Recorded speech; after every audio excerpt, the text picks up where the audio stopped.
Good morning. Welcome. Fountain Hills, Arizona, McDowell Mountain Regional Park. Chris Warden. Hi, I'm Leah Yingling. And it is Javelina Jundred morning, the 22nd running of the Javelina Jundred, presented by Hoka and the Feed. This is the Mountain Outpost feed. We're going to be here in about 20 minutes. The 100-mile race is going to be starting, at which point over 800 runners are going to start their voyage round and about throughout the desert. And we've been out here. We were out here yesterday conducting interviews, and we were just kind of taking it all in. Obviously, this is not your first time being out here. You were part of the festivities last year. Yeah. It had to be great to come back, though. Oh, totally. And I know there's a lot of people who are used to AJW sitting next to you. And sorry, fans out there, I'm not AJW. I'm usually out there in the field. Last year I was doing a lot of field corresponding from different aid stations and ran the 31K at the night. So yeah, really happy to be in the studio this year. This is a little bit more chill vibes. This is well, first of all, you get shade. I get some shade. That's clutch. Second of all, this is basically just an opportunity for you to spread your wings. You are the best in the biz out in the field, and now AJW and I are on notice that you're going to come in and dominate in here as well. Because I saw you out at Hard Rock, and you did a great job out there, you and Mike. So yeah, so we're going to have a fun day out here today. Got our start coming up in about 18 minutes here. Yeah. It's local time 5:42 in the morning, 6 a.m. start for these runners. And Chris, it's going to be a hot day. It's going to be very hot. That's one thing that has been established throughout the week. Yesterday, temperatures here hit about 94, 95 degrees, and you could tell. I mean, we were actually getting that late afternoon sun here in the studio, and that's with a sunshade. As you can see the start line here, we'll talk about what we're looking at. But today, the temperatures locally, last I checked, are supposed to be about 98 degrees. Oh my gosh. And the concept, the idea of running in those temperatures, I know you've done that at other races such as Western States. It is not a fun thing. It's tough. There's a lot to mitigate. There's a lot to control for. Everybody from the front of the pack to the back of the pack has to deal with the heat. The back of the pack has to deal with it a bit longer. And, in the evening times when the sun goes down, it's not exactly cooling off too much. I know you see me in a sweatshirt here this morning. It's a little bit chilly. I'll be shedding that probably soon enough. So actually, our official predicted high today, according to various weather apps, is 97 degrees and very low humidity, 15%. And there's not a lick of shade on this course. Zero. Absolutely none. So actually, the only shade that the runners will get is as they hit aid station. There are sunshades set up across. Oh, that's nice. Yeah. So it's a nice little touch that Jamil had implemented a couple years ago.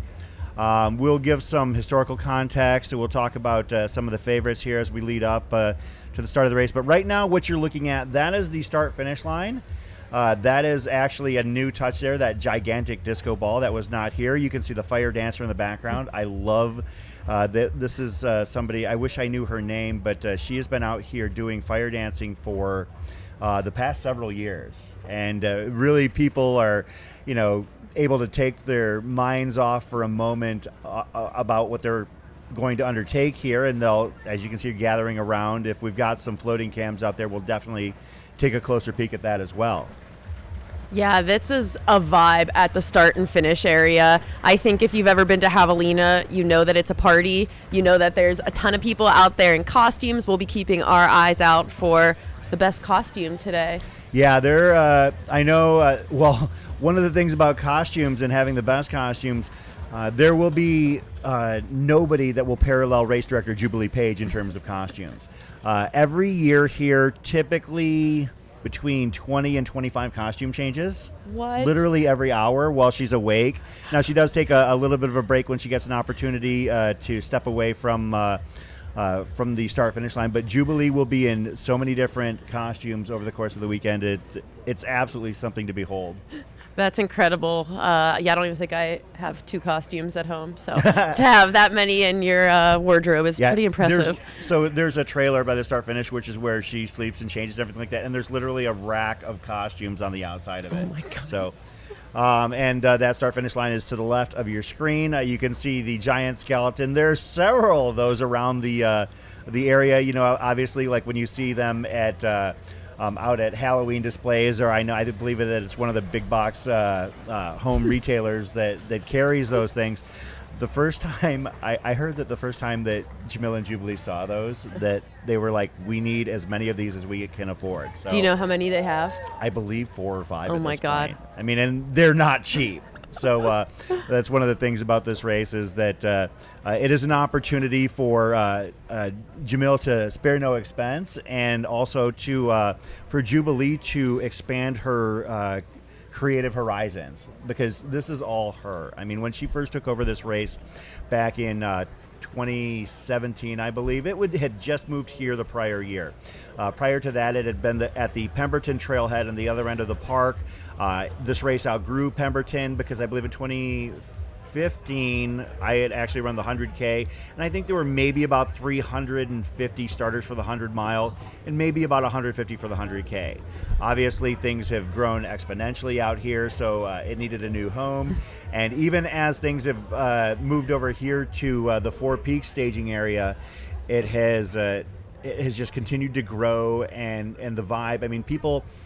The race entries start on January 1st each year, so we will get that question quite a bit, as you can see our fire dancer that I was referring to earlier. But it used to be that you could reliably maybe register June, July, August if your year was going to allow you to make that decision, or get on the wait list, and 400, 500 people deep, you still had a good shot. And it's also amazing that you had that many people on the wait list to begin with. Nowadays, the race sells out in days in January. Typically, you need to make that decision by January 3rd or 4th if you want to get in and not on the wait list. So it has become something that people are better preparing for. Once upon a time, it was the last chance Western States Lottery race. Wow. Not so much anymore. It has become a destination occasion. And we've got close in the 100 miler this year, just under 900 runners Yeah. signed up. So we're going to have a ton of people out there. I think we've got a wave start for some of the other finishers, the starters out there who might be out there a little longer today. So I can explain that. As John Marushek from Era Viper Running actually said, they have 3 skeletons, wanted a 4th, but they were all sold out. So there will actually be 2 waves for the 100 miler. The first wave will be taking off here in about 11 and a half minutes at the 6 o'clock hour, and the second wave will take off at 6:30. Now, these waves are self-selected. If the suggestion is that if you are going to be a sub 24, or you're gunning for sub 24, you go with wave 1. Hey, come on up, sit down. Oh, we got AJW in the house. He And will the be sec- out there The today on the second course. wave starts at 6:30, and of course you are. Grab a microphone. Our first guest of the day, actually unusual being a guest, Andy Jones Wilkins, AJW. Welcome. It's great to be here. How you First feeling? time in 17 years. That's 17 right. years. So Yes, Leah, indeed. so AJW is actually one of the few returning second place finishers. So it's like him, Okay. Blake Slatengren. Like, what's going to happen Hey, here? hey, Is there- Blake, I mean, You gonna guys duel gonna duke or, it out like- today? We're gonna duel it out for second place. But hey, you guys have fun today. We'll miss you in here. I said I can't really Same. replace you. I'll try and finish with enough time to come in and say hi when it's all over. Absolutely. Get some sunscreen on you there. 'Cause, Yeah, I got some on already, but I Okay, gotta good. get out of here. See you All guys. right, good luck. Take care. Bye-bye. The one, the only Andy Jones Wilkins, of course. I was having a feeling he was going to stop by beforehand. I hadn't even talked to him about it or anything, but of course he is rocking a little bit of a different look. That Montreal Cup shirt has probably seen better days. It's in the bottom of his closet, but he is running his first 100-mile attempt in over 3 years. Wow. So, after double hip replacement, I've been privy to a lot of his training. He ran a 50-miler and a 55-miler here this summer in the desert heat, so he's heat trained. He's been out here every weekend on the Pemberton course, which is key, and now he gets to see, what he's got left in the tank here for, the first time since like 2021, I believe. Wow, impressive. For those of you following along at home who aren't that familiar with the course out here, this is a 5-loop course. The first loop will be the longest loop, and then the consecutive ones following that are all the same distance. So our first one will be 22 miles, followed by about 19.5-mile loops. And that first loop is not spoken about in terms of love by locals. I can just say that. It's called the Escondido Loop. So basically, they hit all of the aid stations in order the way they normally would. Rattlesnake Ranch is the third of the 4 aid stations, not counting, as if you look at headquarters as the finish of that loop. So right after Rattlesnake Ranch, the runners will take a turn off onto the Escondido Loop, which is about a 5 or 6 mile segment that actually kind of goes around some of the hills that'll be behind us here this morning. And it's fully exposed, and it's actually like one of the few areas where there's actually a mini shelf / ledge off to the side. And I don't like running it personally, simply because it's got a little bit of a softness on the drop side, and but it because it's right next to the a bit of a shelf. It collects a lot of heat because it's the first thing that hits the sun in the morning. So that first loop is going to be really hot sooner than some runners might expect. Yeah, and I think it'll be reaching pretty hot temps even during that first loop today. So the start is here in about 8 minutes, 6 a.m. start. Last night, it was 87 degrees at 7 p.m. Yeah. I'm pretty sure it's creeping up around 80 degrees by 7 a.m., 8 a.m. here. Well, I ran into you and Mike at one of the local establishments, and frankly, given the choice of dining inside or dining outside, I said, you know what, I'm going to sit inside and take advantage of the air conditioning, because I know I won't get much of it this weekend. Yeah, the air conditioning is quite nice with temps creeping up towards 100. Yeah, this is the start line. We're going to be taking off in about 7.5 minutes. At this point, let's share the course records. On the women's side, Camille Herron in 2021 ran 14:03.23. And last year, John Ray set the men's record at 12:43.10. Now, we've got some fast talent on both sides, and actually fairly deep rosters on both sides. Leah, do you think that the course records are under threat on either the men's or women's side? So earlier this week, I think I said maybe on the men's side, but not on the women's side. Okay. I think I still stand by that. I tend to agree with you there. Yeah, I think I stand by that. This heat is going to be pretty wild today, but I think what we're seeing with the front of the field is people are managing conditions better and better at these more competitive races. It's funny you say that, because when I talk about this, as you can see, bib number 1, Joe Corcione, no pressure there. We always talked about in the most recent years about trail carnage, and frankly, like when you look at the high octane, high level fast races like Western States, Black Canyon, Canyons, now Javelina 100. There's far less carnage than there used to be. I think runners are just getting smarter. And what's weird about that, they aren't running slower. Mm-mm. They're taking, I think, different approaches to heat mitigation and nutrition.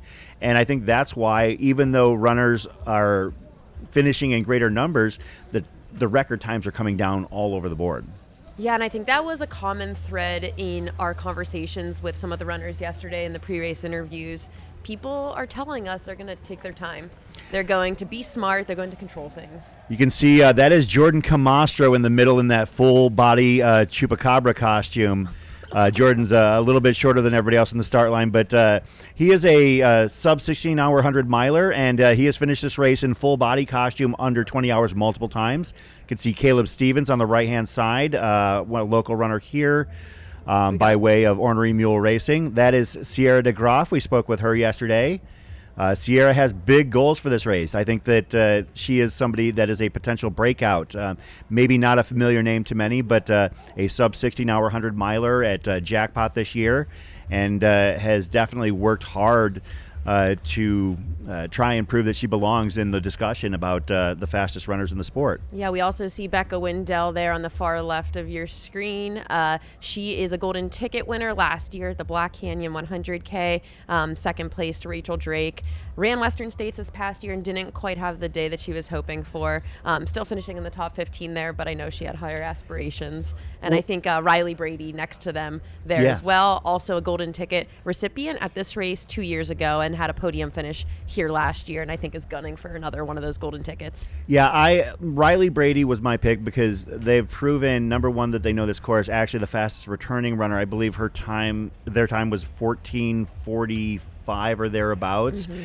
And frankly, the first year that Riley ran it, they had a duel with Nicole Bitter that went down to the wire, and they came out ahead. And last year, Riley had a duel with Ragnar DeBots, and things fell a little bit short.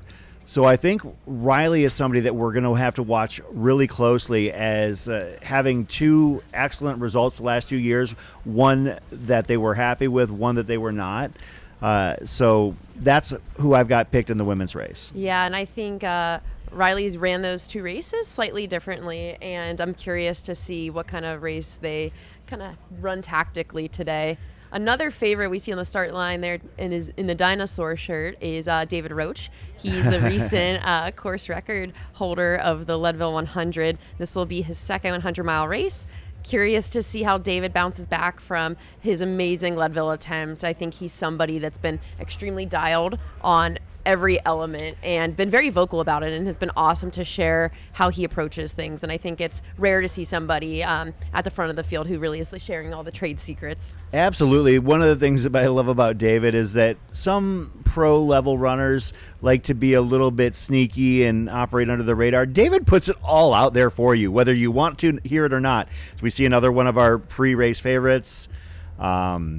We got Anna Loudon, Loudon there, and she is in a Brooks kit, so she's a very recently sponsored runner by Brooks. She has the women's course record here in the 100K last year, so I bet you she runs close to that 100K pace out here today. I do know that there are a lot of people that are extremely high on Anna's chances out here this weekend. Of course, as you mentioned, the course record holder here in the 100K, also F11 at Western States. That's two high-level results, and all she needs to do is win it here for the trifecta.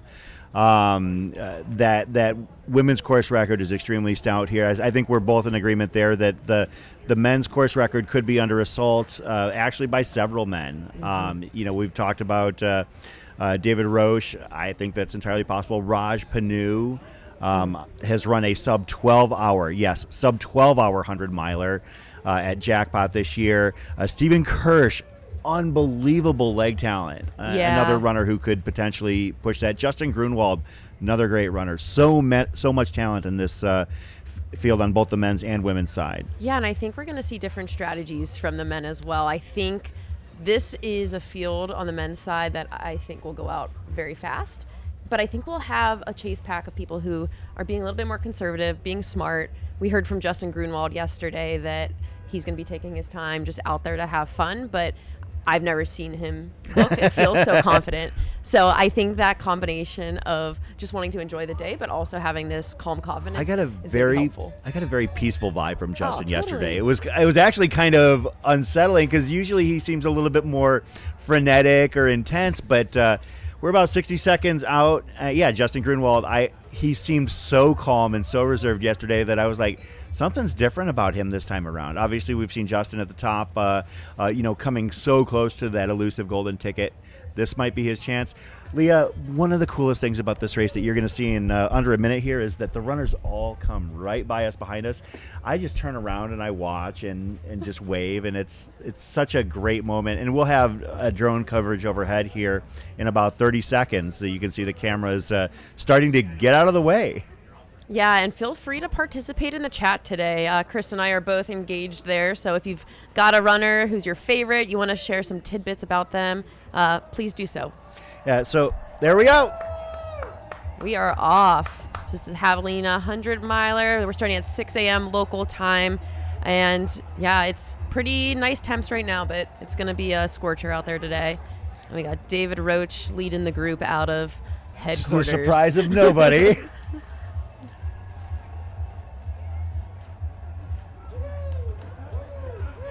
You'll start to hear them in our mics. We'll pick them up here very shortly.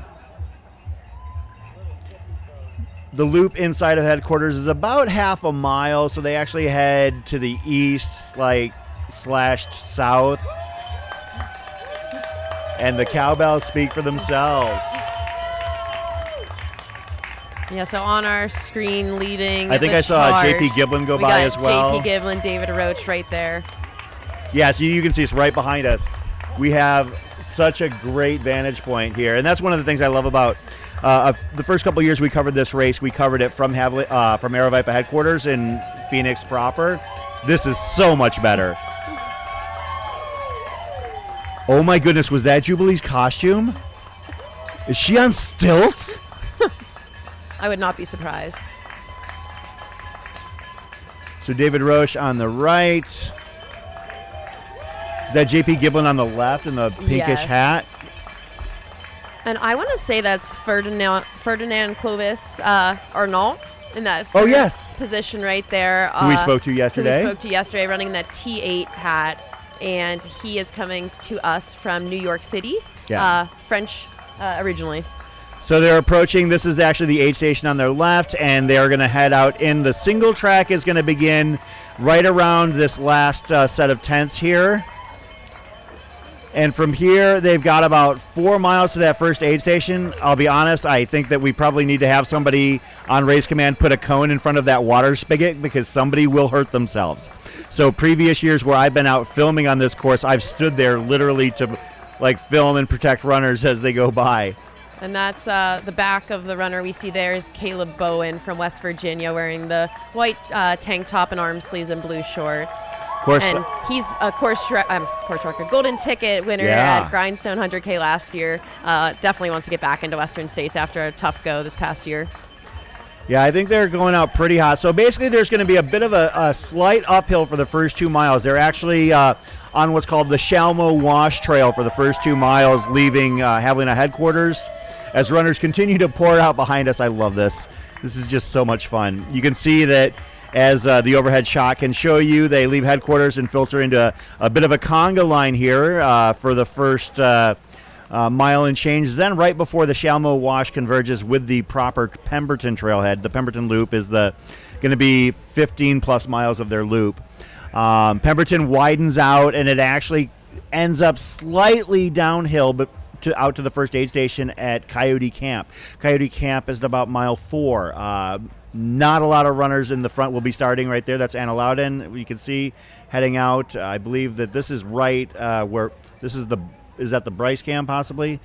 We'll see if we can bring that back if we get a better picture. But yeah, the first 3.8 to 4 miles are fairly tame. This race doesn't have a ton of hills. The total elevation gain for 100 miles is under 10,000 feet. But then from Coyote Camp to Jackass Junction is known as the, quote, toughest spot on the course. It's 6 miles of steady, continuous climb. Maybe you gain about 1,000, 1,200 feet on that climb out from mile 4 to mile 10 of the loop. Then from Jackass Junction, things get wild because the entire rest of the loop is steady, gently sloping downhill, and that's when you see runners start to pick up time and start to really drop the hammer. Yeah, and we saw those runners leaving headquarters here at what looked like a blistering pace. Yeah. So like we mentioned earlier, the course record here on the men's side is John Ray from last year, and that was about a 7:38 per mile pace. Yeah. I'm not going to convert that to kilometers per hour or whatever over here, but that's fast. Yeah. Really fast. I think if we see anywhere in the 12:30 range today, that's going to be about 7:30, and these guys were definitely hauling faster than that. So usually what we see here is the paces taper off during the day, but some of our golden ticket winners in the past have run really, really even split races with their 3rd, 4th, 5th laps being similarly paced, and I actually think those runners have some really great success. Yeah, and what we've seen at this race, if you look over time, the first sub-16-hour run here was by Joseph Kulak in 2004, the second year of the race.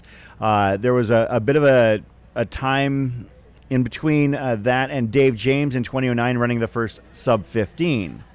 Hal Kerner ran the first sub-14 in 13:47:03 in 2011. And then it took 11 years.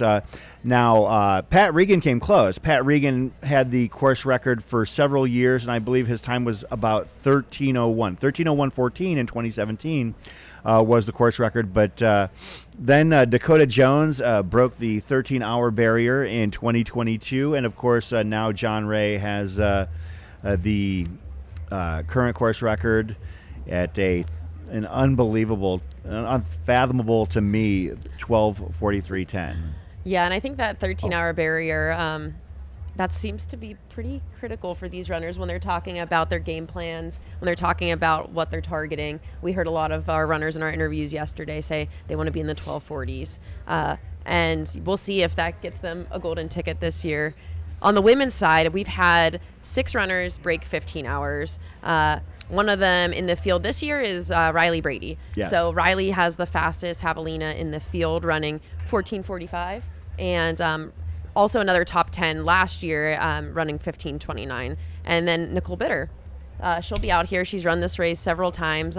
She last 2 attempts here, she ran within 1 minute, 1.5 minutes of each other.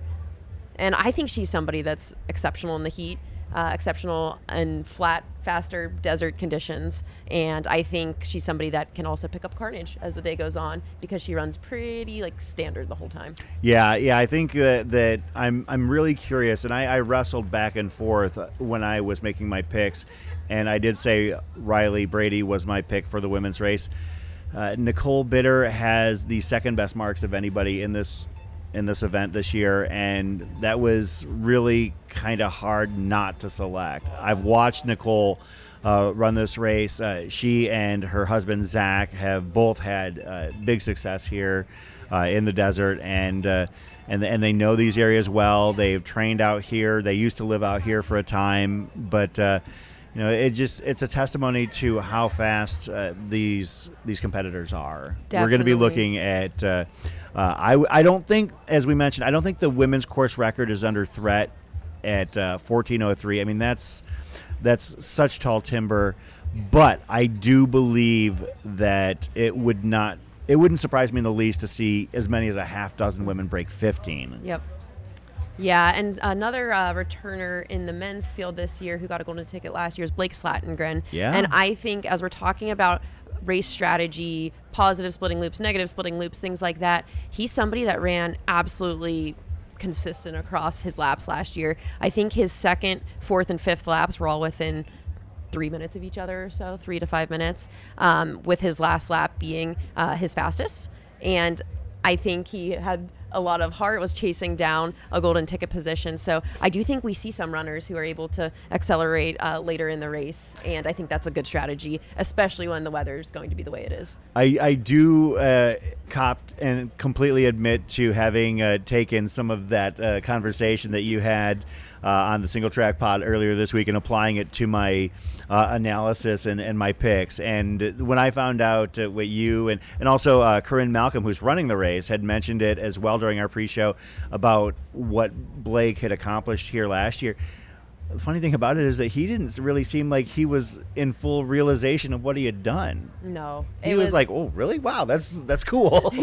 Absolutely, and I think that kind of came as a shock to him last year. He was relatively unknown in the field, and I think this year, if you're a follower of the sport, Blake was a really, really sad 11th place finish at Western States this year, finishing close to 30 seconds behind 10th place. And you need to finish top 10 at Western States to get back in. So I think it was a little bittersweet for him because he ran an exceptional race, probably the fastest 11th place time in history. As you can see, we're right here at the finish line, or the start finish line. We have, I don't think that's Jubilee, but that is an amazing costume right there. Somebody on stilts dancing. That takes some talent right there. We had the fire dancers. We'll have them back out. So wave 1 is underway. Wave 2 will be starting at the bottom of the hour in about 21 minutes. Are we able to go to that Y? Do we still have that drone shot of the sunrise? I mean, that was actually something absolutely beautiful out here in the desert. I don't know if we'll have coverage of the first road crossing, but that's actually one of my favorite shots of the entire day is being out there at that first road crossing and seeing the Four Peaks in the background, the legendary Four Peaks. If you're a fan of certain beverages of malted hops and barley, yes, that is the same Four Peaks that they're referring to when they talk about that. So, and what a beautiful morning, too. You see the sun is not quite up yet. It's 6:10 local time here, and we've got about 30 minutes till the sun comes up. I think 6:42 is sunrise. Yep. So we see a lot of the runners with headlamps this morning. We'll see them shedding those soon enough.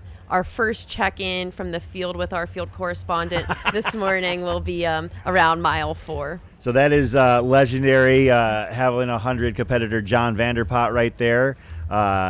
He is bib number 420 whenever he chooses to run the race. No matter, as you can see, he has his collection of 420 bibs. And he is a very loquacious guy. Actually, John runs a lot of local events here. He's from Southern California. I believe he's a retired teacher and wrestling coach. And my son has taken up wrestling. So the first thing John said after saying hi yesterday was, your boy still wrestling? I'm like, yeah, John, he's still wrestling. So Vanderpot is truly one of the people who has been a part of this race for a long time. I believe he has 10 finishes in the 100K. Wow. And what's funny is that after 7 of them, they gave him a shirt that said 420 miles too, as well. So we like to lean into the history here at Javelina 100 and recognize those people. This race has been around since 2003, and some people have been coming back year over year.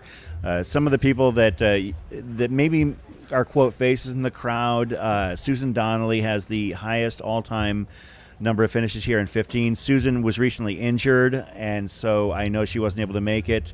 I did text with her the other day to let her know that part of the recognition of the history of this race is that they have little streets for all of the campers, and one of them was Donnelly Drive. Oh, that's cool. So there's a Catra Court. There's I believe a Pixie Lane. I believe Ray Street, Reagan Boulevard, I want to say, or Reagan Court. So recognizing not only the elites but also the people who were part of the history of this race. Yeah, as you can see, it's not just a race here at Javelina. It's also one of the most elaborate floor shows you'll ever see at an ultra. Yeah, and if you've never been out here to spectate or crew or pace this race, highly recommend it. It truly is a party in the desert, and yeah, one of the most fun races I think I'm at annually.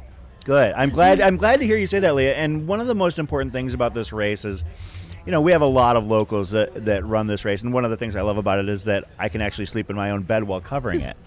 But a lot of people will run this race one time, and maybe they don't want to run 100 miles again, or maybe they're the kind of people who don't run a race a second time. That's fine.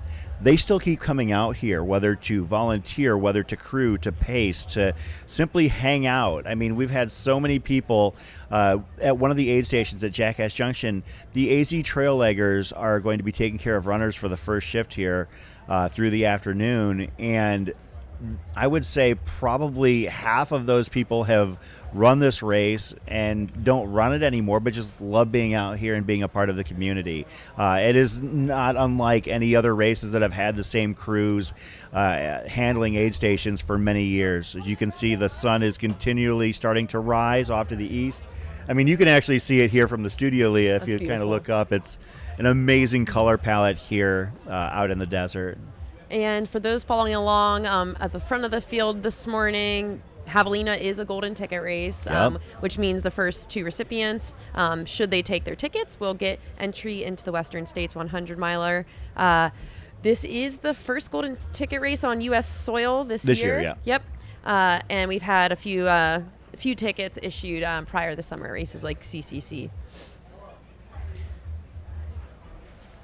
You can see runners getting ready for Wave 2. That will be starting in about 15 minutes. And those runners that are in Wave 2 still have the 30 hours available to their... Oh, my goodness. He's on a unicycle backwards and wearing I guess would be best described as a fire crown. That looks harder than running 100 miles. Yes. Although there is a guy locally here, and again, part of the local trail lore of the McDowell Mountains, there is a guy who occasionally rides a unicycle out on the Pemberton Trailhead. Really? Yes, which is absolutely next level. I'm already prone to face planting. I think that would really do me in if I had to unicycle.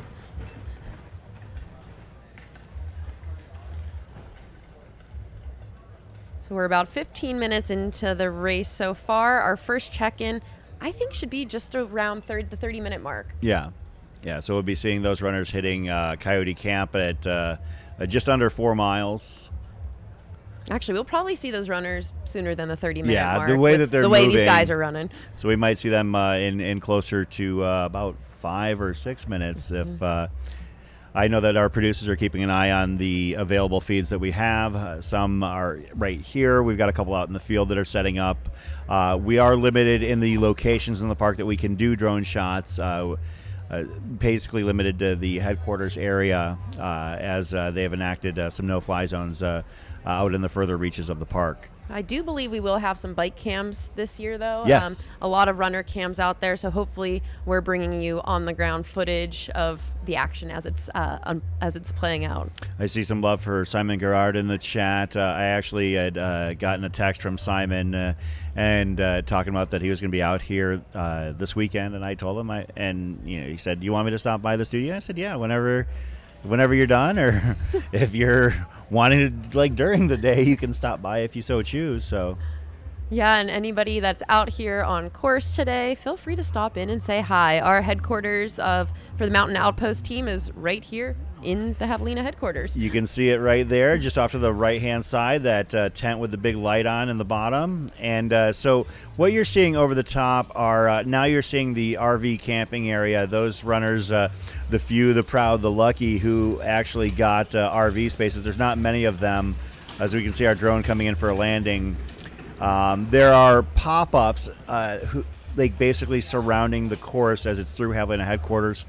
And for 1,500 runners across all 3 distances, there are, I believe, between 350 and 400 pop-ups this year that runners have been setting up over the last couple days. And in some cases, people get pretty, particular would be the word I would use, about getting their crew space. And some people are insistent on getting a crew space like literally right on the course. Those spaces have become more limited and harder to get in time. So every year for Christmas, and the holidays, we have our annual Aravaipa group trail run holiday party, and it's attended by 100+ runners. And one of the raffle prizes they give away is an entry to Javelina. You can choose whether to run the 100-mile or the 100K, and that comes with being the first person to actually have crew space. And so you get to choose where your crew space is, and it's reserved a year in advance. That's such a privilege. Walking through the crew spots last night, I mean, some of these tents are decked out. They've got so much stuff in there, and yeah, it's an effort. And I always tell people, because some people seem to think that every individual needs a crew space. That's just not the case. I mean, like, it's a 10 by 10 space. I mean, how many runners can you crew in that? You're not all coming in at the same time.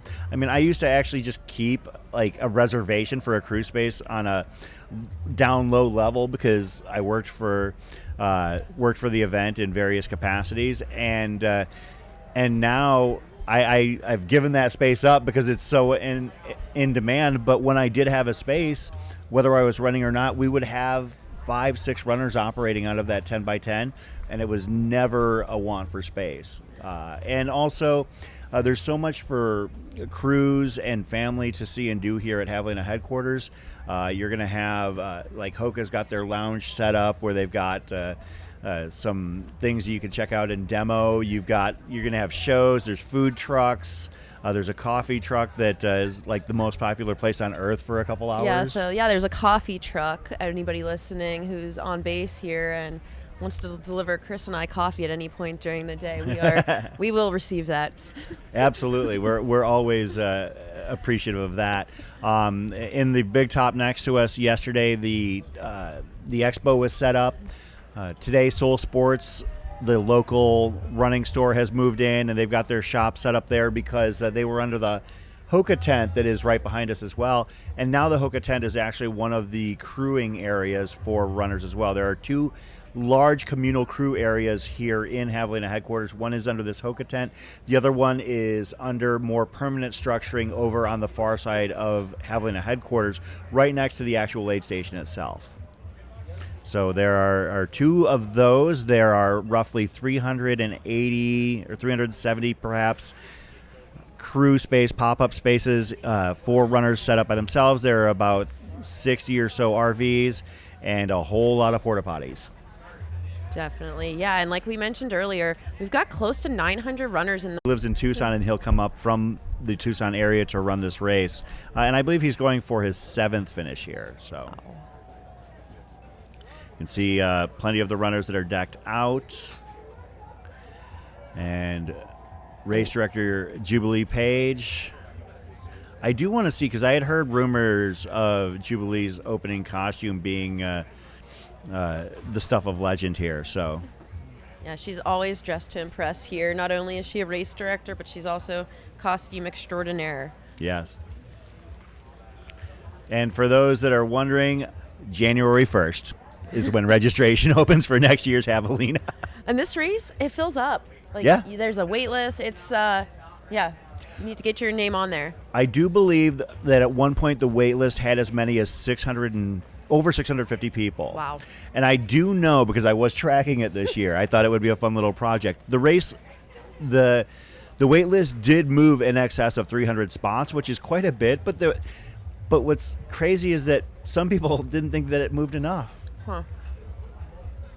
And we are 25 minutes into the race so far. Our first check-in for our runners is around that 4-mile mark. So I'd imagine with the pace we saw them go off the start line in, we should be expecting some of those front runners here in the next 5 minutes at that timing checkpoint. And what you're seeing on your screen too is our wave start for the 100-miler here in Javelina headquarters. Once again, that is one of 3 12-foot tall skeletons that have been obtained by Air Viper Running. I know for a fact that they're trying to get as many as possible. You can see the sunlight has really started to show up. Wave 2 is actually going to be going in pretty much full light.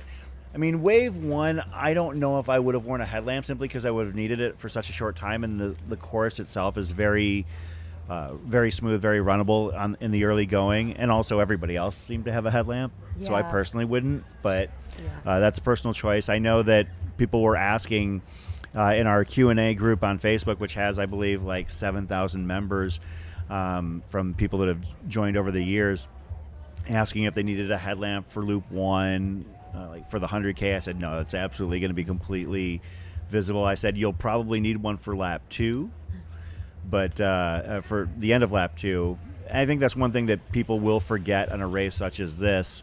On a looped course, you might start your second loop or maybe your third loop, say at 1 in the afternoon, and you're going to need a headlamp by the end of that loop.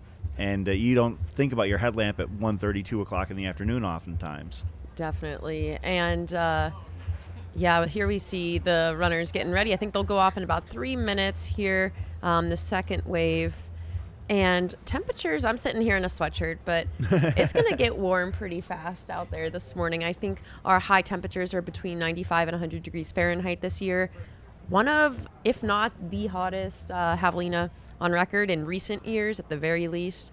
We got our camera there on runners coming into Coyote Camp, I believe. So that is that Coyote Camp right there? Yeah, that's Coyote Camp. It's a flattening out. Looks like they're getting some rough Starlink images, but that would be the first couple runners. We'll see if we can get. That was JP Giblin potentially being the first runner through Coyote Camp. Hard to say. Oh, there we go. Yes. Thanks, Chris. We've got on our live tracker on our screen, we're seeing some of the, not the exact front of the pack, but probably somewhere back in that like top 10 position. I think that's Raj that the camera's on right there. On our timing checkpoints, so we got JP Giblin, Ferdinand Alrot, David Roach, Jeff McGavero, and Caleb Bowen sitting in our top 5 right now.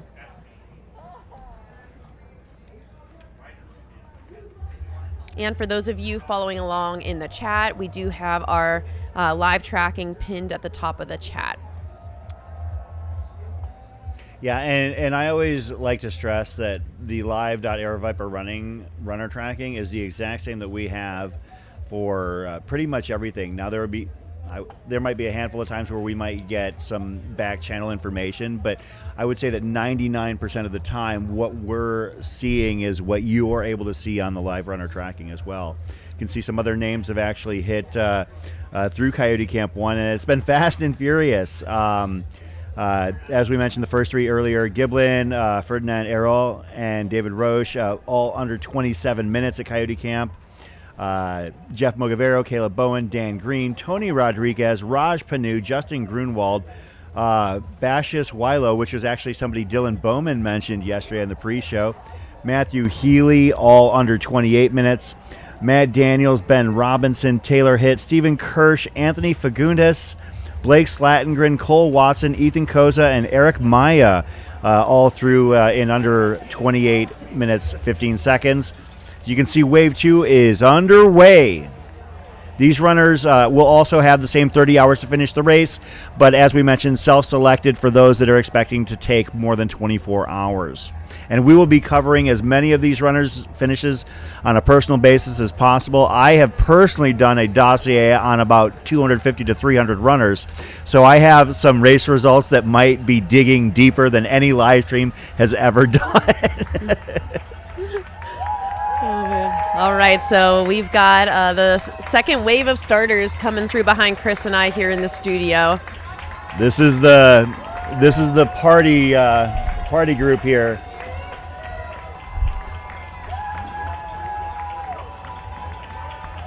And yeah, the nice thing is that like you can't really see them from this vantage point, but there we go, perfect. You can see so many people lining the Javelina headquarters loop to see these runners off. Such an exciting, inspirational thing to see. I just love it every year. And because it gets bigger every year, not in terms of necessarily the number of participants, but in terms of the excitement and the hype out here. It is a very real thing. What a beautiful morning. Look at the sky. Absolutely. It's gorgeous today. Hard to not be full of excitement when you're here in a place like this, spectating all these runners, close to 900 runners lining up out here today. I see lots of costumes behind us. And these runners are going to be going by us several times. Hopefully as many of them as possible are going to be coming by us. I guess if you were to count it out, it would be 10 times. Because they will pass by us twice, once on the beginning of the loop and once at the very end. You're seeing more costumes for sure in the Wave 2 start than in the Wave 1 start. I actually see one of our colleagues, Dr. Stephen Crawford, who does a lot of filming and occasional hosting for our live streams, just went by, running this race for the first time in several years.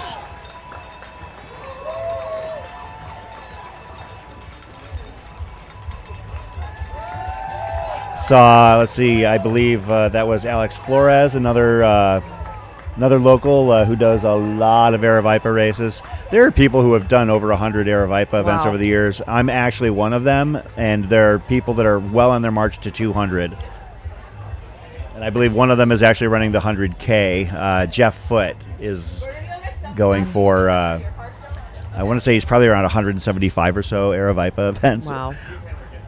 Looks like we've got our lead women through Coyote Camp as well now. So we've got Riley Brady leading the charge, Anna Loudon running right with them, and then Becca Wendell and Hannah Allgood about 30 seconds back from Riley and Anna. And then fifth place Sierra DeGroff with Becca and Hannah, Aaron Clark, Corinne Chalvoy, and then Corinne Malcolm not too far back from them, Nicole Bitter, and then McKendry Hickory rounding out our top 10. And I'd say all 10 of those women are who I would expect in that top 10 right now. That's actually a really stout collection of names right there to say that they're all together in this race. I mean, you're talking about multiple golden ticket winners. You've got some people who are trying to make their mark. As I mentioned, Sierra DeGroff is somebody who fits that description. Of course, Riley Brady has some serious success at this race, and they are leading the way ever so slightly. Yep. And Hannah Allgood. So this will be Hannah's first 100-miler. She's had a really fun year of racing, lining up at Chuckanut this past year, Transvolcania, winning the Eiger 100K back in July. This will be her first 100. She's doesn't really do this flat, faster stuff very often, but I do think she's put in a really solid block under the coaching direction of Megan Roach. And excited to see her debut at this distance. She's a Dina Fit runner who is based out of Colorado Springs. And yeah, I think is one of those runners that leaves no stone unturned and will be very dialed as she approaches this 100-mile distance. One of the names that I saw that was fairly high up in the women's standing as well was a name that I had heard through some back channels that somebody had maybe keep an eye on making moves out here, Molly Schmezel. Yeah, I think from Ashland, Oregon. Yeah, I hear we know people in Ashland. We sure do. And shout out to Brett Hornig. And Molly winning the Waldo 100K this year, also having a previous win at Pine to Palm 100 Mile, finishing 6th at Black Canyon a few years ago. Maybe Molly is one of those names that we're going to be following at or near the top of the standings here as the day progresses. Some names that we are familiar with, some names that we aren't. There was one name that I actually saw that was in among the first 15 or 20 women to come through. That was Reese Ruland from Fort Collins, Colorado. Somebody with a lot of less prominent finishes on Ultra Sign Up. So a lot of races that I wasn't really familiar with, but some activity in shorter distances at things like Desert Rats and Dead Horse. But, this is a perfect opportunity, as Blake Slatengren showed last year, for somebody to break out in a big way. Absolutely. I think we've got a fun group of our West Virginia guys. Dan Green was somebody here last year who I think he is primed for kind of that breakout race. He got on people's radar here, running in second place for a lot of last year, ended up fading to a fourth place. I enjoyed your interview with him yesterday. He was a lot of fun, actually. He seemed like he took a very enjoyable experience last year. Learned a lot from what I could tell, and obviously, being from Huntington, West Virginia, I didn't realize until he mentioned it that he was actually one of Caleb Bowen's runners on his team. Yep, and Caleb Bowen is the cross-country coach at Marshall, and both Caleb and Dan are out here this year. Caleb has gotten a golden ticket in the past at Grindstone, and Dan has fallen a little short here.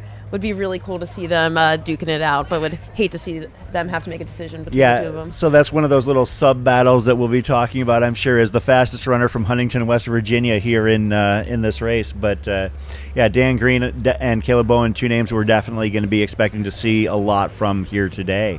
Another runner I'd like to dive into that we got to chat with yesterday is the guy who's running in second place right now. Granted, all those runners are quite close at mile 4. Yeah. But this is Ferdinand Hérault.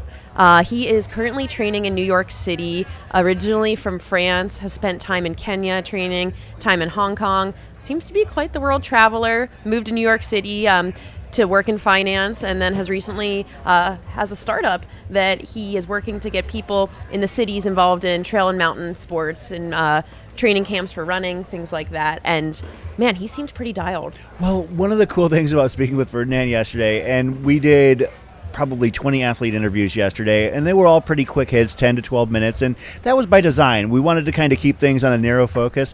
Well, when it came to a couple of those runners that we didn't know personally, and Ferdinand being one of them, oh man, that guy is fascinating. I could have talked to him all day. Oh yeah, he's like lived the life and been all over the world. He has multiple results in Hong Kong. He talked about how he trained in Kenya, and it sounded like he actually lived there for some time. Truly fascinating guy. Yeah, so he's been training in New York City, where he said he's not really able to get the climbing that he wants, the descending that he wants. But honestly, I think a race like Javelina suits that training quite well. He was 12th place at Black Canyon this past year in a really, probably the most stacked Black Canyon we've seen yet in the 100K distance. And he said that he's been pretty much training full-time, focusing on this race since then. And yeah, we're seeing him running up in those lead positions right now, duking it out with J.P. Giblin and David Roach early on. Yeah, you can see this is the overview of Javelina headquarters. We saw basically the tail end of the wave 2 of the 100 mile that started at the bottom of the hour, make their way through, and now they are underway, like actually on the course proper. Next up will be the 100K start at the top of the hour at 7 a.m.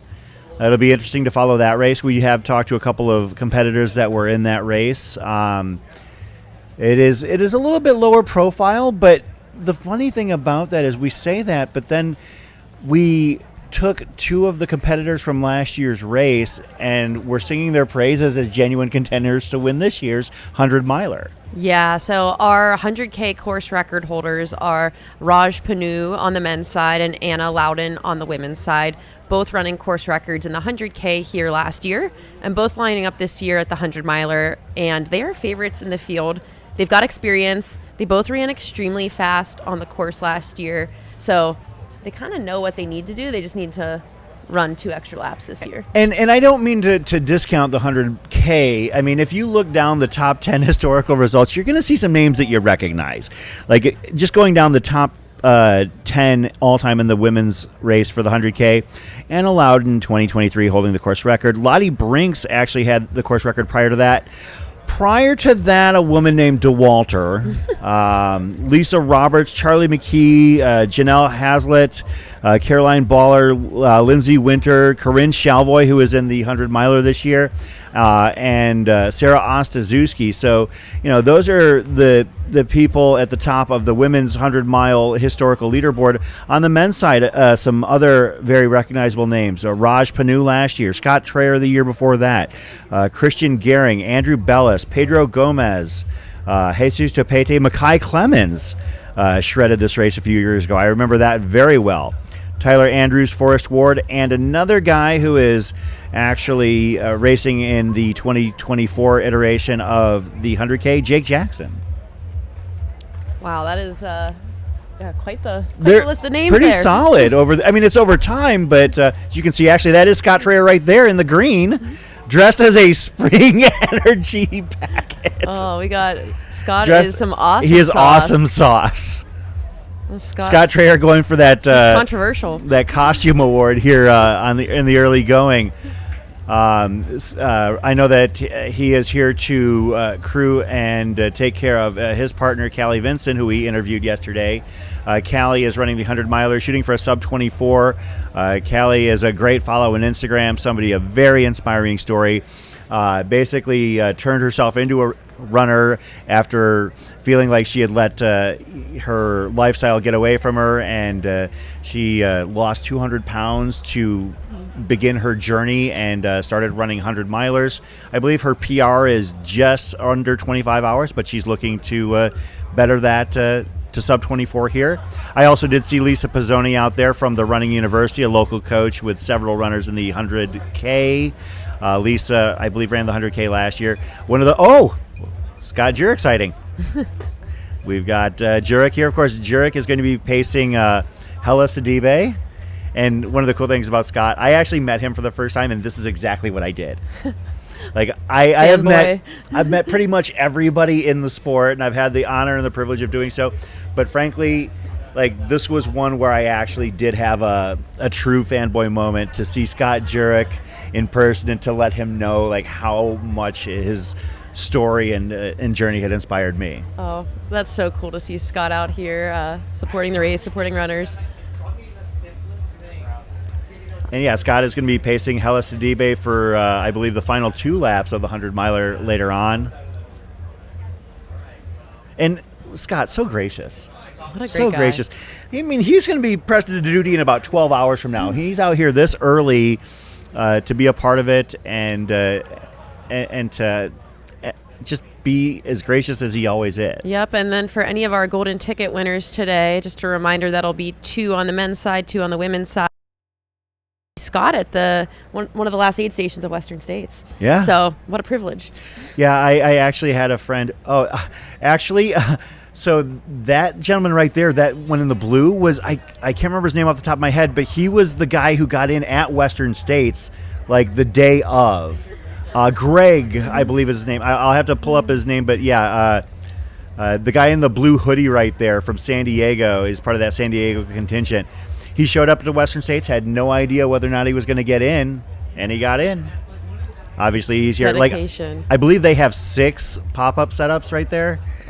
San Diego always brings it big here at Javelina 100. No stranger to this race, all of them. Oh, Greg Bergeron, thank you so much. Yes, it was Greg Bergeron. Yeah, he introduced himself to me when I was getting content there, and so we can see. Oh, nice. So we got Jeff McGavero there in the red on kit. with the cameras on him, and David Roach is running right in front of him, and I believe that's Ferdinand Clovis Arnault running right behind David as well. So that's David Roach, Ferdinand Arnault, and Jeff McGavero running there, and I believe that is our top 3 right now. They're actually JP Giblin looks like he's right in front of them, so probably our 4 lead runners. And does McGavero have a hat with horns on it? It does. So he got the memo, and he is dressed up for Halloween. So looks like he might be a devil.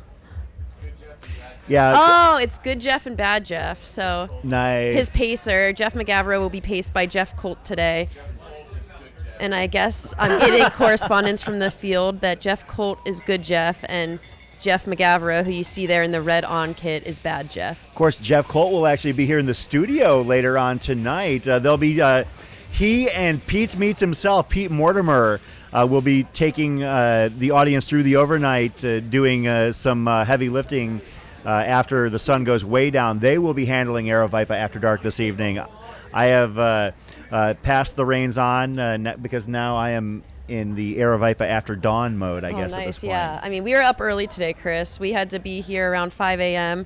For the 6 a.m. start. I think you and I are both on well into the afternoon, so you guys are stuck with us all day. So I'm actually going to be in the studio, I believe, until about 10, at which point the one, the only living legend himself, Skylar Hall, is going to be your partner, and I'm going to head out to Rattlesnake Ranch and do some on-course coverage. So we're actually kind of swapping duty. Skylar Hall is going to be... I have to admit, it is a huge ask to have commentators out there all day long. As you can see, that is Joe Corcione right there. Joe Corcione, bib number 1, host of the Everyday Ultra podcast, and a local runner who has had some success here. I believe top 10 finishes back-to-back years here, chasing that elusive golden ticket. And talking with Joe, he's very gracious about sharing his desires and goals at this race. And he knows that in order to get that golden ticket, he is going to have to level up to some degree. It's the question of whether or not... it's in his legs today. We'll see as the day unfolds. And I want to say that might be one of our lead women. There we go. That's right Anna, there. right? Was that Anna? That could have been, yes. Let's see. I think we've got a run cam here following our runners, trying to probably get into the lead women's field. That's Riley Brady right there in the yellow hat. And just a reminder, last checkpoint we had Riley Brady leading the charge, Anna Loudon close behind them, Becca Wendell to follow, and Hannah Allgood, and then Sierra DeGroff, Erin Clark, Corinne Chauvoy. And Erin Clark is someone I'm excited to see back in the golden ticket chase. She was at Canyons 100K this past year, had a little bit of a rough day there. She got her first golden ticket back at Bandera, I want to say in like 2021 timeframe, with a second place finish to Katie Asmuth, made her way to Western States, had a tough go there, ended up dropping out at Western States. And we heard from her yesterday that she's here at Javelina because she wants to start her golden ticket hunt again. And she said she might need all season for it, but she's going to give it a go here and has a really solid year of training under her belt. Yeah, she seems super stoked. As we can see, that is Katra Corbett. Katra brings it for the costume contest, multi-time winner of the costume contest. There were a couple, I was 2 years ago, I believe, she had dressed as somebody from The Purge, and it was actually pretty terrifying. She had done this hype video, this kind of sizzle reel on her social media pages, and it had some like audio attached to it. It was scary as hell. And Katra, of course, maybe looking scary, but also one of the sweetest people you'll ever meet. Very inspiring story with her. Somebody who had a very different outlook and approach to life a few decades ago, but now has run, I believe, in excess of 100 milers, and is now inspiring runners everywhere to find their goals and stay healthy as long as possible.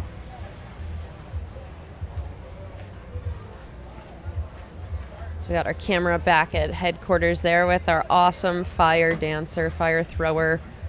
I can't imagine doing that. So we are about almost 50 minutes into the Javelina 100 mile. We've got one checkpoint for our runners so far at Coyote Camp. For those of you following along in the chat, we do have the live tracking pinned at the top. We should be seeing our lead men come through their next aid station around an hour and 15 minutes elapsed into the race. So last year, John Ray, who has the course record here, came into Jackass Junction around 1:15 elapsed. So 25 minutes or so until we see the lead men into the next checkpoint on the timing. Somebody was asking about who's run 100 milers. I do believe that Katra has run that many. I don't remember her exact total. I know that there are other people who run this race on occasion who have done it as well. I know that, as we mentioned Susan Donnelly earlier, Susan has run, I want to say, closer to 140. Wow. A lot of those people show up here at Javelina to go and run insanely long distances. I'll see if I can pull up that list and see if anybody else is part of that 100 club that is out here today. And as always, if you're following along at home in the chat, feel free to send your runner a note. We can talk about them on the live stream. If there's somebody that comes on our radar that we are not too familiar with, we're always happy to have additional intel that we can share with the world.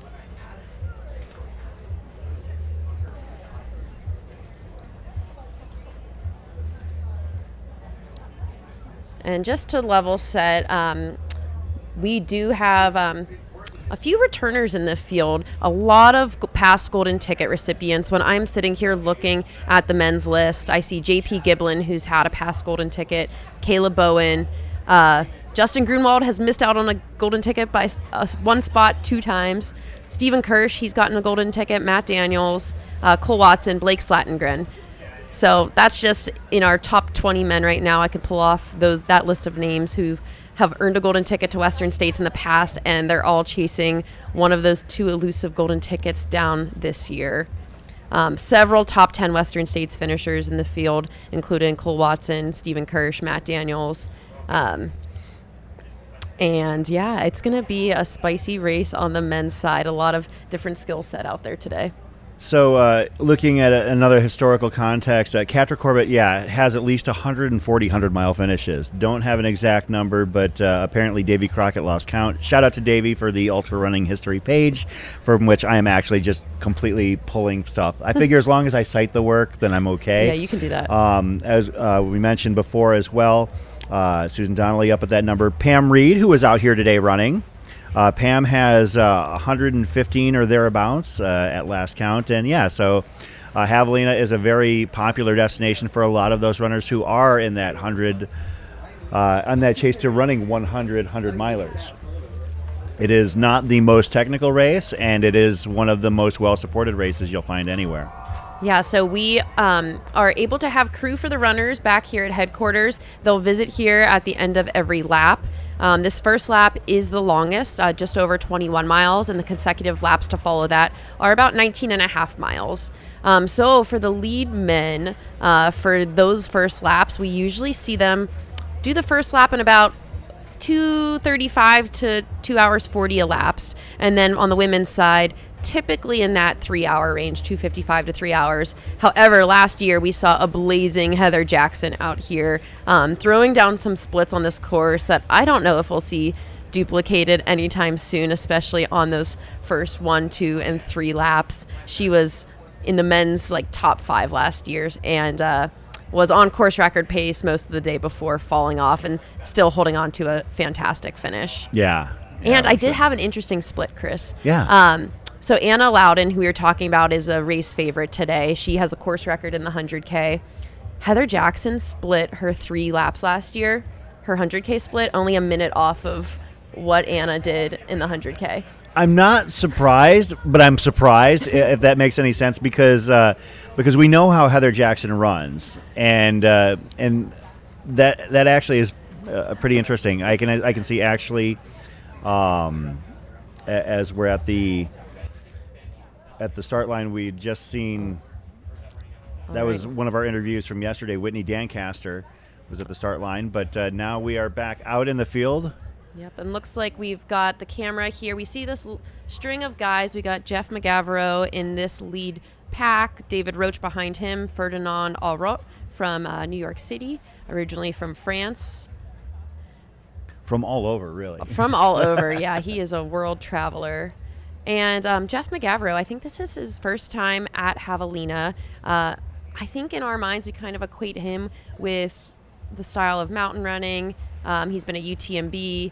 He's done quite well there. He was a very high place finisher at Sierra Zinal a couple years back in the top 10. So he's fast. And he said like he's completely converted his training after finishing, I think, in 25 hours and change at UTMB this year. He's just been focusing on the flat and fast, and he feels really good. Well, that was one of the fun things about talking with Jeff. I didn't know him very well. I know he's like basically a legendary pacer at this point, but I didn't really have a lot of insight into his running career beyond the fact that I knew he just ran those big mountain races.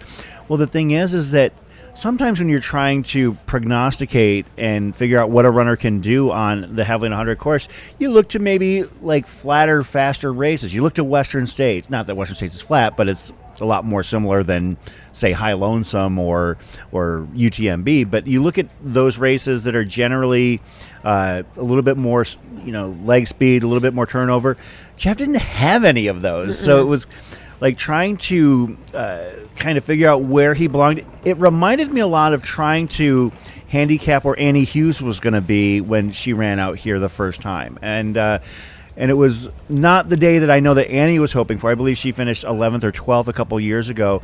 But the same kind of vibe that I got when I was trying to read through Jeff's results to see where he was going to end up. So as you can see, again, Katra hanging out at the start line, basically taking advantage of the DJ there. Is that Jubilee? Oh, there's Jubilee is the sunshine. I love it. Yeah, also Ferdinand mentioned that he was a magician yesterday.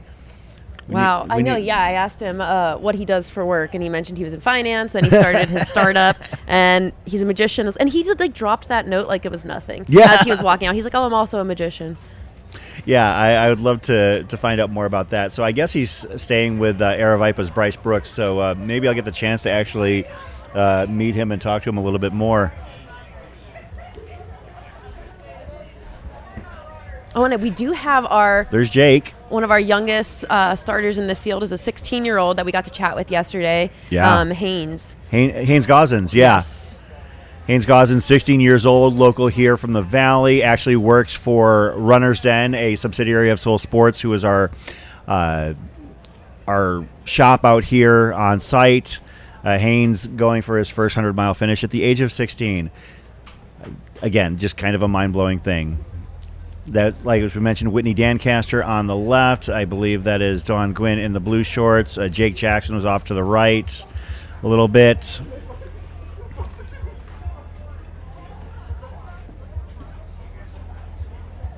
We're about 2.5 minutes from the start of the 100K, and that's Jake right there. Jake, for those unfamiliar, Jake is no stranger to running this race, has run the 100K and won it in 2018. Also a member of the 24-hour national team in recent years, having raced for the team on multiple occasions. A long-distance flatter specialist. I don't know if he's done the 100-miler here. Perhaps he has, but definitely a very fast long-distance runner who amazingly finds time to train for a career at this level, despite having a full family and a career as a UPS driver.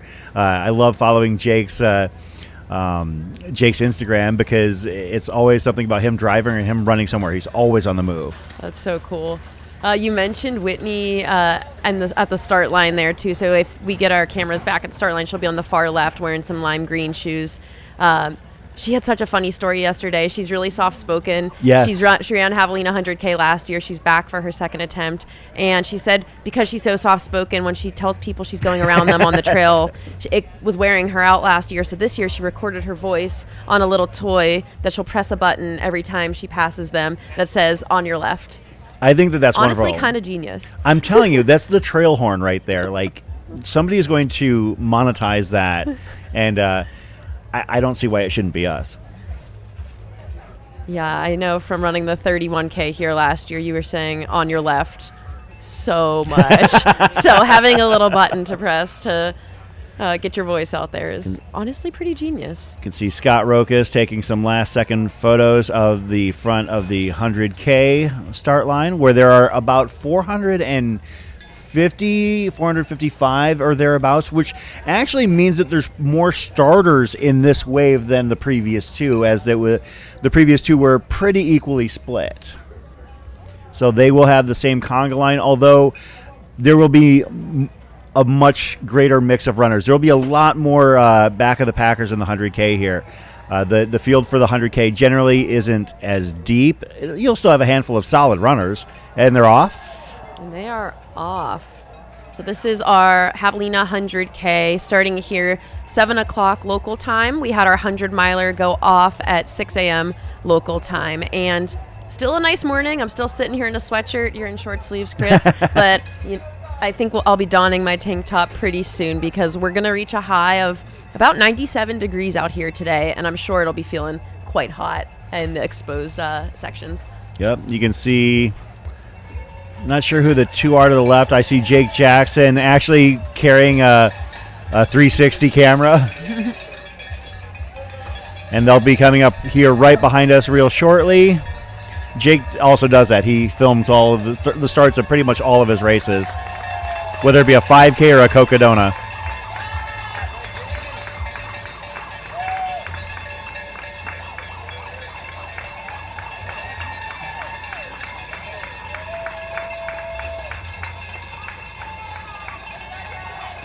So luckily, Chris and I get front row seats to the start and to the end of every lap here with all the runners running right behind us. So we've got a good visual for the action and the costumes.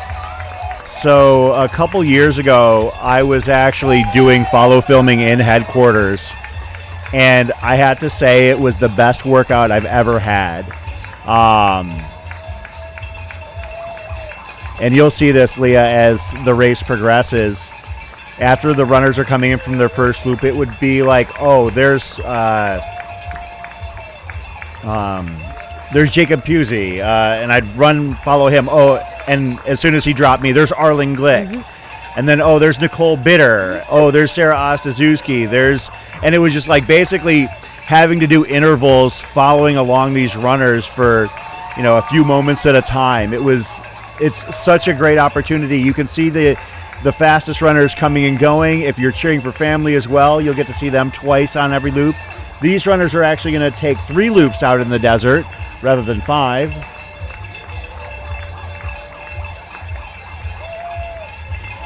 That's Whitney Dancaster on the left. Pro runner for Newton.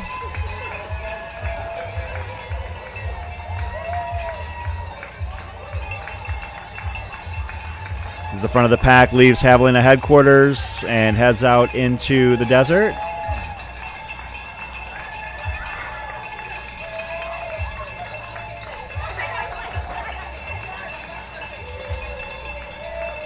Yeah, so we've got, you said, over 400 runners in the 100K. Yep. 800 some runners in the 100 mile, and then we've got the 30K, 1 loop on the course going off later tonight. So we're going to have some busy trails out there, but I think this style of race where we have 5 loops in the 100 miler, 3 loops in the 100K, lends itself to getting to know some runners, getting to pass runners, tell them good job. So a lot of that community energy out there. Yeah, so once upon a time, up until I believe 2019 was the last year that they used to do a washing machine style run of the course.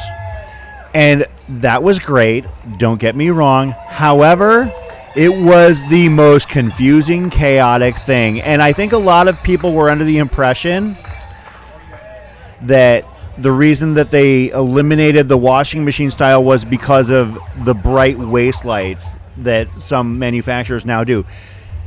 I want to make sure that people understand, because that is always an accusation that is out there.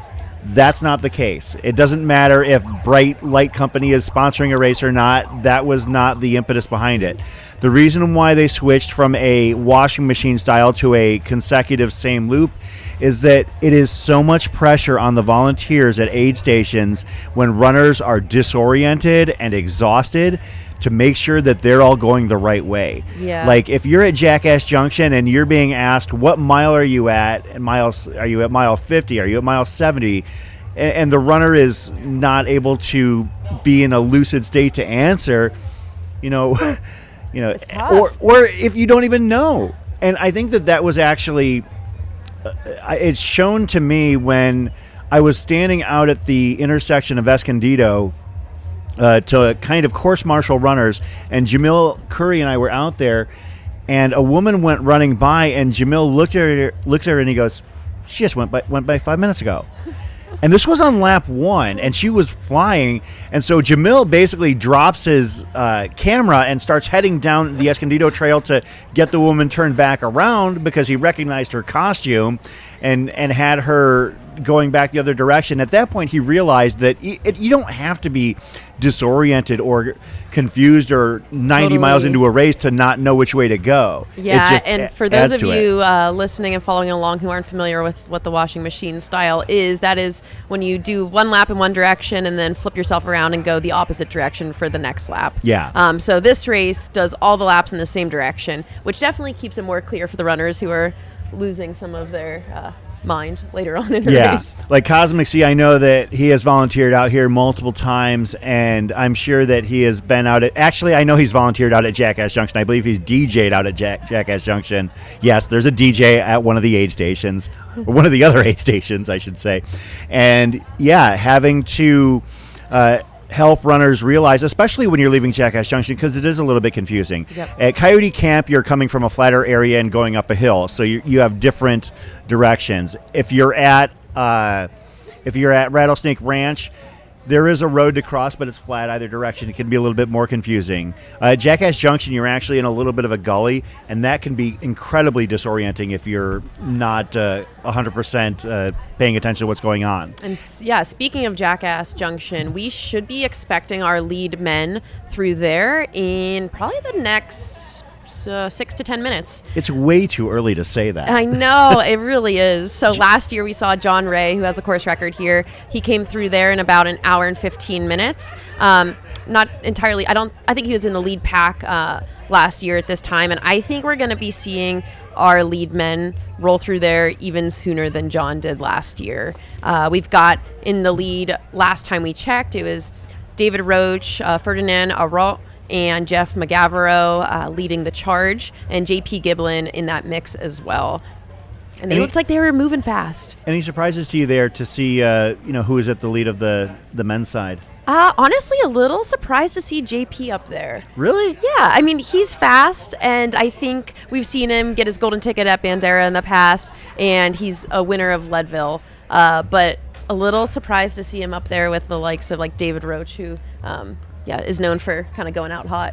So that couple, I'm going to pull up. I have some notes on those two who we just saw on the screen. This married couple, I know that I sent some data on who they were. Yeah, and just for the listeners at home, we got confirmed numbers of starters in both the 100-mile and the 100K race. So we've got 741 starters in the 100-mile and 397 starters, so just under 400 in the 100K. So at this moment in time, we've got, what is that, almost 1,200 people out there on course. Do we have eyes on the back of the 100K pack, the two that we just saw out there? I want to, okay, thanks, Mike. So that was Patricia Carroll and Mike Garcia. Patricia is 74, Mike is 76, Wow. and they're both running the 100K together. And if you look at their ultra signups side by side, they are identical step by step, basically every race for the past 7 or 8 years. Wow. And I've seen them at other events such as Across the Years and other events. They're actually, I believe they're from Hawaii, but they come to a lot of the West Coast races and they run together. And from what I understand, she's better on the hills and he's better on the flats, so they like switch off who's leading. It's actually really cool to see because I've spent time with them on the course before at other places. So yeah, so shout out to two of our more mature runners out there, Patricia Carroll at 74 and Mike Garcia at 76. And they're out there with every intention of getting it done. It might take them a while, but they know the drill. They run, over 100 miles across the years every year, so they're no stranger to spending a lot of time out there together. So yeah, that is couple goals right there. I try to convince my husband Mike to do a race with me one of these days, and we've yet to complete one step by step together. I was going to actually ask, have you two ever, what is the longest race you two have run together, if ever? Is there a 5K that maybe the two of you we did a 50K in Virginia once. Okay. Both together. And then I ran Dead Horse 50 miler a couple years ago and caught him with about 15 miles to go, and we ran the last 15 together. Somebody's asking if a lot of the 100Ks are walking. Is walking common versus running? Well, I guess it depends on who you are, because you're talking to two people who couldn't be more different when it comes to how we race. And of course, my co-host here, Leah Yingling, is typically at the front of the pack in some of the biggest races in the U.S. and beyond. And probably running, what percentage would you say, for something like Western States or UTMB, are you running versus hiking? Oh, Western States, I ran probably 97% of that. UTMB is a different story. In my most recent run at Run Rabbit, there was definitely a lot of walking in that one. Well, that was extenuating circumstances, I felt like, because Run Rabbit Run, that's a story for another day, but you were absolutely crushing it for the first 80 or so miles. Whereas I just had a 100-mile finish a couple weeks ago, and I probably ran about 30 to 35 miles, and my running was maybe at a 12 to 12 and a half minute mile pace, and the rest of it was about 70 miles of walking. And that's what's awesome about these races is the front of the pack to the back of the pack. We can get these done, and you can go whatever pace you need to. Well, we've got eyes on our lead men's pack here. So I see David Roach. He's up there in a bucket hat in the green shorts. We got Jeff McGavro leading this pack. So it goes Jeff, David Roach, Ferdinand Clovis Arup, and then we got Caleb Bowen there in fourth place in the blue tank and the blue shorts. So that, I believe, is our lead four guys right there. Of course, Caleb Bowen is going to find himself in the fight for his life for the title of fastest Javelina runner from Huntington, West Virginia, because Dan Green ran a 13:18 here last year and is also part of the field. Dan's 13:18 was the fourth fastest run last year, and I believe ninth fastest overall in Javelina 100 history. Yeah, and Caleb, he made it to Western States through a Grindstone 100K golden ticket last year when both the Calebs got golden tickets. He followed that up with a 23rd place in the men's field at Western States this year, running just over 19 hours. And one of my favorite comments from Caleb Bowen was after Western States, I bumped into him at Lake Tahoe, and he told me that he was here for the women's race because he spent his entirety of Western States in the midst of the women's race. Oh, wow. So what you're seeing here, actually, these runners are probably about less than a mile out from Jackass Junction, and this was actually an area that was affected by burn maybe a few weeks ago. Just prior, the Javelina Hangover is a lead-up race to the Javelina 100. Javelina Hangover has a 75K, 50K, 25K, and a few shorter distances. But I ran the 50K as part of my training build for my race. And when we got out there, they're very close to Jackass. They're actually about a quarter mile out. So this is actually a widened out area that they had to widen out for fire trucks to get into combat wildfires. So they're actually going to crest this short hill here and maybe go a very short distance. You can see it, actually, I think. Then down into Jackass Junction. Yeah, so they're actually our first runners to hit Jackass. You can see it in the upper right-hand corner. Yeah, I just realized that once it widened out that much, that was buffed out for fire trucks to get in there to help combat wildfires.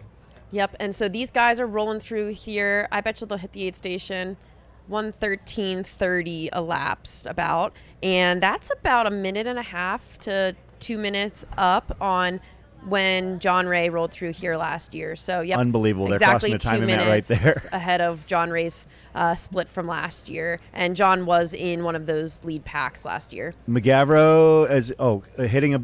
nice. He is already... No, actually he hit hit water, Yeah. smart, getting that evaporative cooling early. And this is the AZ Trail Laggers who are going to be taking care of runners here at Jackass Junction for the first shift. It looks like our bike cam did somebody not stop? Let's see. Our bike is picking up speed. Is there somebody ahead of the pack There already could be, out or there? he could be trying to get some. That's true. It is Need to kind get of ahead. like the initial departure from Jackass Junction is a little bit technical, but then once you actually get past, there is a, shall we say, a very prominently shaped rock Oh. out there. You are sorry to interrupt you, No, Chris.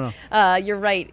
JP Giblin is leading this race and was not in that pack of 4. So JP Giblin got to Jackass Junction 1 minute before those guys. So I believe our biker bike is on the probably chase. going to find JP right now. So we've got JP Giblin rolling into Jackass Junction at 1:12:43 elapsed.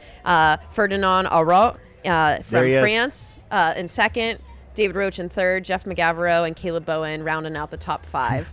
Took our bike cam a minute or so to catch him, but yeah, JP Giblin.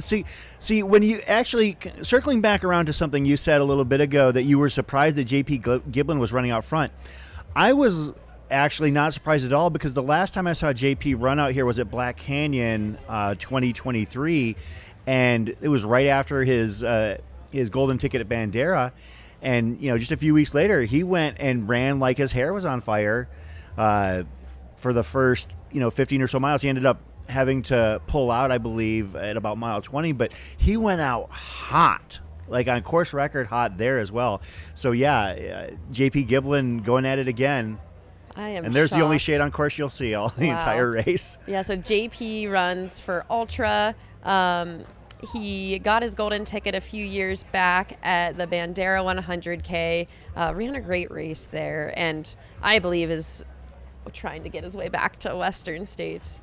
Yeah, so this bike cam has got basically a signal sending backpack as well. Basically, I guess you could say a portable Starlink type device. So this is something that Aravaipa and Steep Life Media Mountain Outpost have invested in to help better our coverage of these races. In some cases, the idea of getting signal into these areas was a pipe dream even just a couple of years ago.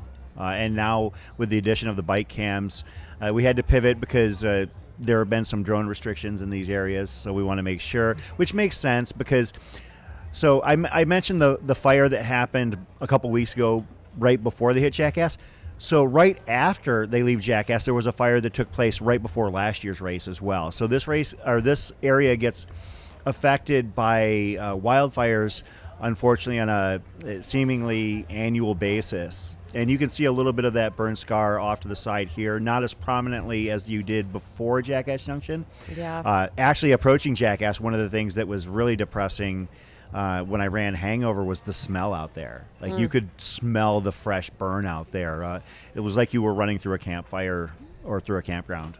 Yeah, so I'm appreciating some of the chat feed right now. So a good reminder is JP Giblin just spent a large portion of his summer pacing Tara Dower on her AT trail FKT. So, the app trail isn't entirely similar to what we're seeing out here in the Arizona desert, but I bet you those miles and just the resilience JP got to witness out there is giving him an extra gear today and giving him the confidence to go out there and lead the charge. And I did see that Tara is here, and I believe Tara is going to be pacing him if I think so. if called into duty. Yeah, so yeah, I did see Tara out here talking to people at the expo.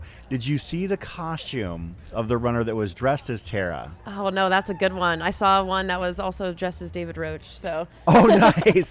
So, yeah, somebody actually, the famous photo of Tara from last year's Javelina 100 posted, and Tara's such a good sport about it. I spoke to her before Hard Rock this year, and, one of the things I brought up was the photo, and it was so funny because right after that, of course, she finished her legendary Appalachian Trail finish. And when I talked to her at Hard Rock, one of the things that she said was basically like, "Oh, I wondered. My friends and I we're wondering what the over/under and how long it was going to take for you to bring that up." And well, first of all, I felt kind of called out, but second of all, she took it in stride, and she's like, "Oh, now everybody knows me for that." Well, a couple weeks later, people know of her for something entirely different. Yeah, 100%. And we are keeping our eyes here on our Jackass Junction aid station. We've had the top 20 men come through so far. We got JP Giblin, who you're seeing on your screen right now. He came through at an hour 12 elapsed with a chase pack of Ferdinand Arrault, Jeff McGavero, David Roach, Caleb Bowen right behind him. And then in 6 through 10, not too far off, were Dan Green, Raj Panu, Tony Rodriguez, Taylor Hitt, Anthony Fagundes, and then we had Stephen Kirsch, Cole Watson, Blake Slatengren, a nice group of folks right behind them. And these guys are running within, I mean, there's a big pack of them. These guys are all running 1:16 elapsed, and there's about 15 of them. So we are seeing a packed chase pack, and it's still very tight, and we'll be awaiting the lead women through Jackass as we speak.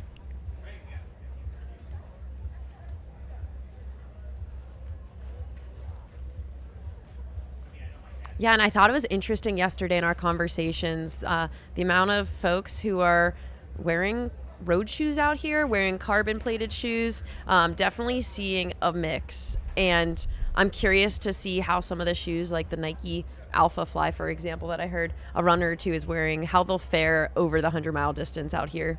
Yeah, we've seen runners in the past actually do very well out here in road shoes. Back a few years ago, 2021, 2022, it was actually kind of a novel thing when we found out that Camille Herron or Nick Curry were going to run this race in road flats. It was kind of like, wow, really? Yeah. But it's now become a much more common thing. As you can see, that trail is fairly buffed out, as they leave Jackass. Prior to Jackass, it's not the most technical in the world, but it's definitely a greater consideration. But leaving Jackass, you can basically you get reliable footing. This is actually probably the quote rougher portion of the trail, leaving Jackass, and then once you actually get closer to the road crossing leading into Rattlesnake Ranch, then it's even smoother out there. So. Yeah, and just a reminder, our men's course record pace here is around 7:39 minutes per mile, and these guys right now are definitely running exceptionally under that. And I would say a lot of the runners tend to slow down a little bit later on their laps, but oftentimes we do see runners running really consistent over all 5 laps. One of those runners last year we saw was Blake Slatengren running super consistent. And I think there's different strategies that you can use in Javelina and be successful.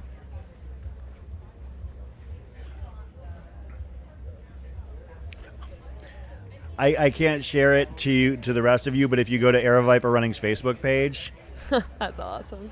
You can see the gentleman who dressed up as Tara Dower, cat's ears and cholla cactus attached to arm and everything. And actually Tara in the photo with the guy, so that's amazing. She is very good-spirited about it then. Yeah, and for those of you following along, we got the camera on JP Giblin, our lead runner in the men's race. He came through our mile 10.5 aid station at Jackass Junction in about an hour and 12 minutes.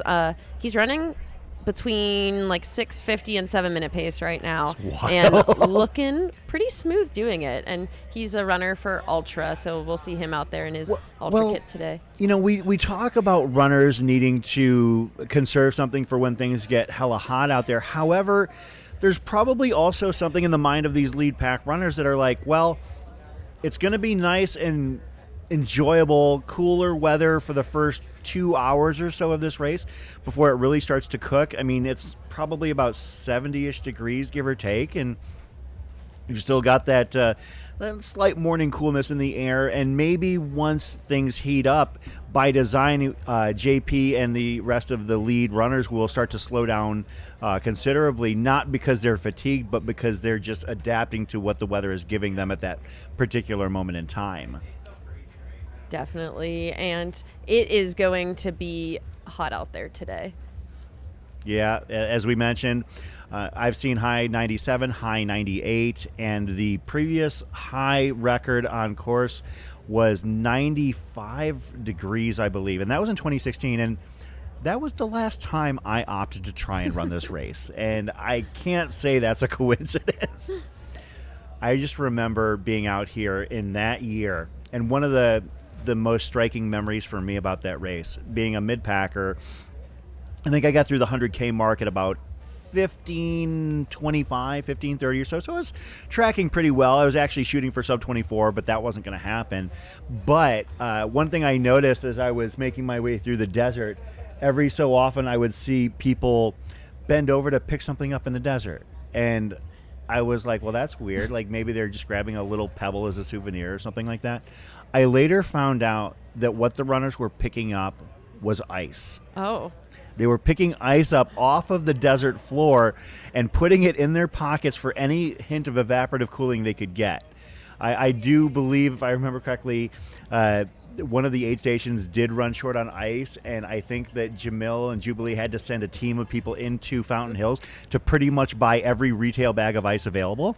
And since then, now, as you can see, if you walk around Javelina headquarters, there are ice machines and ice trucks, like fully set up. I believe that at that point, from there on, I think that the standard that they held was 20,000 pounds of ice for this race. That is so much ice.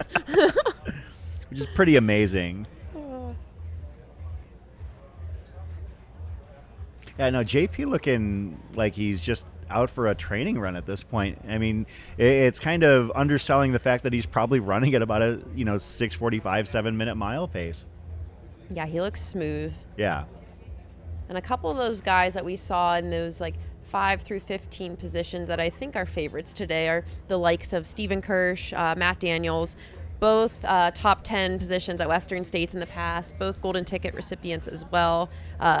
Both really fast guys too. Matt, he rips, especially on the shorter stuff. And honestly, I'm very happy to not see Matt leading the charge today. I think if he can run a smart, controlled, dialed race, he's somebody in the field that definitely has the leg speed to move up later.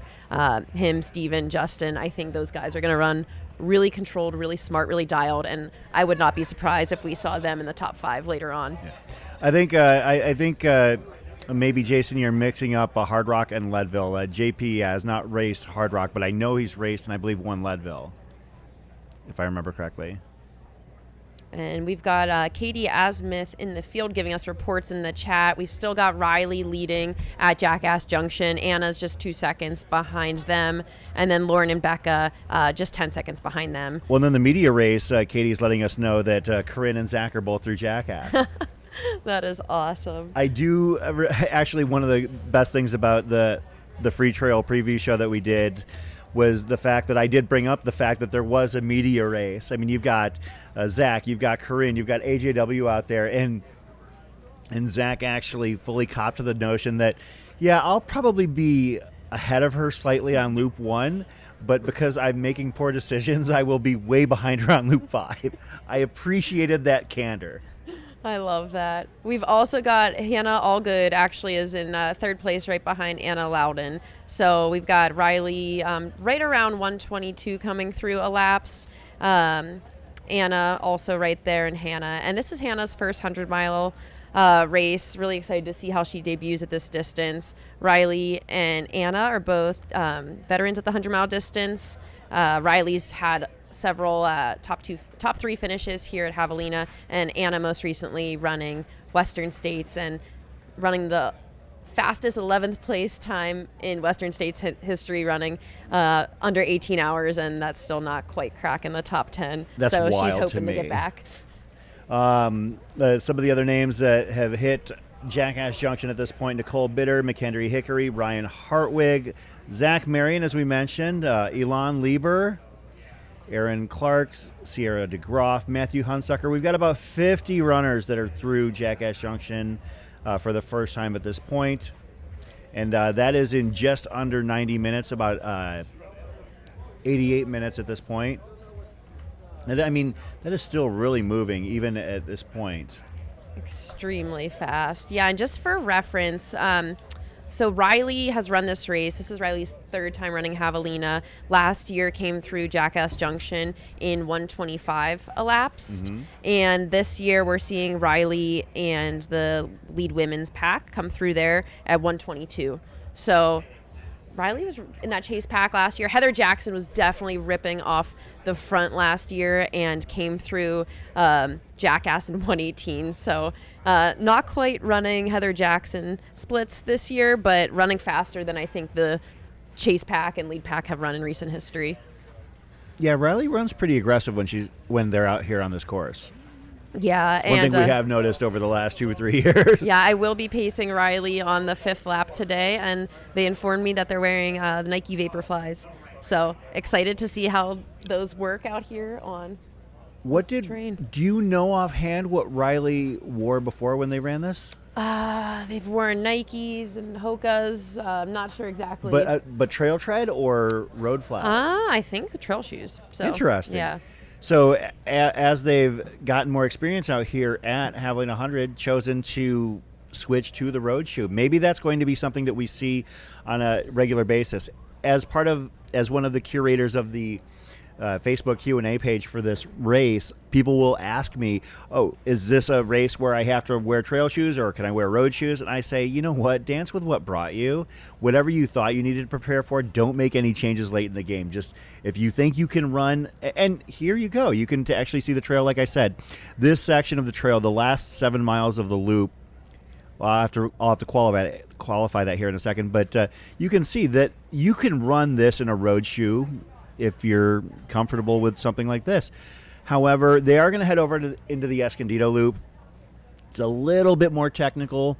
I actually wonder if we're going to be able to get bikes on the Escondido loop because, frankly, running that makes me nervous because of the way that the shelf is there. I just don't like how it feels underfoot. Personally, I would never take a bike out there. I've actually had a friend who had a pretty gnarly bike accident on the Escondido loop, broke their collarbone, but these riders are probably far more talented than I.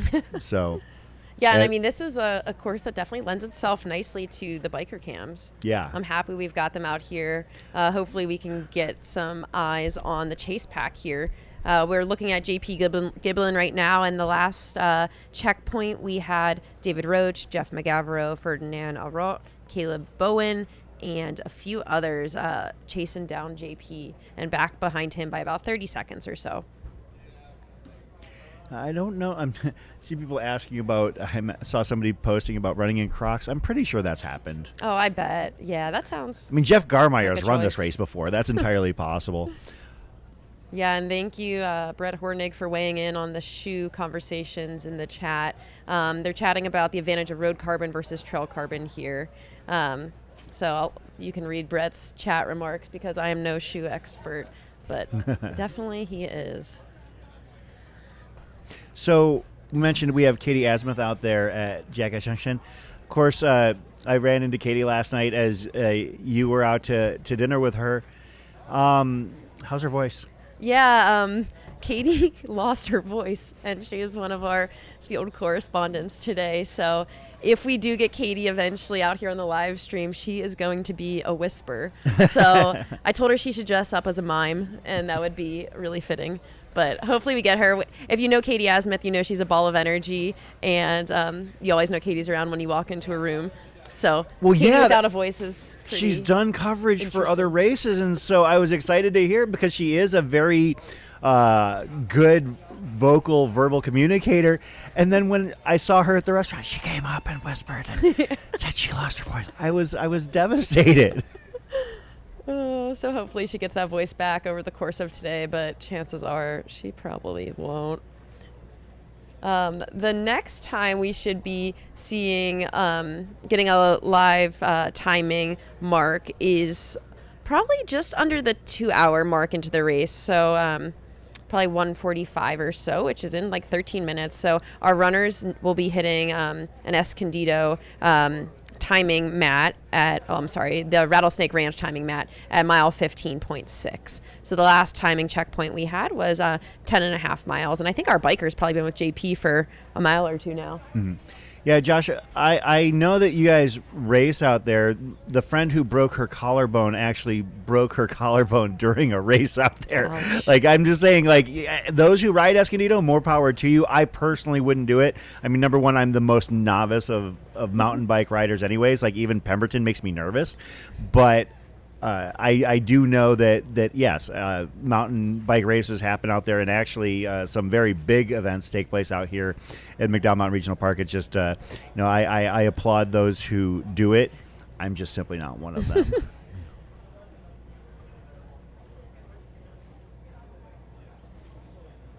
And we nobody didn't get any eyes on people doing ice yet at the last aid station. So it's warming up. We've got temperatures probably above 70 degrees. We did see Jeff McGavero dousing himself with some water at the last aid station. I'd imagine from Rattlesnake onwards, we will see our runners starting those heat mitigation strategies. Yeah, Rattlesnake Ranch is typically where it starts because that actually is probably for some of these runners going to be the last opportunity for them to open up before things get really warm.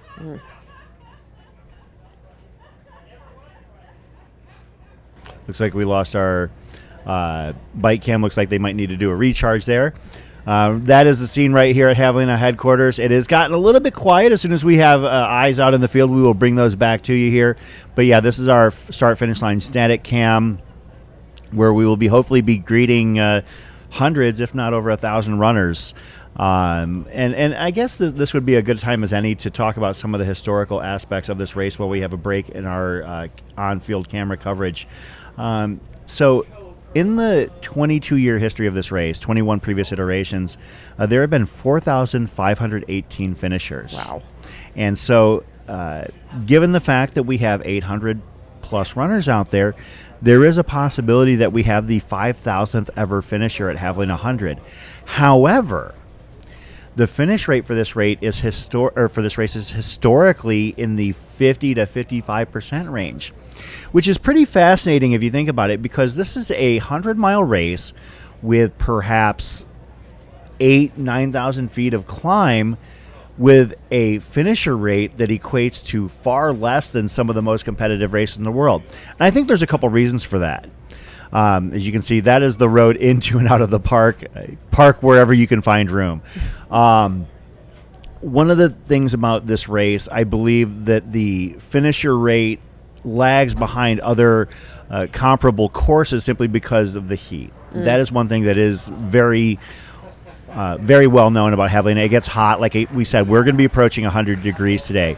Another reason is just kind of perhaps a bit of a victim of its own success kind of thing, that you don't have to get into a lottery to get into this race. You know, like for instance, you compare it with something like Western States or Hard Rock that have, pretty high finisher rates for the difficulty of those races. The thing is that if you're getting into those races, you've run your way into those races, whereas with Javelina, it's more like you can register. You just have to come in and do the work. And unfortunately, sometimes because you register for this race in January, or maybe you get in off the wait list in June or something like that, maybe you've been a little bit distracted with life, or perhaps haven't put in the work. So all we can do is encourage people to put in the work and be ready for this race. But it seems like the finisher rate wavers between 50 and 60% on an annual basis. So the notion that we are going to have 482 finishers to get to 5,000, it's kind of a coin flip. Yeah, and this race is really crew friendly. I mean, these crews don't need to do much other than like put up shop here at headquarters and wait for the runners to complete these laps. They'll see them 4 times. Yeah. And they'll have good support out there from the aid stations to get ice and water in the midst of all these loops. So I think this is pretty crew friendly. It makes logistics easy, and I think this is a very beginner friendly 100-miler if you're looking at it from that perspective. Yeah, Liz, that clock on the left-hand side is the time of day here. The one on the right is the race time. I think that the time of day one might be a hair off, but don't quote me on that. If so, it's within a minute. But looking at some of the historical numbers that we've seen here at Javelina 100, the closest DFL that we've ever had was 29 hours, 59 minutes, 38 seconds, and that was Paul Piplani back in 2005. Paul was the 47th finisher back in 2005, and the closest DFL. I do have some other notes on finishes as well. Let me see if I can pull those up. So we mentioned the men's and women's course records. The men's record, Jonathan Ray, 12:43.10. The women's course record, Camille Herron, 14:03.23. The men's masters number at the 40-plus division, Brendan Davies, 14:04:30. The women's 40 plus, Devin Yanko in 2022 with a time of 14:36:10. The men's 50 plus, this is actually pretty amazing. Jay Aldis, 15:20:56. Wow. At the age of 50. The women's side, Megan Canfield, 19:07:46. In the 60 plus division, Craig Bronstein, 20:32:59. And on the women's side, this name is one that is very familiar to trail and ultra running fans of a long time, Gunhild Swanson. Oh, that's awesome. Gunhild Swanson, legendary.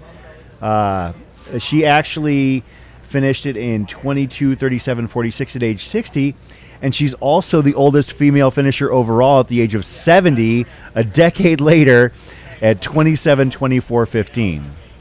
The youngest finishers of all time, the youngest male finisher ever, Colby Wentland out of Aurora, Colorado, the age of 12. Ran this back in 2013 with a time of 29:49:39.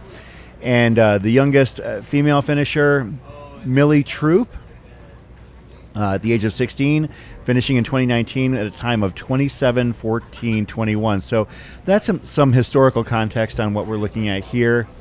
The oldest male winner all time was Dennis Polhico, very well remembered runner here from Arizona.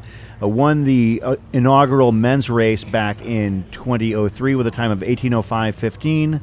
And the oldest women's winner was Brenda Corona of Escondido, California, winning the 2011 race in 19:34:35. One of the other things, Leah, that I mentioned to you before we went on the air, and I need to pull this up really quick, is the fact that the first winners of both the 100-miler and the 100K overall were both women.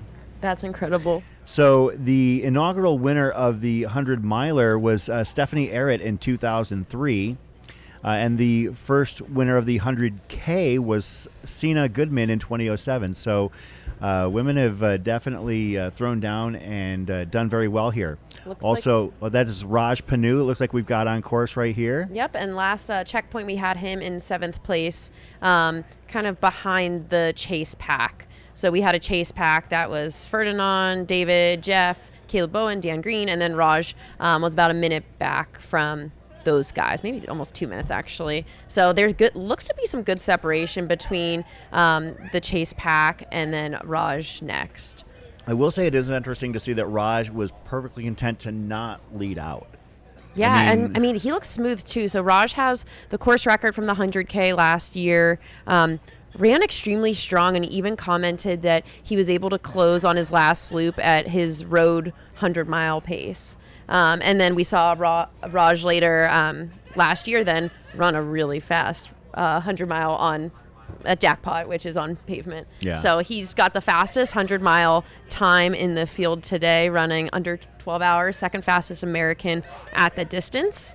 And I think Javelina, he doesn't do a ton of trail running and might find Javelina slightly technical, which is what he commented on last year after the 100K. Yeah. So maybe this terrain doesn't come as easily to him, but he is definitely one of the faster guys in the field. Well, and that's why I actually picked Raj to win this race. And not only that, but also set a course record and I think flirt with 12:30, simply because this is a race where you can get away with road shoes where you don't have to be a technical maestro. I mean, Camille Herron ran an amazing race out here.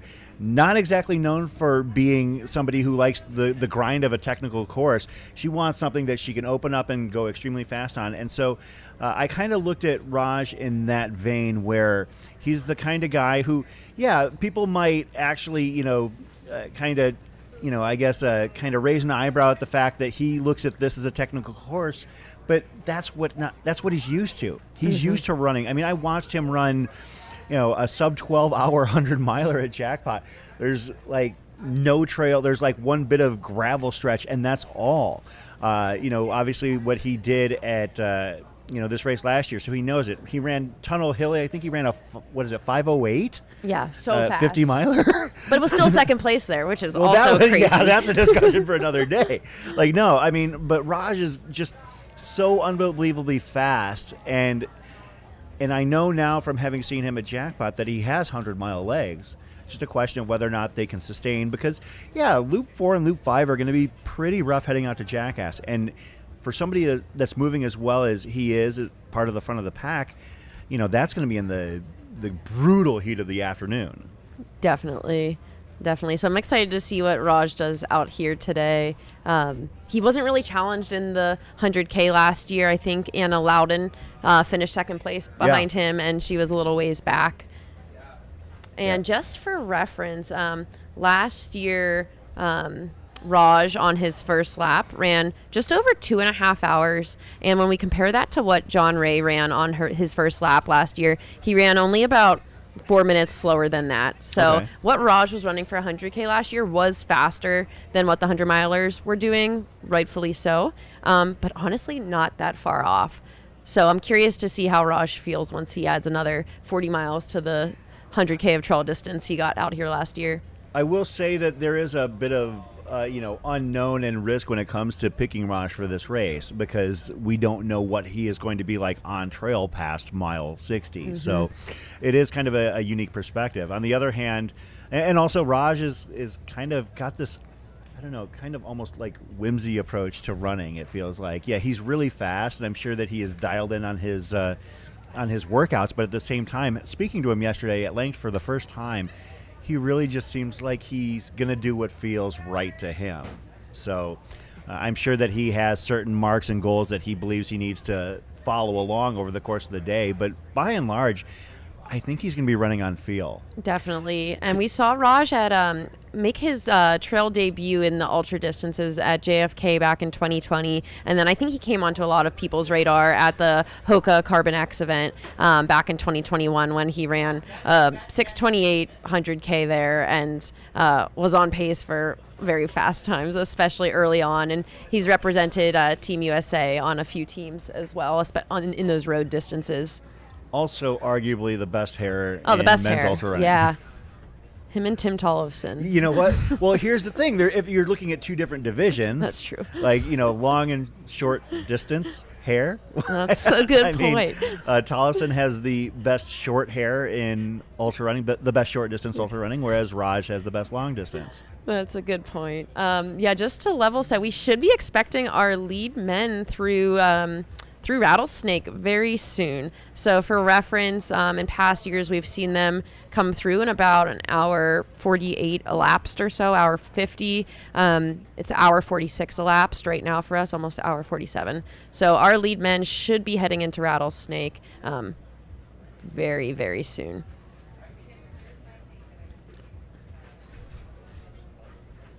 You said what was the first what was John's time? John rolled through a Rattlesnake last year at an hour 50. That seems so fast. That is so fast. I mean, I'm thinking about this, because I run Pemberton. This is basically my backyard in terms of where I run and train, and for anybody to get to Rattlesnake around that loop in that kind of time is just. En route to 100 miles. Yes. If you're doing a single loop, drop the hammer kind of thing, I get it. But that's just awesome. So we've got an update that JP and David are running together through Rattlesnake. And then we see Jeff McGavro about 30 seconds back running with Dan Green. So we've got David Roach and JP Giblin leading, which means David just closed probably about a 30-second to 1 minute gap on JP, followed by Jeff and Dan. And we should be seeing the rest of our lead men coming through soon, which means David's up. David and JP are running about 5 minutes faster than John split that last year. So, of course, the next stop for David and JP, Jeff, Dan, and everybody else is going to be Javelina headquarters. We do not have a lot of time between these hits. That's actually pretty amazing to me because this next stretch, this Escondido stretch, is a little bit longer, but it's largely downhill, and it's going to be a very quick one for a very capable runner such as these. So it makes me think that, yeah, Raj is probably a minute or two out from Rattlesnake Ranch as well. So I don't know if this was a new bike cam that picked him up or like the same one that hit a recharge on our previous feed. But yeah, basically this stretch is going to be heading, basically you're going to come up to a road crossing here very quickly, like right as you enter Rattlesnake Ranch. Rattlesnake Ranch, I believe, is still taken care of by the Surprise Running Club. Yes, the town of Surprise Running Club. They are not a running club that just pops up out in the middle of nowhere. Arizona known for its unusual town names, Surprise, Sholo, names of that nature. I believe there's a town called Three-Way. I don't know.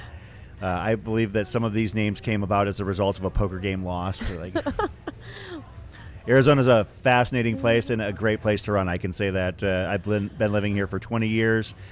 Became enamored of the Aravaipa running scene, first discovering it in about 2012 or so. Came out to Javelina for my first experience in 2014, crewing and pacing a previous partner, and stuck around the scene and became a fan of it. And just so happened that when we started doing live streams, I raised my hand and begged and pleaded Jamil to give me a chance, and now he can't get rid of me.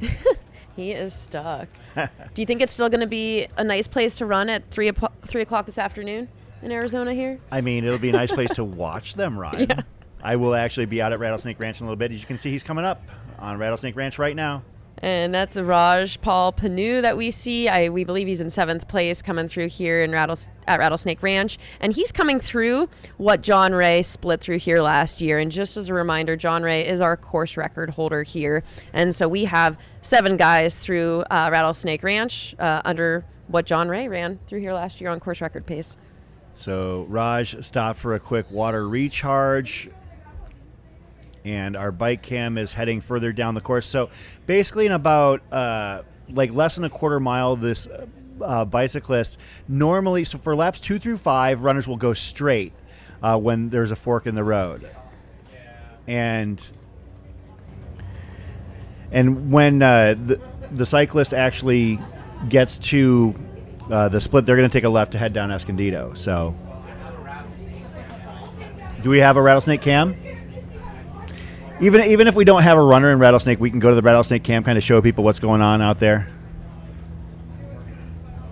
Thanks to our crack production team. I think we got Trevor and Michael Carson out there. Michael Carson, actually a veteran of this race, finished 2nd, I believe. Right? Is that right, Michael? Yeah. You finished 2nd here a couple years ago? Maybe that was like 2016, Mm-hmm. 2015. Pretty fast. Is that... That looks like that's Tony Rodriguez right there. Yes, that's Tony Rodriguez. And he is in 8th place coming into Jackass Junction.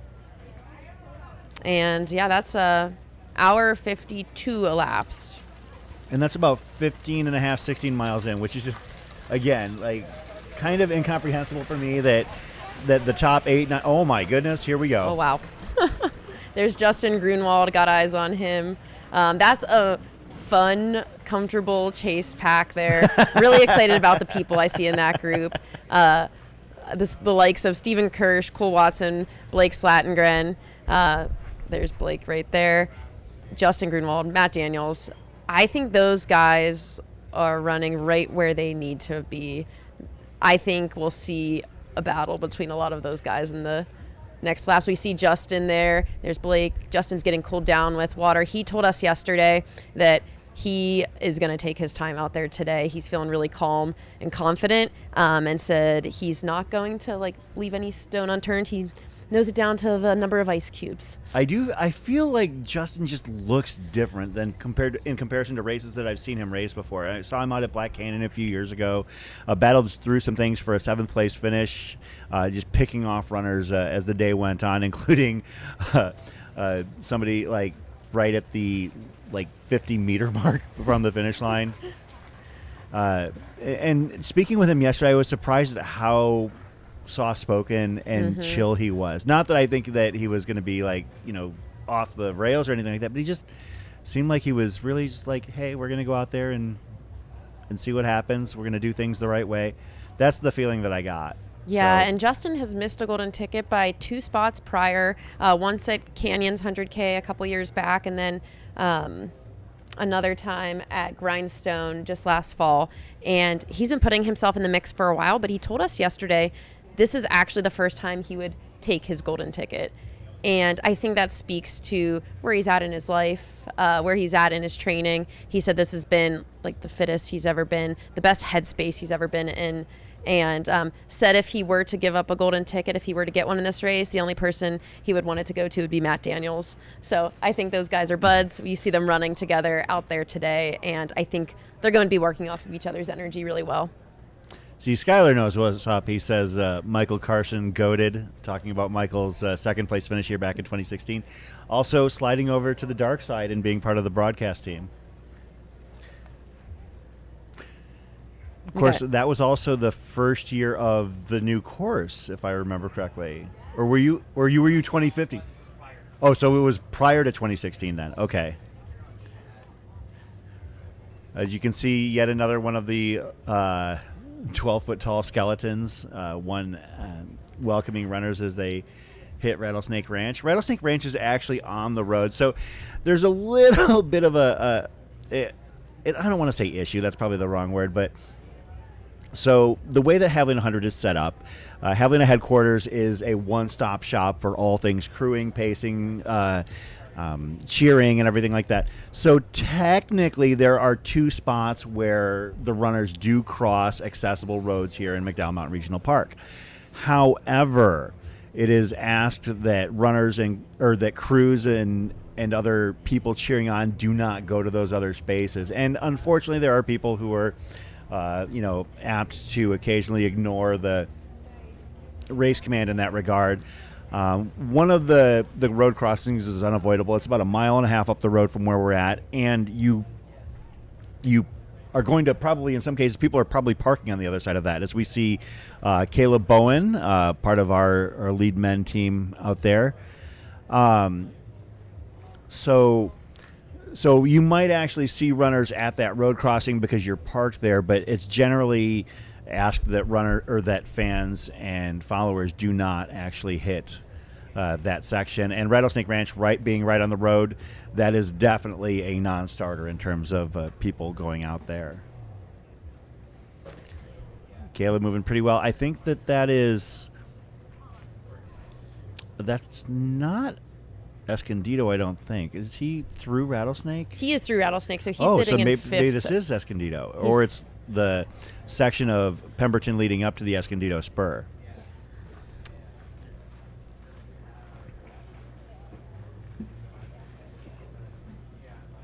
Yeah, so we've got 20 men through Rattlesnake Ranch. Again, like, to get through Rattlesnake Ranch in under 2 hours on your way to running a 100-miler just seems so aggressive. Yeah, and then in terms of our lead women's field, we should be seeing them around that 2-hour elapsed mark come through Rattlesnake Ranch. Last time we had an update. We had Riley Brady leading the charge, Anna Loudon right with them, and then Hannah Allgood a few seconds back in 3rd place. Becca Wendell, Corinne Chalvoy, Sierra DeGroff, Lauren Puritz, Erin Clark to follow them.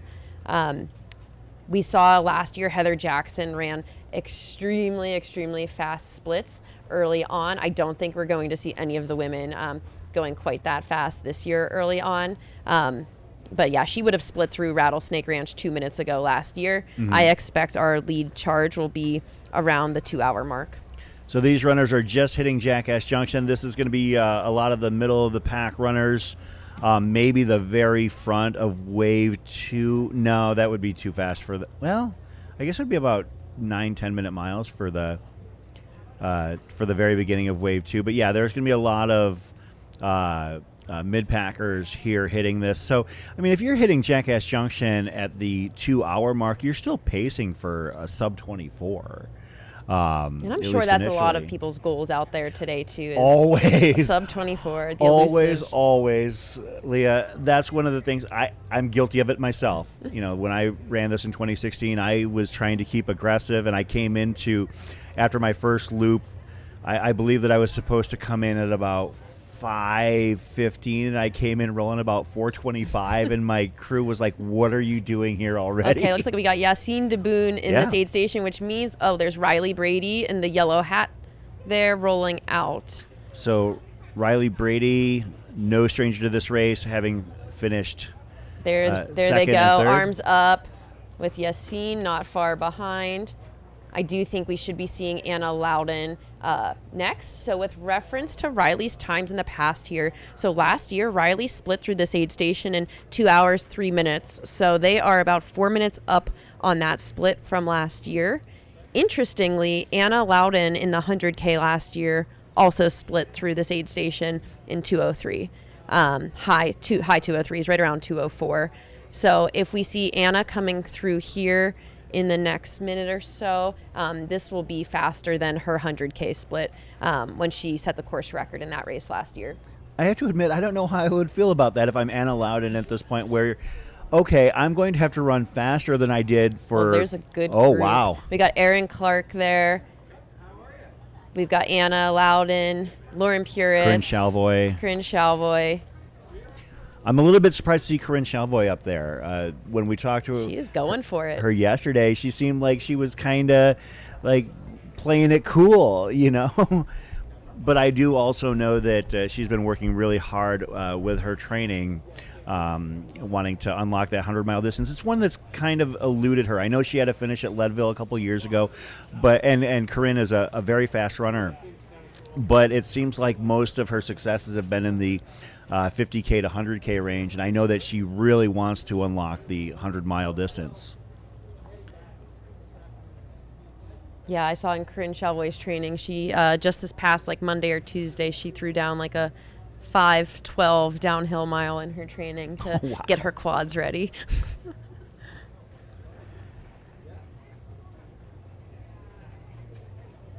Okay, so that's Escondido right there. So there's a stretch of Escondido that kind of leads up, that is a little bit elevated, but then once it gets past a set of hills, you actually kind of hug the hills, and the hills actually face the morning sun, and it ends up being very, very warm very quickly.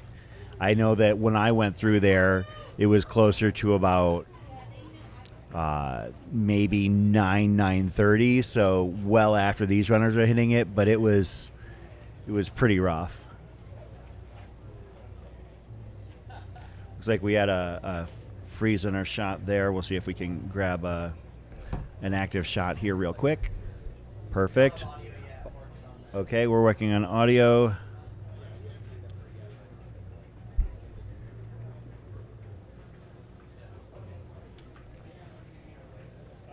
Once we have audio, we will go out to the field. Runners heading into Jackass Junction, the halfway point. Not for the first loop, but for the rest of the race for these runners, this is the virtual halfway point.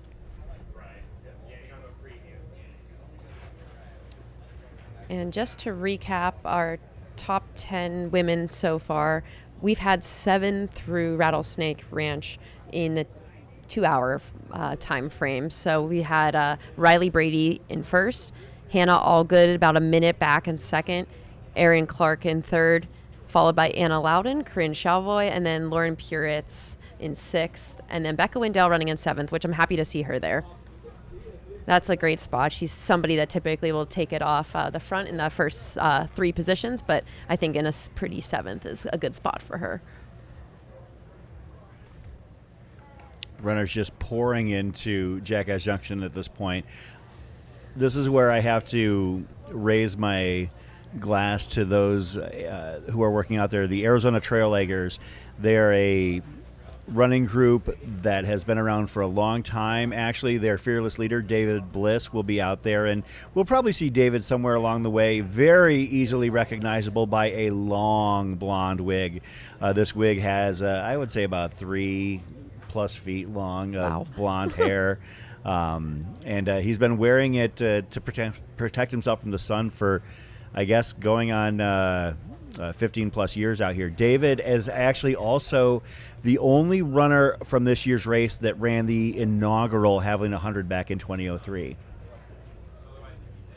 That's a good stat. Yeah.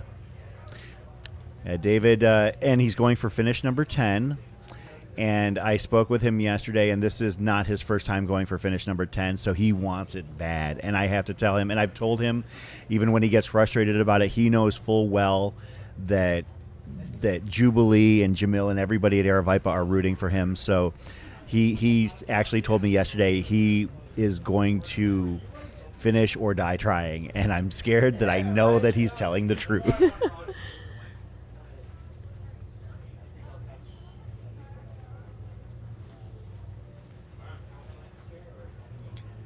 Looks like our bike cam is picking up steam. Is that JP again?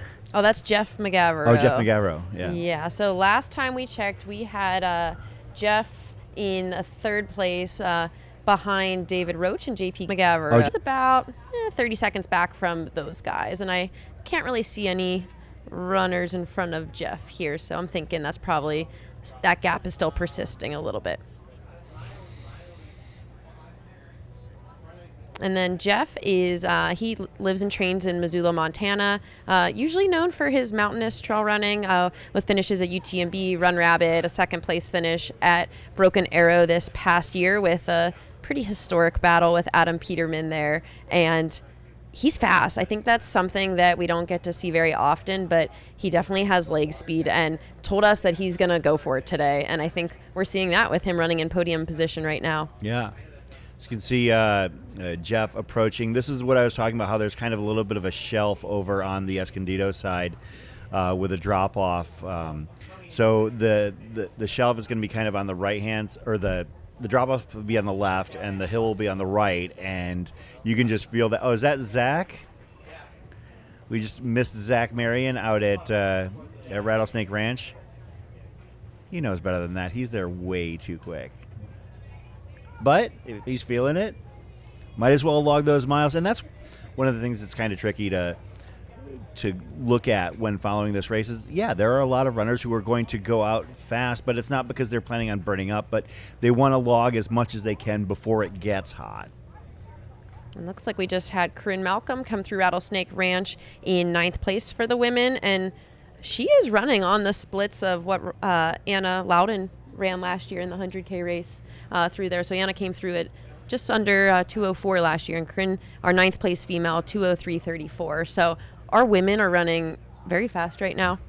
As Zach had alluded to, he is about 3 seconds ahead of Corinne Malcolm and fully expected to finish the first lap faster, but then to be way behind on laps 2, 3, 4, and 5.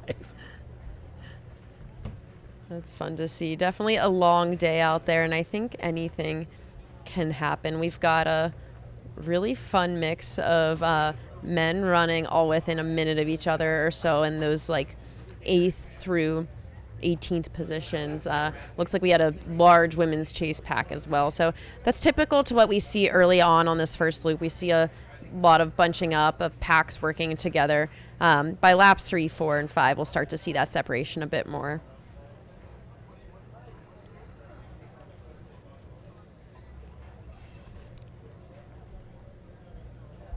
So we've got about 40 runners through Rattlesnake Ranch. All right, and it looks like, okay, we've got Jeff McGavro, and then I believe that's Dan Green following up right behind him in the blue shirt and they would the track. tights. They're both pretty tall. Yeah, and looks like Dan's making a move around Jeff. That was cool to see. So Dan Green is from West Virginia. He ran in 2nd place for a large portion of the day here last year.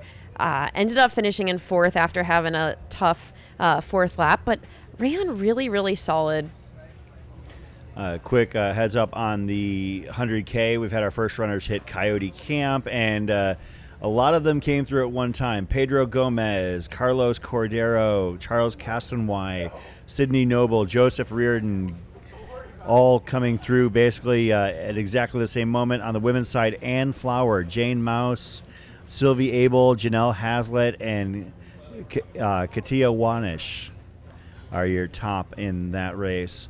Of course, we mentioned that we had spoken to a couple runners, including Whitney Dancaster yesterday. Whitney running at about 9th place on the women's side of the race. So And what we're seeing on your screen here is our men's 3rd place and 4th place runners right now. Dan Green in the blue, Jeff McGavero in the red. Dan's from West Virginia. Jeff's training in Montana. And Dan was saying yesterday he prefers the 100-mile distance. It gives him more time to control the little things and kind of like peck away at the distance. And he feels like the 100K is a bit fast for him sometimes. But, I mean, he's got some serious leg speed.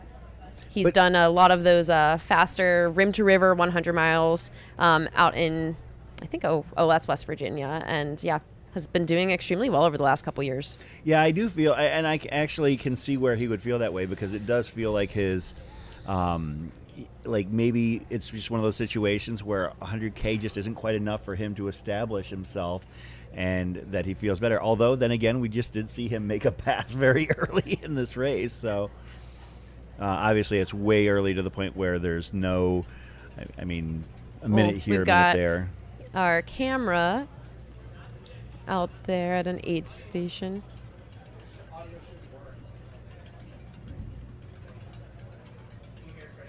Let's see. Hey, Chris, can you hear us? I can hear you. Can you hear me? Yay, we got Chris Brown. Hey, how's it going, folks? Great, Chris. What do you got for us? Well, we had a little audio snafu for the first few runners, but we're here now just in time to catch roughly 30th on both sides here. But loved hearing your recap of who was coming through. Like you said, kind of some front runners and then really, really solid established packs on both the men's and women's side. So, you know, all the big names are up there. But off the front, we had JP and David, followed only about 20 seconds behind by Jeff and Dan. That was a closer gap than I feel like it looked like on the tracker. Those 4 are basically running together. On the women's side, Riley, of course, up front, and then basically everyone came through together after that. It looked like, I think it was Anna, if I'm remembering right. That must have been 45 minutes ago at this point, but I think she was leading it, but everyone else was right there. So, everyone's in it, and it's exciting. What kind of cooling tactics are you seeing out there? I saw a few people pulling the ice bandanas out of their packs, getting ready to start loading up. So this was definitely an aid station where some people took, some people blew right through, and some other folks decided to take a moment and actually start loading up on ice. So we did see a little bit of splitting up after the aid station because of how long different people decided to spend here. So we're entering the point in the day where cooling starts to become a big deal. So it's interesting to see who chooses to start mitigating that now versus who thinks they can get one more aid station before starting to put some ice on them. Well, I hope they're actually taking advantage of that at Rattlesnake Ranch, simply because I know that this next section gets extremely warm, and it's a fairly long stretch to headquarters from here. It is not one that they want to take lightly, so hopefully they're all approaching this next section accordingly. Yeah, so lap 1 here, they've got a little extra distance between here and heading back to headquarters. On all the future laps, this will be the shortest section, if I recall, from Rattlesnake back to headquarters. But yeah, and so they have that little extra spur on this loop, which I also believe is kind of the most technical section they'll have to face all day. So yeah, hopefully they're all cooling appropriately and not getting, they need to get ahead of it. Was there anybody out there that looked like they were working a little too hard too soon?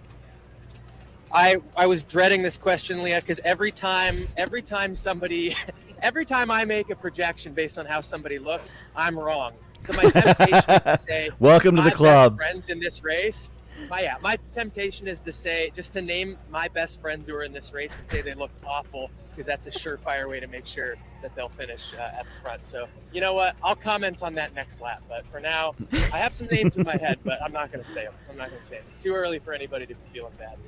Some people just run stressed. They just look like they're working harder. That's just how they do it. So we're not going to call them out for that.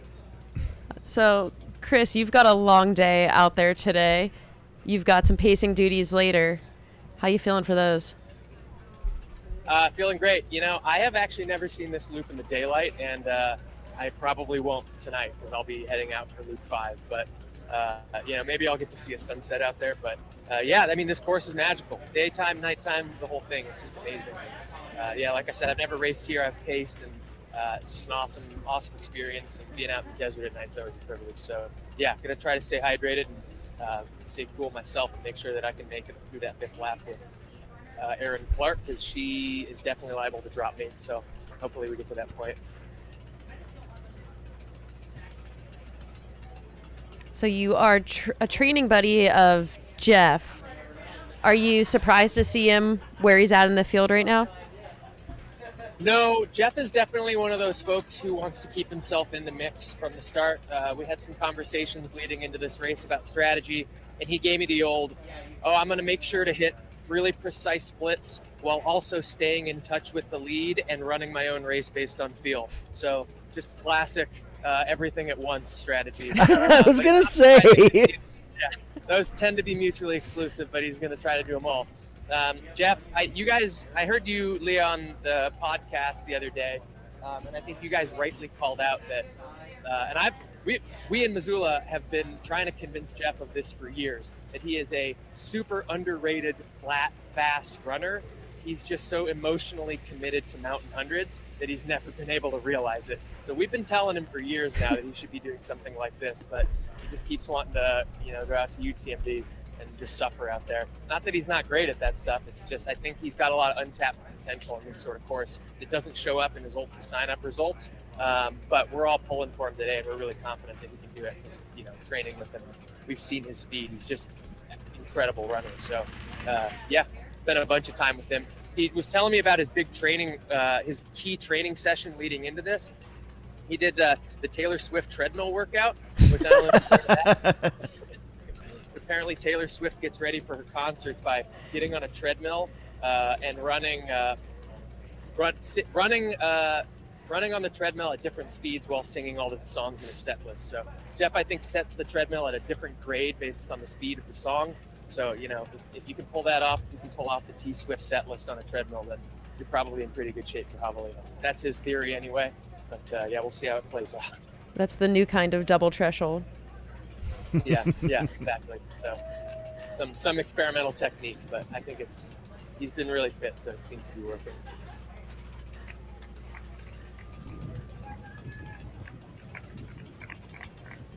We got a Roscoe's Chicken and Waffle shirt up there today. Nice. How are the temperatures feeling out there?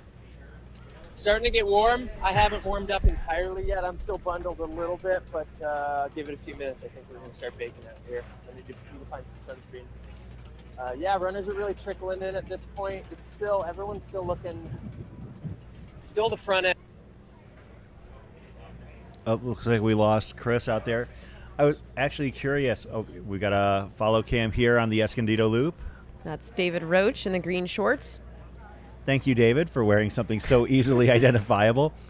That's one thing that I hope a lot of runners recognize. I mean, obviously, you're beholden to sponsors and everything, but I also feel like if you make it easier for us to identify you, you're going to get mentioned on a more regular basis. It's simply just because we can gravitate to you. Now, if you give us a few time and a few hours of following these runners, we'll be able to identify you eventually. Definitely. It just takes a little bit of time. Yeah, whereas from jump, it's like, oh, David Roche is dressed like a 1980s soda glass, like with the shirt design and everything like that. Things like that. If you have a very distinct Halloween costume, such as Jordan Camastro, like I know that there's only one full bodysuit chupacabra on the course. Things like that. Definitely. It's in make it mind. identifiable. Like it makes it easy to ID you. Just like David here. So we got David here in the green shorts and the bucket hat. He's running right behind JP Giblin right now. So this is our first place male and second place male. They are probably around mile 20 or so, probably not quite at 20 yet, maybe about like 19. We should expect them into headquarters around 2:35 a lap. So probably in about 15 to 20 minutes, we'll start to hear some claps and cheers behind us here in the studio. So JP Giblin, of course, much of his miles leading up to this over the past few months involved spending a lot of time on the Appalachian Trail. Yeah, Of so course, he was a main crew person for Tara Dower en route to her FKT that she said. And if you look at JP's Strava, I think he had some pretty huge weeks, 139 miles with 30,000 feet, 42 hours on his feet with Tara. But then recently has just been staying pretty low-key, getting some fast runs in. He is a runner for Ultra. Not sure what he's wearing on the feet today, but probably one of their faster shoes. Yeah, they're moving just so quick on this Escondido loop.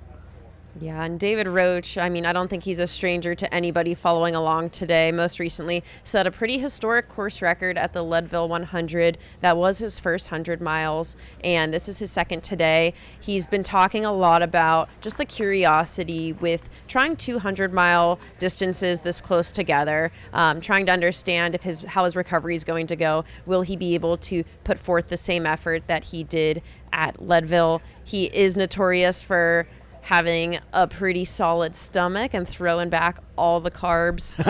One of my favorite workouts that he did coming into his training was, I think, a 4 by 10 minute interval where he took back 40 grams of carbs after every 10-minute interval, which is just obscene. That's and wild. You've got to have a stomach of steel. But I think that's what we're seeing with these runners who are training at the front of the pack. It's pushing the boundaries of nutrition, doing everything they can from a cooling front, trying new training methodologies, and just seeing what sticks. And I think David definitely represents that category. That's interesting you bring that up, and that's one of the things that I always tell people when they ask about the front of the pack and the elites. Well, why is, in some cases, it hasn't been happening as much lately, but people will ask, why do elites drop these races more often, seemingly, than the mid-back of the packers? It's because they're working on a far narrower margin for error. I mean, the fueling that goes into this, it's like IndyCar racing. Like, you're talking about like dialing in the carbs down to the gram, on like how much you need to take in every hour. I remember one time watching Nick Curry as he ran for the 24-hour record at Desert Solstice a few years ago. He ran a staggering 170 miles in 24 hours, and Nick had Ziploc bags with 7 gummy bears in them and had it dialed into telling his father which lap he wanted this on. So his dad had to basically count laps at the track to make sure that he was dialed into that, number one. Number two, each of those bags of gummy bears had a certain number of calories in it, and that's what he wanted at that particular moment in time. So when you're talking about trying to race at the front of this kind of event, yeah, it is going to be the narrowest of margins. And you're talking about a mad scientist in David Roche, who is going to put his body through absolutely wild training practices to see what's going to work best on race day. Yeah, and he's somebody, too, that doesn't just try new things on race day. He's been doing it all in training and been pretty meticulous about it. He does a lot of his training by heart rate. He really pushes the calories and carbs on his long runs, on his hard interval workouts, and I think that's kind of what it's taking these days to really figure out how to make it work. I think what we're seeing when these people are consuming higher carbohydrate regimens out here are just like the need to consume a lot more water to prevent that GI distress. I think it does get harder to consume a lot of food when we've got temperatures like we're going to experience today. So we'll see how these runners kind of monitor what they're doing, change it up. I bet you we see a lot of people going towards liquid nutrition in the hot hours of the day. And this is that shelf that I was talking about, that left side drop, right side hill that the runners encounter on Escondido. Again, personally, not one of my favorite places to run on this course because that right side is facing the sun directly, and it is going to be very hot very quickly. So, hey, cow person. I know. So just actually a collection of talent here that's hanging out. Jeff Garmeyer, Corey Woltering, Mika Thews all just walked by. That's part of the magic of Javelina as well, is that, I mean, yeah, like other high-profile races, you'll have a collection of who's who hanging out and just being a part of it. At Javelina, they're basically tailgating in some cases, for lack of a better term. Of course, we see Roche and Giblin just a scant couple seconds apart. Obviously, way too early in the day to be trying to, handicap what's going to happen from here, at least in my opinion.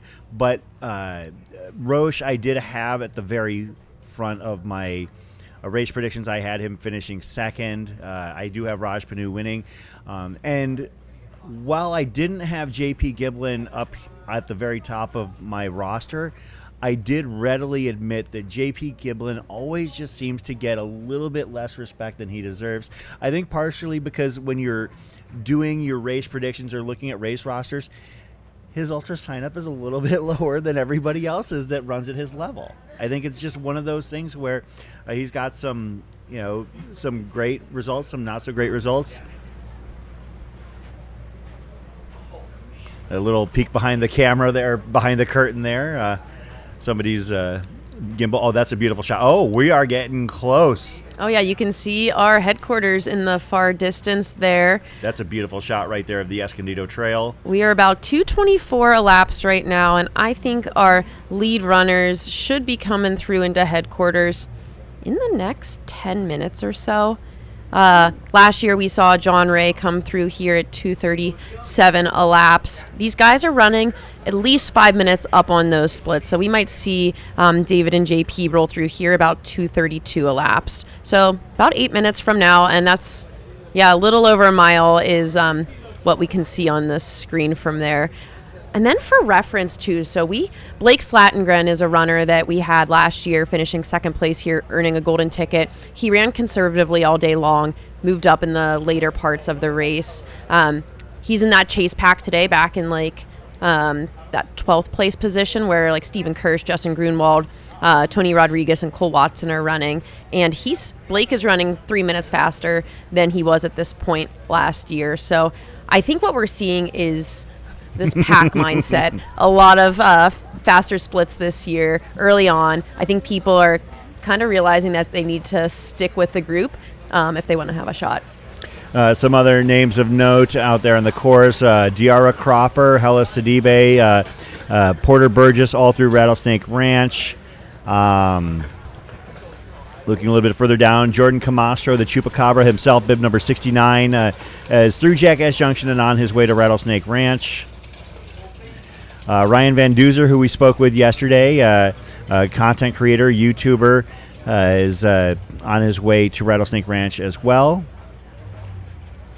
Sonny Kim, that's an interesting name. I don't know if you're familiar with Sonny Kim, but Sonny is a runner who is not really known for being at the front of these races necessarily, or expected to be, but in the last 3 years, she has finished 16th, 13th, and 11th here at Javelina Jundred, improving from 2021 to 2022, falling back a little bit in 2023 in terms of time, finishing with a 19:32, but generally reliable to be in that 18 to 20 hour mark, and also not someone who gives into the carnage and finishes in an 10th to 15th place kind of finish. So yeah, Sonny Kim, another name who is no stranger to these hills.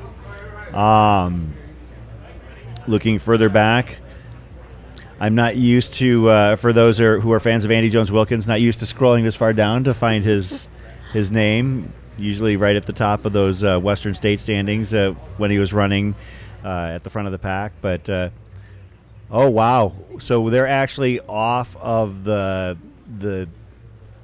shelf section of Escondido, and this is actually going to connect them to the, yep.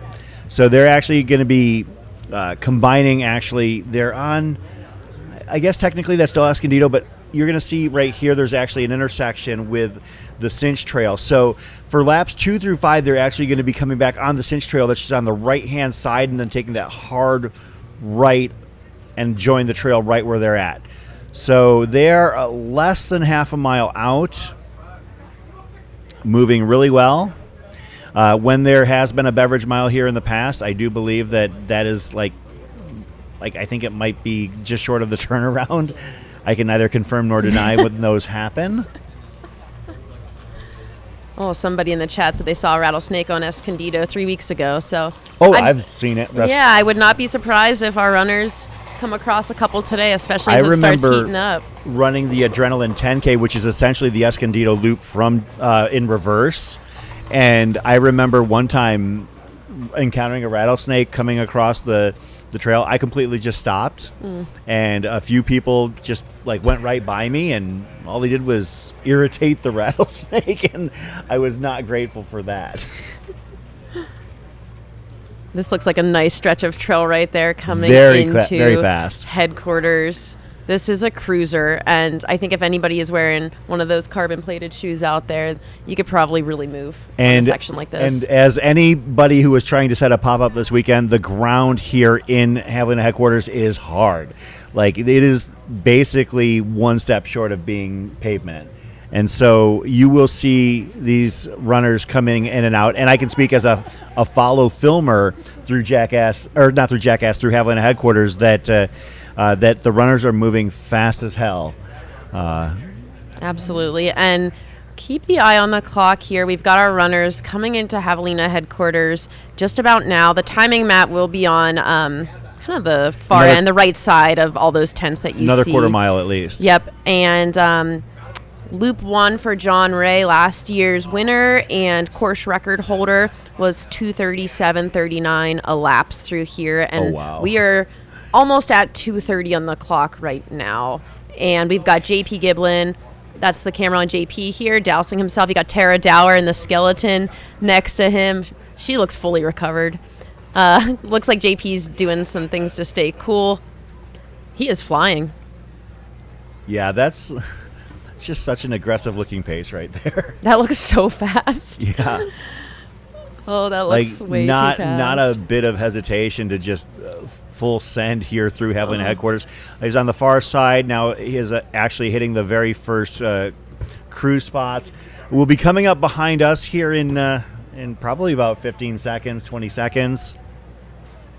These guys are flying. So they are probably about 6 minutes up on course record pace coming into headquarters here on lap 1, which is huge. This year is about 15 degrees hotter at Javelina, so we'll see what this afternoon has in store. And here comes JP right behind us. We can see him right there. He basically tossed bottles, and that's another part of. And there's David Roche as well. David. So one of the things that you'll see is a lot of times the runners will. Some people who get their cruise zones up close to the start-finish line. However, when you're talking about the elites, they actually want them on the other side of the loop. Is that Dan Green? Yeah, Dan Green coming through right behind as well. And the reason why they want their cruise zone over here is that you can drop everything here and just head up. And if you got a dialed-in crew and people ready to go, then you can basically just throw everything at them, and they're in the process. I can see right now at both JP and at David's setups, which are right behind us. They're filling everything up and getting things to go. I can see Megan Roche over there, and we can see. These guys just averaged 6 minutes Magavero. 54 seconds on this lap. We got Jeff Magavero and the red on kit wearing the devil ears coming through in 4th. So we've got 4 guys in headquarters right now, all running well under the fastest lap split ever here.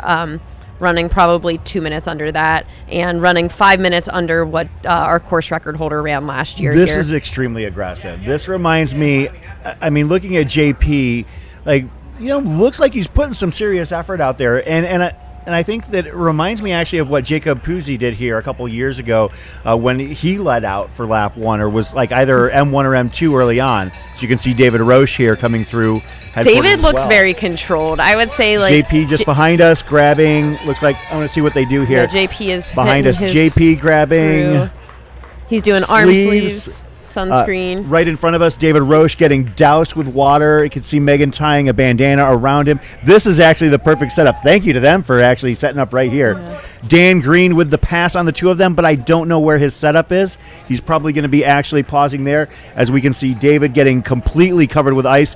JP Giblin as well, basically throwing ice into his shorts, throwing it everywhere he can. They're about 30 feet apart from one another, and JP is out, throwing on a bucket hat for this next loop. So we got our camera on David there, wife Megan Roach, his ultimate crew and pacer Teddy there helping as well. David looks like he's taken his time here doing exactly what he needs to do. I know at Leadville he didn't have to experience the heat like he's experiencing today. Got his ice bandana on, his handhelds. He's somebody that actually doesn't love an ice bandana, so I think the fact that he's wearing one today and he's icing out. down, and he is out of here. And looks like JP has left ahead of him, and I think Dan Green probably did as well. Dan Green did pass, but I'm not quite sure where his setup is. And actually, that's one thing that maybe I'll do when I get a break is check to see where the crew setups are, so we have a better idea. For instance, if Dan was already like in and out of his crew and ahead, that's actually really interesting. That is so fast. And actually, I think that this was actually kind of a boss move by these two runners to have their setups right across from us, so we're able to witness firsthand what was going on. I've never felt this dialed in and close to the. Yeah, this is awesome. We're in a great spot. Yeah, I can't even believe it. Yeah. Yeah, so these guys are running sub 7-minute pace for that whole first lap. For reference, if these guys were to Caleb run Bowen coming in a 15-minute, right behind us. Yeah, we got Caleb. Jeff McGavero is out of the aid station in 4th, and then Caleb Bowen is in here in 5th. Here we go. We've got is that Ferdinand? That is Ferdinand, yes. So Ferdinand's setup is actually going to be at the Aero Viper Racing Team tent up by the start-finish line. Awesome. And he's here in 6th place. So we've got Caleb Bowen and Ferdinand both in headquarters as we speak. Again, they are under John Ray's splits from last year. So we've got, there's a lot that can still happen, and people often go pretty fast on this first lap, but these are some of the fastest times we've ever seen here. Yeah, and the camera that's Dan Green with the red bandana. He looks iced up. Did Dan get out before David or good and question. JP? If not, he's right behind them. Yeah, I think we're pretty tight there. I'm not sure where Dan's setup is. It could have been on the far end here. Yeah, Dan, it looked like. Yeah, because Dan did not have a full ice buff when he went by us. Right. So his setup is actually probably further down. But yeah, that's one of the strategies that you'll see from the elites here at this race nowadays. Once upon a time, it was, again, you wanted to have the space as close as possible to the start-finish line, mainly because that was where all the buzz and electricity is. And maybe that's actually something that the Aero Viper Racing Team will have to take into consideration. Maybe, like, simply because they have the access, because it's Aero Viper, maybe put their team tent over a little bit further away from the start-finish line to give people a little bit of a different perspective and setup. That's a good point. We've got our drone footage there with eyes on headquarters. We just had Dan Green leaving the aid station, and we have our 5th and 6th place runners here as well. And those include Caleb Bowen and Ferdinand. There goes Caleb out of the aid station. If Caleb and Dan are operating out of the same space, which I believe they are, then Caleb is actually heading to his crew space. He had nothing in hand, so obviously leveraging the fact that he doesn't have to carry anything through this part of the race. And we've got the camera on Jeff McGavero there. I do think he's behind Dan Green. Okay. So we saw him just slightly behind Dan Green, probably by about 20 seconds or so. He looks solid as well. Took his time here cooling down. Yeah, that's the Shalmo Wash Trail that we just saw Jeff on, which is kind of a little bit of a windy, very dusty section of trail that leads out to the proper Pemberton Loop. And it's about 2 miles out from here via Shalmo to the Pemberton Trailhead.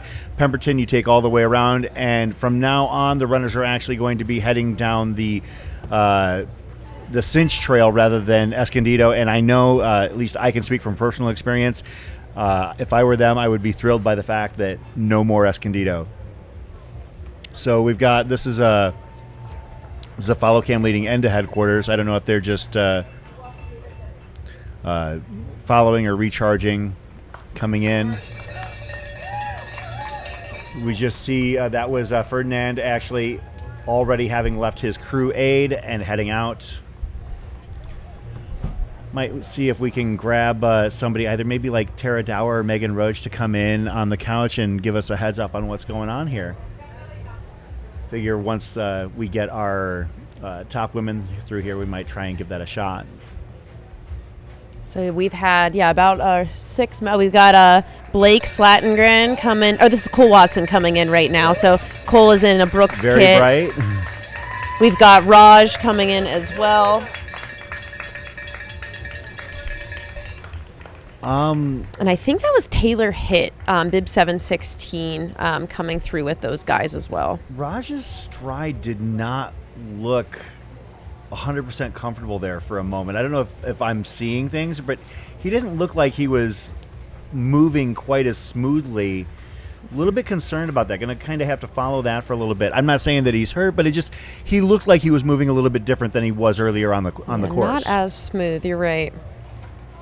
It's amazing that once you start to watch runners and you get to see them enough times, that's one of the things I noticed with Arlen Glick here a couple years ago. There's one point he was kind of favoring one of his sides, and I was told by his crew, his sisters were crewing him, and they said, well, he always runs with a little hitch. I was like, yeah, but this is different.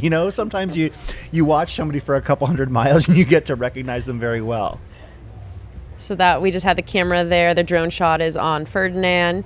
He is our 6th place male right now, 5th or 6th. Him and Caleb Bowen were here at headquarters together. Yeah, we'll have a better idea of it the first time that they all hit Coyote Camp for the second time, because that's actually just an in and out one direction setup. Ooh. There's Caleb heading out. That looks.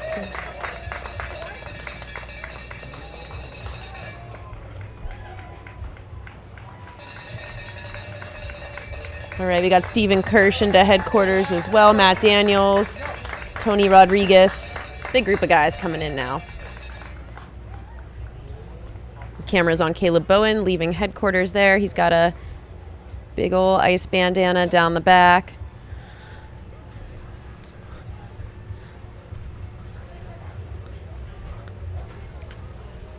I cannot believe we had 6 runners get through and hit the timing mat faster than John Ray's time from last year. Oh, that's wild. I think we might. What John Ray did last year was insane. Oh. Dropped the course record by about 15 minutes. So that's why I didn't think it was incomprehensible that we did see somebody drop it by another 10 or 15 this year. Dylan gave me a side eye when I said that I thought that 12:30 was in the cards. Oh. And if things hold to suit, it very well could be. Yeah, I might be wrong about who did it, but... For reference, to our first loop is 22 miles. These next consecutive ones will be 19 and a half. We got Blake Slatengren and Justin Grunwald coming in at 2:41 elapsed into headquarters. I really like where these guys are sitting right now. They both look in really good spirits. Calm, cool, collected. And for reference, Blake was our last year's 2nd place finisher, golden ticket winner, and he just came through probably about 4 minutes faster than he did last year. And he ran an extremely, extremely even-paced race last year, with his last lap being one of his fastest. So I think where Blake and Justin are sitting looks really controlled. Looks like we just had Bosch Wallio come through. Oh, sorry, you're right. Yep. He's in 15-16 right now. So yeah, Taylor Hitt, 8th place guy. I don't know too much about him. He is most recently just has a few races on his ultra sign up. A little bit of everywhere: Colorado, Tennessee, Georgia. 28 years old, and he's sitting in 8th place right now and looked very comfortable coming into headquarters. Yeah, Taylor Hitt, I mean, this is surprising based on what you see on the ultra sign up. You're talking 29th at Grindstone earlier this year, 100K. I don't think that really tells the tale of what we're seeing out here so far.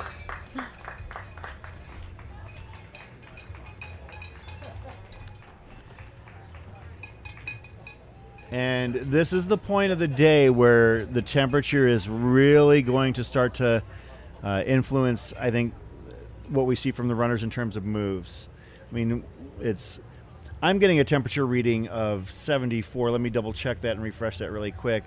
That might be what it's at, 76, but it is going to potentially be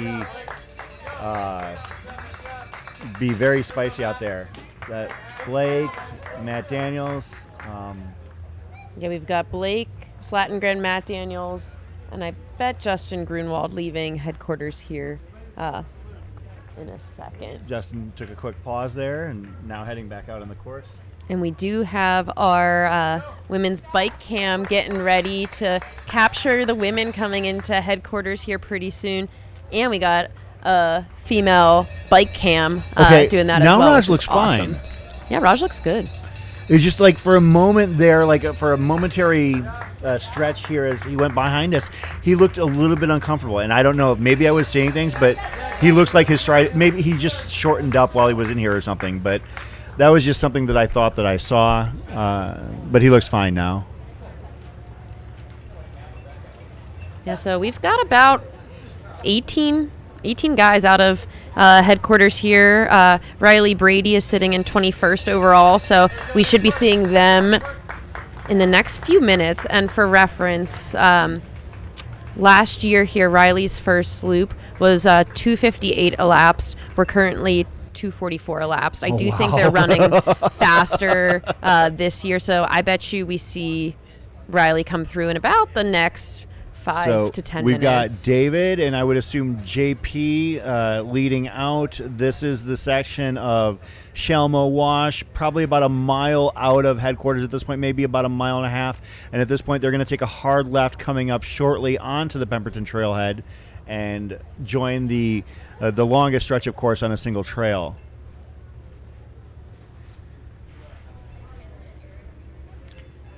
Of course, actually, they just passed the 8-mile marker, I believe. So one of the nice things about the setup with it being a looped course is that Jamil and Aravipa really have the safety and care for the runners dialed in. They actually have signs, lettered signs for each mile of the race. So if you happen to see sometimes and you're wondering how far into a loop they are, if you know your alphabet, you know what letter a letter corresponds to, you can tell that they're a mile out or 2 miles out, A, B, C, etc. And you'll see those on those some of those signs on the side of the trail, simply because if there is some sort of emergency situation, they can say it's between mile markers S and T, for instance. And that looks like Stephen Kirsch right there with our camera on him. We should be expecting our lead women's pack pretty soon. And Heather Jackson last year rolled through headquarters at 2:45 elapsed, which would be right about now. And then Camille Heron, who does hold the course record here, came through headquarters at 2:49 elapsed. So that'll be in the next 4 minutes or so. We got our cameras there. We got Justin Grunwald, Blake Slatengren, and I think that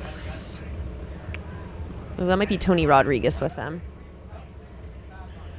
Yeah, no, David definitely had a nice bandana when he left here. It was actually fairly large. It looked like a bit of a hunchback thing going on. So David Roche definitely has a nice bandana. Yeah, and I think the pro move, if I've from a couple of races I've done, is to take your ice bandana, fill it up, stick it underneath your shirt in the back so it's not flopping all around. That keeps you a little bit more comfortable and limits the bounce, because that can actually get pretty annoying and well, that sounds like a fast runner abusive. problem. I'm just speaking from personal experience. For those of us that are shuffling and power hiking through, it's just like as long as it's filled with ice, that's what's important. Oh, it can choke you though sometimes too. That's Yeah, that is true. distracting. Yeah, that is a bit of a hassle. Like sometimes when you tie that ice bandana a little bit too tight, and all of a sudden you have to pause and adjust. Like so you again don't have your throat being pressured. Yeah.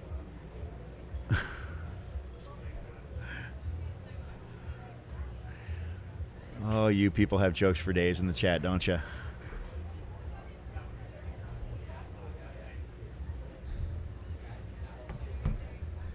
Yeah. Yeah, Joe, like I said, I think that it's great that Leah and I are here together on this because we have wildly different perspectives on how we approach our racing.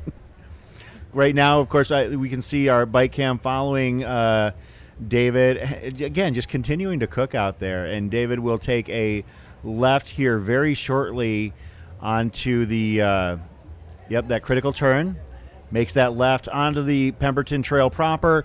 It is going to be a slight uphill to the road crossing, and then it's going to be a nice kind of flowing, a couple of rollers, and then a slight downhill out to Coyote Camp, at which point when he gets there, it'll start to pick back up in terms of elevation gain again. Yeah, and we should be expecting our lead women coming through into headquarters in about the next 10 minutes. So the last update we had Riley Brady leading the charge.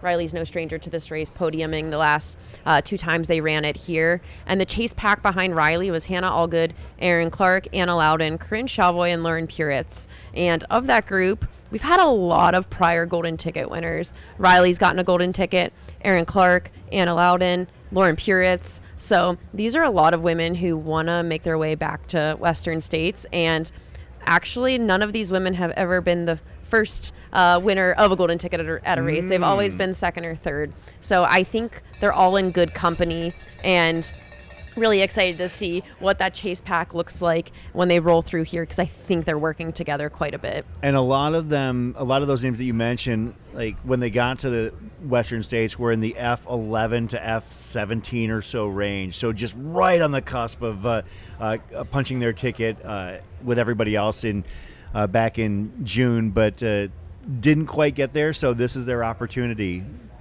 Absolutely, yeah. And Lauren Puritz, she's run this race before. She's got very good experience here. Anna Loudon was in the 100K here last year, has the course record. And there's Anna as we speak. Yeah, we got Anna Loudon, Becca Wendell, both running together there, coming into headquarters. And Becca Wendell was second place at this year's Black Canyon 100K, getting her golden ticket to Western States. Didn't quite have the day she wanted to have there. And Anna was our 11th place at Western States this year, fastest 11th place in history. And I think we've got Hannah Allgood with them as well. So Anna Loudon, all smiles, waving to her friends, her fans. I think coming into this race, we felt like Anna was a favorite. This course favors her well. She's a very fast road marathoner, training with a bunch of Bay Area marathoning folks. Riley is into headquarters first here, looking comfortable, looking ready to get cooled down, and then Anna is 5 to 10 seconds back. This chase pack is 5 to 10 seconds back. So it's Anna, Becca, and we've got Hannah Allgood there too.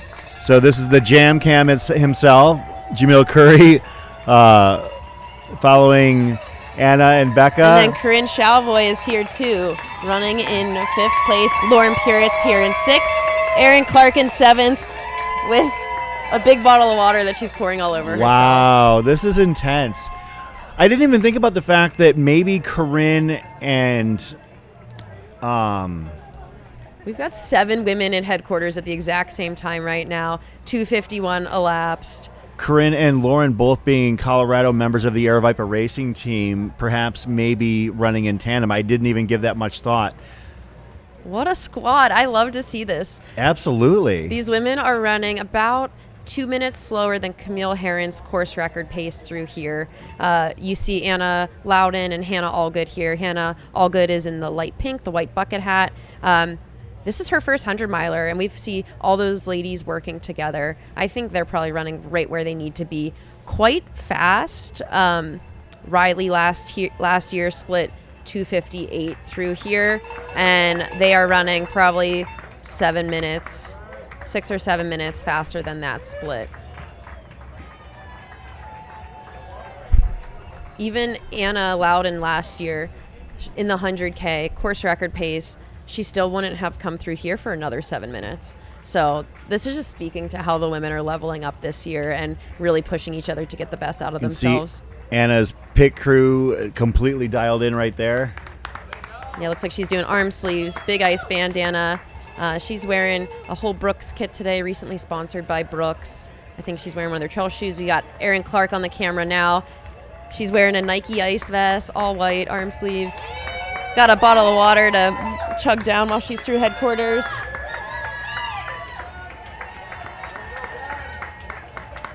Was that Becca that we just saw? That was just Hannah Allgood leaving. Hannah, sorry.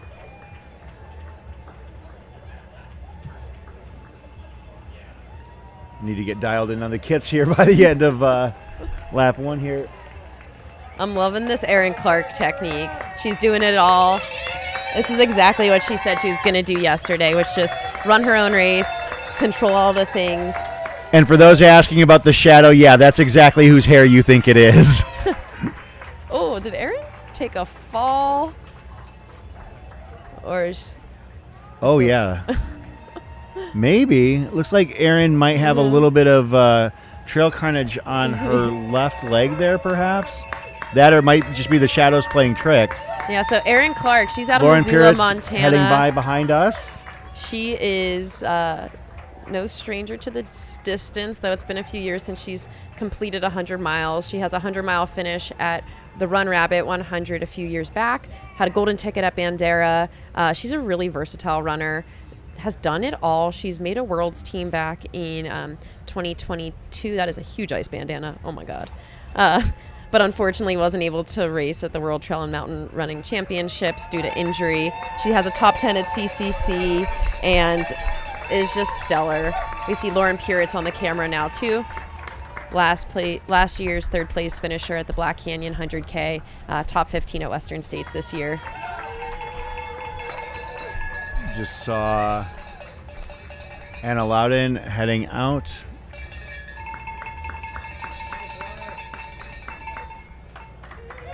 So we have our first few women into headquarters and actually getting ready to head out. Hannah gonna hit the exit way from Javelina headquarters in about a few seconds here, give or take. Passing the communal crew area, then we'll pass the actual aid station within. There's Joe Corcione coming up behind us. So we got our camera on Lauren Puritz, Erin Clark. I think some of you saw Erin Clark's ice vest technique in the aid station. Looks like it's one of those Nike ice vests that you don't really run out of the aid station with, but it's one of those topical cooling techniques that you can kind of use on a loop like she did through the aid station here. And they are heading out together. Looks like Erin and Lauren are our 5th and 6th place females. We have Riley Brady leading the charge, Anna Loudon in 2nd, Becca Wendell in 3rd, Hannah Allgood 4th, and then you're seeing our 5th and 6th place women running together right here. Now our camera's on Hannah Allgood. She is wearing the free trail sleeves, bucket hat, all pink. She's a runner for Dina Fit out of Colorado Springs. First 100-miler, 5th place finishes this past year at Chuckanut and Transvolcania. I see Sierra DeGroff coming up behind us. First place finisher at Iger 100K this past year. Corinne Chalvoy heading out. Being crewed by her husband, Graham. Of course, Corinne, part of trail running royalty family when it comes to the mountains of Colorado. The niece of Rick Trujillo, a hard rock winner and legend up in those parts of the country.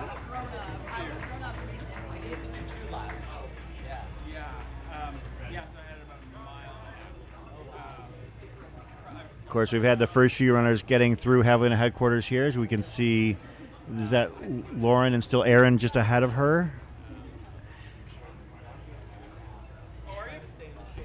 I believe on our bike cam. Looks like. Yeah, so our women rolled through here. We had 7 of them are out of headquarters already in 2:54 elapsed. That is under Anna Loudon's 100K course record pace through here last year, and definitely faster than Riley Brady last year, 2nd place finisher, left this first lap last year. So we're seeing the women running 5+ minutes faster, 5 to 10 minutes faster historically than they have through this section. Only people faster have likely been Heather Jackson and then Camille Herron's course record splits through here.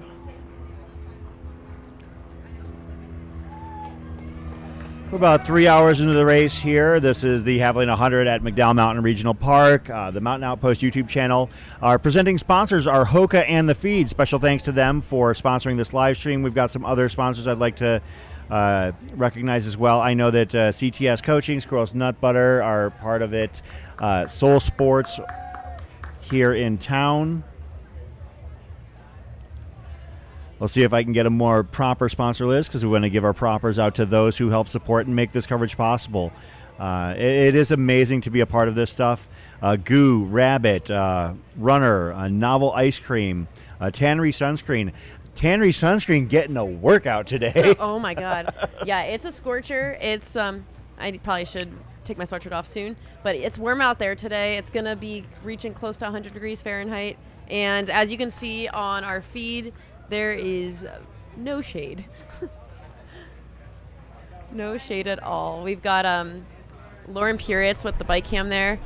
Now, another runner here into headquarters.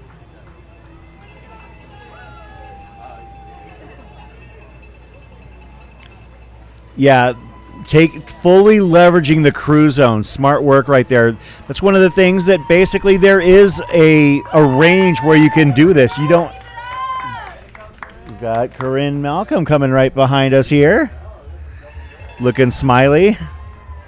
Yeah, these runners do have the capabilities to confer with their crew at the beginning of the crew zone and then drop everything, run to the timing mat, come back out.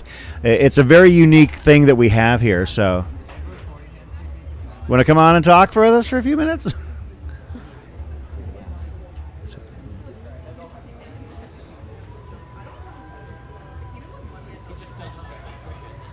John Armstrong with the gratuitous Clue Haywood reference in the chat. Shout out to John. Shout out to his wife, Kat, for finishing her own 100-miler just a couple weeks ago as well. See, this is where it gets chaotic, Leah, where you've got like so many faces and runners you recognize after lap one all coming in and out at the same time, and it's just it's a bit of an exercise in futility to try and keep up with them all at times. Definitely. There's a lot going on all at once.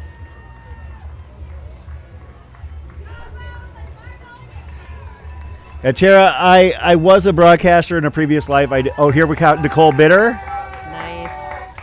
So Nicole Bitter coming into headquarters at 3 hours elapsed. Nicole has had some really strong finishes here in the past. Oh, yeah.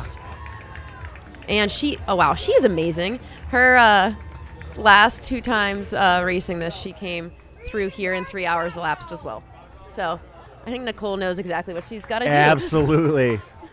And when she comes through here in 3 hours, those have often led to 15-hour, 16-minute finishes. So I think she was within a minute the last 2 times she ran this. So I think if she can stay consistent, Nicole often does sweep up some carnage in the later stages of the race. Sierra DeGroff just went by. Again, Sierra looking for that breakout performance in a high-profile, high-competition race. Has some very impressive times, but a lot of times has not been lined up against some of the best out there outside of Badwater. But that's actually one thing that I think works in her favor is the fact that while everybody is working on and practicing heat mitigation strategy, she's a multi-time Badwater finisher, so this is just old hat to her in that regard. Yeah, as I was saying, Terry, I did work in broadcasting once upon a time as a full-time career. Then I had to grow up because you can't pay your rent with free concert tickets and beer. And then ended up going into the corporate world. But then when Jamil offered the opportunity to do stuff with Aravaipa, I couldn't help myself. So I'm glad to be out here and be a part of it all. Fun fact, the first show that I ever worked for as a producer was the Chris Bowman show, Dylan's late uncle. No way. Dead serious. Cool. Yeah. It was. I've known his family for 25 years, and that's why I was so excited to start working with him. And when I saw him, I knew for a fact that his Uncle Chris would be very proud to see what his nephew has done. Looks like that's Lauren Puritz right there. Yep, and now we got Nicole Bitter on our screen there with husband Zach Bitter helping her out with ice bandana. She's a veteran in the sport. Most recently got a golden ticket at Bandera 100K last year. Another one of the women in the field who have a golden ticket and have been top 10 at Western States. Pretty experienced crew person there as well. Definitely. Of course, that is Zach Bitter there. There's Corinne Malcolm heading out, going to be passing by us here very shortly. And were she not out there, she would probably be in here with us. Probably would be. So Corinne entered headquarters in 9th, and I think we've probably got 9th through 12th place ladies here in headquarters at the moment. And there's McKendry Hickory leaving headquarters as well. So McKendry is a recent course record holder of the High Lonesome 100-miler. She lives and trains in Steamboat Springs and is just a really solid runner, has had a lot of hardship in the last couple months, but decided to give Javelina a go to see what she's got.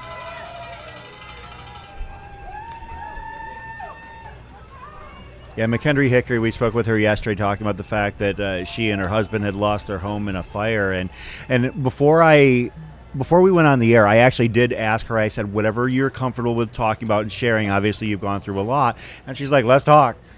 I was like, wow, that's, kind of the approach. I think that she feels like she needed this to really just kind of get her head in a different place. So as you can see, actually, did you notice that there? Talking about the bouncy ice bandana. It looks like Nicole was having a little bit of bouncy ice bandana.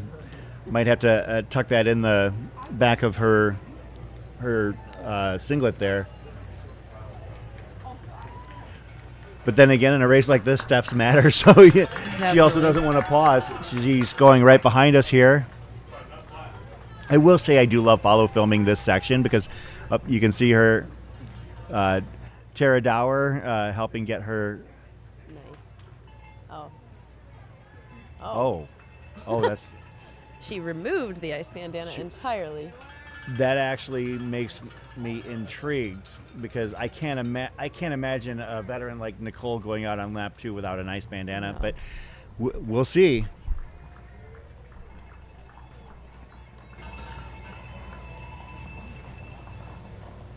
Yeah, so Nicole is now without an ice bandana, without, again, I'm kind of curious. I wonder if she's going to be met before she heads out onto the course, perhaps on the other side by Zach. Because I know that she and Zach have everything dialed in exactly where they need to be. And the fact that Nicole runs without a watch just, again, kind of blows my mind. Can you imagine? No.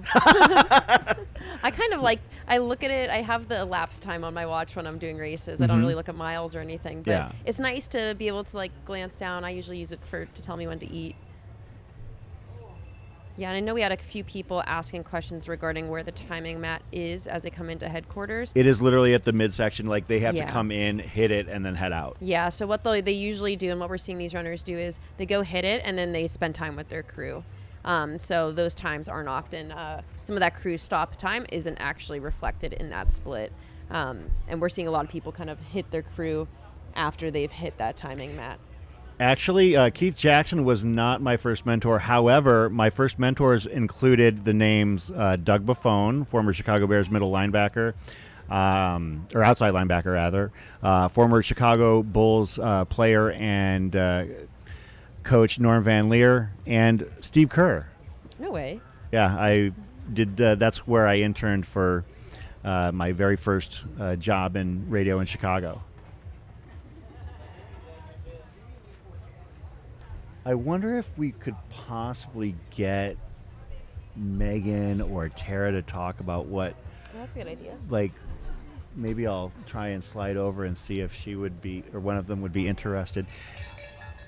Can you hold it down for a moment? Mm-hmm.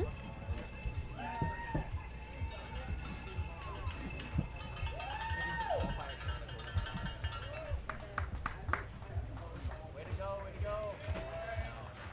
All right, we've got some of our lead women runners on screen here.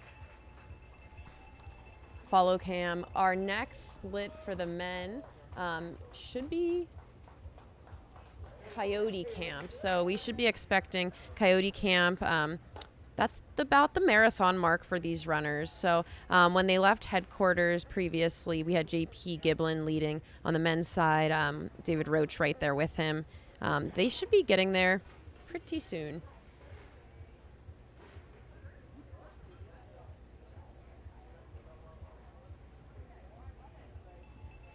And it is not terribly hot yet, but it's about to be a really hot afternoon for these runners with temperatures between 95 and 100 degrees today.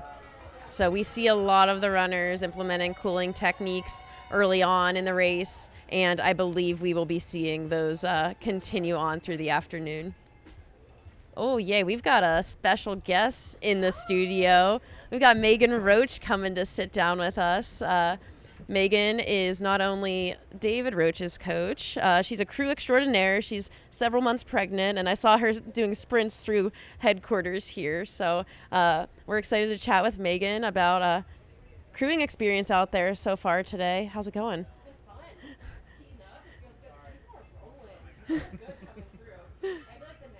So deep. And then the women coming through all together, it was really cool to see that vibe and see the camaraderie. So it was fun. And I tried to keep up with the women for like 400 meters. I was like, you guys, this is fast. I'm very pregnant.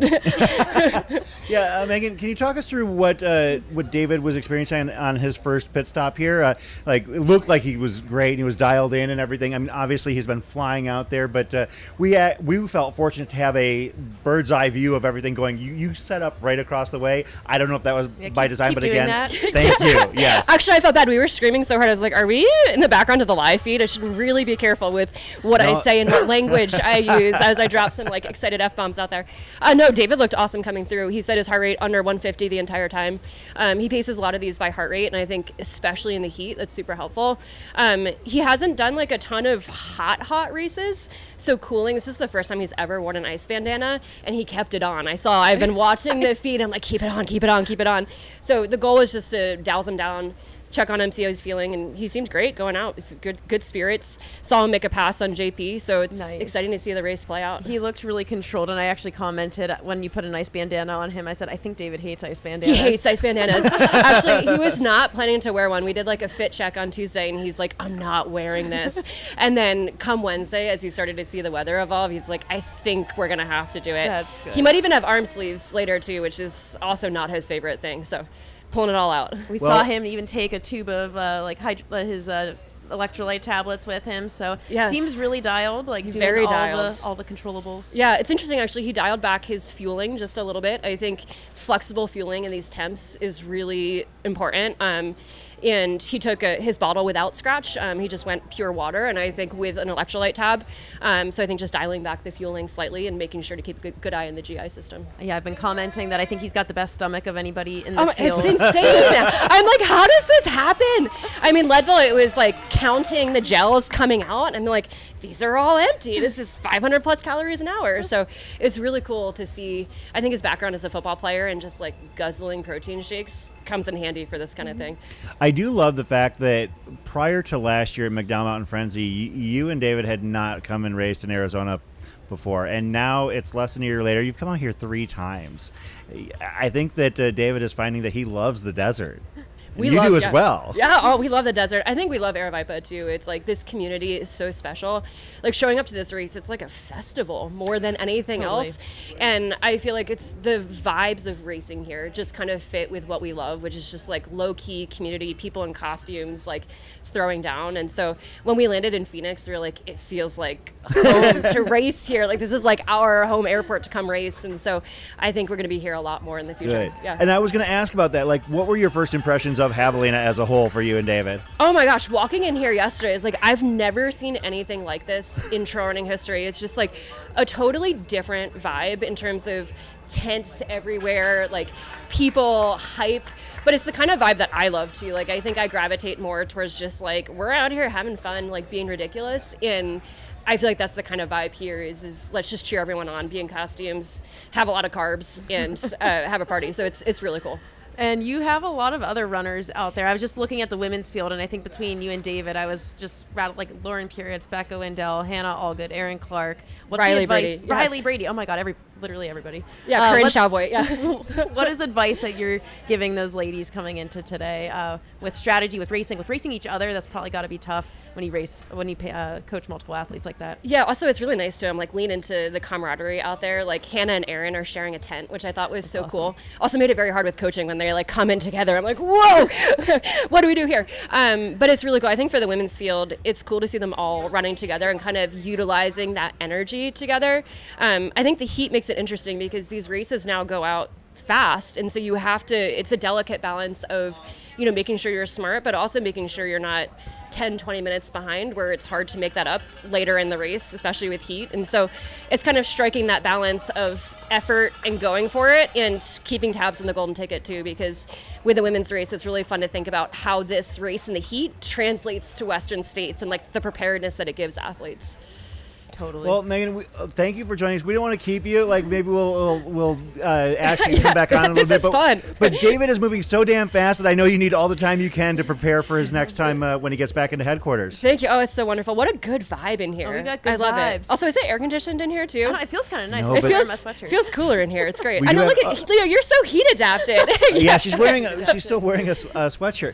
No, but like, you know, knowing, you know, that you're expecting, if you need it to cool off a little bit, we Oh, got you. a little amazing. bit It's of actually the bump gives you. I walk around and people are like, do you want something? I'm like, this is wonderful. You guys are all so nice. But no, I love it. And thank you so much for being here. I know how much work it is to commentate.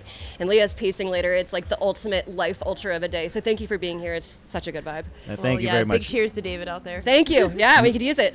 Megan Appreciate Roach, it. folks, joining us here. And actually, I'm going to also try and track down the person who was taking care of our other front-running man here. I'm going to step away real quick, Leah, if that's okay with you. And you're obviously doing a great job of holding down the fort. And we just kind of fly by the seat of our pants here at Mountain Outpost, especially with this race. It's in our own backyard. We feel like we can basically approach everybody. And the concept of Javelina 100, for the last 2-3 years, I've been walking up and down the aisles, and I'll just, like, when I'm off the air and say, hey, do you want to come on and talk about the run of your crewing, the run of your pacing or whatever? I mean, like, I went and chased down Lottie Brinks the year after she set the course record out here just to say, hey, what are you doing out here this year? And so that's what I'm going to do. I'm actually going to go and ask Tara if she can tell us what's going on with JP. It looks like we do have some splits coming in from Coyote Camp. If I had to guess, we're likely missing some of the splits on our lead runners coming through there because last we checked, we had JP Giblin, David Roach, Dan Green, Jeff McGavro, Caleb Bowen, Ferdinand Arolt, all those guys heading out before the group that we see through Coyote. So if you're following along on the live tracker, just take those with a grain of salt.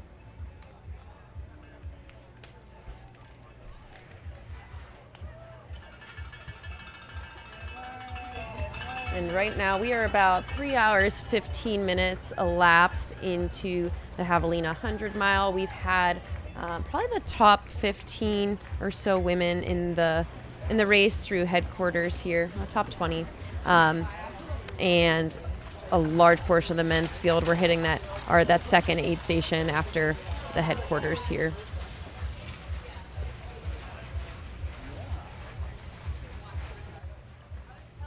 Leaders of the women's race when we were at headquarters was Riley Brady, Anna Loudon, Becca Wendell, Hannah Allgood, and Lauren Puritz in the top 5.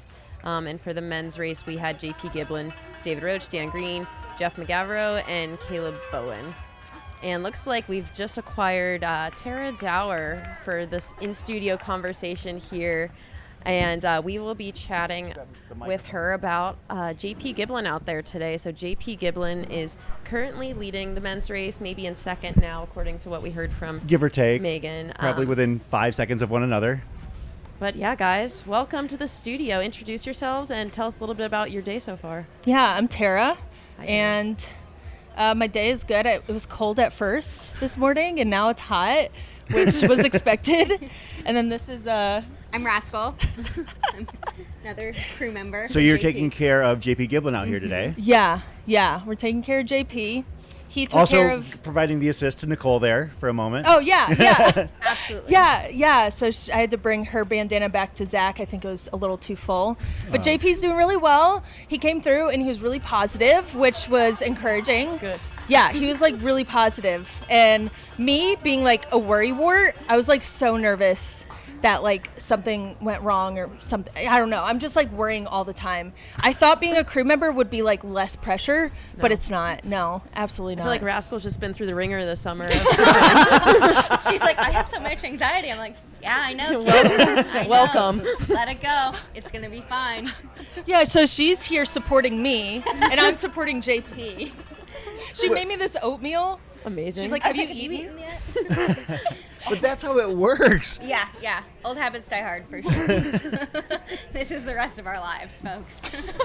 So yeah, obviously, this is kind of a quid pro quo between you and JP here, because he did help crew you for a couple miles this summer, I do believe. Yeah, just a couple, He like was there with us 550. for 28 days out of the 40. Oh wow, So that's he amazing. showed up, and his plan wasn't to stay. In the beginning, it wasn't to stay until the very end. And then a weekend, he was like, "No, I'll be here." So He has a huge base. He is a ginormous base, and then he just added a hiking. lot of speed onto that base. That's He's impressive. really fast. That's a good combo. I think getting like that strength and resilience that he got out on Yeah. the AT with you, and then focusing down on the speed. yeah. And perfect for today because it was so hot on the AT, and today it's a little hot. Did he have a race strategy coming into today? Are you guys a little surprised by what you're seeing? He's like, we're way different. I have my race strategy, like the spreadsheet planned out a week before the race. I've sent it to the crew. I'm like, these are your jobs.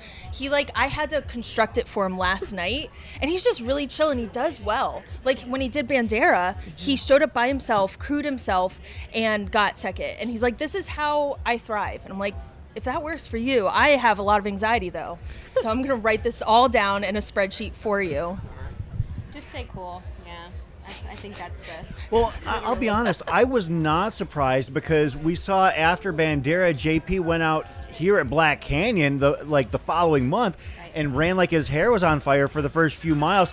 Obviously, it didn't end up he didn't have the day that he wanted for sure, but I would actually that was kind of where Leah and I differed in our impressions of what was going to happen. I said, she said she was a little bit surprised. I said, actually, this is the JP that I know. Totally.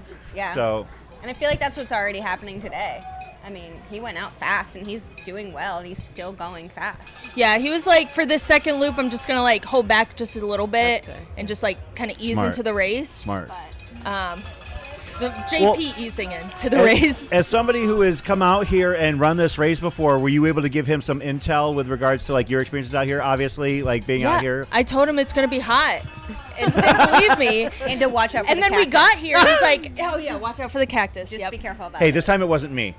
I thought I've exceeded that title, but it still Oh, follows you me. have. You have, absolutely. The last time we spoke at Hard Rock, when I brought it up, you were like, oh, that's all everybody knows me for. And I was like, no, now they know you for something entirely more grand. Well, so. it's still both. There's some guy dressed up here I as saw Tara that. with the cactus. And I wondered about that, but then I saw you in the picture, and I was like, okay, she's cool with it. I was like, Yeah, Howie grabbed me. I was like, yeah, this is cool and fun. I love it. I thought, good. yeah. But yeah, I told JP, I was like, it's going to be hot. And he was like, yeah, I believe you. And then we got here and he did his shakeout and he's like, it's hot. I'm like, yeah, I told There you. it is, yeah. So we're starting to use the cooling strategies, which is just typical. Everyone has the same cooling strategies. I feel like ice, He's Yeah. using water. armbands for the first time. Armbands, yep. He's Yeah. going Oh, to nice. stuff Or those sleeves, with yeah. ice. Yep. That's new. So, So yeah. far, so good. What shoe is he wearing? He is wearing the Ultra Wilds, Yep, right? he's in Wilds right now. His Yeah. go-to ultras right now. He was gonna use the what is their fast the Mont Blanc? Roadrunner? No, Oh, the Vanish, I see. Vanish he was gonna Carbon. use the Vanish. But then that's a road shoe, and it's a little loose out there. well, did he have any questions or concerns, when he came in from this loop? Was there anything that he said, is there anything I should keep in mind, or was he just, completely focused and Oh, dialed in? he's completely focused Yeah. and just so positive. he said, "You guys, I feel great." Yeah. That's good. Hey. Like, Do you guys know that he was 5 minutes up on course record pace? no. Great. Does that surprise you? A little worrisome, but that's why I have Rascal here. fine. I'm okay. It's fine. Poor Everything's rascals fine. that were just like, wait, what? That's, Yeah, no, absolutely. This is fine. The Everything's whole fine. men's chase pack was that way. They all my the first gosh, 6 yeah. guys came in faster than John Ray's time last year. I know. Which is Yeah, it's gonna be a fun day. It's gonna be so fun. It's gonna be a hot one Does too. this make you want to come back out here and give Javelina another go? Yeah, absolutely. this year, but I was like, I need to like think Long term. long term. My body doesn't need to do that. I need to take care of her a little bit. And so I think next year, lots of heat training though. Yeah. Lots of eating and heat training for sure. That's the key right there. Yeah. Well, I just wanted to pull you aside. Thank you very much for Yeah. sharing with us. And again, thank you for setting up right across from us know, because it's we got perfect. the greatest view of the don't first move. loop. If you need me, just click your just come on, come along. All right, guys. Well, thank you so Tara, much. Rascal, thanks guys. for joining us. We appreciate it so much. Leah, I'm absolutely amped about what we're getting as far as intel and feed. I mean, it's one thing for you to be out on the course and be able to talk to somebody's crew like momentarily. Like we have like unfettered access to these people, Yeah. and I could not be more excited about I think that. we were set up in a good spot, and I think we've got them in a good spot out there too. Absolutely. And we're gonna we should probably try and chase down some of the crew and people taking care of some of the lead women as well. Perhaps I just need to figure out where some of them are posted up. Yeah, it'd be cool to get the Aaron Clark, Hannah Allgood tent of folks All up right. in here. Hey, in that case, hey, do you want to try and chase them down, and I'll hold the fort for a couple moments, and you can. Yeah, So sure. we can see. I think Let's we'll do do it. that. Awesome. We're just kind of doing things on the fly here. Leah Yingling going to step away for a moment. Also, maybe give her her voice a rest while she chases down the crews for the lead women. Right now, we're looking at David Roche, and I believe that Roche is. Yes, that was Rascal, the same who was crew chief on the recent ATFKT, because Rascal was with the ATFKT person herself, Tara Dower. Of course, they are here to support JP Giblin. Rascal joking that she was supporting the support, but they were both taking extremely good care of JP out there. So looks like we've also got eyes on some of the lead women out there. I believe that's Lauren Puritz, possibly Anna Loudon, maybe. I'll see if I can get a better idea. So we've had. I did just see the Crane boys. I believe Daryl, and I can't remember his son's name, but they are a father-son combo running this race together. They're through the first loop and probably just about 3:30. We can see we're approaching on camera right now. That is Coyote Camp. Coyote Camp is the first aid station on the loop after you leave Javelina headquarters. About 3.8 miles out. From here to there, it is actually a very smooth, very fast section of trail. In terms of elevation gain, it's very minimal. Shout out to all the crews and the volunteers out there. We're probably on the precipice of some carnage here as the day is starting to warm up very quickly. I can see that is the Black Men Run setup. I know they do have a couple runners out there. Diara Cropper, Hella Sidibe, we're out there running together in tandem. I believe that Hella is in the white there, if I remember correctly. I think he was wearing white earlier.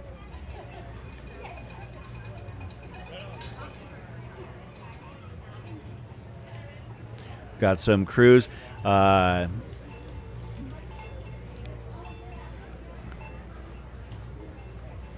And somebody getting taken care of by a banana. Yep, that was Hella, right? It was indeed Hella. Of course, Hella is going to be paced by Scott Jurek for his final 2 laps here, which is actually pretty amazing if you think about it. It wouldn't be the first time I've seen Jurek out here pacing, but he doesn't come out to have... What? Oh, was it Scott Jurek in the banana? Thank you. I didn't even realize it. Of course, Scott was out taking photos with people on course here in headquarters at the start of the race. A very gracious, legendary runner, of course. For those who might be new to the sport, just Google Scott Jurek's name and you will have hours of reading. Hella Sidibe, the runner we're following right now. Hella and I actually... we realized I'm too much older than he is, but he and I actually grew up about, or at least for high school years, about 35, 40 miles from one another. And our schools did play soccer against one another. But he was really good, I was really bad, and he's much younger than I. So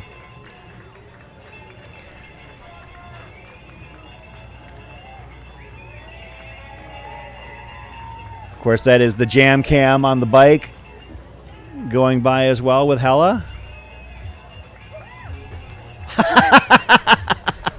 Hey, buddy, have a seat.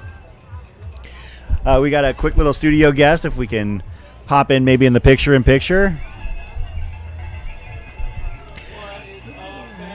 Zach Marion.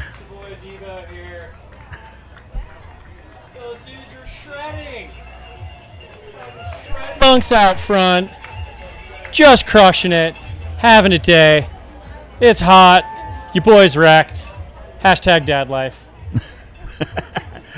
So are you right where you expected to be at this point? Yeah. You know, I was able to stop and help out with some Starlink issues apparently out there.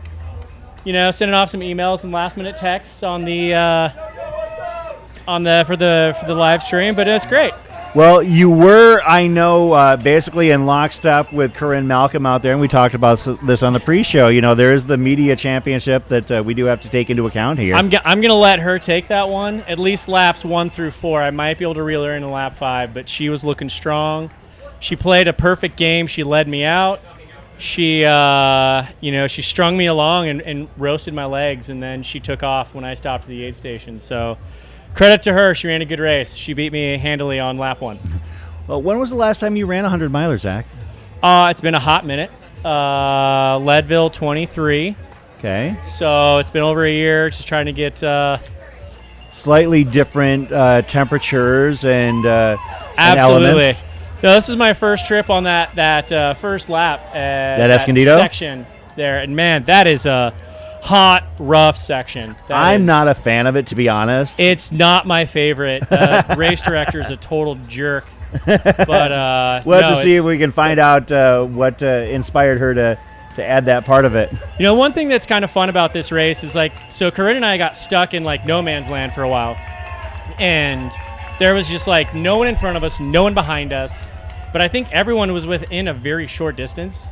So that's something very tricky about this course is it looks like you can see forever, and some sections you can, but other sections people are right in front of you, right behind you. So I'm curious how that plays out in the elite race, how that gets into your head. So you need to go run. Yeah, I'm going to go for a little jog. So you got 80 more miles, or actually about 77 more miles to go? Exactly. We're going to make it happen. We're going to get this done. We got this, fam. Let's go. Zach Marion, a.k.a. Dylan Bowman, heading out for lap 2 of the Javelina 100, literally coming into the studio to stop and chat with us. Absolutely loving it. Oh, yeah. Awesome. I know we're expecting him in here later, but we'll grab him now while we have the chance. Just grab a mic. We got the good Jeff up here. This is Good the Jeff. first time I've seen myself. Jeff I Colt, can welcome to the together. studio. Thank you. Yeah. I'm dressed up as Good Jeff today, pacing and crewing Bad Jeff. Just Jeff McGavro out here with some dirty intentions to do big things. So yeah, tell us a little bit about that. We saw Jeff come in on his first lap around that third, fourth place position, looking really controlled. How was he looking from your perspective? Definitely smooth, pretty comfortable zone 2. Seems like a couple of those top guys had the thought of trying to get some time in the bank and running a little closer to that 7-minute 6:50 pace for at least the first lap or second lap before things warm up. And I think most folks in that kind of top of the men's field are eyeing for around a 12:30 finish time. So that pans out to 7:30 pace. So yeah, he's right on pace, doing a good plan, and looking very smooth. We were definitely happy with it. That's wild to think about the advancement in the course records here. I mean, Pat Regan ran just shy of 13 hours back in, I want to say it was 2017, and that record held strong for a few years. Then all of a sudden, 2022, the 13-hour barrier was broken. Then last year, 12:59 wasn't good enough for a golden ticket. Yeah. That's absolutely unbelievable. And now we're talking about 12:30-ish range. And Dylan Bowman's eyes popped out of his head when I mentioned that yesterday. And now we're seeing it actually potentially start to come to fruition because we had 6 guys under course record under Jonathan Ray's pace from last year. Yeah, I definitely think there's a number of guys gunning for that 12:30 mark.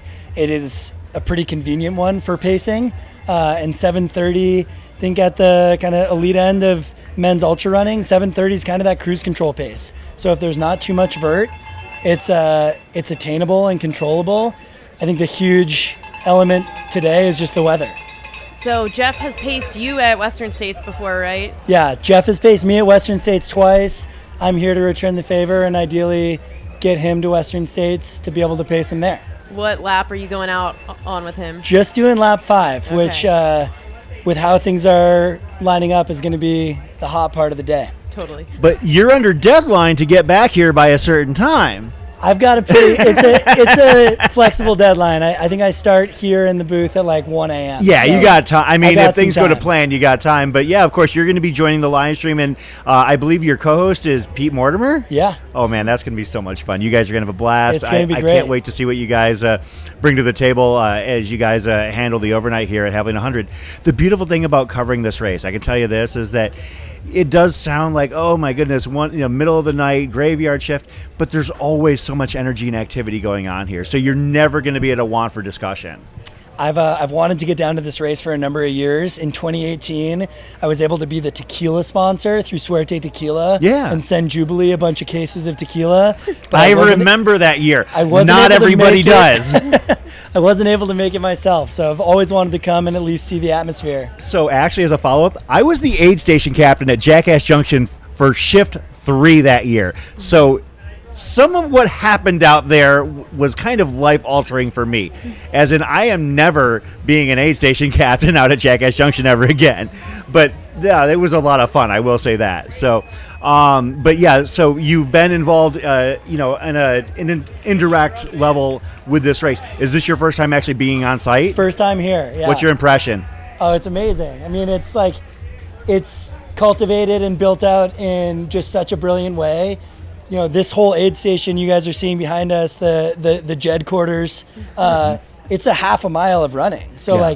when you're doing aid station time from aid station in to out, there's also a half mile in there. And that half mile is electric with so much energy. The fact that there can be broadcasting through this whole area, drones through this whole area, I think you're able to capture so much. And the whole tent village, it's a special event. I want to be able to get out to Jackass Junction after Jeff finishes and be able to see some of it out there too. Yes. Well, your broadcast partner is actually going to be grilling out there, so be sure to I believe that brisket has been added to the menu this year. We got to get brisket. You'll definitely be fed out there, whether you're a big fan of whole lots of meats or whatever your dietary preferences. I know they got you covered out there.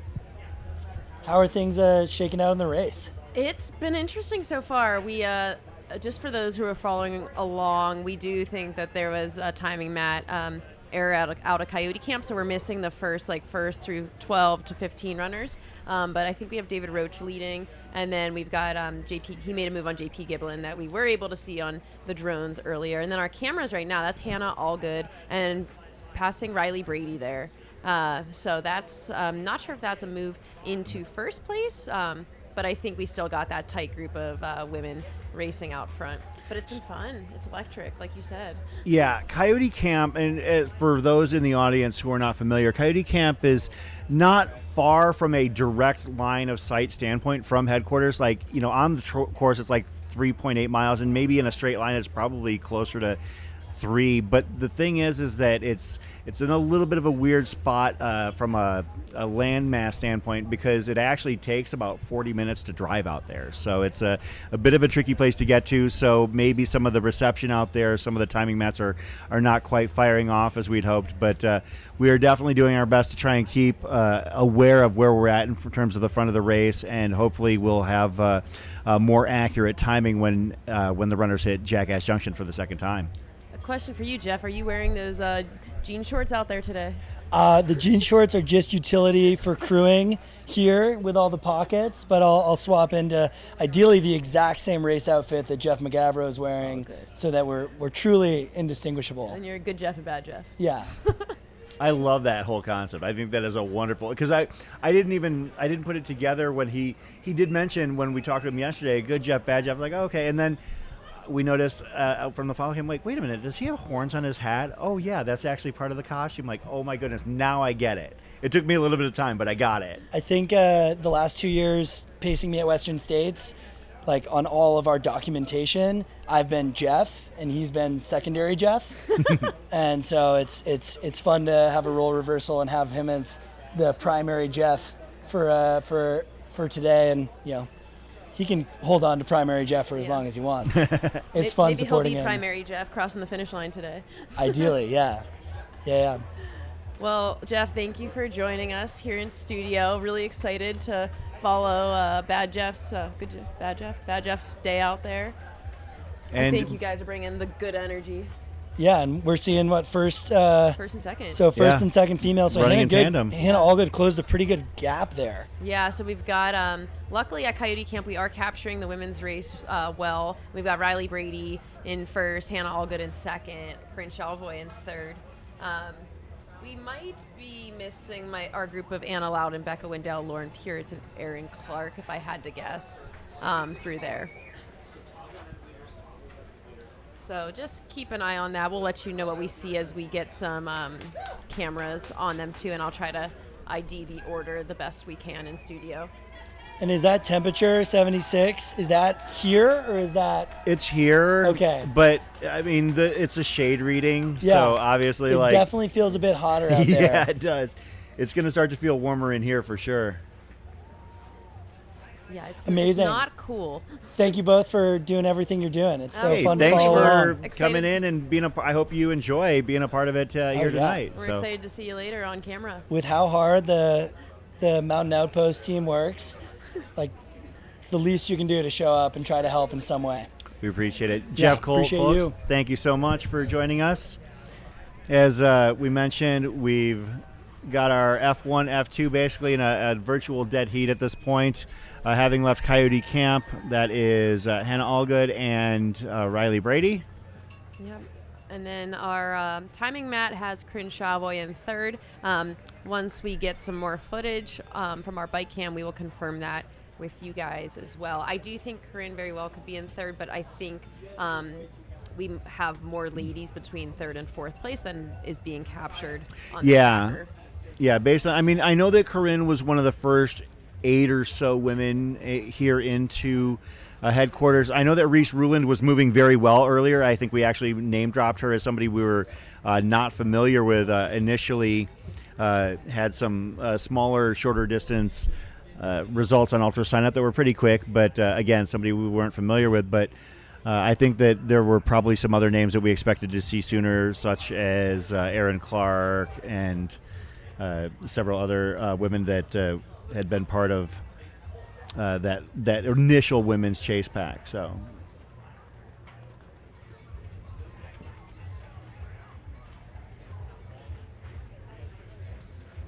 And again, we've got our camera here on Riley Brady and Hannah Allgood. They are through Coyote Camp, and Coyote Camp #1 is about the marathon mark into the race. So Riley hit that at 3:24 elapsed. So they passed through there almost 20 minutes ago. So they're probably around mile 29 as we're seeing them on the screen here. And this is Hannah's first 100-miler. She's a trail runner out of Colorado Springs. Has been doing a lot of mountain racing the last year, Transvolcania, Eiger 100K. But this is her first time doing 100 miles and first time, I'd say, doing something this specific, flat and fast for the longer distances. Riley has been here. This is their third time out here at Javelina following 2 podium finishes. Yeah, 2 of the top 10 times all time out here on the women's side. It's wild. In the women's race, yeah, for Riley. Yeah, so for reference, Riley just split through Coyote Camp a little bit ago, which I said is around the marathon mark, around 3:24. So I think running a sub 3:25 marathon is quite honorable on the roads, let alone out here on the trails in the heat of the day. Yeah, so they're cruising. It's actually crazy that you mentioned things in that. Did you just see who they passed? They passed a couple of the runners that I mentioned with regards to Patricia Carroll and Mike Garcia. Oh, no way. Yeah. They're the ones that are. They run together at That's age from 74 Hawaii. and age 76. They are going to be among the final finishers here, but I can tell you that I would be very confident in their ability to finish, even though they're not moving very quickly. They'll get it done. Yeah, Patricia and Mike are grinders, back of the packers. They're still making their way out to Jackass Junction for the first time, but again, 74 and 76 years young. If you look at their ultra signups, again, every step together basically for the last several years of their ultras. She's better on the flats, he's better on the hills, and somehow they just make it work, finishing all these races together, including 100-plus mile events. So we like I said, at Mountain Outpost, we like to acknowledge and recognize and get to know the back of the pack as well. We are covering the front of the race here for obvious reasons. That's why we're out here. This is a golden ticket race, high-profile event with some of the best runners in the U.S. and beyond. But there is an opportunity for us to share everybody's story out here along the way as well, because we're out here for the next 26 and change, 27 hours or so, give or take. I know that we've got some teams coming in at different shifts. The only Skylar Hall is going to be relieving me here in probably about an hour. And from there, I'm actually going to try and get a quick little break before I head out to Rattlesnake Ranch to do some reporting myself. You're going to have a long day out there, Chris. I am, but I get excited to do it, and frankly, if I were to have a day where I was completely exhausted, at least it's one where I will be able to sleep in my own bed by the time all is said and done. The drive home from the park is about 35 minutes for me. It is a very exhausting one on Sunday afternoon, but it's totally worth it. At least you're close to home. Yes.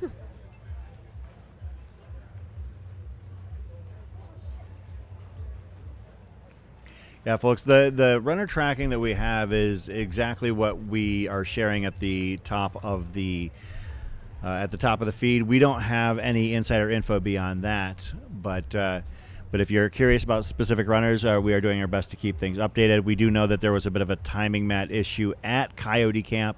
Hopefully that is being resolved. We do have a great IT and back channel team to help take care of things, and we appreciate them in so many ways. And our Jackass Junction should be the next timing split we get for the men. This is 32.6 miles, just after 50K. For the lead men, this should be around in about 15 minutes from now. Hopefully our timing gets updated then. And as of our last timing point, we had David Roach leading by about 10 seconds over JP Giblin. And we're working on filling out the rest of those results for Coyote Camp beyond that. Jordan Camastro just went by, completing his first loop, full bodysuit, head to toe. Are we able to cut away for a real quick moment to show that follow cam that just went by? This is Jordan if we can get that.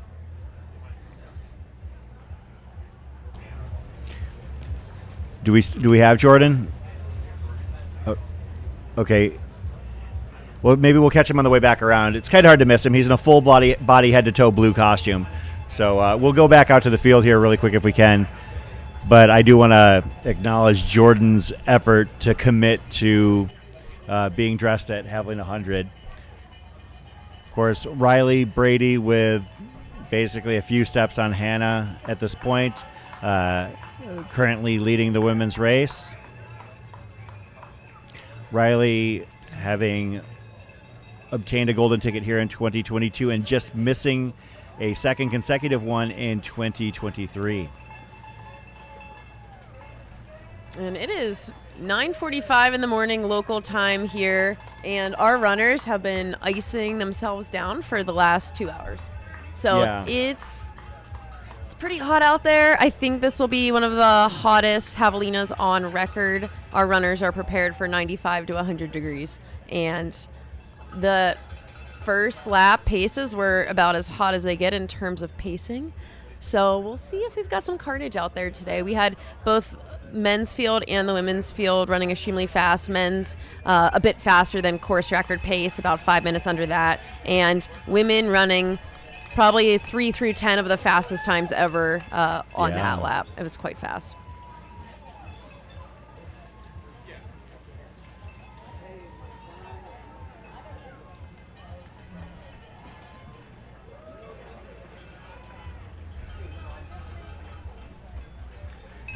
Got quite a bit of traffic here at headquarters. I actually just saw Clark Morgan from Oregon. I actually was the one who convinced Clark to run this race. I interviewed him during our Cocodona coverage in studio, and so yeah, it's great. It's a fun time. Come on out. And it looks like the heat might be getting to his Portland conditioned body, but Clark is a pretty legit runner, pretty solid guy, and an all-around wonderful human. Hopefully Clark has the day he's looking for here.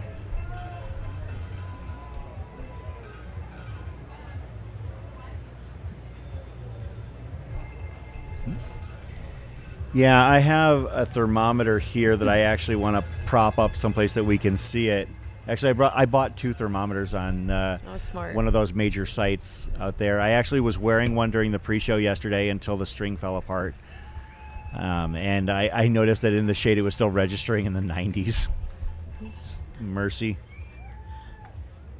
Yeah, definitely not a cool day out here. We've got lots of crews set up. I mean, hundreds of people here at headquarters with quite the tent setups for their runners. How many pounds of ice did you say? I believe that, well, this was a few years ago, but it was 20,000 pounds of ice. Oh my I God. would not be shocked to find out that it's actually, to be honest, probably doubled. And I think that's what's required today. You know, we talk a lot about the front of this pack with all their cooling strategies. We have to remember that there's mid-pack, back of the pack, everybody else going through these same conditions, having to do the same amount of cooling. I see everybody donning an ice bandana out there and hopefully stuffing as much ice on themselves as they can handle, because it's going to be really hot for a lot of these guys. Well, the nice thing about this being a looped race is that sometimes you might find in a point-to-point or looped race that maybe the earlier aid stations, a single loop race, maybe the earlier aid stations get a little bit run down in terms of what they've got by the time the back of the packers come through. Because Javelina is a 5-loop race and runners are coming through constantly, like for instance, you might have runners that are on lap 2 at the same time as the leaders coming through for lap 3 or even 4, that they're getting taken care of with the same care, and there's that balance. And also, there are only 3 remote aid stations to restock and restock, and one of those remote aid stations is literally right on the road. Probably arguably easier to stock than Javelina headquarters itself, because at least Javelina headquarters you have to put things into trucks to get them through the aid station itself. Looks Was like that we've got David Roach? Roach through Jackass Junction at 3:49 elapsed. He's moving. So last year, he's about 6 minutes up on John Ray's time through here last year. John Ray again has the course record. His average pace for the race last year was 7:37, running, 12:43. So I'd say David's kind of close to that 12:30 range that a lot of people are talking about right now in terms of pacing. So that is the lead into Jackass Junction. As I mentioned, you can see that it looks fairly freshly graded out. And the reason why is that they had some wildfires there a couple months ago, and they had to make things wide enough for trucks to fight it to come through. As they come into Jackass Junction, the way that the feed works is that, as we can see, is that Dan Green right there? Mm-hmm. Got Dan Green. Wow. M2? His ice bandana looks like it's lost all its ice. Hopefully he fills that back up. Looks like he put some water on himself, and he's out of there. So that's Dan Green from West Virginia, moving out of Jackass Junction. Yeah. Second place? I think second place. So Jackass Junction, it feeds in from obviously the direction that you can see. On your left side, that white tent is the medical tent. On the right side, that big white tent is the food tent, the feed tent. You've got a water monster out there that they're keeping as full as possible for the entirety of the event. If you were to look to the left, okay.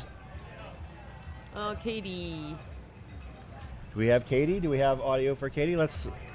We don't? If we can get it, let's get it. I'm hoping that she has a voice out there.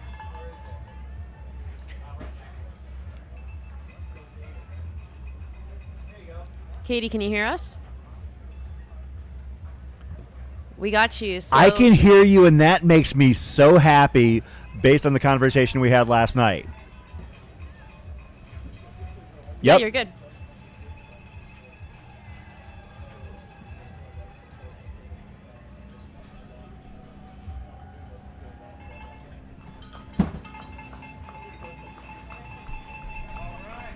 I'm liking the amount of ice that Jeff's leaving with compared to Dan.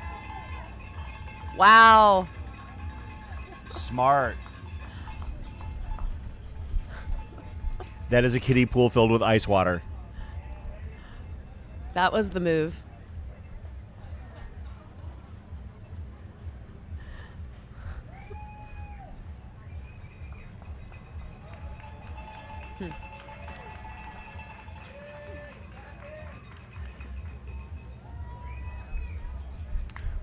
We can hear you in We studio, can hear, but I'm not Katie. quite sure about the audience.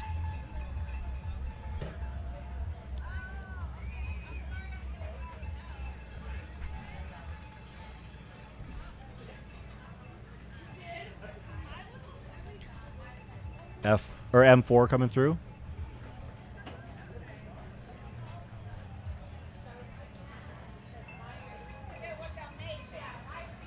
All right, so far through your aid station, Katie, we've got David Roach coming through at 3:49. Dan Green, That's Ferdinand. 2 minutes back. Jeff a minute back from him, and now we've got Ferdinand in here.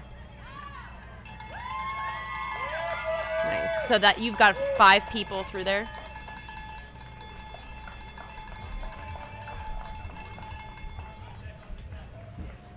So we're just going to relay what we're getting from the aid station. So we've got our top 5 through Jackass Junction, all within 5 minutes of each other. David Roach, Dan Green, Jeff McGavero, Ferdinand Arnold, and Cole Watson. And this is Ferdinand on the screen there, getting all watered up.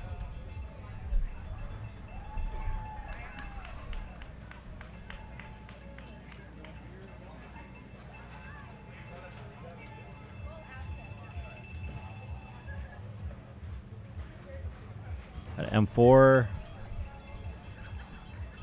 There's Cole Watson That's on the Cole. screen there in the Brooks kit.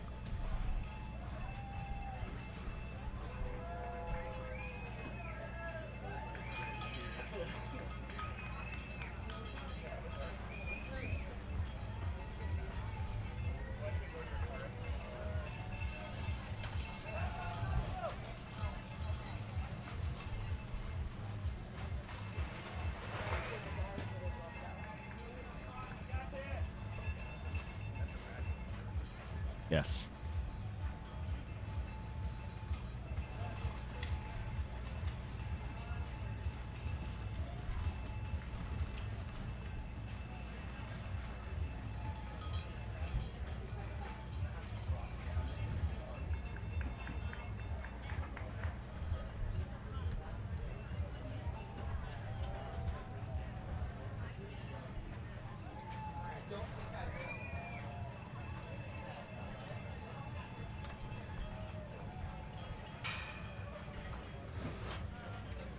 So yeah, and what we're seeing less- too is those top 5 guys are all running faster than John Ray did last year through this aid station.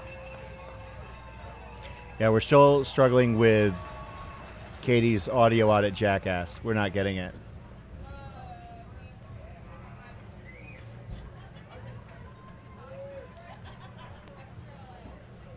We can hear you in studio, Katie. They can't get you Yeah. live.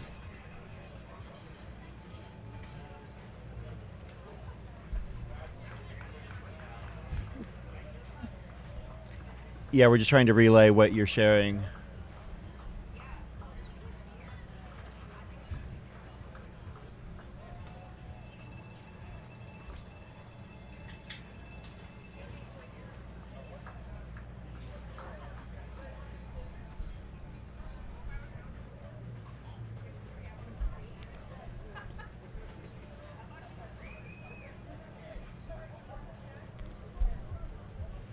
Yeah, Katie, everybody in the chat feels your vibe. Yeah, I feel bad that they can't hear because she's so emphatic, and to be honest, and she has a voice.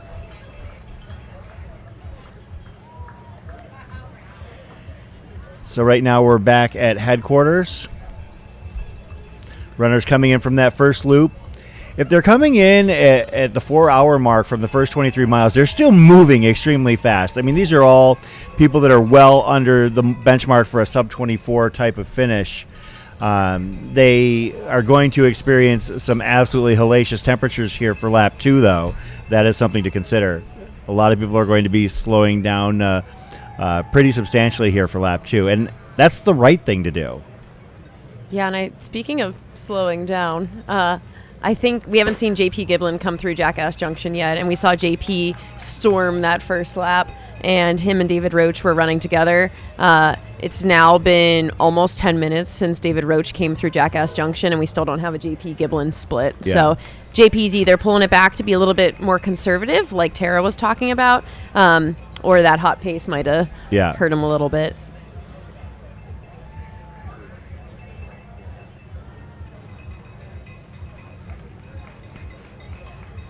Of course, this is the backside of Javelina headquarters. This is the area right after they hit the proper aid station here. And what they're going to do is they're going to do this loop around. They're actually going to go right behind us here and the expo tent, the big top as we like to call it. They're going to head up to the start-finish line. Once again, the timing mat is actually right there, and then when they come back down, they'll just head right back out. Rather than, they come in from the Cinch Trail, coming off of Escondido a couple miles back, or in this case, Escondido for the first loop, and then Pemberton from there on out. And then they head back out on the Shalmo Wash Trail, which is about 2 miles long before they head back out to the Pemberton Trail proper. Looks like we've had Caleb Bowen and Matt Daniels through Jackass as well. Looks like they are not too far back from that pack that we had Katie reporting on. So they're about 3 minutes back from the Cole Watson and Jeff group that came through there. So we've got 7 men total through Jackass. David Roach in the lead, Dan Green in second, Jeff McGavero in third, followed by a chase pack of about 4 others.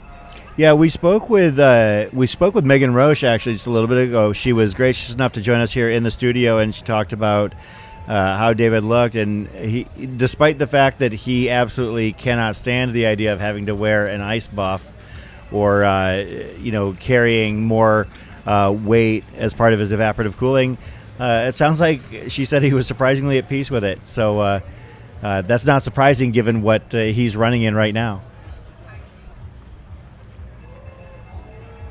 And again, these guys are still running really fast paces. We have at least about the top 5 men running faster than the course record pace from last year. So still a hot pace on a very hot day. Yeah.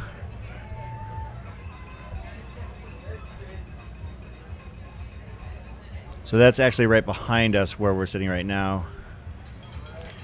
That is Chris Hawthorne's tent on the right-hand side. Chris is one of the vendors here, does an excellent job of doing hand-drawn posters to celebrate and recognize races. Love this stuff. I've actually got one. I'm going to be hanging on my wall that I had him personalized to me for this race. That is the first couple of steps outside of headquarters that you're looking at right there. That is the Shalmo Wash Trail as runners leave Javelina headquarters. We are just over 4 hours into the first wave of the Javelina 100 2024. The runners that started in Wave 1 are just over 4 hours. The Wave 2 runners are just over 3.5. And the 100K runners are just over 3 hours. So actually, we probably I have seen a couple of bibs for the 100K coming through. We'll see if we can get at least a chance to update our top 3 through perhaps shortly. I actually just saw Jake Jackson go by, so that means we're probably very close to the front of the field for the 100K. Of course, Jake Jackson, the 2018 winner of the 100K here at Javelina 100. Looks like we've got our 8th and 9th place males through Jackass Junction. We've got Raj Panu at 4 hours flat coming through there, and JP Giblin, who was our men's leader after the first lap. Looks like he's fallen about 11 minutes back from David Roach, who he was sharing some early miles with. So Jackass Junction is about 11 miles from headquarters. So JP's fallen back, about 11 minutes in 11 miles. So he might be slowing a little bit, but maybe conserving to for what's to come. So a quick update on the 100K. Pedro Gomez, who finished second in the 100K last year, is currently leading the 100K. Came through Javelina in 2:38.52. Finished second, but by a significant margin to Raj Panu. Sydney Noble in second. Joseph Roldan in third. On the women's side, Ann Flower is first with a time of 2:51.37. Looks like we need to grab a new video source there. All right, thank you. Sylvie Abel in second and Jane Mouse in third. That is actually looking back towards headquarters from the Shelma Wash Trailhead. Those are right there were the only vehicles that are allowed on course because those were emergency vehicles. Now we're back out to, is this? Yeah, this is Jackass Junction again. So this is they had when they switched it to a single direction. One of the reasons why they had to do that is just aid station flow as well. Like it's so much easier to have people coming from one direction to be assisted. Of course, Jackass Junction also features a dance floor. And we might have some dancing action there in a little bit. Probably not much from these early lead packers, but when it comes to Jackass Night Runs there this evening, we will definitely see it out there. Did you partake in any dancing while you were out there at Jackass Night Runs last year, Leah? I was having a tough time out there. That hot dog was just not the hot settling dog for was you? not sitting well. I did the 30K, and man, it was brutal.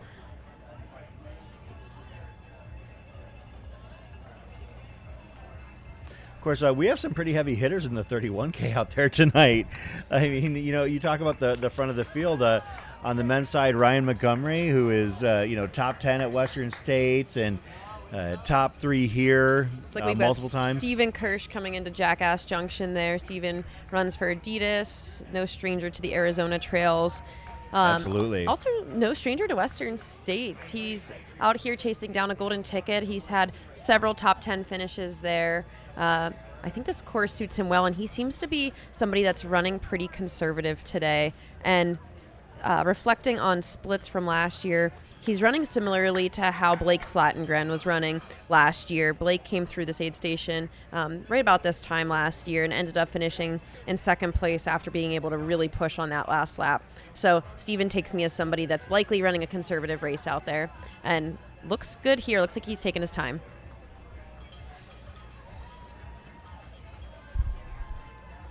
So a lot of these runners actually, Stephen Kirsch on our screen notwithstanding, are potentially hitting a Jackass for the first time, maybe as perhaps part of the 100K. So they're still looking at, maybe an 18, 19, 20-hour finish, at least if you're hitting Jackass Junction at this point in time.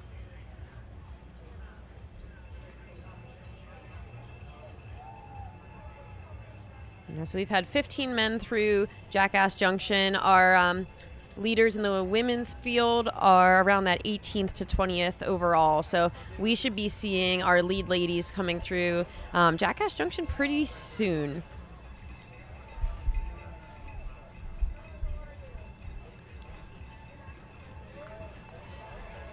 Last year, Heather Jackson came through this aid station about 4 minutes from right now. I don't think we have any women running that pace this year, so we'll likely see some coming through soon.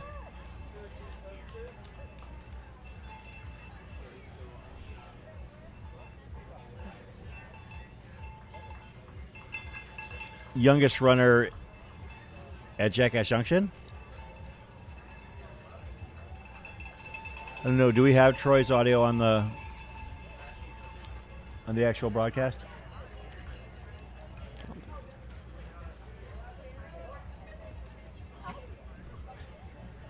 Jeremy, the 13-year-old devil, on the course. Nice, man. Nice work.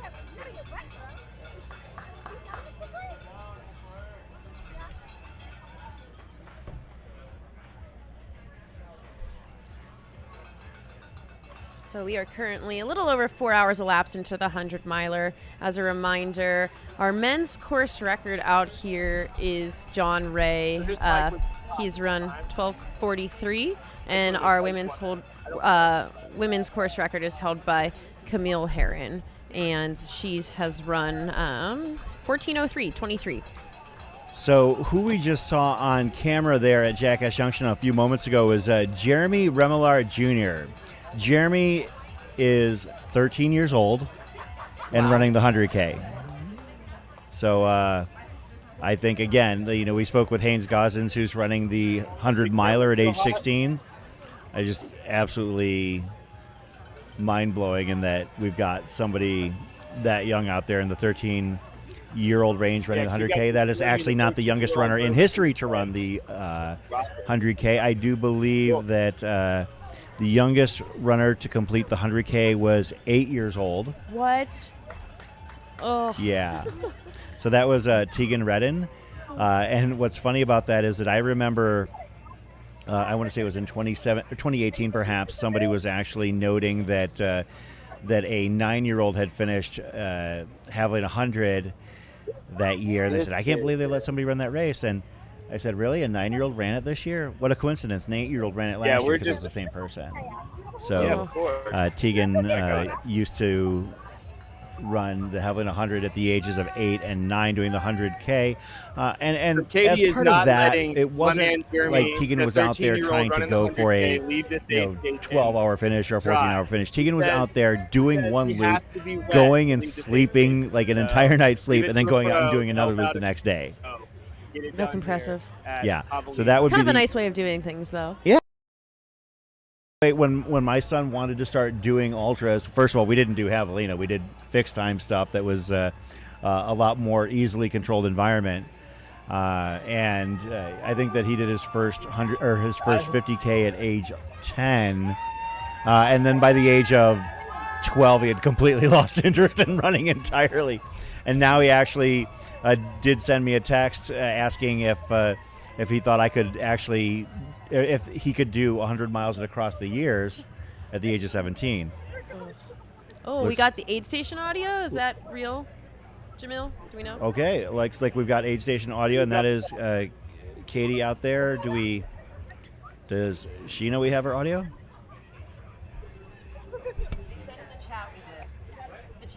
Yeah, chat says they've got the audio out there. Katie's audio, do we? Oh, we do? Yeah, the chat has been saying we haven't this whole time. We got it now. If anyone's listening to this microphone, Katie is the water Nazi on course today, and she's not letting anyone leave this aid station unless they're soaking wet. No, I can hear you, Troy. It is hot out here. Okay. Hey, friends. Hello, everybody. Can you guys hear me? We got you. I don't think. Okay, great. Well, hi, everybody. I wonder if the audience can hear me now. We'll find out. So I will say there's lots of mid and backpackers and well, I think it's the 100Kers coming in now. And some of them are leaving quite dry, and we are not letting them do that. So we are trying to soak them. We spent some time with Jeremy, that 13-year-old. He was very impressed that an 8-year-old also did the 100K and said, I better beat his time. So I'm like, well, you got to get out of here. And I covered him with water, so that was fun. But generally, it's heating up. Like I'm quite hot in my metallic suit, and it's feeling real roasting over here. We're waiting right now for the top people in the women's field. We expect it to be Riley Brady as the first to come through, and that should be any minute now. That's what we're waiting for. Yay, happy Any to hear your questions voice for out me? there, Katie. We're excited to welcome the lead Rocking it, runners in Leah. the women's field. Leah, I'm rocking it. Do you like it? I'm rocking it with my voice. Can you hear me? Yeah. So yeah, we're feeling good here at Jackass, and everything's lively. People are definitely heating up though. Like it even from like 20 minutes ago, I feel like the roll has decreased a little bit just because it's getting way hotter. So that's where we're at right now. Yeah, lots of people that have had some time in this kiddie pool, which I think is a feature of Jackass. Have we checked out the skeleton yet? Should we go show them the skeleton?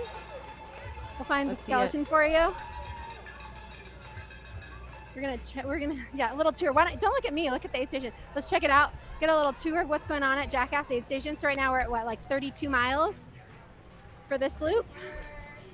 And we've got some PB&Js, some soup, which I don't know if anybody's gonna want some soup. Looks like some grilled cheese, some bean burritos. We've got our med tent here as well. Again, this is, for all the listeners here, this is only a drop bag station, so there is no crew, and crew is only allowed at the Javelina headquarters where you guys are at. So I don't know if you've said that yet on the live stream. Yep.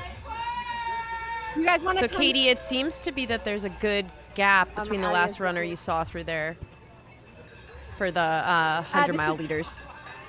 This is a very big gap. The last person in that gap was 12 minutes ago for the last male that came through in that gap. Yeah, that's not insignificant at all. At this point, it looks like there might be a little bit of a separation between the first 15 or so men then. That's right. And again, I will say the top 5 had a gap for sure and looked like really dialed, whereas that 6th through 15th was, people were getting hot, taking their time, less kind of eager and hungry, whereas that top 5 were very driven, very focused, give me this, give me that, very direct. Not a lot of smiles, just a lot of focus, but moving really, really well. So I think that top 5 pack is the one to watch, and we'll see if anybody in that chase pack can catch up to them. Were you surprised to see anybody up in that mix, Katie? Was I surprised? I think Jeff is surprising a lot of us because he's historically a mountain runner, right? But he's fast, and we know he's also fast. So I think a lot of us were excited to see what Jeff was able to do. So seeing him in a part of that 5 was really fun. I also want to say it was fun to see Cole actually kind of make his way through the field. Like in the beginning of the day, he was more in the top 10, but now he's in 5th right now. So that's fun to see him kind of work his way through. I will say David looked really dialed.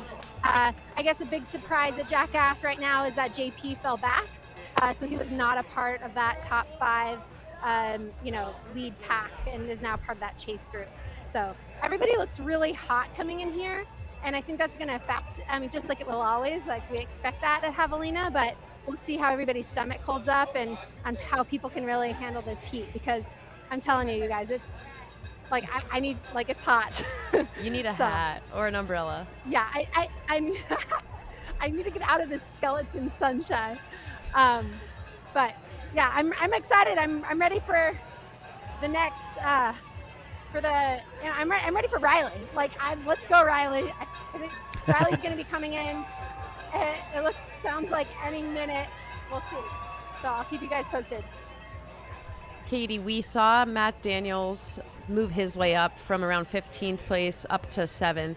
He's somebody that often leads off the front of the pack. How was he looking when he got out there to Jackass? Yeah. Matt's such a good guy.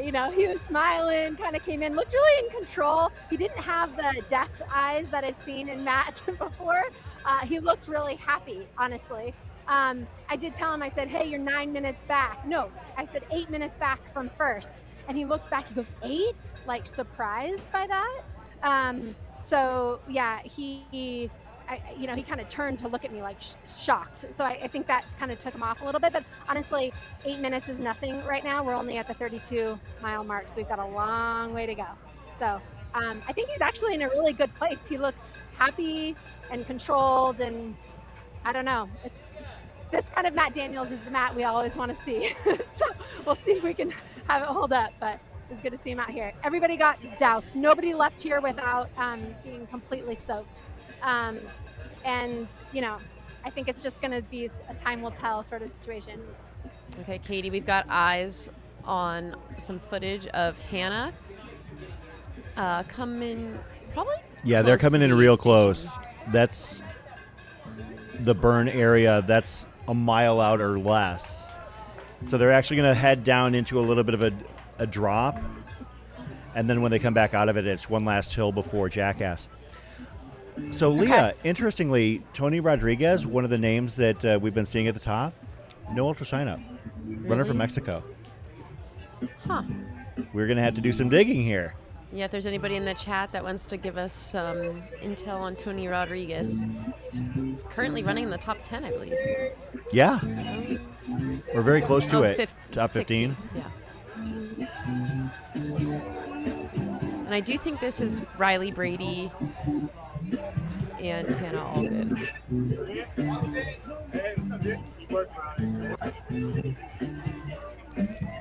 Of course, we actually had a situation like this in February at Black Canyon, where Jupiter Carrera Casas came out of nowhere to snag a golden ticket. Yeah, so Tony Rodriguez is up there in the top 20, running really great. So we currently got footage here. This is Hannah Allgood we're following in the pink shirt and the bucket hat. This is her first 100-miler, and she looks really great. She seems dialed. I know in the past she's struggled a little bit with nutrition in some of the hotter races, but I think she's been working hard to dial that in for this race. So excited to see how that plays out for Hannah.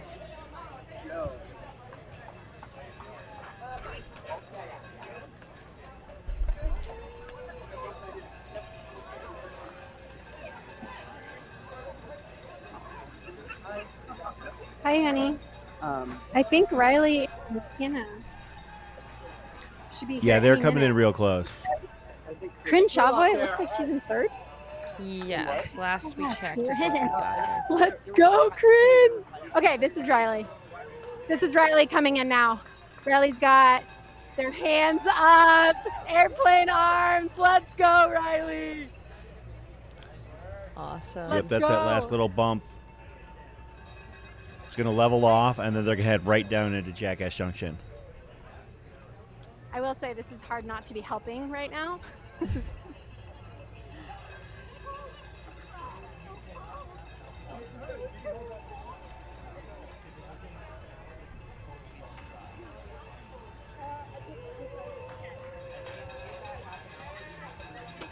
So Riley's been second place here, got a golden ticket a few years back behind Devin Yanko, both of them running stellar times. And then last year, third place. A little bittersweet for them, landing on the podium but missing out on that golden ticket by a spot. Go, go, go, go, go, go, go, go, go. Go, go, go. Let's go, Riley. So this Riley is rolling into Jackass 2. All right, Hannah's here. Hannah's 12 at minutes sooner than she has in the past. Hannah Allgood rolling in now 2, 1 minute back from Riley. Or probably 30 seconds. Yeah. Let's go, Hannah. Let's go. Right over there for cooling.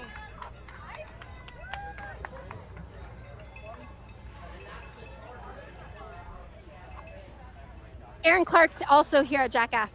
Can you guys hear me? Awesome. So we've got Hannah Allgood and Aaron Clark in the aid station at the same time. Riley is 1 minute elapsed right now.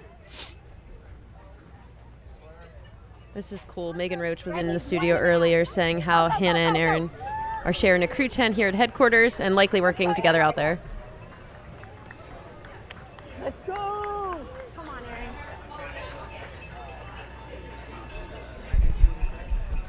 So that is a shot of headquarters. Of course, we have Katie Azimuth out at Jackass Junction. So, Leah, You guys hear me? I have obtained the dinner menu for Jackass Junction tonight. Cool. This Tell is me. courtesy of Pete Mortimer, a.k.a. Pete's Meats. So they're going to have pulled pork, brisket, Let's go, Aaron. Get out of here, Aaron. ribeyes, Go, go, go, go, go. barbecue chicken, honey pork belly, crack mac and cheese, baked potatoes, and spanakopita. I think I might need to ditch Riley out there on our lap together tonight so I can stay at the aid station. Like, go, I'll catch up. So, yeah, they're going to have a full buffet spread out there for runners that are hitting the later times tonight. That is a gourmet spread. I love the fact that every year Pete seems to level it up. I think the brisket is a new touch. I know they had pulled pork, and I believe they had steaks out there last year, but leveling up to ribeyes and adding brisket, perfect.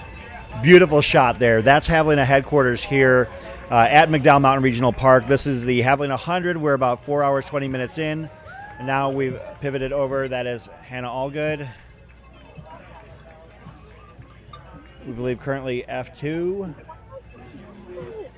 That guy right there that he's filming, he looks like a marathoner that's like related to the Bruins. I like know him. Oh, the uncle? Yeah. He like looks. Yeah. We got our camera back on Hannah Allgood here, second place behind leader Riley Brady. Oh, Anna Luden's here. Oh, nice. So we got Anna Loudon is there in fourth place. So that goes Riley, Hannah, Aaron, and then is Anna in fourth for you out there, Katie? That's right. Anna's in fourth. Up, and Becca's with her right behind her. No, that's Corinne Chavoy. Wow, we got a race. Let's go. It's Corinne Chavoy. Let's go. Of course, that means that these lead women are about 30-ish miles in, maybe 31 miles in into their Javelina 100. So basically about the 50K mark. Over there, these buckets here. I suppose I should check myself and verify on that. Let's At go, 32.6 Let's miles. Go, So, girl. Here, get her wet. which means they're running at about a 4:15, 4:10, 50K out there today. That is fast. And as we can see, Hannah Allgood approaching the only shade on the course right there, basically that one rock that happens to be taller than most of the runners. Might not be taller than Dan Green, though. He's pretty tall. Looks like our bike cam potentially for. Oh, there we go.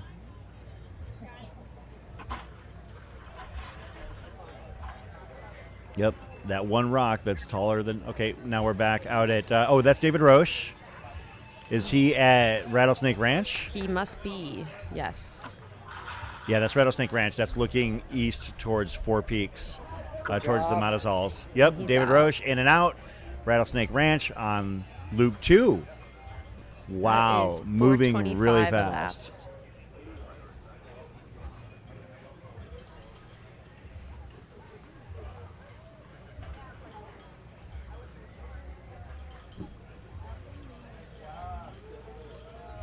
So David Roche has in and out of Rattlesnake Ranch for the second time. Wow. That's about 38 miles in and at 4:24:34. David Roche continuing to set the pace out there. You can expect probably a slew of men coming in for their second loop. As you can see, Javelina 100 legend, 10-time 100K finisher John Vanderpot out there, easily identified as he is number 420 out there, regardless of whether or not he's running the race.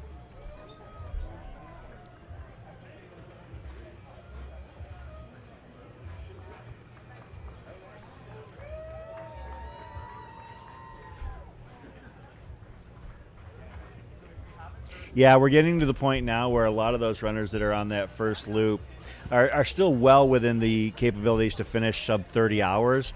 But, man, that heat is hitting them hard. I can speak from experience that that this time of day is not a ton of fun. Yeah, it looks like we've Well, had... this is Coyote Camp, actually. Oh, nice. We've got 6 women through Jackass Junction so far. That was 4, quick. 5, and 6. Yeah, 4, 5, and 6 were Anna Loudon, Lauren Puritz, and Corinne Chavoy. They were all within just about a minute of each other.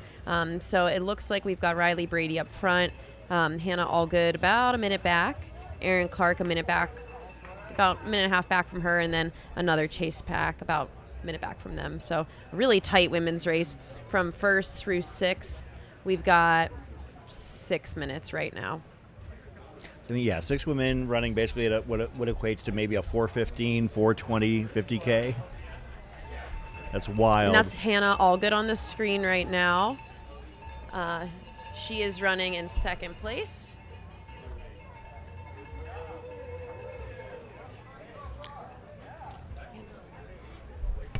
Hey, Mammoth, we're going to cover the front of the race as we're wont to do here. So we're going to zip around as much as possible, but we're following the Golden Ticket race. We'll be covering all the aid stations as we have time and capability to do so.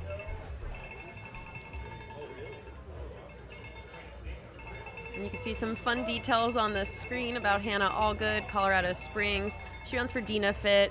Had an 11th place finish at CCC last year in 2023.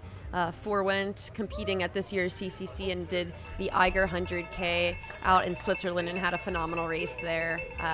First time here in the desert with us at Javelina, and looks like she's executing extremely well so far.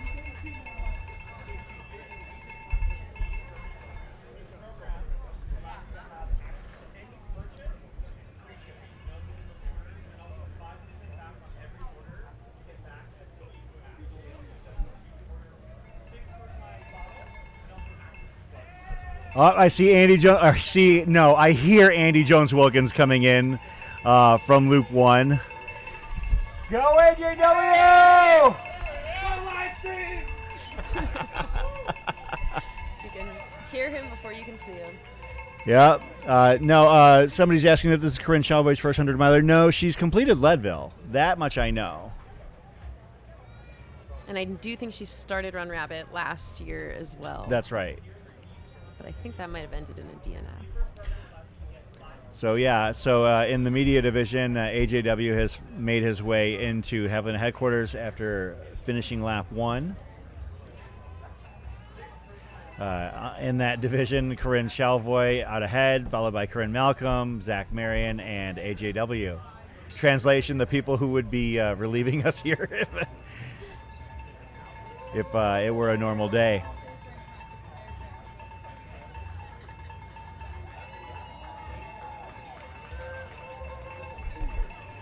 And we've got Dan Green through Rattlesnake Ranch, 4 minutes back from David Roach.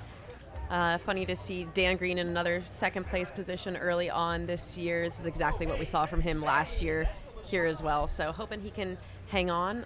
The hotter it gets and the longer it gets, he says that 100 miles is his strength. So really excited to see Dan Green out of West Virginia holding strong, not too far behind David Roach.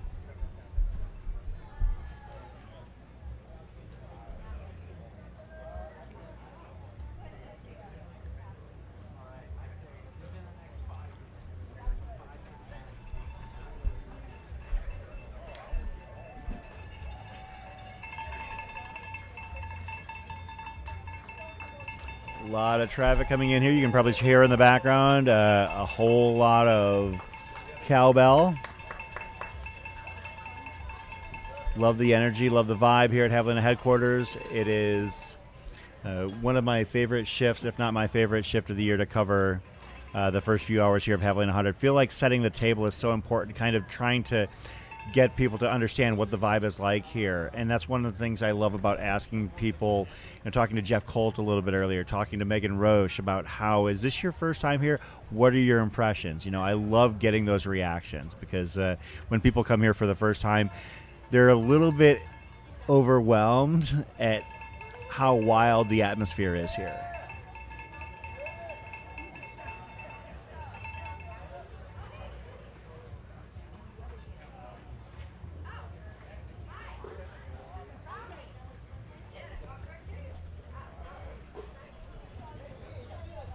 So we're about 4.5 hours elapsed into the 100 miler. It is 10:30 a.m. and it's already a scorcher out here. I think the heat of the day will really hit us around 3 o'clock, 2 o'clock, getting upwards of 95 to 100 degrees. So I think the athletes have to kind of start taking care of things early. We saw people icing down at 7:30, 8 o'clock this morning, and I think we'll start seeing some more of that as the day goes on. I think we'll start seeing the heat affecting some of these athletes too come lap 3, 4, and 5. So the stretch from Rattlesnake Ranch to Javelina headquarters, now that they're on lap 2, becomes the fastest stretch of the course. in my opinion. I'm pretty sure that it's by a significant margin. Rattlesnake to Javelina headquarters is, according to my tracking, about 3.5 miles. And David can probably run that in, the way he's going, 21, 22 minutes. His most recent paces from Jackass Junction to Rattlesnake Ranch, 6:47 pace. Wow. Oh my goodness. It looks like we've got Cole Watson and Ferdinand Ero through Rattlesnake Ranch, 3rd and 4th place right now. Cole is only 2 minutes behind Dan Green. So it's David Roach, Dan Green, Cole Watson in 3rd, and Ferdinand, who we got to speak with yesterday, who's a really fun guy to chat with. Been all around the world, from France, spent time in Kenya, Hong Kong, and now most recently training in New York City for a race in the desert. He started a startup that is trying to get more people from cities into the outdoors, into the mountains, onto trails, and providing training camps for them. So definitely a cool, well-rounded guy that I'm glad we had the privilege to speak with yesterday. He was 12th place at this year's Black Canyon 100K and has been dedicating a lot of time since then to getting in shape here for Javelina. Told us he got upwards of, I think, 250 kilometers in one of his training weeks. Oh! Which sounds like a lot of kilometers. Yes. It sounds like a lot of miles, even if you do the translation there, too. So we've got David Roach on our screen here. David is known to most of you guys following along. Most recent with a win at Leadville 100, course record holder. David's second 100 here today. And he's doing awesome. I'd say he's on pretty significant course record pace at the moment. And he's being chased down by Dan Green about 4 minutes back. David, of course, as I mentioned during our conversation with Megan, having run in Arizona competitively for the first time just a few months ago, back in December at McDowell Mountain Frenzy, running the 50-miler there and taking it down. Coming out to run Crown King in March and finishing second to Ryan Raff, both under the prior course.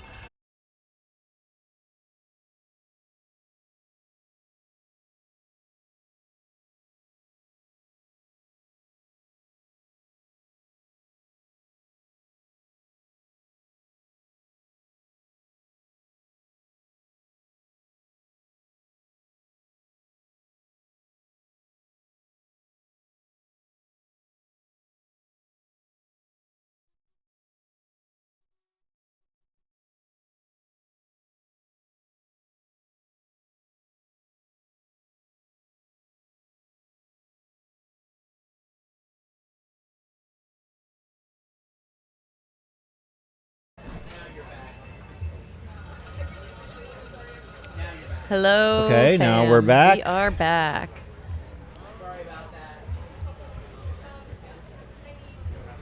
Sorry about the technical challenges Thanks here. for tuning in. We are back in action here at headquarters. I'm Leah Yingling, and I'm joined by Chris Warden. We are giving you updates on the Javelina 100-miler. We are following both our men's and women's race right now. Our men's leader is David Roach, second place Dan Green, third Cole Watson. And then last update on our women's race, we had Riley Brady leading the field, Hannah Allgood in second, and Erin Clark in third. And since we last updated you guys, we have had our full men's top 10 come through Rattlesnake Ranch. We've got Ethan Koza in 10th, Blake Slatengren, Justin Grunwald, Raj Panu, Matt Daniels, Caleb Bowen, Ferdinand Arot, Cole Watson, Dan Green, and David Roach. We have not had Jeff McGavro or JP Giblin check in to Rattlesnake Ranch yet, which might mean we've either missed their timing or they've both fallen off a little bit after being in the mix in the early stages of the race.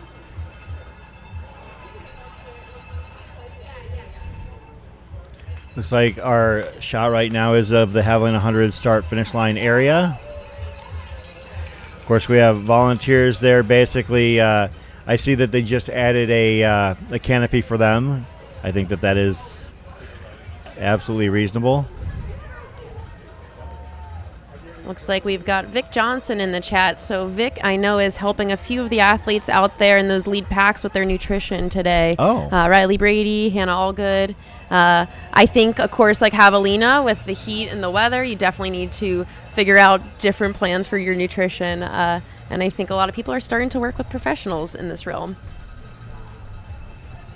There's definitely a market for it, with as aggressive as people are wanting to become in these events. Absolutely.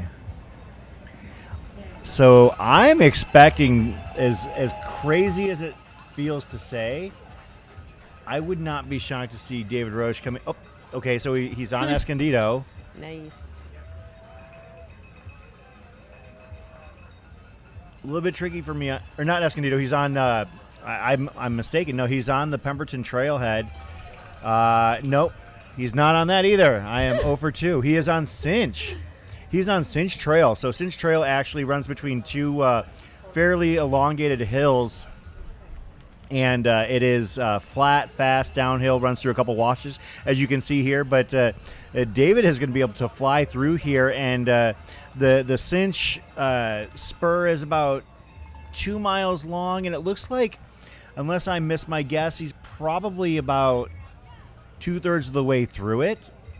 Looks like he's already passed what they call the scenic overlook spur, which is about halfway up the Cinch Trail. So he's going to come up here to the end of the Cinch Trail, take a hard right onto another connector trail. Basically, it's the tail end of the Escondido Cinch Trail, and actually head right into headquarters. He is very close to that. Basically, I believe at the end of this little hill that's on the right-hand side of your screen. So last year we had John Ray come through headquarters at 5:01 elapsed. So that's 15 minutes from right now. I do think David's running between 5 and 10 minutes up on the course record right now. So we should see David in headquarters in the next 10 minutes. Oh yeah, I think it's probably even shorter than that. I think which is just wild to me. Which is wild. So we'll probably see him here in headquarters, and then hit they the have to timing do map. a little That's right. lap through Yeah. here. He'll get crewed, and luckily for me and Chris here, David is getting crewed right behind us in headquarters. So Yeah. we'll get our eyes right on the ground here for you guys. Yep. So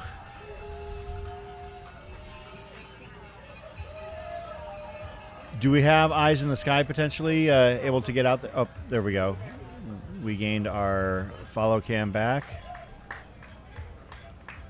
I mean, it is so warm out there. I mean, it's got to be in the 90-degree range at this point, and David just looking like he's out for a stroll. Yeah, and I think we're starting to see a little bit of the carnage here. So if you've been following along with us for a little bit here, we had JP Giblin and David Roach together at headquarters last time, and JP is now 20 minutes back from David, and that's only in 15 to 18 miles. So a lot can happen when it's as hot as it is today, and I think we're starting to see some of that early carnage. What? I can see Chris.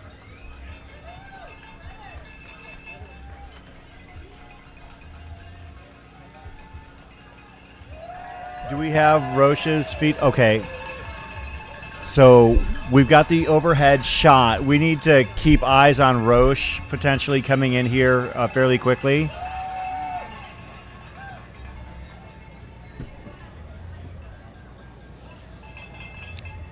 Is that drone coming back in for a landing, or is it able to pivot out? Oh, here we got so there's David coming into headquarters. We need to get, if we can get the drone back to following David Roche through headquarters, that would be perfect. Otherwise, I see Dan Ryan right there. He can start running behind David Roche, see how long he lasts. And so David Roche coming in from lap 2. I think that some of our cameras might be cooking out there in that sun. And we should be seeing David behind me and Chris here. Smart of our Very camera soon. person to cut across the way and head directly to the finish line so they can catch David on the other side. This is pretty wild. This is probably 10 minutes Yeah. up on course record pace. Do we have... Thank you. Okay.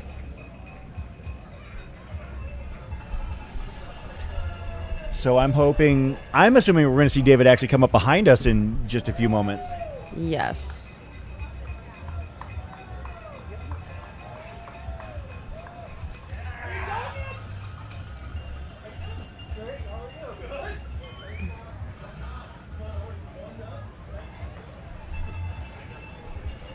All right, guys, we got David Roach coming behind me and Chris here in studio. Yep. It is, wow. Oh, bless Megan for running alongside him. So he'll go hit the timing mat and then come back to his crew here before heading back out.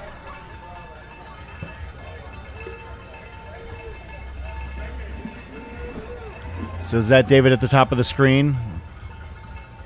Yes. Yeah, if you could see the drone footage there, that's David at the top of your screen around 12 o'clock.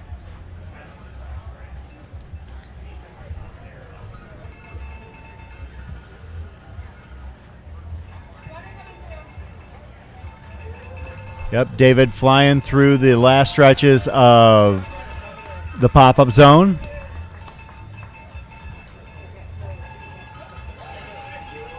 Going to do that quick turnaround here at the start-finish line. Right there, being greeted by Jubilee Page. High five, heading back out. See if we can get that exact time split here and how far ahead of course record he is currently at this moment. I think that's 4:50.28. And I think John Ray split this in like 01 last year. So about 11 minutes up right now. That's unbelievable. Yeah. Which maybe somebody has done 2 laps faster, but John stuck it last year, and this is 11 minutes faster than that. Well, I was trying to think of runners in the recent years that have gone hard and maybe flamed out or just had a rough go of it in the second half, and I don't think anybody has done it like this. No. I think that it's a safe assumption that John Ray's splits are probably about the fastest. I can't think of a men's race leader that perhaps like burned out or fell back. David Roach coming in right behind us here, being attended to by his crew, getting water doused. Perfect. You can see that shot of the live stream overhead. Beautiful shot. Getting his ice buff filled, throwing some ice in his hat.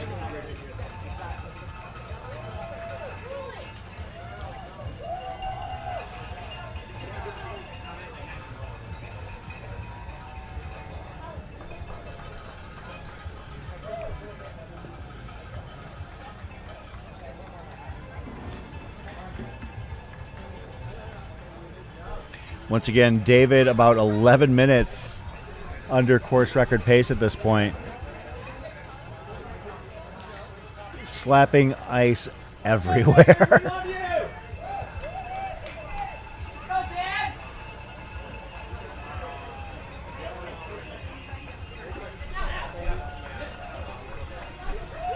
And he's out.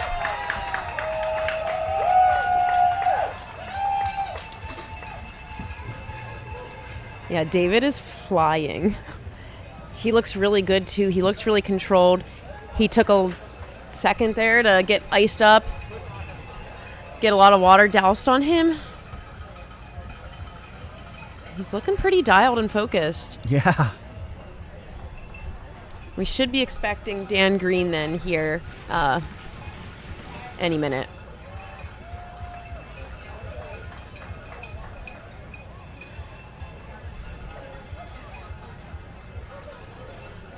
Was that Dan that just went by perhaps the other direction? Did you see somebody think so. hauling? We'll see Yeah. real quick if it was, because they'll be coming around to us.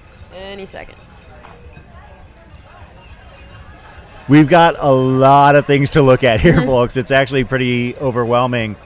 We've got the monitor that you're looking at right there. Oh, there's yeah, Dan Green coming in Green. right behind us. So a few minutes back of David Roche at this point. It looks pretty dry. I think he'll probably take a minute here to get a little cool. David heading out for loop 3. Yeah, conversational pace. That was exactly what I thought as well. He did pass Dan Green. And there's Jeff Magavero coming up right behind us. Or Magavero nice. behind us. Okay. So for those And following ditching along, Jeff Cole had to come Jeff sprinting up behind. Magavro's tracker did not get him at that last aid station. Jeff is still in third, which is awesome. Yeah. He is right in the mix. No carnage for Jeff yet. We got good Jeff and bad Jeff on the screen together there. That was Jeff Colt, who will later be pacing Jeff McGavero. So good news to see that Jeff is still in it.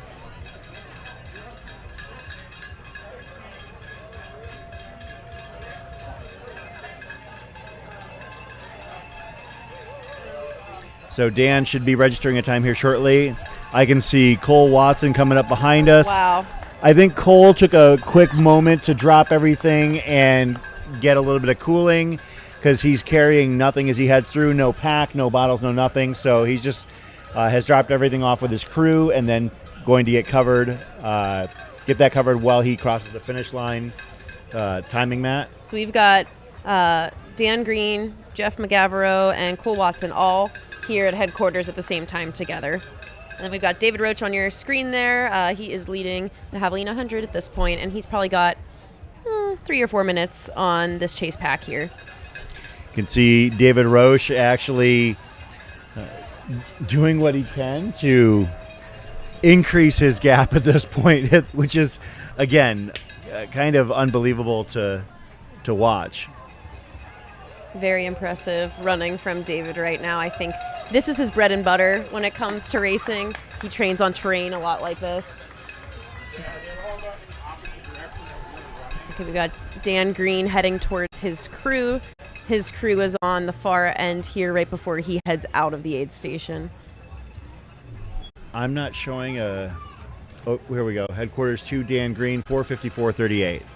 Okay, so that chase pack is 4 to 5 minutes. Those 3 guys that are all in 4:10 headquarters back, yep. right now. Cole should be registering here momentarily, but it's entirely possible that Ferdinand registers first. Or not Ferdinand. Jeff. Sorry about that.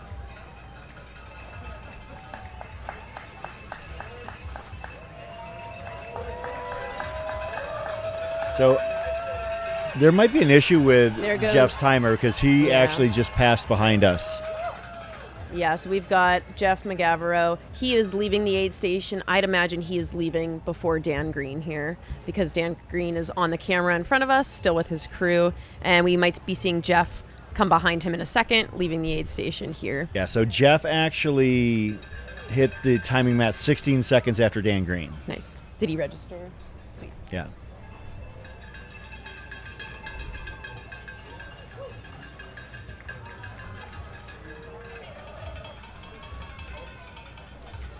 That is the entryway coming off of the Cinch Trail, where runners are finishing, in some cases, lap 1, in a couple cases, lap 2. This is the Javelina Jundred presented by Hoka and the Feed. Chris Warden, Leah Yingling, about 5 hours into our shift. I'm actually going to be stepping aside here in just a few minutes. Aww. And Leah is going to have a fresh, ready, brand new broadcast partner. I'll still be out there, though. I don't get any rest until late tonight. There's Dan Green. He looks good. Yeah. Moving smooth. Those ice bandanas can be annoying sometimes. I think we're also seeing some carnage with regards to our equipment. Like the heat is just cooking everything and causing some things to overheat quicker than others. Yeah, we are about 5 hours into the race right now, so we just saw 4 of our lead men. All 4 of our lead men finishing, what is that, 40 miles? Under 5 hours. That's awesome. Yeah, it's fantastic.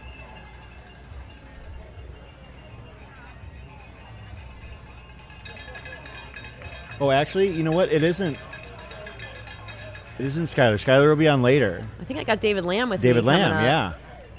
I've seen David several times. I'm like, okay, now where is he? I do think he's on Anna Loudon's crew. So. Oh, that's fair. I totally understand. If they need to take a little bit of time to make sure Anna's taken care of. One of the things that's kind of cool and kind of frantic about the coverage of this sport, a lot of times First of all, it's a labor of love to be involved in the coverage of this sport. Unless there's something I don't know about, nobody on the broadcast side is getting rich. No. If they are, I really want to know about it. However, everybody that is contributing to this is also doing double duty. Very few people are not involved in the success and the journey of a runner here somewhere. I'm not, because I come up with an excuse not to pace or crew every chance I get. Yeah, so and you're also on the mic at like every race. that's true, but at the same time, I've had a few people ask here and there, and I'll be honest, I'm going to level with you. This is my personal opinion. Crewing and pacing at these high-profile races is super stressful. It's stressful. I think it's amazing. I am inspired by these runners, but when I'm not on the microphone and I'm not calling these races, I am far more apt to be sitting in a corner with a cooler full of beverages and a folding chair. That sounds nice right now. Yeah, it would be great. We do have all sorts of carbonated water and bubbly sodas in the trailer. I did bring another pack of lime flavored, so we've got a little bit more over there. Best. You can see runners hitting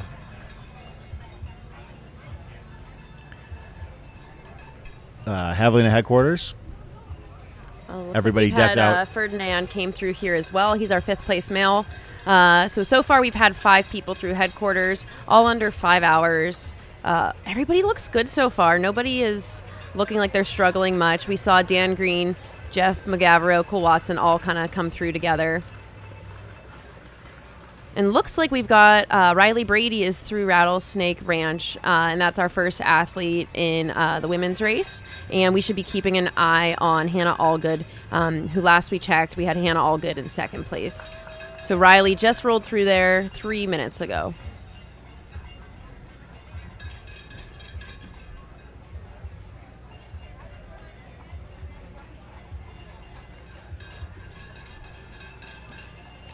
I just want to make sure I have awareness on when I'm supposed to be out at Rattlesnake Ranch.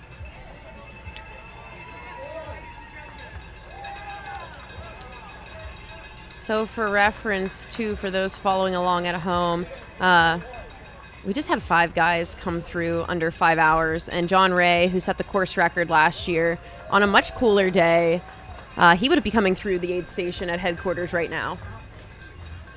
Wow. So we're seeing some really speedy paces. We got Raj Panu on our camera coming through headquarters here.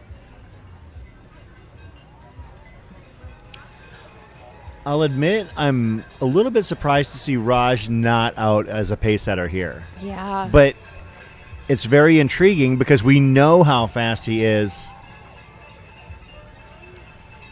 We know how fast he is out on this course. So, I see Callie Vinson coming in from Loop 1.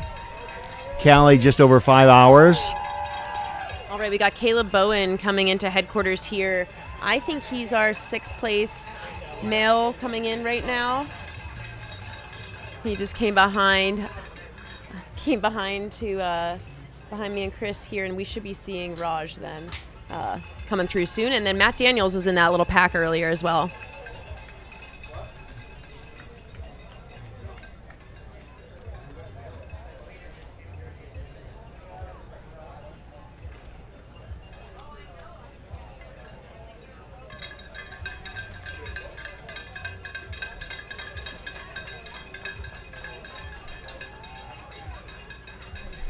See Raj right. Justin Grunwald freshening coming up through as well. He moved up. And now. Vic was asking about the crew positioning. It actually was open for reservation maybe a few weeks ago, and people had to reserve through that. They did have a wait list, and people showed up according to the scheduling.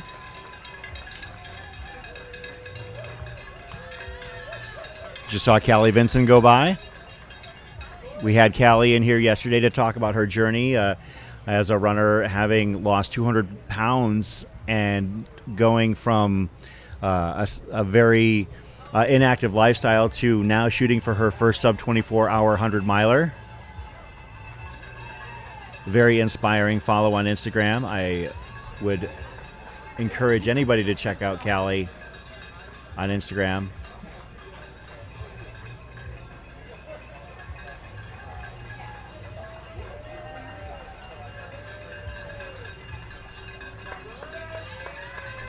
We've got our camera there on Raj Panu. He's in the Hoka tent here getting cooled down. Raj is last year's Javelina 100K course record holder.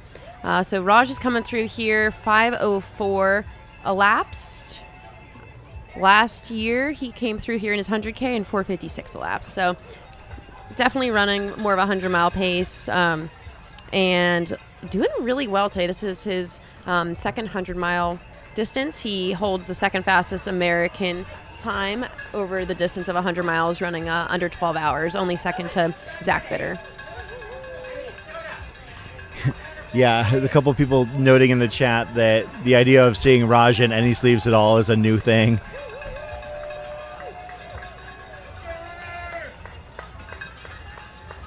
This is true. I've only seen Raj in a tank top, even when he's just walking around.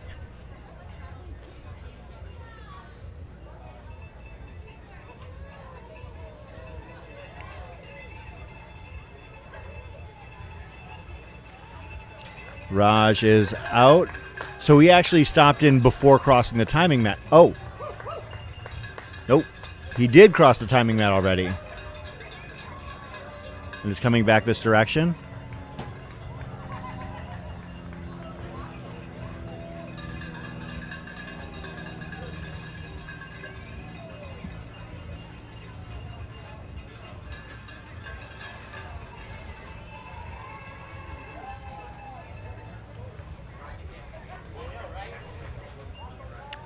Following Raj out of headquarters here. Raj is heading out on loop 3. And Raj is somewhere, let's see where he checks out of the aid station in kind of in that 7th place range, I believe, at the moment. So you can see as a lot of runners are coming in from their first loop, there does become a significant increase in traffic. Raj just passed behind us. I did see him kind of having to jockey in between a little bit. A couple of runners. Again, each of these loops you'll see is about 19 and a half miles. The first loop was the longest one, over 21 miles, and loops 2 through 5 are the exact same loop, clocking in around 19 and a half. Yeah, it's like 22 and change and then 19 and change for the finals, I believe.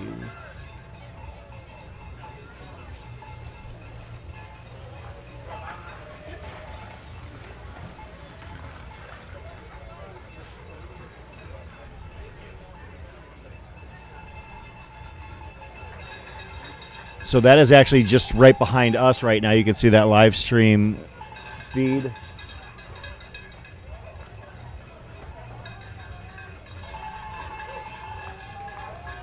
And we've got, what is it? I think close to 750 runners in the 100-mile today, and 400 plus in the 100K. So nearly 1,200 people out on course this afternoon. Really hot day. These runners are going through a lot out there. You can see lots of desert hats, lots of cooling. This is a great first 100-miler, albeit the temperatures are quite hot. I do think the logistics of this race make it favorable for a lot of people to try this as their first go. We got Blake Slattengren right behind us coming into 8 as well. I will say I'm surprised, not surprised to hear you say that there are 700-something runners, because I know that originally the roster said 900. However, I had a feeling we might find a situation where a lot of people drop down, not necessarily dropping out because of the weather, but dropping down from the 100-miler to the 100K. I mean, because, yeah, I believe that the original allocation or expectation for the 100K was going to be about maybe 250 to 300, wow. And now there are 400 runners in the 100K. So. Yeah, we had 397 starters for the 100K and 741 in the 100-mile today. Yeah. That's a lot of runners. And if you think about it, when you're going out there passing people on these loops, that's a lot of extra cheers you get from people, a lot of support you get to give, and a lot of support you get to get as well. Is this true? I don't know. We'll have to find out, see if we can get some information.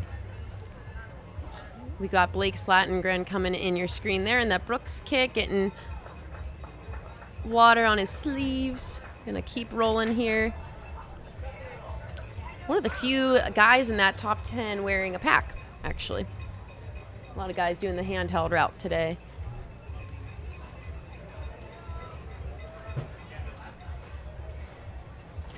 Yes, Blake looking fast and flirty. Doesn't he always?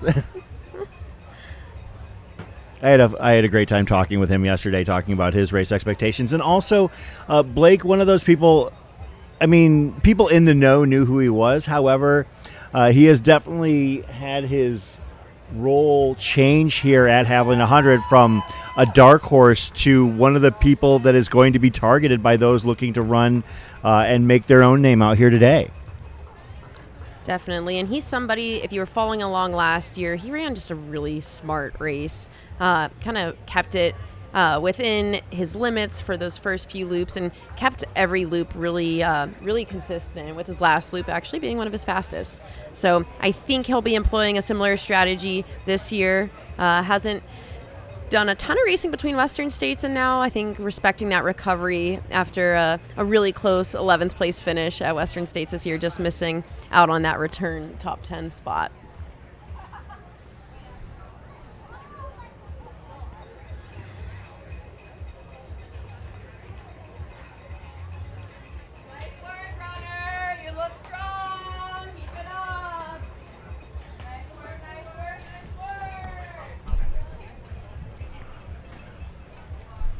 Is what true? I never said anything. I did not say anything leading or vague whatsoever. Never. Again, that's a beautiful shot. We're actually right in the center of that shot, underneath that white tent next to the Mountain Outpost tent. This is the Javelina 100 presented by Hoka and The Feed, a Mountain Outpost YouTube channel. Special thanks to all of our sponsors, Halo, Goo. I believe CTS is one of our sponsors specifically for the live stream feed itself. I do know that we have some great food vendors out here. I believe I saw a Cajun food truck out here. I know that Freak Brothers Pizza is out here. Freak Brothers used to be at every Air Vipe event imaginable. Now they're so busy that they come out for the big ones for sure. But Freak Brothers Pizza, one of my favorite places to get a pie here in the valley. I'm grateful that they're out here. Coffee on the run as well, setting up shop here. Oh, coffee. Sounds nice. I have a coffee maker over there. I'll get some in a little bit. We've got a visual of headquarters there. If you see all those tents, each runner's has their own personal tent. A lot of people are sharing tents with some buddies as well, and they're all pretty decked out. Actually, Leah, to that end, I and Mike Santos and everybody else who's associated with this race, we strongly encourage people to share 4 and 5 deep, simply because there's only between 300 and maybe 375 spots, and there's across the 3 distances well over 1,000 runners. So if everybody had their own setup, first of all, it would be nightmarish to set up. Second of all, it just would be impossible to accommodate everybody's wants. Definitely. So those are actually the rental tents right there. Those tents are all inhabited and occupied by people who rented tents in the time leading up. Those are the sleeping tents. One of the nice touches here at Javelina is the fact that each of the little rows is named after somebody who is significant to the history of this race. One of them is like Jonathan Ray Street and Patrick Regan Circle. But not only that, but for instance, there's a Jerry K. Boulevard, Jerry Kilgariff, the founder of the race. There is Patty Lane, Patty Curry, the matriarch of the Curry family, who has been in charge of the aid stations here for the past 16 years. Somebody who's been so integral to the success of this race. The setup to work these aid stations here is year round, and people always joke about the fact that if you want to know how to make a grilled cheese sandwich, there's a manual with a page how to do it, like a laminated sheet.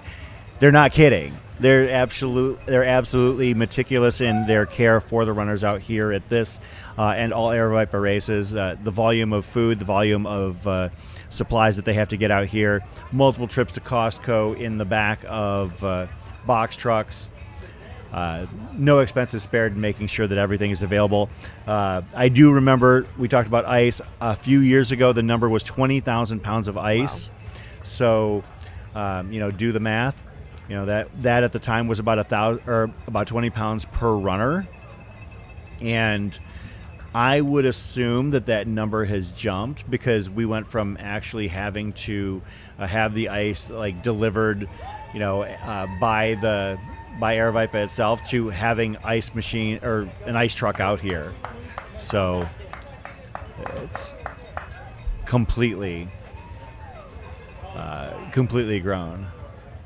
And then for those of you who are just tuning in, the men's race so far, we had David Roach out with a pretty good lead last time. He visited headquarters here with Dan Green and Jeff McGavero and Cole Watson right behind him by about 3 or 4 minutes, and that pack was really close together.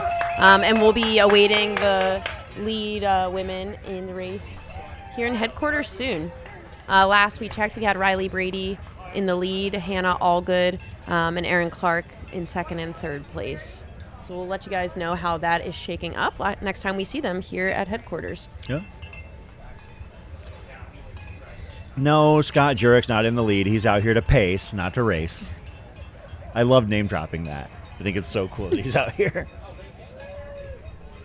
Whenever I get to do that, I'm going to do that.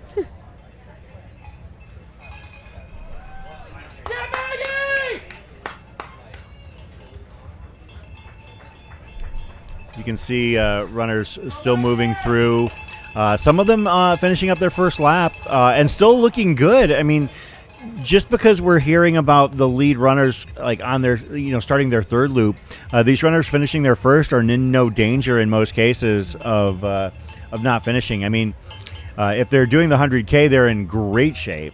They'll be able to potentially still finish in under 15 hours in these cases. But for the 100 mile, if you take 5:15 on your first loop, you've still got math. You got 24 and a half hours plus to go 80 miles, 82 or 78 miles. It's absolutely doable. Yeah. We are seeing in our DNF list, we see Becca Wendell's name, one of the few DNFs on the women's side so far. Not entirely confirmed. That's what we're seeing on our tracker. If that is the case, pretty sad for Becca. She was a golden ticket winner at this year's Black Canyon 100K, duking it out with Rachel Drake over the distance there, and was definitely up in the mix today. So we'll try to get more confirmation on that, but that is what we are seeing here in studio.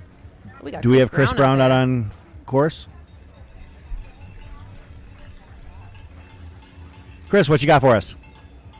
Oh, I'm here. We're a little late, but I'll see if I can remember what's been going on. Women's field has been streaming through. I think we just had number 7 go through. Pretty serious gap from 6 to 7. The top 3 were all really close. A little bit of a gap back and forth. Of course, we had Riley, we had Hannah, we had Erin Clark all up there. A little bit of a gap back to Corinne. One other, who was it after that? And then eventually Anna after that. All looking pretty strong, pretty fresh, pretty wet. Likewise, on the men's side, we had David coming through, seemed to have opened up a little bit of a gap. You're getting better information than I have at this point because they've all gone through Javelina headquarters at this point. But yeah, not too much to call out in terms of how people are looking. Maybe we'll give a little compliment sandwich to JP Giblin here, or as we call him now, according to Eric Puma, JP Goblin. That's his Halloween name. JP, let's put it this way. On the good side, his form very reminiscent of Patrick Reagan. Big job watching him run. The form's the same, the beard's the same, and that guy's had as much success here as anybody. In the middle of that compliment sandwich, He was the guy on the first lap. I was thinking might be looking a little tired already. And then on the other side of the compliment sandwich, maybe a good strategy to start out a little hot when the temperatures are cool, and then slow down in the heat of the day. So that's what I got for JP. Yeah, that's what we got out here. Oh, that's a good compliment sandwich. I need to use that more often. Yeah, but I'm looking forward to seeing him on the third lap. Anyone can run 37 miles or wherever we're at this point. It'll be really interesting to see how things are shaking out after another loop in the heat. I have a feeling that the next time we see him come through here, I might not see some of those people at all. And if I do, they might be a little farther back than they were on lap 2 and lap 1. How are the temperatures feeling out there? Starting to warm up, starting to get to sweaty without even moving temperatures. Nice breeze, actually, though. It's a tailwind, so it's not going to cool it down too much in this direction. But for those of us just standing here, it's actually kind of pleasant. Definitely sunscreen every hour and focusing on hydration. But it doesn't feel super unpleasant quite yet. It is still technically the morning, so we have a ways to go before the real heat of the day. We just saw JP Giblin roll through headquarters right behind us. How'd that look? About what you described in the compliment sandwich. Yeah, that's okay. He's a strong guy. Glad he took it out hot. It seemed like for the first couple laps there, David Roche was just stalking him.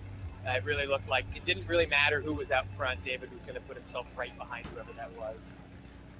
Yeah, David looks like he stretched out his lead a little bit when we saw him here at headquarters, but good chase pack right behind him. I will say, I'm biased, but I think the best cooling award is going to Jeff McGavro right now. I don't think anyone looked particularly off in the top end, but Jeff especially came in here. It's been a relatively long stretch from Jackass to here. And Jeff was the only one who was fully wet when he got here. So he has apparently brought a bottle with him out on course to stay wet out there. And he spent a little extra time in the aid station also getting more ice. He seems a little less urgent than everyone else. And, on the tracker for a while, he wasn't showing up in third, but he did come through here in third, very much in touch with the lead. And like I said, he seems to be spending the most energy on cooling. And I think that'll probably pay off. You see this at Western States sometimes, but the women's field looked wetter and cooler than the men's field. So think of that what you will. Yeah, they tend to take a little bit more time. I agree with what you said about Jeff, though. I think we had a visual of him earlier swimming in a kiddie pool out there. I didn't quite catch, you kind of came through a little choppy there, but I'm going to assume that it was a compliment on my good looks and excellent commentary skills. That's exactly what it was. No lies detected. Yeah, otherwise, I don't think we have much else in terms of updates here. The elite packs seem to have pretty much rolled through. I will not be here for lap 3. I'll be back at the booth with one or both of you. I'll actually be taking your spot out there. Oh, great. Cool. Yeah, we'll warm it up for you. I'll stash some candy underneath one of the trees. I'll give you a little GPS point Cool. for you. Well, thanks for the updates out there, Chris. See you soon. Thank you, guys. All right. Looks like JP Giblin is getting his crew's attention at the Ultra tent. So we got our camera back on David Roach here. And I'd assume that means we're probably getting close to next aid station out there. I can see the filmer is trying to text. We got you. That's why he keeps looking down at his phone. And David should be approaching Coyote Camp on this third loop.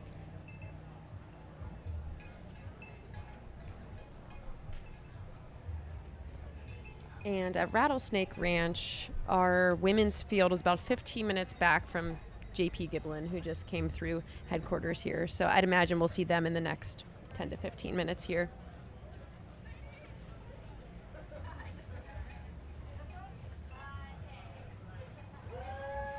And it looks like we've still got a pretty tight women's race with about 8 minutes separating the top 5 at Rattlesnake Ranch.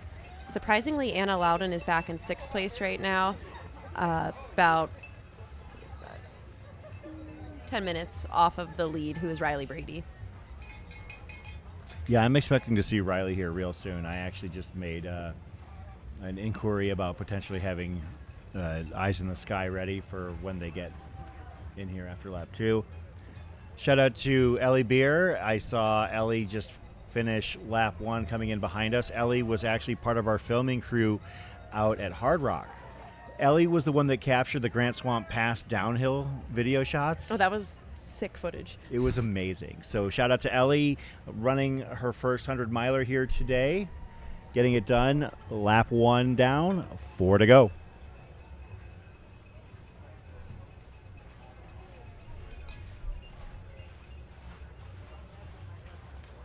I see we have some followers in the chat wanting a shout out for your brother, Joe Ritchie. Thanks for the note, Steve Ritchie.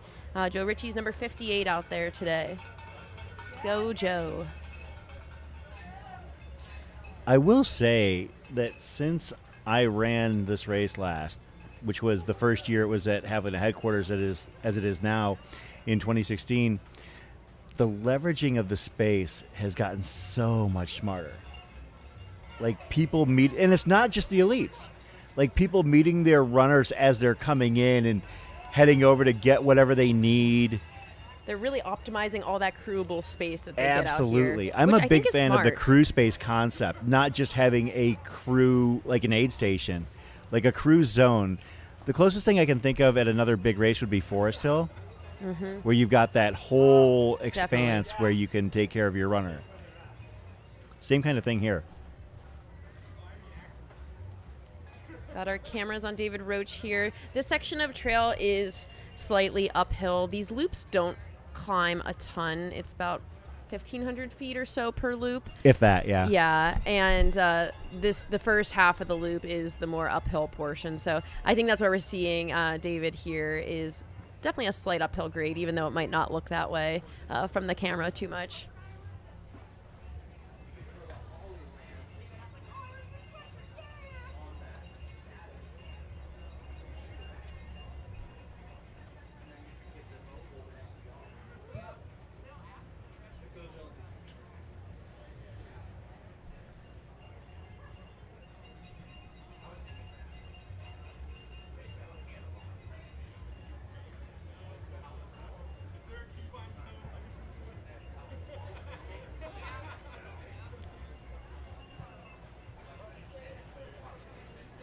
So last year's race, Riley, when they ran a 15:29, they came through here at 5:46 elapsed, which is still 20 minutes from now. I do think the field is running a bit faster than what Riley was running last year, but not quite what Heather Jackson was running at this point. So last year when Heather Jackson was running a pretty hot pace, they came through here about 3 minutes ago at headquarters. And then Riley, who ended up in third place, was about 20 minutes back. So I expect that we should see the lead pack coming through at headquarters in about 10 minutes. And I expect it should be Riley Brady, Hannah Allgood, Erin Clark, those three. That's what we had at the last tracking. Speak of... Oh my goodness, it's Riley Brady looking awesome right behind us. Holy crap. That's awesome. Riley Brady So asked and answered. That is a huge split for Riley. That is, once they go over the timing mat, that'll probably clock about 17 minutes faster than they've ever come through here, which is blazing. Wait, that means... This is very close. Let me see what Camille ran. So Camille ran 5:24 through here on her course record year. And right now we're at 5:28 elapsed. So Riley's slightly slower than course record pace at the moment. And that's a Camille course record. Yeah, so Riley's about, I bet you by the time they hit the mat, 5 minutes off of course record pace. And just behind Heather Jackson's splits from last year as well. And Riley's Loop 1 split was 2:51. How much did they gain or drop off of the CR? That's a good question. So 2:51 was lap 1. 2:51.37. So about 2 minutes. Yeah. So Yeah, about 2 minutes on each of these loops here. Yeah. So Riley's kind of spot on with these loops. And I want to talk about Riley's 2022 race here. Yeah. Their laps I'm just going to talk about laps 3, 4, and 5 for them. They ran a 256 lap, 257, 259. So extremely, extremely consistent. I think from talking to them yesterday, want to run a similar style race as they did in 2022. We're seeing a pretty hot pace early on from Riley here, but they know that they're in really good shape and they know what they can do out here. So I think they're approaching this in a very similar fashion, albeit a little bit faster. Let's see if we can get a cam in headquarters of Riley Brady as they're here, if possible. Really want to make sure I will be keep our pacing eyes Riley on the women's on race. lap number 5 later, so I did a little shakeout last night, hoping that these legs can hang, but hopefully I just Well, won't I was eat a hot actually, dog that right was going to be beforehand one of my this next year. questions, Leah. How do you feel about having to make a sub 3 hour loop around the course? I'm going to need some lunch if I'm going to run a sub 3 loop around the course. I think they have hot dogs in the... I need some pizza. That I know they have. So, yeah, we just saw Riley Brady coming into headquarters. We'll get a timing split on that checkpoint here very soon into headquarters for you guys. Yeah, you are going to have yourself a heck of a workout. Yeah, Riley is wearing a pair of Nike Vaporfly road shoes out here today. So I was curious about that decision. They've got some Hoka Tecton X3s as their backup option. So we'll see if they stick with the Vaporflies or if they make the change to Tecton later on. Are you... Let's go, Riley! We have eyes on Riley. We have a camera. Is it... Oh, guys. Oh, this is a good update. Okay, so we still got... I think we got... David Roach was missed at Coyote Camp. Looks like we've got Jeff Mogavero and Dan Green just checked in there about 30 seconds apart from each other. So if you're following the timing, I think we missed David at Coyote Camp, and Jeff and Dan are checked in there. Yeah, based on the way David's been moving, I don't think that he's been passed. We would have seen that for sure.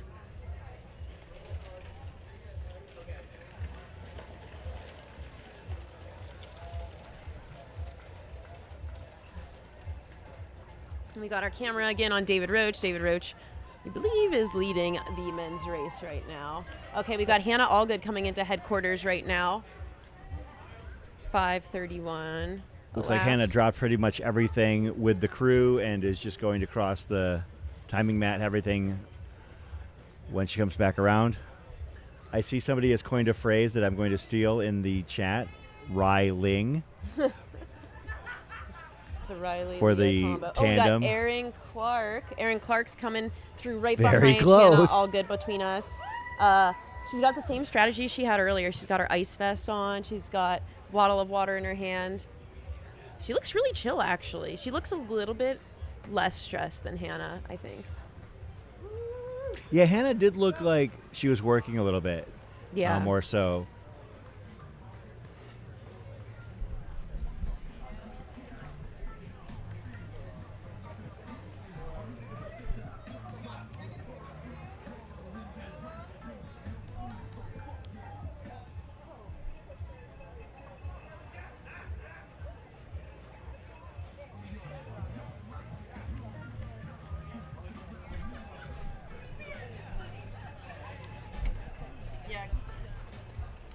Guys, can we get camera in? Can we get camera with lead women?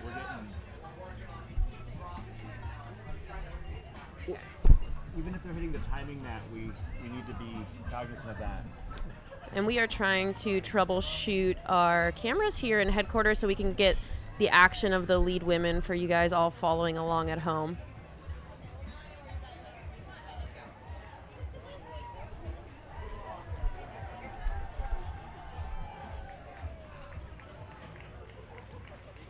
And Tara in the chat, we are following David Roach right now, and he is on lap number 3. And the lead women's field that we're seeing are just concluding lap number 2.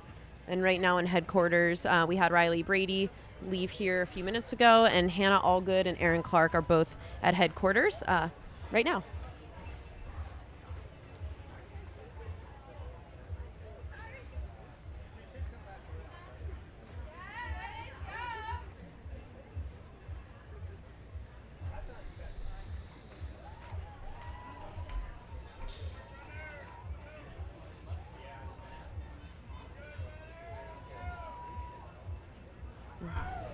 Okay, and looks like we have Corinne Chalvoy. She should be our next runner coming into headquarters.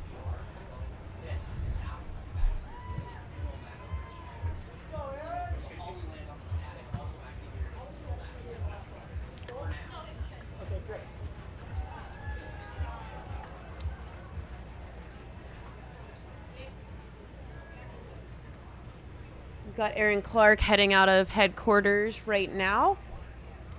I think the camera's actually going to intersect with her in just a moment here. So if you keep your eye on, we see that? Erin Clark the exiting lower left? in the white, leaving Yes, headquarters. that's Erin Clark, F3 right now. Actually, I think she's F2. Oh, F2, okay. Yeah. So she's running with the guy in the red shirt there. That's Erin Clark. She is our second female right now. She's going to stop with her crew there. Her and Hannah Allgood are very close. You can see them sponging over her head there. Coach Megan Roach. Megan's got a lot of athletes out there today, and I do think Erin and Hannah are actually sharing a tent here, so they're timely. Megan putting on a lot of miles on for somebody who is basically ready to... Oh, we got Corinne Chalvoy behind us coming Corinne in. Chalvoy, coming by. So, we got drone footage right now of Erin Clark. Definitely doing a lot of cooling strategies. That's Riley Brady. Okay, we got lead runner right here, Riley Brady. F1. Looking good. Looking smooth. Let's go, Riley. So Riley had about a 3-minute lead at headquarters. So far, it seems like Riley's visit here at headquarters was a bit shorter than Hannah's and Erin's.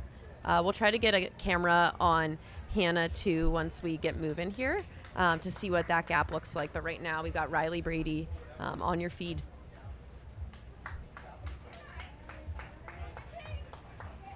So we've seen the first 4 women come through.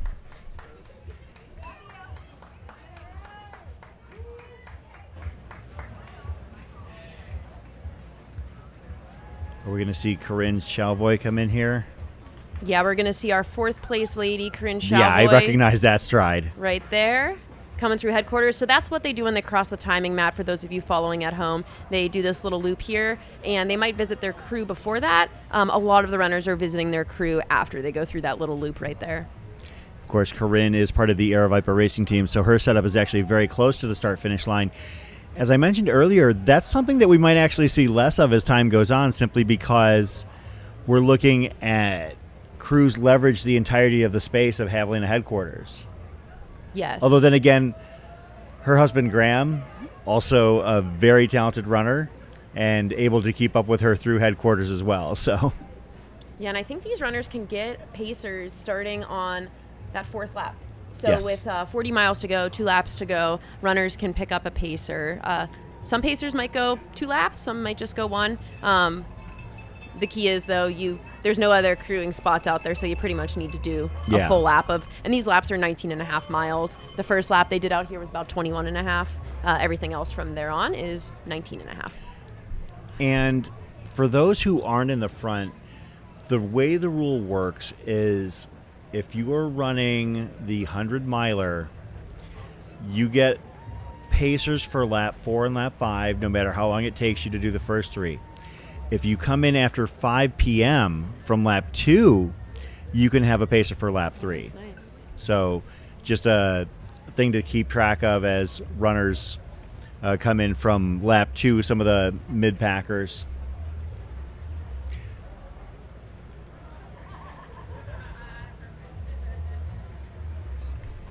And then I believe it kind of works the same way for the 100K. You automatically are allowed to have a pacer for your 3rd loop. However, if your first loop takes you 8-9 hours, then you can get a loop or a pacer for the 2nd loop. Riley was looking good there. So yeah. This is Riley Brady, originally from the East Coast, moved out to Colorado a few years ago. They're a bike mechanic out in Colorado, a running coach as well. Really awesome trail runner. Has been doing a little bit of everything this year. Just tried a valiant attempt at CCC and didn't quite have the day they wanted. Has been a podium position here at Javelina in 2 consecutive years. I do think Javelina is a race that really caters to Riley's strengths. Absolutely. I want to shout out to our follow filmers.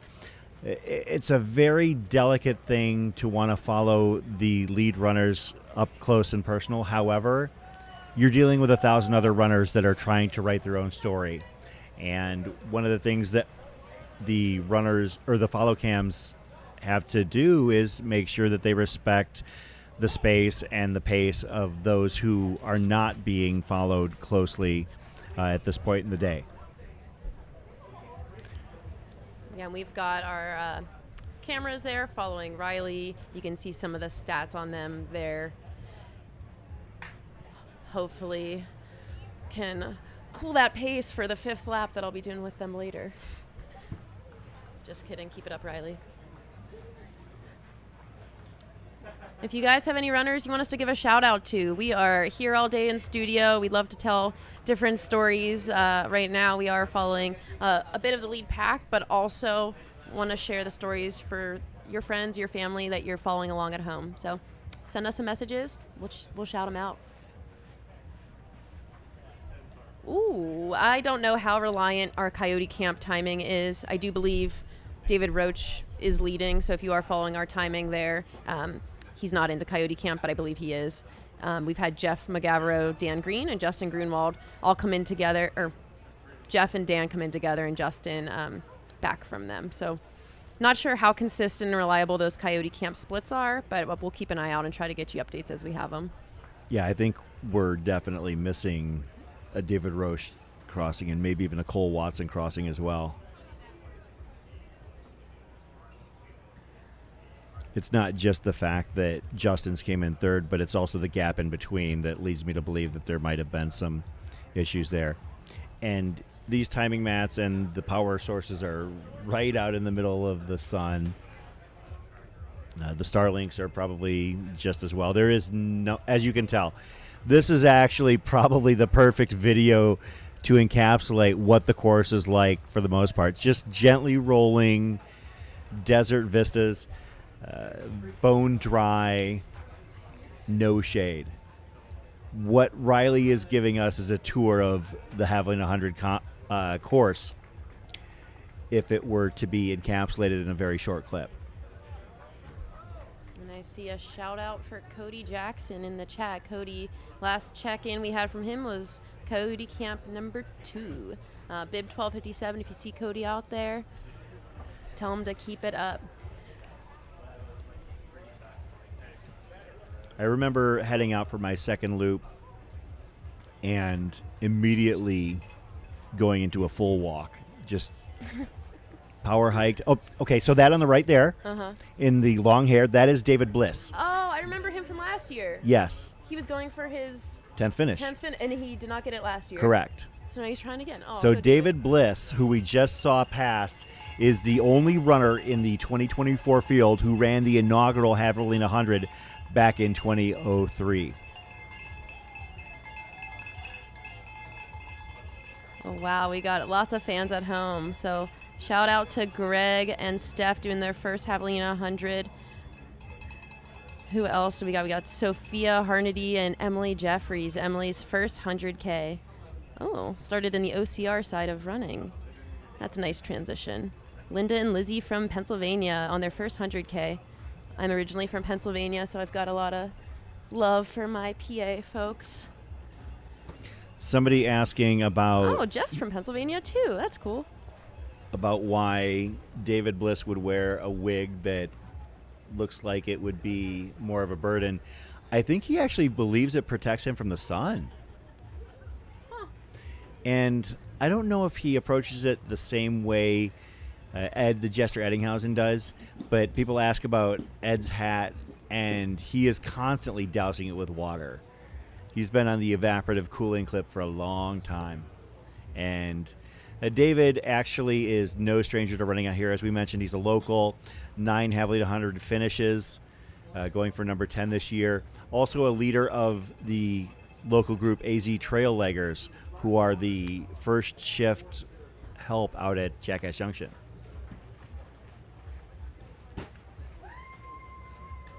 All right, Okay, we got shout out to Paulius, number 178. Sarah Acton running her first Javelina as well. Aisha McAdams, first ultra doing the 100K, and I think there's a big video crew following her around out there. Best couple, Nico Teller and Jackie Russo doing the 100-miler. Wonder if they're doing that together. Chase Martini, that's a good name. So we just got BC.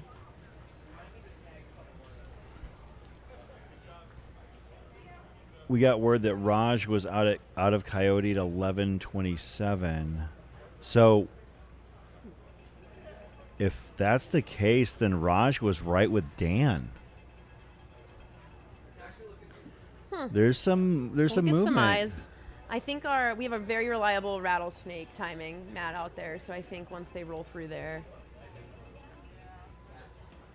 And again, we've got Riley Brady on the follow cam there, leading the pack. Hannah Allgood, Aaron Clark behind them.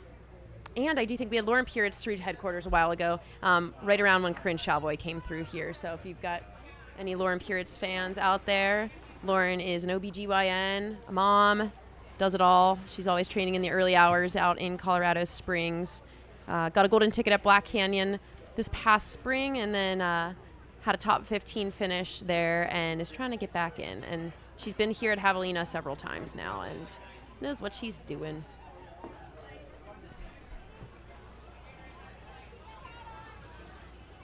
Oh, 100 miles after ACL surgery for Angelisa. That sounds hard.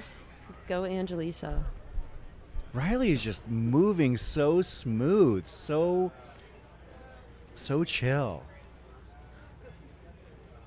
Love seeing this from them. Sam, for you following around, I think David Roach's tracker just got missed at Coyote Camp. Yeah, so our Coyote Camp, come on in. that tracker tends to struggle a little bit. So we'll get you guys a better update once they hit the next one. Come on in, have a seat. One of the things I love about this race is we can get some serious intel. Have a seat, guys. We've got Corinne Chavoy's whole family up here. The whole family. Got Graham. Grab a mic, Graham.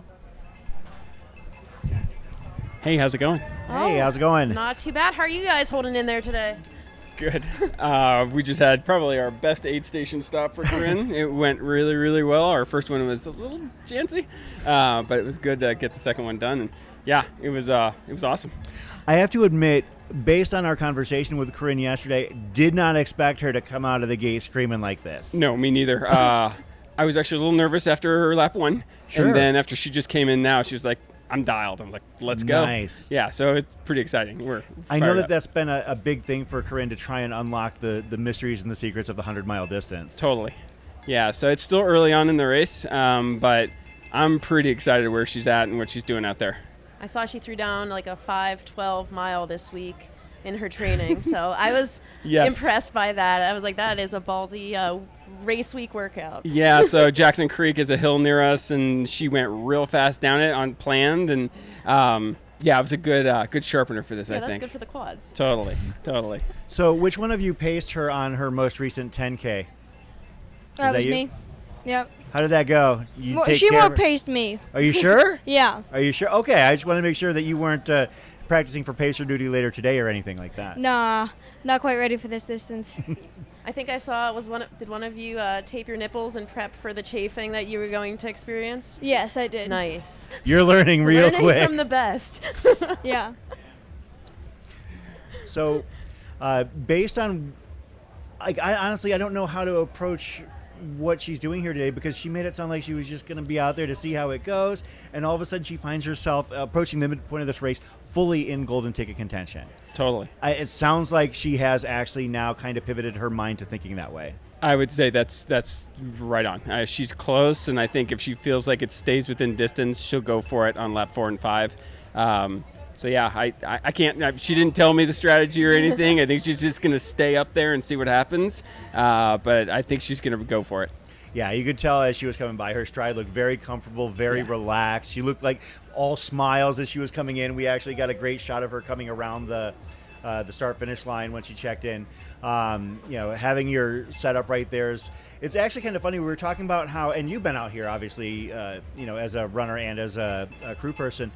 It is a little bit different to have, to watch some of the crews. It used to be that was like the plum spot. Now you're almost kind of dealing from behind a little bit, because you're having to probably approach her earlier on the loop in order to make sure that you're able to talk to her and make sure that everything is dialed in by the time she's ready. Because you don't want to, now at this point, we're learning, and just from a visual evidence standpoint, that hanging out in your aid station, your crew, standing still for a minute or two, nobody's doing that anymore. Totally. Yeah, it's. I came down almost here to grab her up in this last lap, and I ran her back in, and we were more dialed, like I said, this time. But yeah, it helps a lot to be able to go get her and kind of bring her in to understand where she's at, what she needs. So yeah, this looped format is pretty interesting, but from a crew standpoint, it's pretty helpful to just be here all the time. She just comes back to us. Somebody actually, I want to pivot really quick. Somebody asked who Riley just patted somebody on the back, struggling for encouragement. I believe that was Karen Bonet. So, that's one of the things that Karen Bonet famously finished with Western States with 9 seconds remaining on the clock a few years ago. My gosh. So I believe that's who it was that I saw, because Karen usually wears a white with a purple running shirt when she is out here, at least from my experience. So are you going to be pacing her for the... Yeah, so I'm going to take these guys back to the Airbnb, get them some lunch, and then we're going to swing on back. I'm going to change and go out with her for lap 4. Nice. Are you ready to rock the way that you're seeing her roll? I cannot wait. All right. To the Shalvoy family, thank you so much for joining us here. We just wanted to check in because, like we said, we were actually really impressed and excited. Corinne, obviously, if she wasn't out there, she'd be in here with us. So absolutely. I know, we're definitely missing her in here today. But she's crushing it out there, and it's so fun to follow. You guys have to be super proud of your mom here. Yeah. That's awesome. Great to see it. Guys, thanks for joining us. Thanks so much, guys. Thanks, guys. And that's, again, one of the great things about the Javelina 100 course and the structure of the race and design is the fact that we're able to basically peel people by. And Graham and the boys were literally just heading by, and I said, hey, get in here. Come on in. That's what it's all about. We had Megan Roche in here earlier. We had... good Jeff Colt here earlier. We had Tara Dower in here early as well. The ability to pull and get that first-hand information real quick, and also not in a harried or rushed mode. Like, for instance, at another race like Western States or Hard Rock, where the crew has to be moving and mobile because you got to head from Michigan Bluff to Forest Hill, or you got to head from Ouray over to Telluride. Completely different. Here, you have to head from nowhere to nowhere. You're literally already here the entire time, and that's one of the beautiful things about covering this race. Once again, we're looking at F1 Riley Brady. They are just absolutely throwing down on this course, way ahead of personal bests for them out here. I believe Riley's personal best out of the prior 2 runs that they've done here, I can pull that up here. Riley's personal best out here is 14:45, pacing for closer to a 14:30 or even 14:20, which would put them in the top 3 all time. Yep, and Riley is between mile 41 and 45. Yeah. On the screen here, so somewhere in that range. They left headquarters quite a while ago, so they might even be past 45 at this point, but definitely getting close to that halfway point of the race, and they look really smooth. I know Riley has struggled a little bit with nutrition in the past and keeping their stomach together on those 4 and 5 laps, but I think they've got a really good strategy, and I think they're going to do it. Yeah, I think Looking we're dealing with some serious issues at Coyote Camp's timing tracker out there, because at this point, if it were true, the top 5 on the men's side would have absolutely turned upside down. As we've only had 5 men register, and that would be Jeff McGavro, Dan Green, Justin Grunwald, Ethan Kaza, and Matthew Healy. All moving very well here, no doubt, but I don't think that that's actually indicative of what is truly happening out on the course. So as soon as we can get confirmation, as soon as we can get eyes, we will definitely better be able to tell you what's going on out there in the men's race. Yeah, and I actually don't know too much about Ethan. He's a 24-year-old. He seems to have raced a little bit here in Arizona, doing Whiskey Basin Trail Run 60K, Flagstaff, Big Pine 53K, with wins there. Wins out in Pennsylvania at Pine Creek 100-miler, Dirty German 50-miler. So maybe an East Coast. I believe that Big Pine, I know they changed the course slightly, but I believe that was previously a Stephen Kirsch course record. Oh, that's cool. So if that is if Ethan I remember is correctly. in 10th place. The last time we had a reliable split, and he's definitely not somebody that's been on my radar. Little young gun in the sport right now. Yeah, I'll see if I can dig up more clarification on where Ethan's number compares. Actually, so Ethan, get this. So the Whiskey Basin 60K, Ethan Kaza ran it in 4:16:12 for the 60K, beating Scott Trayer by 19 minutes. Whoa. That's fast. That is quite fast. Scott Trayer, of course, a golden ticket recipient himself, and an M10 at Western States. So also the prior course record holder out here for the 100K prior to Raj Panu breaking it last year. So if that is indicative of Ethan's capabilities. So Ethan ran the 20 or the 53K at Big Pine up in Flagstaff in 3:46:23. I think maybe the 54K. Okay, so the 54K was course record. What before that race was shuttered was Stephen Kirsch's with 3:46:15. So basically 1K shorter, but yeah, I mean that's still fairly close. You're still talking maybe a few minutes off of a Stephen Kirsch number, which again, and that's Stephen Kirsch's hometown backyard. So. And again, we've got Riley Brady on this screen that you're seeing leading the charge in the women's race. Riley's first. Last check-in, we had Hannah Allgood and Erin Clark leaving headquarters roughly around the same time. As for our leaders in the men's race, we are probably not going to have a good update until mile 51.8 at Jackass Junction. For that field, I'd imagine we'll get that in about 10 to 15 minutes. So David is estimated there around 6:08, and that will be about 10 to 15 minutes up on when John Ray split that last year. So I think we're probably still on course record watch with David Roach leading the charge. Our timing at Coyote Camp is not very consistent, so don't trust that.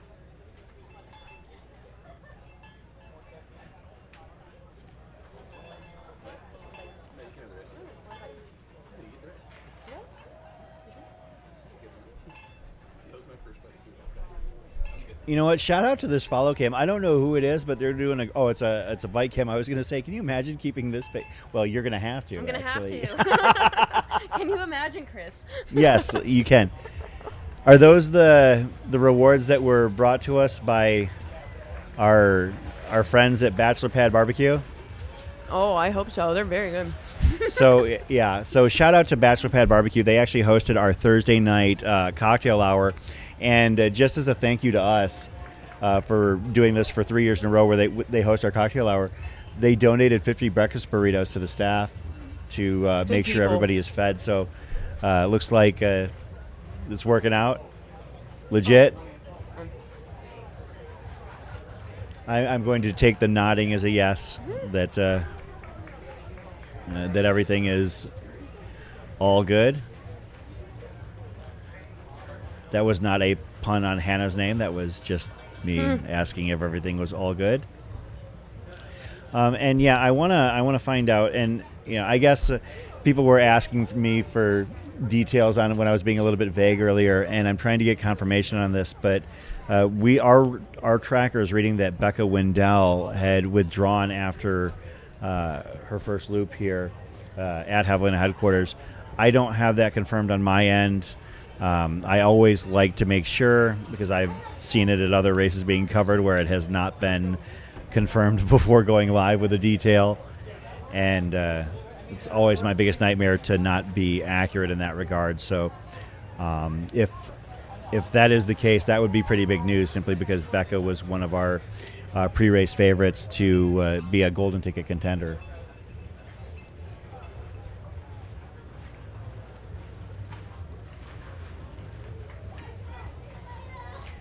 That shot right there is actually from Javelina headquarters. Uh-oh, that's not good. What? You can see the medical team starting to hike out. That usually means that there is somebody who is experiencing some distress on the trail.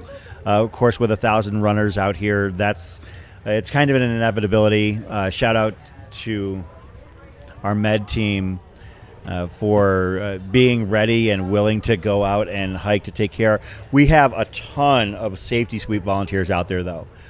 We have safety patrol, basically, carrying extra water, like some of them carrying, as much as they can carry in some cases to bring it out there and to distribute it to runners, perhaps just to get them to the next aid station, because it is starting to get brutal out there. I'm feeling nice and cozy in our tent, but the moment I step outside, I know it's going to be pretty brutal. And Michaela, we're kind of wondering the same thing regarding Stephen Kirsch. I think he did slow down a little bit on the second loop. Not really sure where he's at. I know he started off pretty conservative, but looks like he did fall back quite a bit. So we'll try to get an update on Stephen when we can. A lot of the 100K runners are coming in, completing their first loop. Seeing a handful of runners in the 100-mile complete their first loop, actually complete their second loop, as we mentioned, mostly very, very front of the pack. Yeah, that is the final few steps of the trail leading into Javelina headquarters. Now we're looking again at Riley Brady. They look so good. They look amazing.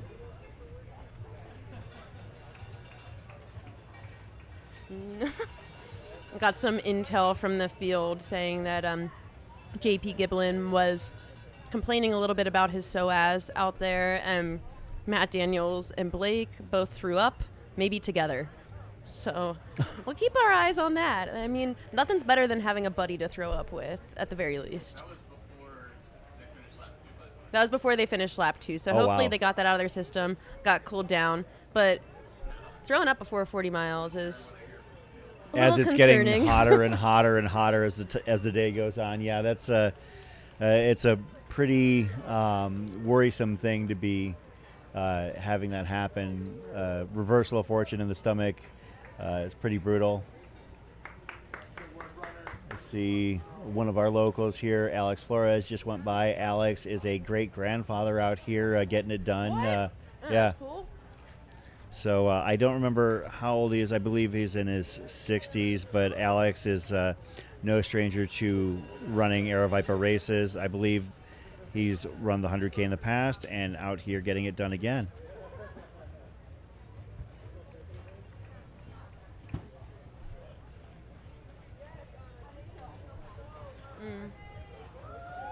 Coyote Camp on the screen. Oh, wow. We've got Riley Brady, I believe, coming into Coyote Camp. On the screen that you're seeing here. Riley is leading the race right now, and we will keep an eye on timing if it works out for us out at Coyote Camp to see what's going on in this race. Well, correction, Alex is running the 100-miler, not the 100K. Okay, so we've got, this is the Coyote Camp camera. So you're talking about a 603. 603. Yeah. Right. Let me see. I'll do some research into last year's race. Some trail math. Some trail math's hard.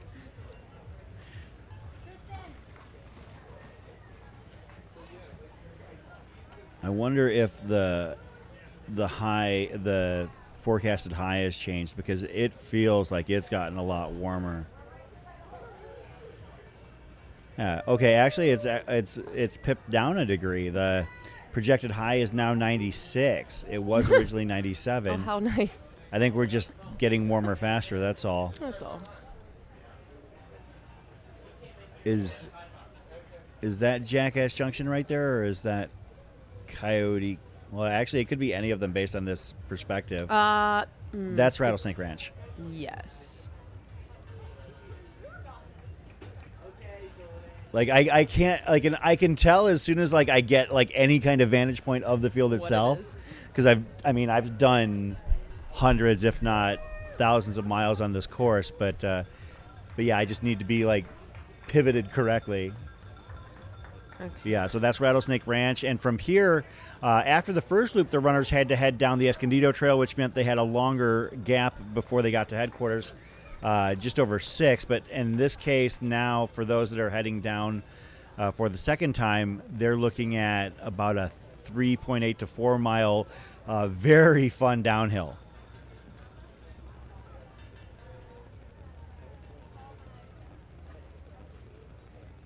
And you could definitely see the runners taking their time here. Almost everybody's wearing a nice bandana. I just can't fathom not wearing one at this point. No. Shout out to the volunteers out there at Rattlesnake Ranch.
That is a good mohawk.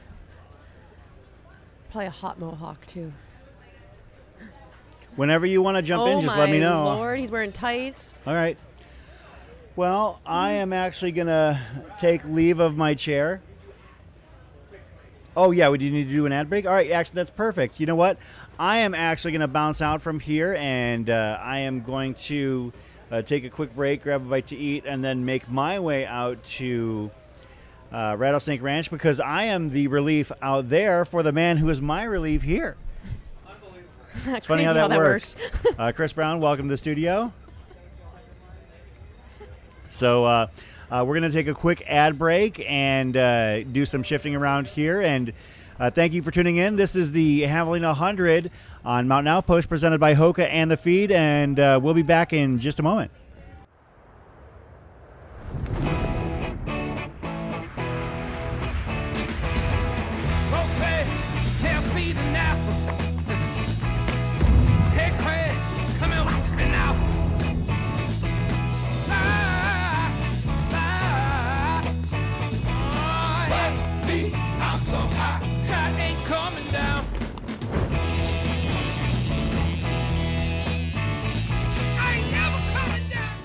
What is The Feed? Well, The Feed fuels the world's best athletes. Hydration, gels, chews, recovery, supplements. We got everything you need. We make your next workout even better. Whether you're training for the World Championships or hitting your next PR, we are here to fuel your success. Fuel your workout with The Feed. Shop today to get your free tour bottle. Visit thefeed.com. You have big goals you want to accomplish. We'll be there with you every step of the way. When the trail gets tough, we'll help you push through. When doubt creeps in, we'll keep you moving forward. Because your journey is our passion, and together, we can accomplish more than you thought possible. CTS. Inspiring, educating, and guiding runners of all abilities. Every step of the way. Get matched with your coach today.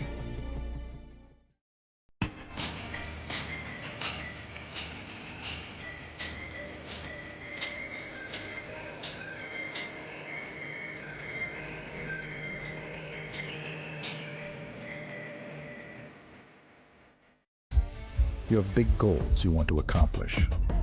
We'll be there with you every step of the way. When the trail gets tough, we'll help you push through. When doubt creeps in, we'll keep you moving forward. Because your journey is our passion, and together, we can accomplish more than you thought possible. CTS. Inspiring, educating, and guiding runners of all abilities. Every step of the way. Get matched with your coach today. What is the feed? Well, the feed fuels the world's best athletes. Hydration, gels, chews, recovery, supplements. We got everything you need. We make your next workout even better. Whether you're training for the World Championships or hitting your next PR, we are here to fuel your success. Fuel your workout with the feed. Shop today to get your free tour bottle. Visit thefeed.com.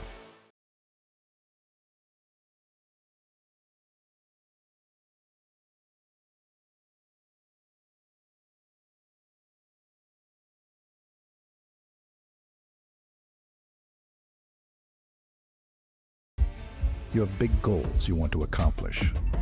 We'll be there with you every step of the way. When the trail gets tough, we'll help you push through. When doubt creeps in, we'll keep you moving forward. Because your journey is our passion, and together, we can accomplish more than you thought possible. CTS. Inspiring, educating, and guiding runners of all abilities. Every step of the way. Get matched with your coach today. What is the feed? Well, the feed fuels the world's best athletes. Hydration, gels, chews, recovery, supplements. We got everything you need. We make your next workout even better. Whether you're training for the World Championships or hitting your next PR, we are here to fuel your success. Fuel your workout with the feed.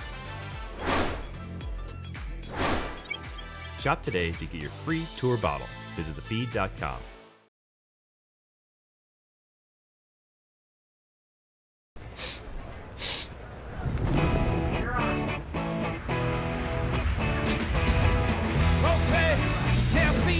Hot. Am I actually on? Okay.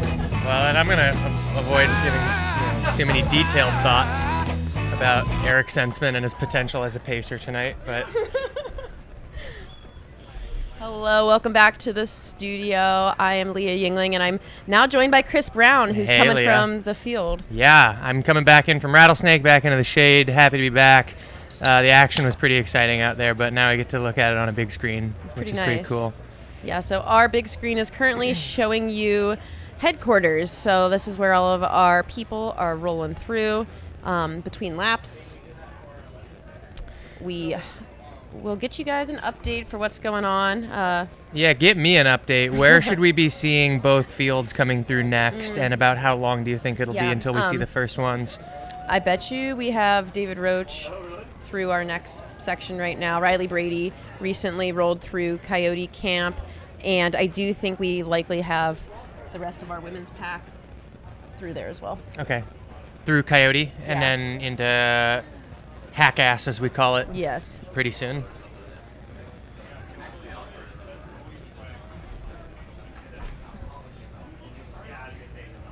How was life out in the field? Oh, it was fantastic. You know, at a race like this, one of the things I'm really looking at is not just how well people are moving, and you know, body language, pace, pep in their step, but I like to look at what they're doing in terms of, you know, heat mitigation strategies. So personally, I was paying a lot of attention to what folks were doing with ice. I saw some comments in the live stream earlier, surprised to see that a couple specific people were wearing long sleeves. I think Raj is in a long sleeve, Blake is in a long sleeve and had a pack on. Jeff is functionally in a long sleeve because he's got some arm sleeves on. So it looks like a lot of clothing out there for a potentially 100-degree day, but one of the advantages of that is that if you are able to stay wet, you're gonna be able to cool more effectively if you have a little extra clothing on. So it's kind of counterintuitive to what you would think, but so I was trying to notice who was taking the most time to put the most ice on their bodies, and because that could end up playing out in terms of who's feeling better 20-40 miles from now. Definitely. And we've got the camera on Riley Brady right now. Still looking smooth out there. Been being diligent about icing down and staying cool today. Talked to them yesterday, and they said they like to stay away from packs when it's this hot out because of just how hot it makes them feel. Yeah. On the other hand, like, you have Blake who's wearing a pack, and you got to assume that the reason why he's wearing the pack is that he can put ice in it. So Yes.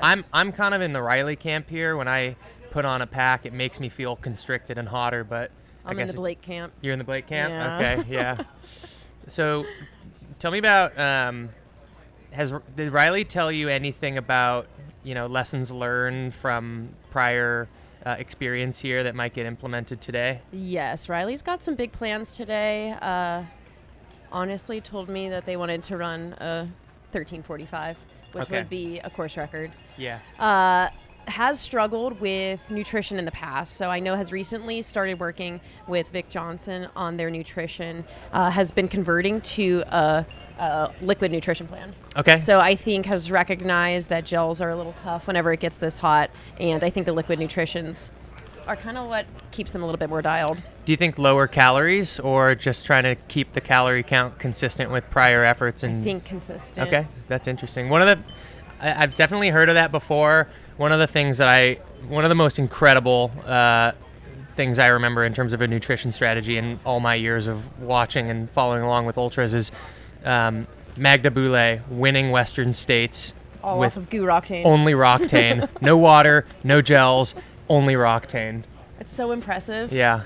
I can't fathom. Honestly, I'm a gel lover. Yeah, I am too. I mean, maybe not lover, but Yeah, lover's kind of impossible to be a lover. Although some of these fancy new ones are actually pretty tasty. Yeah, it's easy Not that to I don't love. love a goo, but 70 Yeah. goos gets a little unsustainable at a certain point.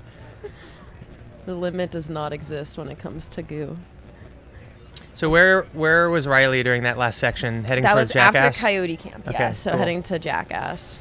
So it'll also be interesting to see how people sort of end up varying in their pace uphill versus downhill. So obviously, or for those who don't know, starting at headquarters here at the base camp at start finish, it's roughly 10 miles of uphill and then 10 miles of downhill. And on a very basic level, that's what this loop looks like. So the pace you'll expect to see a little slower. If you're falling apart, leaving the base camp area here, you can expect to lose a lot of ground on that uphill, especially in the later laps. Once that stuff starts to be a little more consequential, and then you start to see people making up time on the downhill also. So one of the things I noticed, just based on the tracker, I wasn't here to see when they actually came through, but it looks like Raj made up a ton of time on the downhill. He moved from, I think it was 8th up to 5th, 6th, 4th, something like that. And that doesn't really surprise me because, Raj, he's a flat guy. He's number 2 all-time American at the 100-mile distance at Jackpot. So he knows what he's doing when it comes to running fast. So yeah, it doesn't surprise me that on the downhill he made up a ton of ground and might be losing a little on the climbs compared to these trail guys like Jeff, like David Roche. So hopefully he expected that and it plays into his plan rather than getting him a little rattled when those guys might be pulling ahead of him on the climbs. Definitely. And just something to keep in mind as you guys are following the tracker, which we do have pinned at the top. The Coyote Camp tracking is not relevant. It's a little off. So we are going to do our best to get you guys some splits. I have a feeling we have likely had some runners through Jackass Junction as well. We might not be getting those promptly. So we will get you guys an update as to what is happening as soon as we get it. Oh, I got that update for Chris you, Leah. has it for us. Let's hear Okay, it. so very, very recently, as we speak, we got an update from Jackass. David Roche just came through at 12:15 p.m., so that's 3 minutes ago. He says, and I quote, "I wish it was hotter." So that's a good sign. So again, David Roche, your race leader on the men's side, he is out of Jackass halfway through his 3rd loop, so functionally halfway through the race, even a little farther than that, and he is, quote, feeling great, and quote, he wishes it was hotter. David said that? Yeah. Good God. Yeah. Oh, man, that is crazy.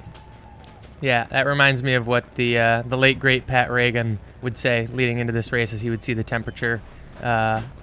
He always wanted it to be hotter because he knew that he stood to benefit compared to his competitors. So he would always start saying things like "Hail Baphomet" and "Open the gates to hell" and that sort of thing. He wanted a hot day. There's got to be a lot of people that kind of feel similarly to I that. think so. You know, I was thinking about this recently, actually.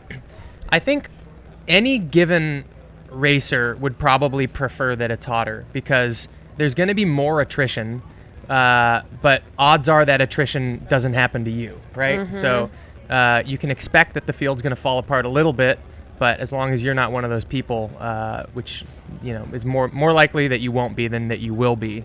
So everyone should be hoping for heat, unless they know, I guess, that they are uniquely poorly suited to it. And I do think David Roach is still up on course record pace last check-in as well. When we had him at headquarters earlier, he was over 10 minutes up, and I believe he's still running similarly paced. That's so extreme. And it looks like he did put more minutes into his lead because when he was here, he had 4 minutes on Dan Green and Jeff, and from what we're getting, there's a 7-minute gap then between them now. Mm-hmm. Last time I saw them at Rattlesnake, he seemed to have opened up a little bit of a gap, and then from there he opened it up even further on that downhill. Again, another super speedy runner benefiting from those downhills. We did get an update that Stephen Kirsch, I believe, dropped out. Saw that in our chat from our friends there. Yeah, he was in not great spirits at Rattlesnake. He seemed to be moving okay. He was obviously way farther back than he wanted to be, but form looked all right. He just looked a little maybe lethargic and in maybe sort of defeated spirits. But, good news for Eric Sensman because it means he's not going to have to pace this evening, and that would be functionally coming out of retirement for him. I don't think he's run that far in a long time. So Sensman breathing a sigh of relief at this point. That sounds like an accident waiting to happen. Yeah.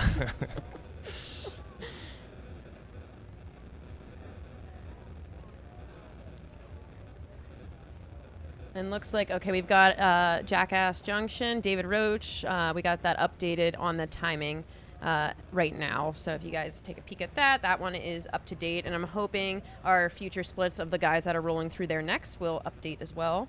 So which station are we looking at here on the live stream? I think this one is Rattlesnake. I should recognize it because I was just there. I don't know if that is Coyote. Coyote All right, Camp. we're looking at Okay, Coyote. camera on Coyote Camp. Okay, so we should likely be seeing Riley come through here soon. Riley. No, she already went through there. Sorry, I'm new to this stream. Sorry, they already went through there. And also, just for comparison's sake, last year in John Ray's course record split, he came through Jackass Junction this third time through in 6:25. David came through at 6:15. So David is still consistently 10 minutes up on that course record split of John Ray, which I would say is roughly trending a 12:30 pace, which is 7:30 pace average overall. Yeah, worth keeping in mind that the majority of the time out there so far today has been cool. It's hot now. He's been running in hot temps for an hour or more, but the majority of what he's seen so far is not a temperature that would be slowing him down very much. Last year was not nearly as hot as this, so over the next 5, 6, 7, 8 hours, you might start to see the effect of the heat slowing him down compared to John's splits from last year. All right, we got the camera back on Riley Brady. Riley is somewhere between mile 45 and 51 right here, so between Coyote and Jackass. Riley's still in the lead, still looking smooth. We're almost 6.5 hours into the race here, passing some other members in the 100K field, 100-mile field out there. And we've got close to 1,200 people out there today. So we just got a message from what will be a correspondent here in the booth a little later on. Patty O'Leary was just jogging out on the course. He ran by David Roche at one point, and David said, "Wow, it's so cold today." Oh my So God. again, the power of positive thinking. We will put that to the test today. We do have on our tracker, we'll keep an eye on this here, but we've got Ferdinand through Jackass Junction in second. Oh, followed by Jeff McGavero there in third. Okay, so So the fact that's that a change. Yeah, the fact that those are coming through that seems pretty realistic. Yep, and those are recent. Yeah, Jeff, I know, was delayed on one tracking point and then delayed even further on another. So I'm not trusting his data super well today. But if it's showing up, it's accurate. If it's not showing up, then we can't totally be sure. I like that perspective. So Ferdinand is somebody who I honestly did not know much about until yesterday. I recommend you take a listen to his interview with Mountain Outpost. He's a great guy. I could have chatted with him all day long. He is a guy that's been living in New York City and training in the city. Says it's pretty tough to get what he needs to get out there in terms of mileage and terrain to be ready for Javelina, but he's been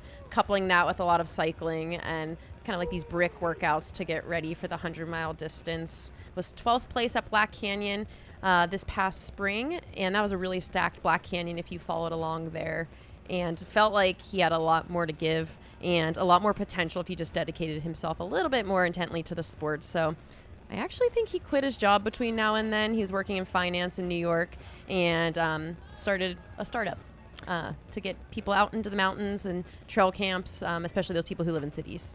Do you happen to know what that performance at Black Canyon looked like? Because 12th is pretty solid there considering the number of people searching for a golden ticket at that race. But I wonder if he was in the hunt and then fell back a little bit.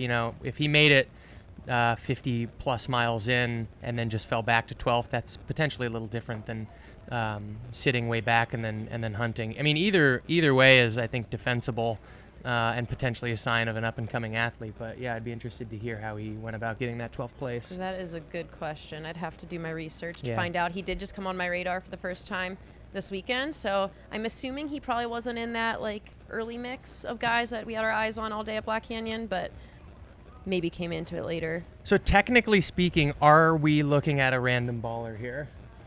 He might qualify as a random baller. We should call Brett, I think. Yeah, we should. I wish we could call someone in and have them featured here. Yeah, we need someone in a referee umpire uniform going through a list of qualifications for check all the boxes. Yeah, whether something counts as a random baller. Yeah, good question about Haynes Gosens out in the chat. Haynes is a 16-year-old that we interviewed yesterday. First 100-mile. Yes. It kind of does, doesn't it? Yeah, I think we might be looking at Riley going by Matt Daniels. That's just a guess. I'm not sure about that. We'll hold off on making that conclusion.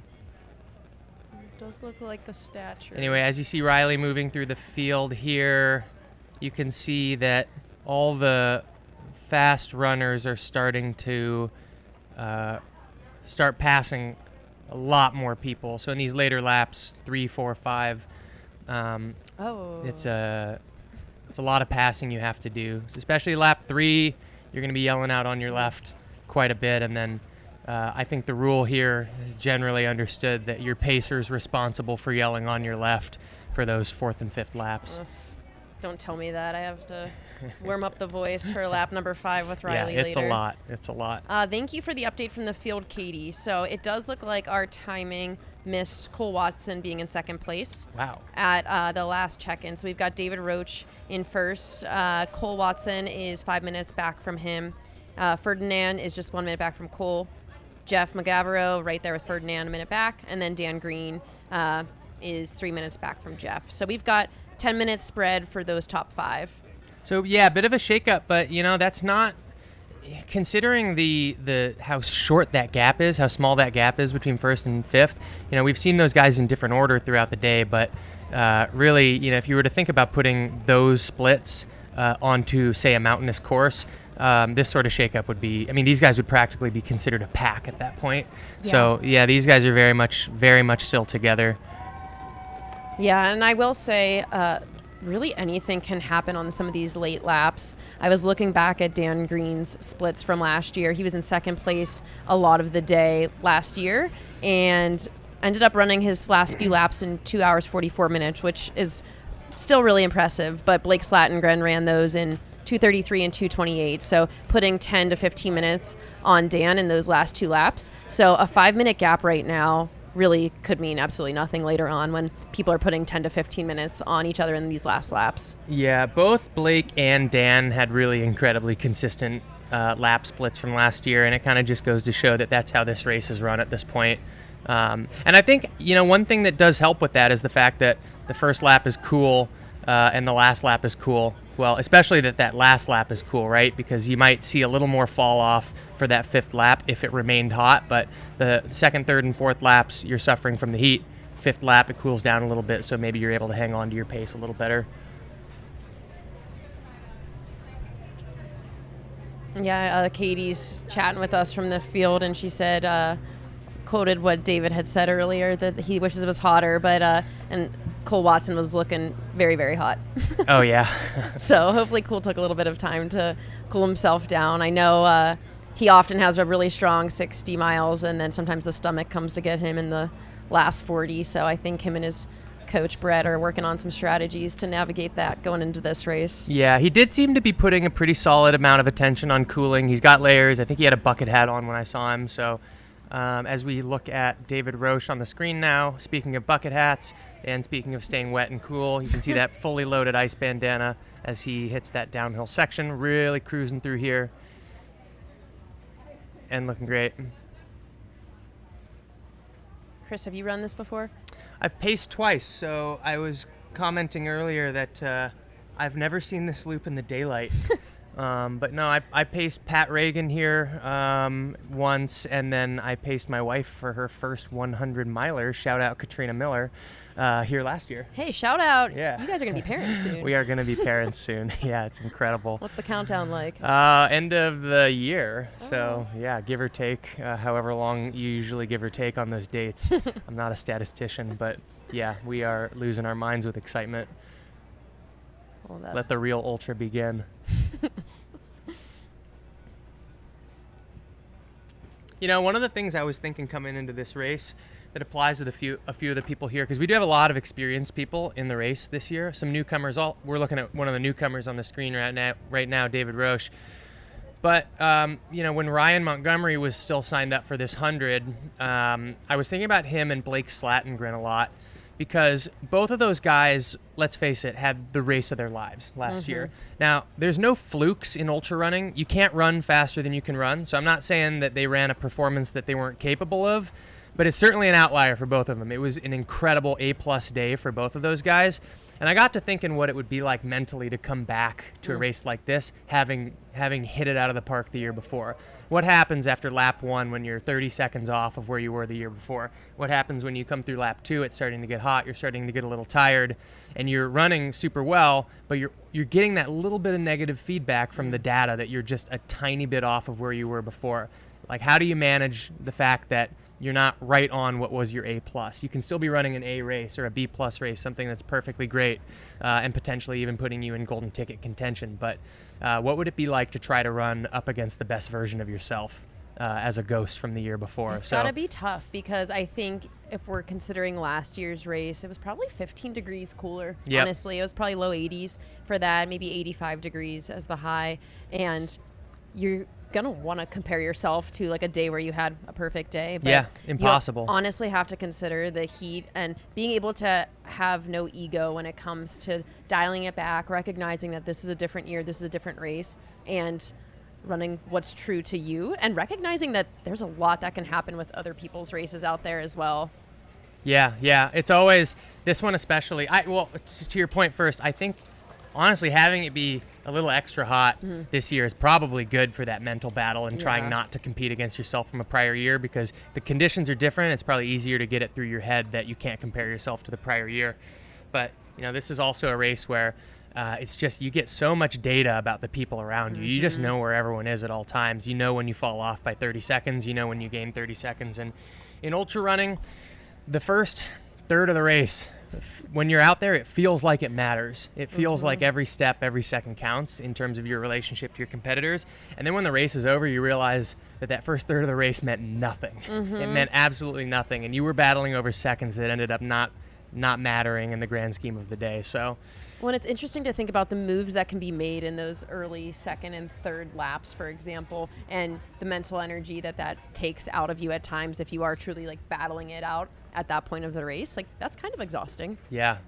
I think we have, David here absolutely just in his own zone. And you got to wonder to what extent he's thinking about actual splits and pace and to what extent he's just going by effort and feel here. But it's got to be nice to be out front and not getting any data about the people behind you. That's got to be nice. And if you are familiar with this course, the first half of this 19.5-mile loop that they're on is on the uphill side of things. I think they climb maybe a little less than 1,500 feet over the course of this entire 19.5-mile loop. David is currently on the slightly downhill section of this loop. It is a cruiser. It's just like a little dirt highway. And I see he's wearing his nice poppy Adidas shoes that he also wore at Leadville this year that he speaks really highly of, and I think he's really comfortable with. Has tried all of his gear and training, his nutrition, everything. So we had a chat with Megan Roach in here earlier. She was talking just about how he's going off of heart rate today, and he's making sure things were staying around like the 150 zone for him. Yeah, cool. I heard her in here earlier saying that he hadn't gone below or hadn't gone above 150 yet. Either he's lying or she's lying, but for the folks at home, come on. That's not true. That's a good point. I guess when I ran for 6 days this year, my heart rate was like 140 something every day. Yeah. 150 running. Yeah. 11-minute pace. And as we speak, little inside info right here. I just got a text from our bike cam following David, and apparently he's asking the bike cam for info on how far back second is. I'm not sure if we're allowed to give him that information, so I'm going to hold off on texting back. But looks like David is looking for that info after all. I mean, who doesn't like that info in a race, That's good. I'm sure he'll get a little more input once he has a pacer, presumably on this next lap. Do you actually know if he's going to have a pacer or not? I think he is. I want to say it might be Teddy, his kind of good buddy of crew chief and pacer. Cool. Fourth lap or fifth lap? I think fifth lap, just honestly, fifth? yeah. Okay. Yeah, that's an interesting question that folks have to answer for themselves here, is whether they'd want someone for both the fourth and fifth lap or just the fifth lap alone. In my experience, personally, and I think I'm a little bit in the minority here, I like to save the pacers until a little later. I think going up until maybe that 80-mile mark, really just focusing on my own effort and not being distracted, that works best for me. So maybe David's thinking he really needs to be internal and not get that extra motivation from having an additional person there to get him excited. But that last lap, a pacer, hands down is going to help, because that last lap is all fumes and excitement and adrenaline. So having someone there to hype you up for it is definitely the right move. So it's definitely nice to have. And I know I've said we can't really trust our Coyote Camp tracking, but we do have a few women through there as well. Corinne Chalvoy came through there about 10 minutes behind Riley. Lauren Puritz, 13 minutes behind F1, and Anna Loudon, another 9 minutes behind Lauren Puritz. So Hannah Allgood and Erin Clark don't look to have pinged there. I bet you they're also in that mix if you are following along. I could see one of them dropping back, but last time I saw both of them in person, they looked pretty good. So I would suspect that at least one of them has gone through there, probably both. And then if that is the case, that's probably 6 people in like a 20-minute span there. So I do think that women's field is separating a little bit. I wouldn't be surprised if we still have 2 through 4 pretty close, but I think Anna Loudon a little ways back is a little surprising to me, but she might just be biding her time. Yeah, last I saw in person, it was a pretty solid gap from third back to fourth, and then basically a chasm from sixth back to the rest of the field. So that seems to be holding. And it looks like, thanks for the update from the field, Katie. We had Justin Grunwald in 6th, 4 minutes back from 5th place, and then we had Raj in 7th through your spot out there.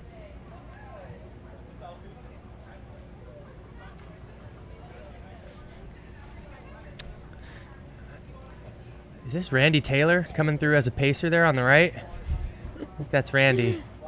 Who's he pacing? I'm not sure who that is.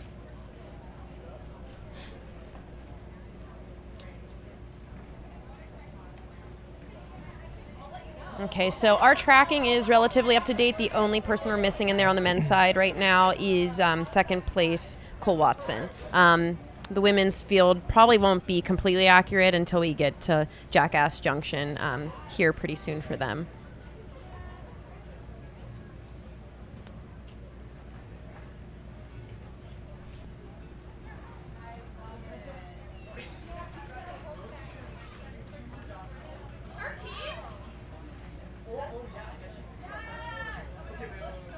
And in the 100K, we've got 2 women in the top 4 right now. So we've got Ann Flower in first place for the women, and Jane Mouse only 3 minutes back from her. Oh, that's awesome. So that's pretty cool.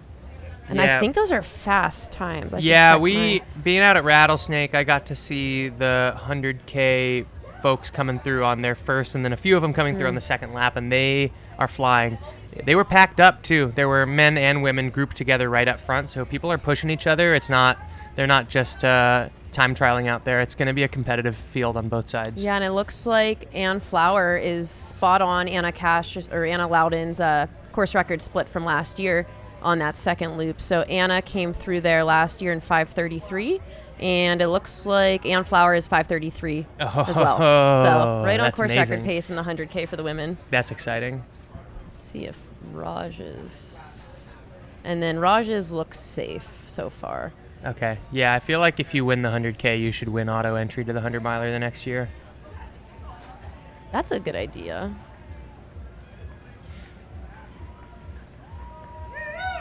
So have you talked yet about the golden ticket picture in terms of who in this field may or may not accept a ticket, who's in the race already, who's fighting for those tickets? Because I did a little think about it, and for the most part, without digging into the internet, I think it seems like pretty much everyone in contention on both sides would take the ticket. I think so. So there's a lot of people who have had past golden tickets in the field, especially on the women's side. What is really interesting was talking to Justin Grunwald here yesterday.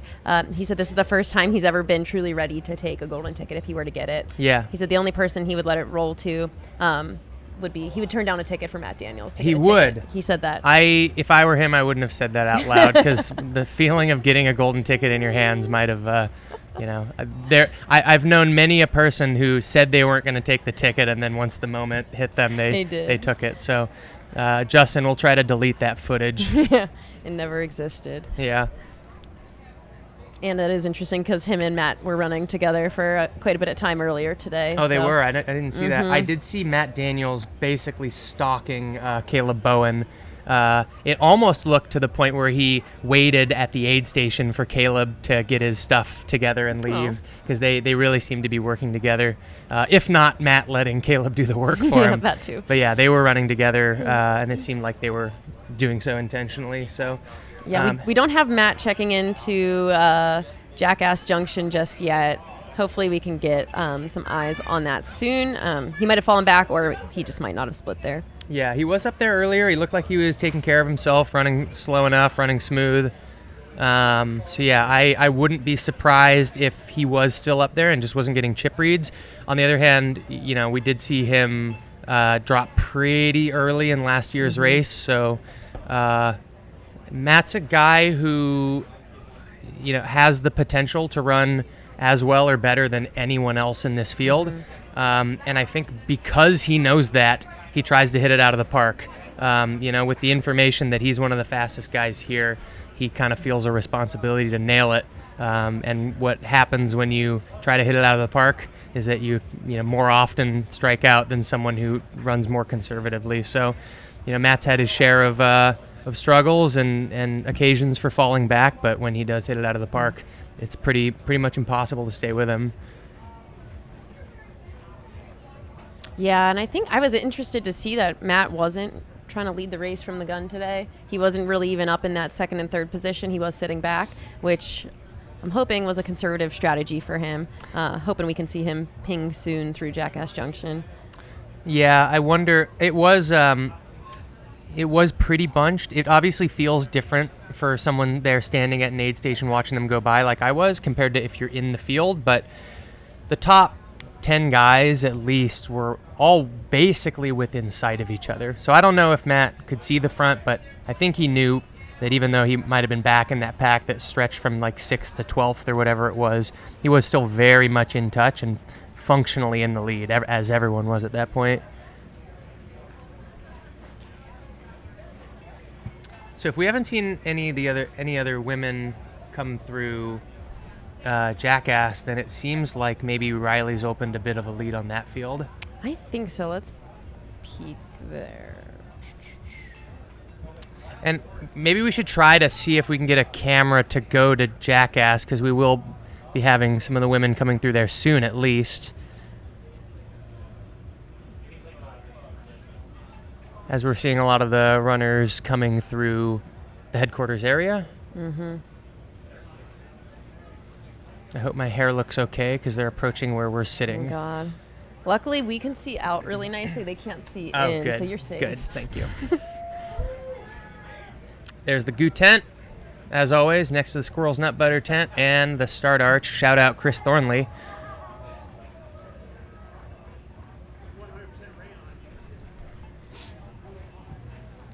Again, we're asking to hopefully get a shot of the Jackass aid station. I'm not sure if we have it.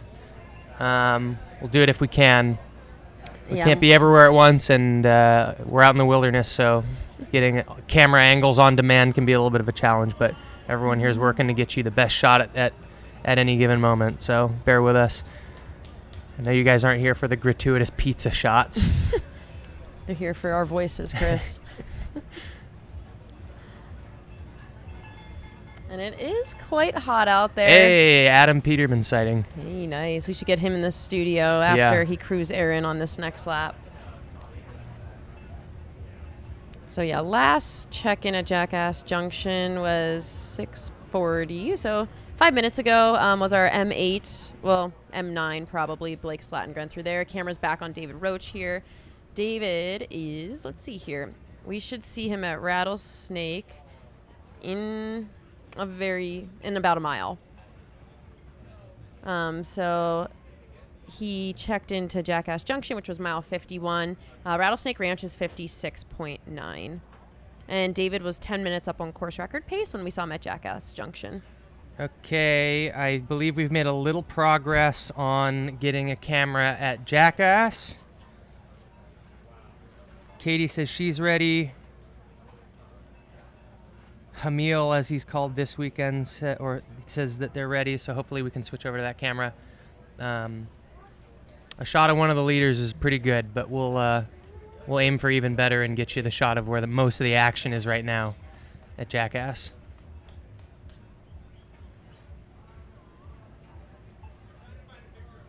And we got a question about Corinne Malcolm's progress. We've got her in F10 position. Last time we had a ping on her, though that has been a little while. So probably get a better idea once she also rolls through Jackass Junction, which might be a minute.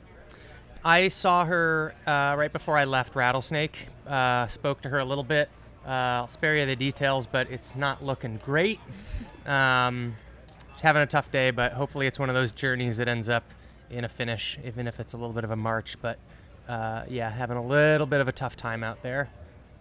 And as for DNF so far, the ones that we've got registered are, we've got 8 overall in the field right now. Heidi Dalton, Lucia Chen, Javier Caldera, Alex Hildebrandt, Gavin DeFries, Stephen Kirsch, McKendry Hickory, Becca Wendell. There very well might be some other DNFs out there. These are the ones that we have recorded. Unfortunately for those runners. Where was Becca Wendell early? She was in the third-ish place position. Okay. Yeah, they both. It was like Hannah, Erin, Becca. Okay. Yeah, there were. It was David and Riley off the front, and then everyone kind of streamed through, and I unfortunately didn't get to put everyone in order on either field. But David looks like he's cruising right now. He's poppy. Yeah. Yeah, so he's over halfway into the race now. He split the roughly halfway mark at, what time was that? 6:15. Okay, so that's over halfway. So say he were to do an even split race, that would be 12:30. Yep. It's likely he'll positive split a little bit. That's just the nature of this race and the heat. But 51.8 miles, he's got 1.8 miles already into that second half of the race there. So yeah, and he's looking strong, like you said. Step looks nice and peppy. I was at the start line this morning, maybe half an hour before the start, kind of before people started showing up, lining up, and crowding that start corral. And I saw David run by. He was actually doing a little warm-up. I know that's a debatable topic for ultra runners, whether you need to warm up for a 100-miler or not. I guess this is such a well-contended field, and the pace is so hot from the start that I guess he decided it's going to serve him to warm up. Dang. I don't know if I would do that. I would never, ever do that. I don't even warm up for a 50K. Yeah, me neither. I'll do like 1 or 2 strides just to make sure my shoes are tied right, and not too tight or too loose in some place. But other than that, no, I'm warming up for that first few miles. But no, David's all business today.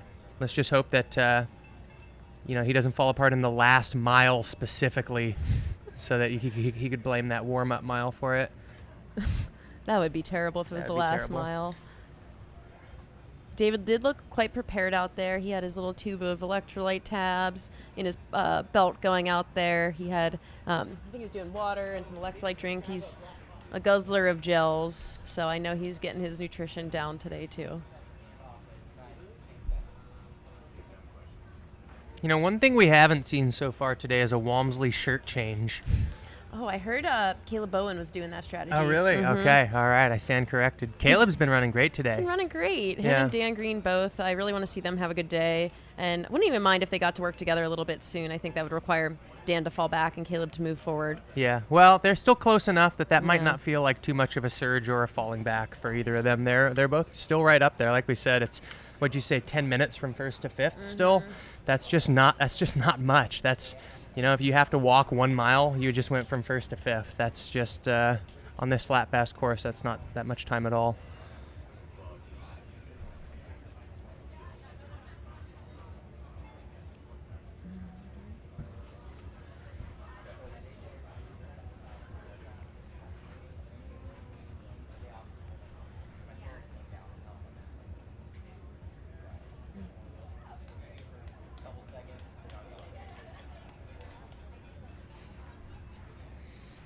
And again, we've got David Roach on our screen. He is leading the charge in today's race. Second 100-miler here for him in the course of 2 months. Could you imagine after your first 100 coming back and doing another one this shortly thereafter? I think I took off like 2 full months. Yeah, I took off. I was ruined. I didn't feel good for 6 months after my first 100. I was all sorts of endocrine exploded. Yeah. So this is David rolling into Rattlesnake Ranch 3 here. So let's keep an eye on what he's doing for cooling. Yeah, if we can get the camera on David. We're getting a shot. This is the first person view of getting your bottle filled up when your job is to chase David. So we all know pacers need to take care of themselves, but the same applies to the cameraman. Definitely. So we see David over there. I see him in an ice bucket. Back over to the water station. David's over at the ice station getting himself set. Cooling strategies in practice today. I guess they're secret because we're not allowed to see him do it right now. But I could see him putting his hands in that bucket. You can see him there. All right, he loaded up a hat with some cold water, presumably some ice in that bandana, and he is out. So what was that, 30 seconds? That was very fast. That's efficient. I like this course for breaking up aid stations where you blow through them, or at least be efficient, and ones where you stick around and take care of yourself a little more. To me, it's very intuitive here to go as fast as you can through the aid stations where you don't have your crew, and then come back to headquarters and take a little longer. Maybe do a shirt change, maybe do something like that. So 2 or 3 minutes here at the headquarters, and then, like David just did, 30 seconds at the ones out in the field. That would be my strategy. That's a good strategy. So that is 56.9 miles in 6:51 elapsed. That's fast. Going away from being a bystander and not intervening. Yeah. Because it's not ethical. can't just just witness people in me and only take pictures and walk away. Yeah. Yeah. So David, when he gets back through here, he will have 2 laps to go. Not positive if he's getting a pacer. Where I the think he heck is might for Magic? his last lap. This is like Preston last year. Preston found a shady spot in the corner over here and just passed Okay, it out looks like we've 500. got some other what? Jackass Junction updates. Matthew Healy went through. We've had Matt Healy roll through there. He is likely in 10th place since we're missing a split on Cole Watson, who's in 2nd. Last we had an update. No Matt Daniels through there yet. I do expect our lead women should be coming through Jackass Junction very soon. So if we could get a camera out towards Jackass Junction soon, We're here. that would be awesome. We're here. She's like, if we can get And a we camera are, at Jackass. what is that, 100 degrees I just saw on the thermometer in the media tent here, which means we're going to Jackass. Katie! Hey, there's Katie. All right. Come on. Can you guys hear me? Katie. All right, let's see if we can hear her. Hey, Katie. Can you guys hear me? Hello, Yeah, we hello. got you. Yeah, we hear Oh you. my goodness, you guys. We have gotten some great action and we're like, what? They're not catching it. There's been so much drama. It's been very fun. We are currently waiting. Hopefully, Matt Daniels should be coming in here any second, as well as Ethan Koza. We're waiting on them. And then it should be Riley Brady. I'm getting a call right now from my husband who's up there spotting for me. So I'm hoping that's a Riley Brady, but I'm not going to answer. Don't worry. So anyway, lots of excitement going on here. I will say, Leah, you were correct. You did not, the tracker didn't catch Cole for some reason. So if you guys are checking on the tracker at home, everybody is 1 up except David Roach is in the lead still. He's like about 5 minutes ahead of Cole Watson in 2nd. And then this is of course at the last split. And then Ferdinand was about a minute back from Cole in 3rd. And then Jeff was about a minute back again from 3rd and 4th. Dan Green was about 3 minutes back from Jeff. Dan was looking really good. I will say Justin came in kind of strolling, his very casual pace, just kind of relaxed, very in control. It was almost like people just thought he was a mid-packer because he came in so like calm and collected. And we were like, Justin, let's go. This guy's in 6th, get him out of here. So that was fun. Raj was definitely further back from Justin. So it was about 4 minutes back, was in 7th place for Raj. Raj looked very hot, very hot, like overwhelmed. He kind of had the stare already. And for our guests at home, remember, this is only halfway through. So this is actually a very tight race. When I say like between 1st and 2nd place, David Roche and Cole, that's only 5 minutes, right, at a 50-mile mark. So we're close. And then I said Raj was in 7th, Caleb Bowen was in 8th, Blake in 9th, and Matthew Healy was in 10th. So that's our top 10 men that came through Jackass. Awesome. Thanks for the update, Katie. All right, and we have an update from Pete. I don't know where he went. He came really needing to tell me something. He did have a couple things to say. He told me that he went for a little jog and saw David Roach on the trail, and David goes like, it's not even hot, I'm feeling cold out here. And he's like, this is my day, and feeling like really pumped up, and like, which is great to hear because everybody else was looking quite hot. Cole in 2nd was really struggling, so just from the heat, but everybody's moving really well. So I hope that was a good recap of the top 10. It looks like the heat hasn't shaken up the field too much yet. Most of our early leaders are still up there despite shifting positions a little bit, but it'll be interesting to see now that, like you've said, you're seeing the heat in their faces a little bit, what happens over the next 20 miles or lap or so, and maybe we'll see a little more change in that field. Yeah, I do want to give a shout out. I mean, right now, Riley Brady is 12th overall. So, awesome. I mean, the women's race is pretty hot. And of course, well, we think it doesn't look like on the tracker that Hannah Allgood was picked up at Coyote Camp, but we believe that Hannah Allgood was in 2nd and then Crenshaw Boy in 3rd right now, close behind her. So, yeah, I think the race on the women's side is really tight. And like, when you look at these numbers, this is only halfway through. To have Riley in 12th overall is pretty phenomenal with this sort of lightning pack.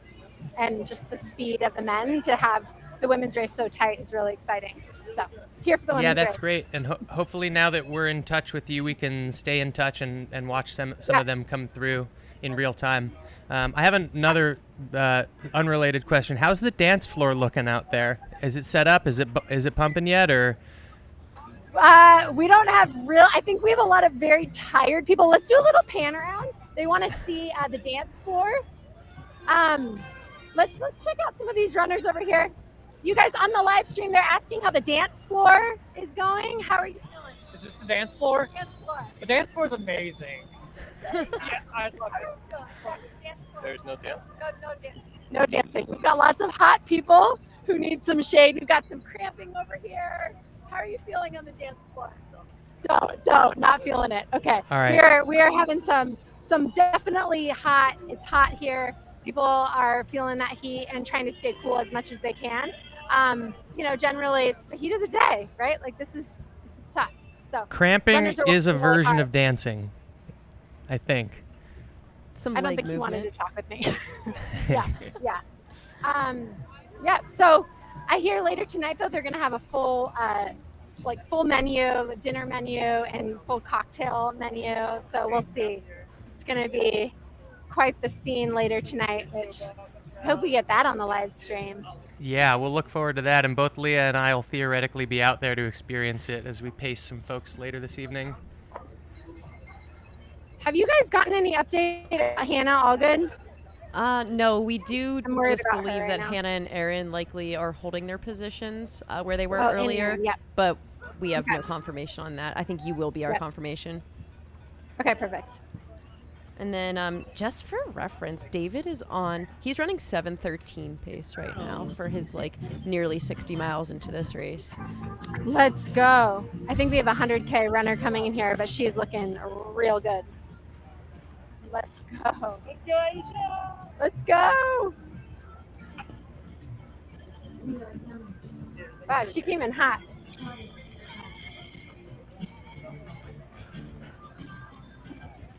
Katie, are there any surprises let's for see. you so far through the men's top 10 that you've seen? I think Rash being so hurting so badly. I mean, like I said, he was in 7th here, and he just was kind of stumbling, did not look good at all. He looked really hot. So I think that's surprising, though. He's kind of been in that position all day, but I think that kind of surprised a lot of us after what he did at the 100K last year. I think we expected that he would be able to put a little bit more of the pressure on first, but we're not seeing that. And honestly, I didn't know Ferdinand. So if you guys know anything about Ferdinand, I just know he's a French guy. I looked him up. He has a 812, I think, UTMB score. So consistently performing, super fast guy, but I don't know too much about him. But him rolling in 3rd is really fun. And he kind of snuck through here, got wet, and was out of here. No drama, didn't have a lot to say, and just felt very in control. To be honest, I'm a little surprised he didn't catch Cole in that section, because it looks like we already have some splits at Rattlesnake, where David's in front by 8 minutes ahead of Cole Watson now. So David in that section between Jackass Junction and Rattlesnake put about a 3-minute gap on Cole in 2nd, and then Ferdinand and Cole basically running together. And to be honest, I think Ferdinand is kind of just sticking with Cole. I think he, at least here at Jackass, he looked like he had a lot more energy. That's awesome. We have F1? Right here. Oh, Riley, Oh, there's there's Riley, Riley. Yellow hat. Where? Yellow hat at the end of the aid station. Let's go. What do you need? Ice. Let's follow Riley.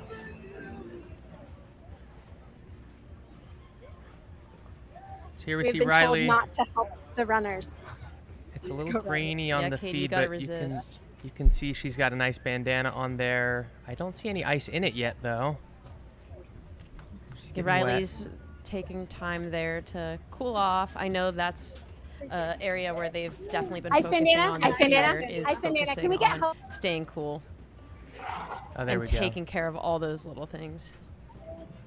They're gonna get ice in the bandana. So this is 7:03 elapsed for Riley here. I like to see them taking that extra moment. They don't really like to have ice down their shirt or anything like that. Oh, nice move, Riley. Oh, yeah. The McGavro flop, we call this. Let's go. He pioneered this this move on lap 1. You got this. You got this. Oh, Riley looks good. Okay, 7:03:30 leaving. Oh, lost a bottle. I was live. Don't cramp. Awesome. That is Riley Brady leading the charge. Excited to see who we have in second and third into the aid station, where you'll see them next, Katie. Yeah, great aid station by Riley there. They're looking calm, collected, getting everything they need. However, also there's still a pep in the step, so. That's exactly where you kind of want to be. I will say, Riley, the first 2 laps, Riley came through here going like, Katie! And like throwing arms out and like full of energy coming down this little section, like huge airplane arms. And I think now Riley is like more dialed, for sure focused. You saw that. Definitely staying cool. I mean, everybody has to just be drenched right now, you guys. It is really hot. Like if you're not in the shade, you are sweating. But let's see what kind of gap that Riley puts on either Hannah or Aaron, whoever's coming up next. So this will be interesting. The battle right now for second is on, and let's see. I think Riley's looking pretty in control right now. Good. In first in the women's race. Yeah, so Riley's split into Jackass, where you're at, Katie, is only 5 minutes off of what Heather Jackson did into their last year. So they're definitely closing the gap because early on that was well over 10 to 15 minutes. So I think getting closer to a little bit of Heather's pace, which was low 14s last year.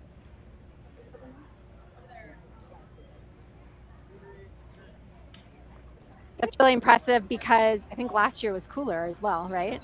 Like 15 degrees cooler. I swear it was low 80s. Yeah, wow. Still felt hot, but I think this year is something else. Yeah, this really does feel next level. Riley felt great though. Riley and who else? I'm trying to think. Jeff, also Mugavera also went into the kiddie pool, but for the front runners, I think they're the only 2 that I've seen that have laid in it. I mean, I'm telling you, that's what all of us volunteers want to just be laying in in the kiddie pool because it looks the best. But I feel like there's lots of energy right now. I feel like the dance floor could kind of pick up. Maybe it's the change in the music, but I'm feeling like, Doug! Everyone, everybody. Who do we have there? Who's our guest? Is there anything you want to say? This is the sucky loop right now, but we're making it. Just going slow. Yeah, ice. Yep. That's it. How is this compared to previous years? It's one of the hot ones. Yeah, I've been out here 10 years. This is one of the hot ones. Yeah. Deb, you're a veteran. You're a legend. So thanks for being out here. Yeah. Okay, I'm gonna go get ice down. Go get ice down. Amazing cameo there, Katie. We're getting a couple comments in the YouTube live chat about asking for an explanation of your costume. Can you walk us through it? Oh, it's dirty now. It's just a rocket. That's Nice. all. There's nothing like extra extraordinary, just that it's a rocket. Cool. And Dirty rocket. I was like, my voice is gonna rocket because now it's back at it. You guys, yesterday I was whispering in hopes that I would have a voice today. So I am thrilled that the Javelina gods blessed me with a voice. So I'm really happy to be here. Yeah, this is awesome. This is really Great. fun. Well, we love it. You're getting a lot of love in the live stream. We were just talking about Riley's enthusiastic aid stations. Typically, that's your move. So I think you maybe are the inspiration there. And I will say at the beginning of the day when I first saw Riley, and Riley did this like leap in the air and was like, Katie! And I couldn't because I was trying to save my voice because I wasn't on camera yet. And I was like, good job, like whispering. And at that time I hadn't like had full trust in my voice yet. So I felt like I was a little underwhelming for them. And Riley was definitely like really took it to the next level. So I will say I'm hoping that doesn't backfire and that they can keep the same energy throughout because you also don't want to waste it. That's something I have learned the folks at home, try not to give too much energy on those first beginning miles because it can drain you out at that. I think that might be a you problem. I don't have that problem. Oh man, I remember All right. Becca Wendell at Western States this year. I will never forget it, doing this massive leap, and then oh man, I was like, oh wow, that energy. It was like around mile 35 or so. Oh man, that was crazy times. But we're feeling lots of energy here. I feel like we have lots of mid-packers, back-packers here. I'm not sure if they're 100-milers, 100Kers, but you know, I feel like people are eating well. Lots of watermelon. I'm seeing lots of watermelon, lots of goo octane. Not a lot of bean burrito. Surprise, surprise. That It's there if sounds you want kind of it. tough midday. Yep. And generally lots of chips. I think people are wanting the salt as well. And oh, there's Pam Reed. So we've got the camera on 44, your jet bag. someone Over here. new here. We're going to try to figure out who this You is get a for jet you bag if for they are in the context of the pointy end of this field. Not sure who we're looking at or quite where they are. I don't know who this is coming through. Is moving really well. We still have not seen Matt Daniels. I think this is Hannah. This is Hannah coming through now. Hannah is coming through.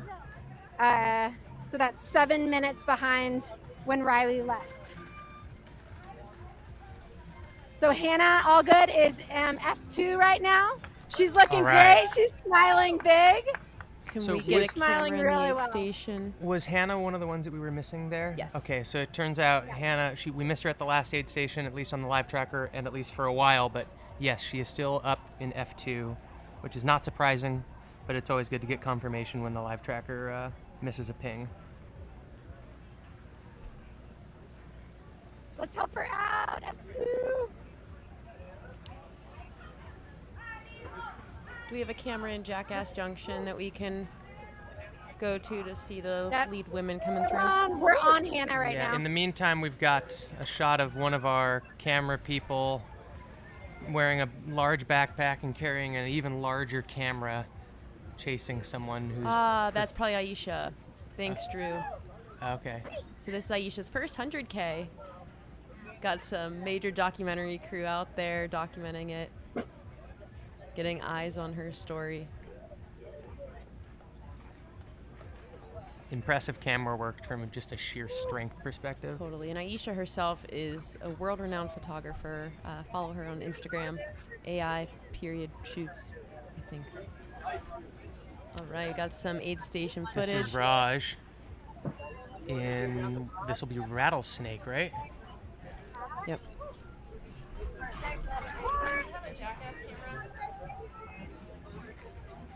Oh, this is such good content. Go, Hannah, go. Go, go, go. Okay, so we can hear Katie, and it sounds like she just sent Hannah's Hannah leaving the aid F2. station. We got such Yeah, good she coverage just sent of Hannah out Darn it. from the aid station at Jackass. The camera's on Raj leaving Rattlesnake in, I'm not sure quite what position, but still very much in the So- race. Hannah Raj is just 7. left if you guys can hear me, Hannah just left Jackass, the halfway mark, about 9 minutes back from Riley Brady. Okay, so Hannah just, like we said, Hannah just left Jackass 9 minutes back from Riley, F2 currently. And that gap looks to have extended a little bit since they were back at headquarters. I think the gap between Riley and Hannah here was about 4 minutes. So extended another 5 minutes out to Katie's aid station out at Jackass Junction. And we just had our camera on Raj Panu, who is our 7th male. That was at Rattlesnake Ranch. We still have a really close race, especially across 2 through 7 so far. They're separated by 10 minutes on the men's field.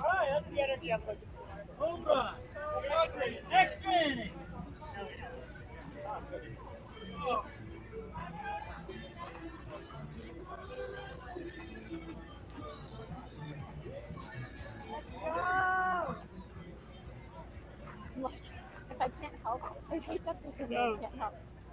Look, we're getting the full life jacket. We're on that trail.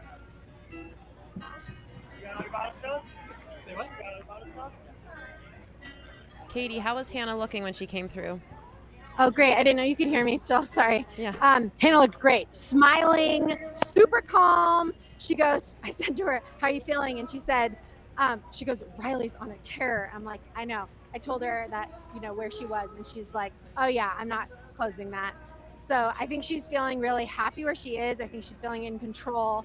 She's feeling, like really within herself. So I think Hannah's really happy, and I don't think she's trying to make any moves right now on those 9 minutes to first place. Any eyes on Here's third Aaron Clark. place? Aaron Clark Nice. just came in. So Okay, so we have Aaron coming in third place. Anna, I will say Aaron looks very dry. Okay. She's kind of breathing heavy, but let's see if we can get her. We have a video on her. Can we have a camera on Aaron? Let's go in. Jordan. Can you get a camera, Jack? Okay. So we're trying to get a camera at Jackass to see these we're- big women coming through it. We are We're having on Aaron difficulties right there. now. If you can. No, we can't get your feed, Katie, unfortunately. We can hear your audio, but the video footage isn't coming through, unfortunately. So far in the women's race, you just saw Aaron Clark coming in third place, Hannah Allgood, and then we have Riley Brady leading the charge. How far back was Aaron from Hannah, Katie?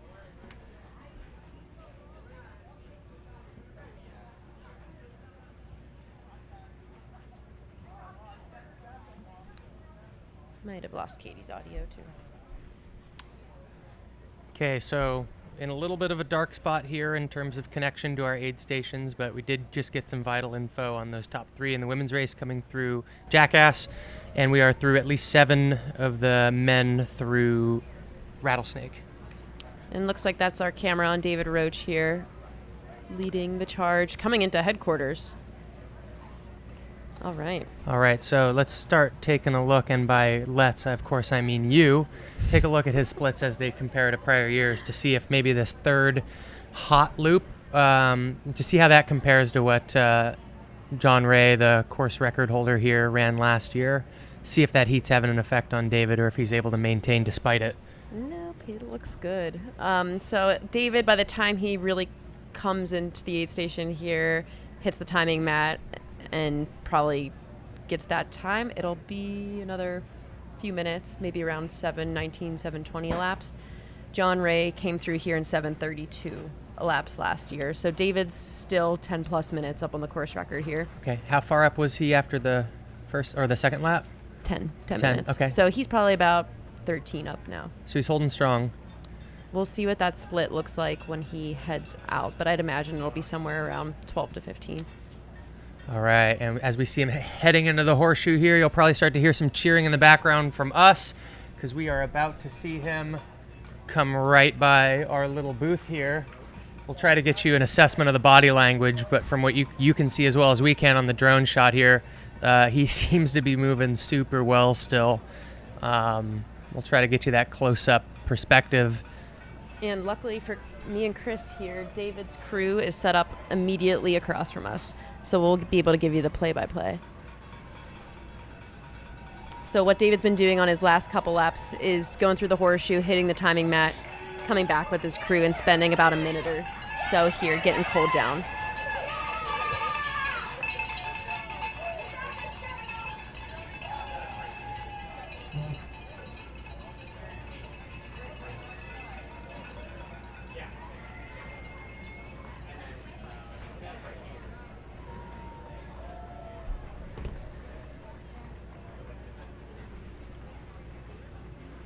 All right, here he comes. We've got David Roche coming in, accompanied by some friends, camera people. As he heads straight for the turnaround, it looks like he's going to come back to his crew after making his trip to the timing mat.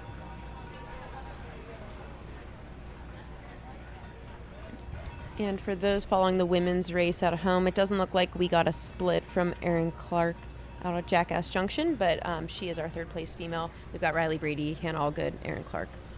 And what's the gap between the top 3 at this point?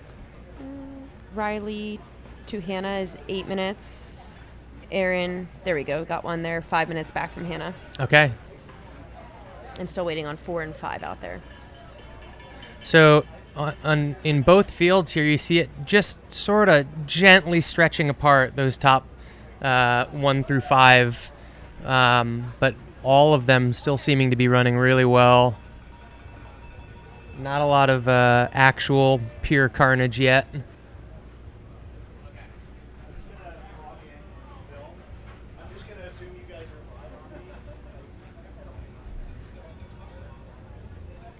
And last update, David had 8 minutes to second place.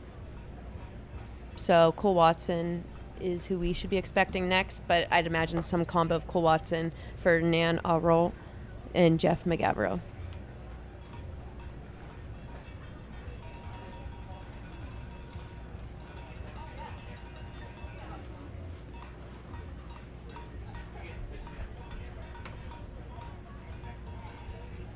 So we just got David split into headquarters, 7:18:56. That's 14, almost 15 minutes up on John Ray's course record from last year. So I'd say he's still on that 12:30 pace, if not a little quicker.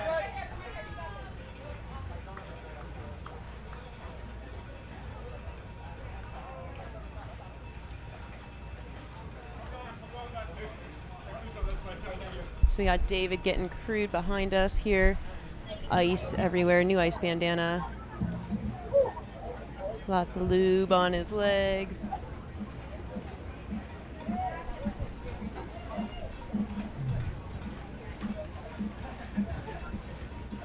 He's got a master crew right here, like 4 folks helping him out.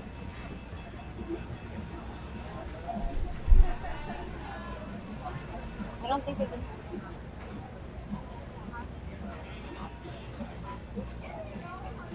He's doing lots of water on his arms, lots of water on his head.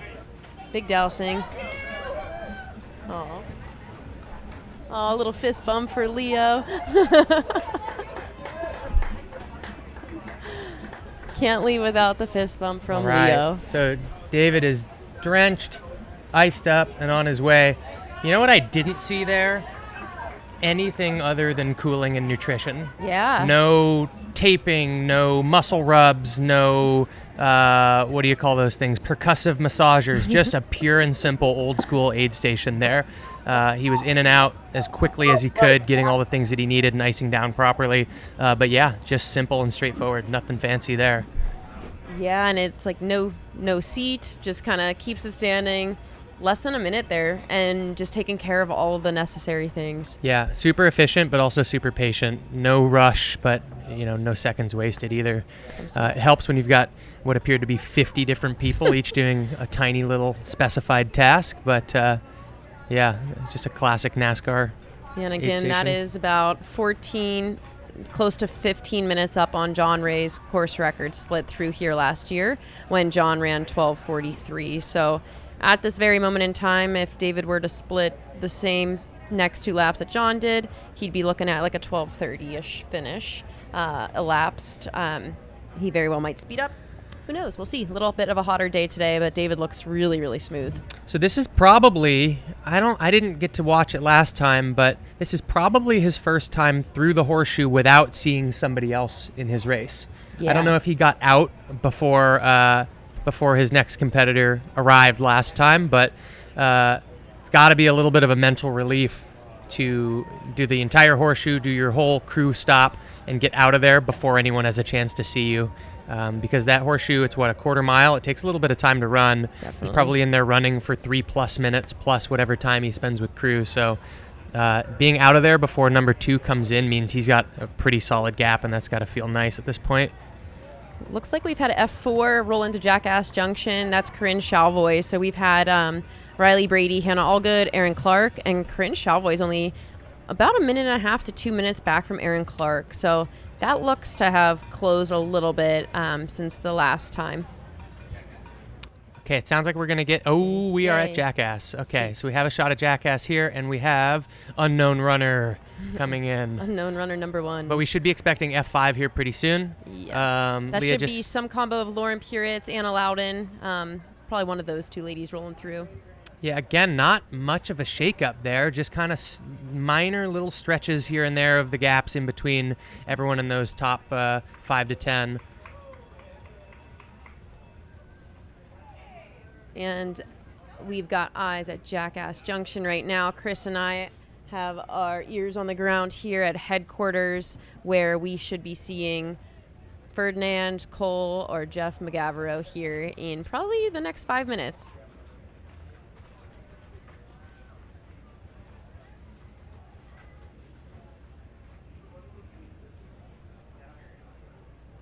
Running water, you've asked us in the chat, what is the likelihood that a top 5 blows up in the next lap? Very likely. Yeah, almost certain. What are you talking about? Yeah, this is the time of day, you know? This is the best part of the race, is when the blow-ups start to happen. Yeah, it's we're about 100K in.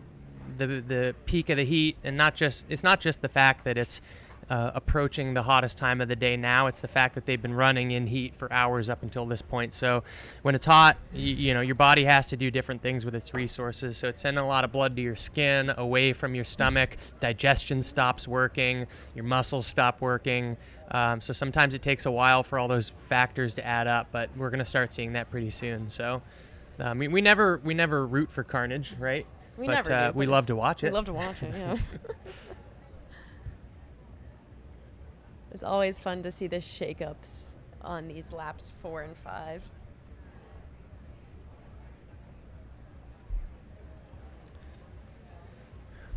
As we get some shots of Katie, perennial cheerleader, giving some love to someone who she may or may not know. It doesn't even matter because she's so hyped on everybody. Oh, look at that umbrella hat. That's great. I need one of those. So right now we're experiencing the gap from M1 to M2 here in real time at headquarters, while we watch on the screen the gap between F4 and F5. And I believe David had about a 7 or 8 minute gap on second place at the last aid station. It's already been about 7 minutes here at headquarters from David hitting that last timing mat, and we've got no cheers behind us yet for M2. Yeah, we spoke earlier about some of the different runners' strengths, whether it's uphill or downhill, but David's pulling ahead in both directions here. So uphill is working for him, downhill's working for him. He's just methodically putting 30 seconds at a time on the rest of the field.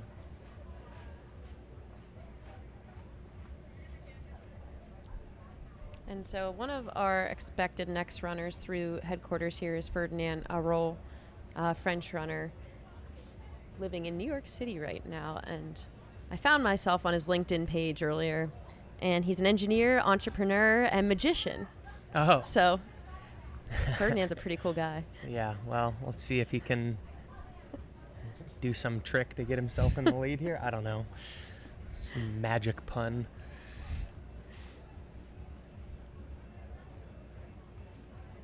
And we've got our eyes at Jackass Junction here, waiting for F5. Oh, Cole Watson coming to headquarters behind Chris and I. Yeah, so Cole just cruised by us.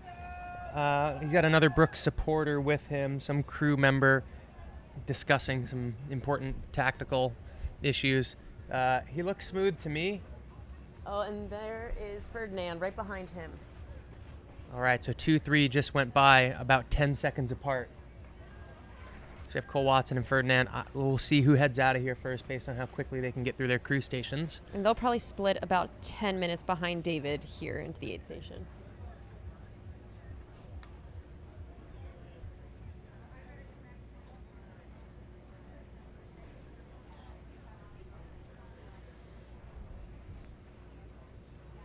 I do believe Jeff McGavero should be the next. Oh, there's JP Giblin on the screen. He is out at Jackass Junction, was an early leader in the race, and looks like to have fallen back quite a bit. Still out there chugging along, though. Yeah, good for him to still be chugging along. I think he could tell more than a lap ago that the race was starting to not go his way, but he's still out there chugging along. I'm hoping he's going to stick around and finish this one. So we got some fans from South Africa supporting Matt Healy. Matt has been kind of around that top 10 position a lot of today, so cheering for you too, Matt.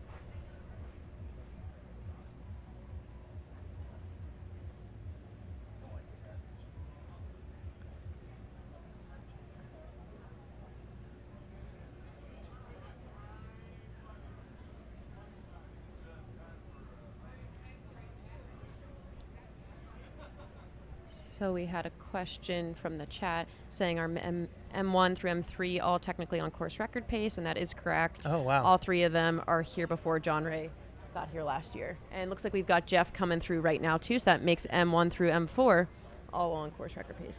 All right, Jeff getting a little love from bad Jeff, getting a little love from good Jeff as Jeff Colt runs alongside, making sure to get bad Jeff McGavro what he needs. Jeff having a stellar day. I don't think a lot of people who just know him from the internet would have predicted that he can run a really, really solid performance on a flat course like this, but knowing Jeff McGavro and how versatile his fitness is, it doesn't come as any surprise to those of us who've been around him. He is kind of without weakness when it comes to ultra running. He can go long, he can go short, he can go fast, he can hike. Yeah, he routinely puts all of us in our place up in Missoula, Montana.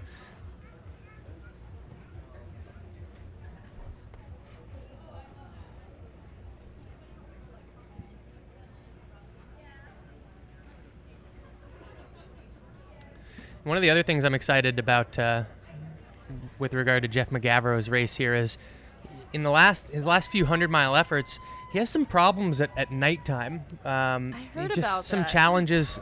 Apparently it's motion sickness related. Having some interesting issues out there that aren't necessarily related to fitness or fueling or anything traditional.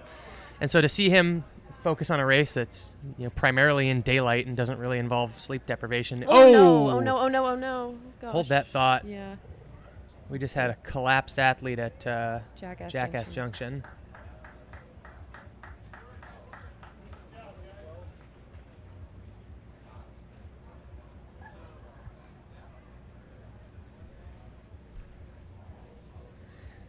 I do think most of our aid stations are equipped with medical, so hopefully we can...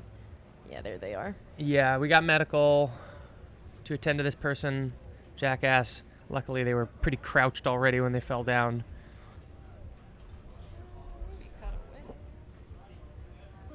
Katie's medical, isn't she? Yeah, she's a nurse practitioner. Oh my God. Yeah. What an aid station Yeah, to have there that she is. happen Look at her. at. She's Yeah, so we got there. Katie.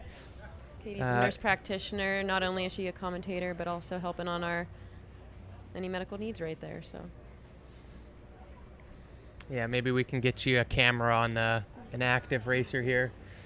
Yeah, Leah and I are here speculating that might be Matt Daniels, but I think I misidentified him earlier also, so I'm not sure what we're looking at here, but we do have an athlete on the ground.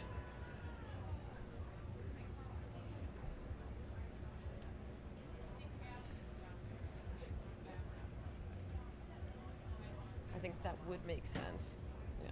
Yeah, it does add up time-wise based on when we would expect to see Matt at that aid station. That might be him. We hate to see it. Not that it's any more frustrating to watch one athlete over another fall down at an aid station like that. But Okay, changing gears here, we're just watching Jeff McGavro run behind us as he leaves for his 4th lap with... Don't think Jeff Colt's going to go with him on this lap. I think Jeff was going to run his 4th lap solo. Again, to kind of focus on his own strategy, his own, testing. fueling, and making sure he's moderating that effort before he lets it rip on that 5th lap.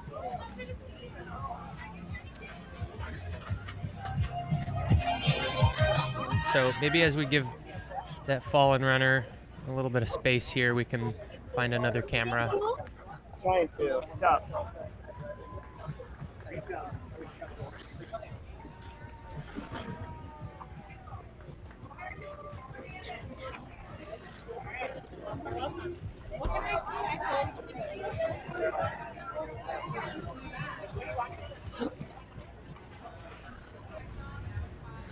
All right, here we are back at headquarters. We've had 3 men go through here. As we can see from the wide shot here, we've got Jeff McGavro leaving in 4th place. Very much in touch with Cole Watson and Ferdinand. David Roche has gotten himself a little bit of a gap on any of those folks. I have not seen a 5th place come through yet, so looks like we might have, like we were talking about earlier with David getting out of here before he could see anyone behind him, we might have a gap big enough between 4 and 5 that Jeff McGavro is able to get out of here without seeing any of his competitors, and it looks like he has just done just that.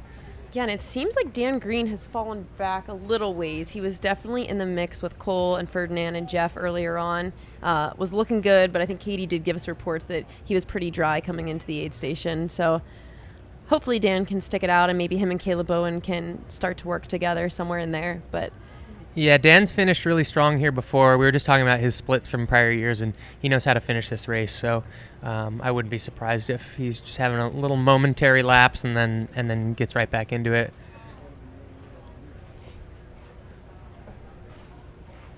And I do imagine our next lady through Jackass Junction will be Lauren Puritz. We'll keep an eye on the tracker for her coming through next. That'll be our F5. And Riley Brady should be rolling through. I was just going to ask. Rattlesnake Ranch very soon. They should be the next runner right after Matt Healy. So Matt Healy just came through Rattlesnake Ranch in 10th place. I believe Riley is 11th overall. That's great. So Riley looking to make a move into the top 10. So if we talk about best performances in the women's field ever, do you know what Camille finished overall in when she ran the course record here? It's a good. Not that 2 years ago this was a much different field, right? Last year on both sides, the standard just got obliterated. So whatever Camille finished that year isn't the same as what it would be this year. That is a good question. I know she was up in the mix. I wouldn't be surprised if it was the top 10. Let's take a peek. I keep making Leah look things up as our internet fails. And then Camille has no results on ultrasign. Yeah, that's fine. There she is. She was 4th. Wow. Okay, yeah. So 4th overall then. It was Arlen Glick, Ryan Montgomery, Cole Watson, and then Camille. Yeah. So I don't think we'll have anybody in the women's race moving up to top 4, but you never know. You never know. I feel like men are more likely to experience carnage. Statistically, I think that's true. I will say that we've had a few women DNF so far in the elite field. Yeah, Becca, but who else? McKendry Hickory. Oh. And then Stephen Kirsch on the men's side, Okay. and then a few other DNFs in the rest of the field that I'm seeing. Yeah, I think we'll start to see more of that. Sometimes when your goal is to get something like a golden ticket or a win or a podium, you can tell pretty early that it's not going to work out for you. But some of the folks who are more mid-packers looking for maybe a PR or maybe something like, a top 50 or something, or an age group performance, you might stick around a little longer and face a little bit of a tougher day. Okay, we just have Dan Green going by. Okay, so that is about 7 minutes back from the guys in front of him. Okay, so still, again, we're starting to see little stretches in between folks here, but nobody falling off completely. I will say I agree with Katie that Dan was pretty much dry just now.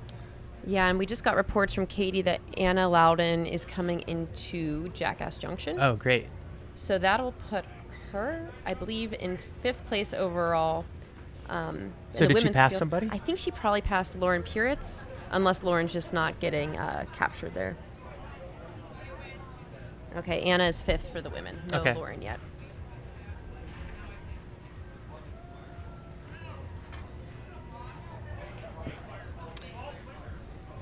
Gratuitous cactus shots on the screen there. As you can see, some folks coming what appears from our angle to be one of those long, gentle downhill stretches. What kind of shoes would you wear on the course if you were running it? I tried to talk some of the Missoula folks, specifically Aaron and Jeff, into wearing a road super shoe out here, and I don't think either of them took the bait. Jeff's wearing some sort of hybrid. I'm not super familiar with the different On shoes, but his is not a super technical trail shoe, but it is a super shoe. So something not terribly technical, but not necessarily a straight up road shoe. So he's definitely in the super shoe mindset here. Aaron is wearing there's Raj going by.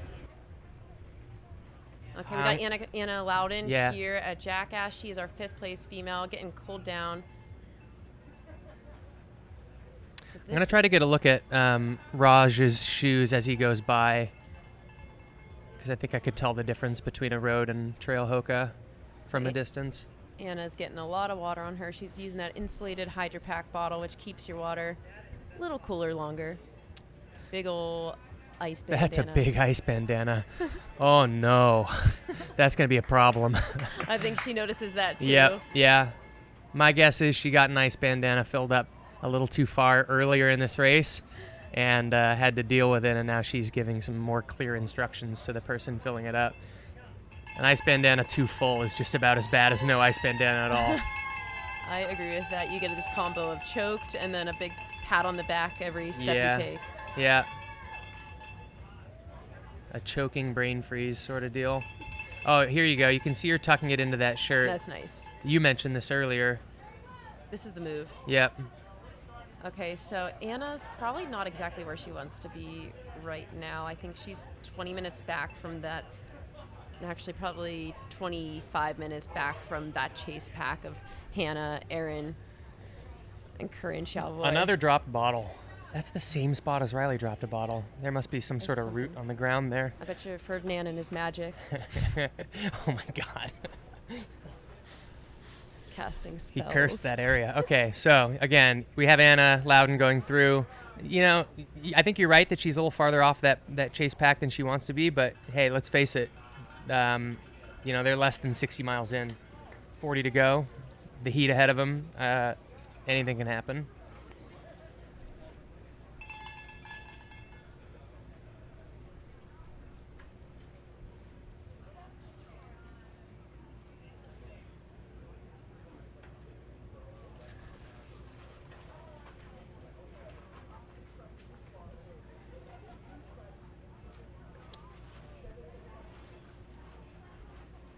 So far down here at headquarters, we've had 5 guys come through. I don't think we've seen Dan Green exit. Oh, geez. We just had Zach Marion come through. Got eyes on Lauren Puritz right here coming into Jackass Junction on screen. She is our 6th place female. Having a really solid day. Yeah, Lauren has been at Javelina a time or two now. Going Coke in the bottle. I like it. Ooh. She looks a little hot. She ran Western States this year, got top 15, got her golden ticket at Black Canyon, getting a 3rd place finish there behind Rachel Drake and Becca Wendell. She's somebody that always puts herself into golden ticket races each year, which I really like to see. Like, she likes the competition, she trains hard, and she's always right there in the mix.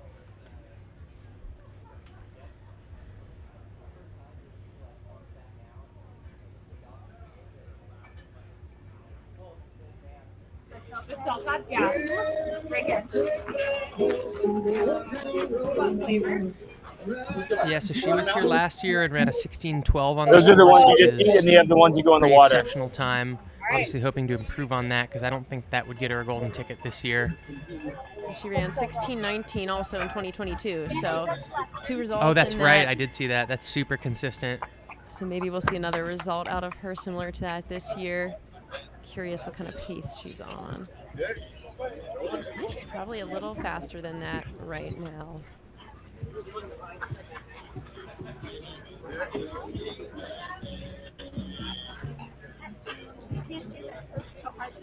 What? To not just jump in there? Yeah, I feel you. I'm Justin there. Grunwald here into headquarters as well. Oh, I didn't see him. Let's go, Lauren! So he's a minute behind Dan Green, so he's right in that mix too. I think biding his time. So cameras here on Lauren Puritz. Hopefully she doesn't drop her bottle in that same spot. People like to drop their bottles. Yeah, that'd be crazy. That's incredible.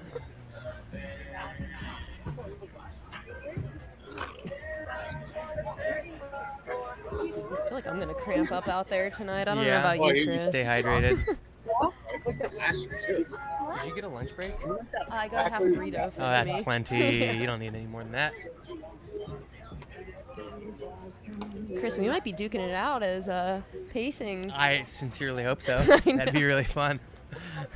So Chris will be out there pacing Erin Clark on her last lap. I will be pacing Riley Brady. You never know. Yeah, that'd be really fun. I feel like that's often really annoying for the racers when their pacers are friends and just Really fun yapping for out us, there. though. Yeah. I actually think it's kind of nice because then, like, they're not going to want to talk. Yeah. We can talk. Yeah. And then that's good. I feel like there's just such a contrast in mood there, though. When it's just you and your pacer, you can really focus in and get on their level.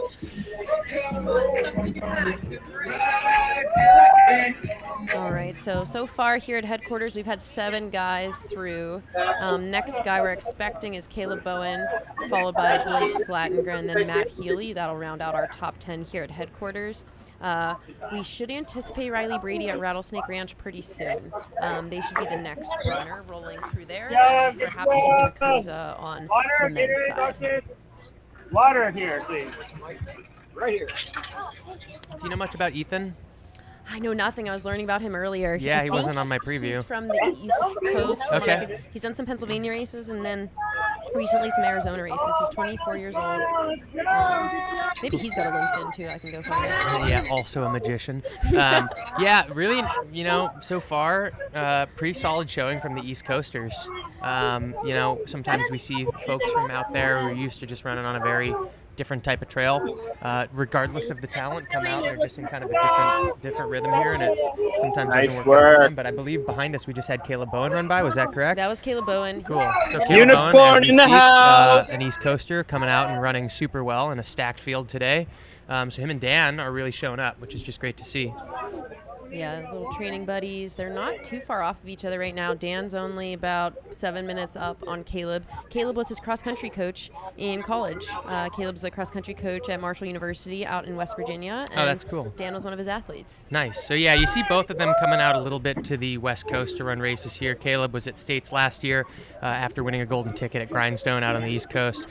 He came out and ran Gorge Waterfalls. He was 3rd there. He's run at Bandera, which I don't think technically counts as a Western race, considering the footing there. But likewise, Dan Green, he's been here before and runs super, super well. I think one of the top 10 times ever with a 13:10. If it's not top 10, it's just outside of it. It's historically significant.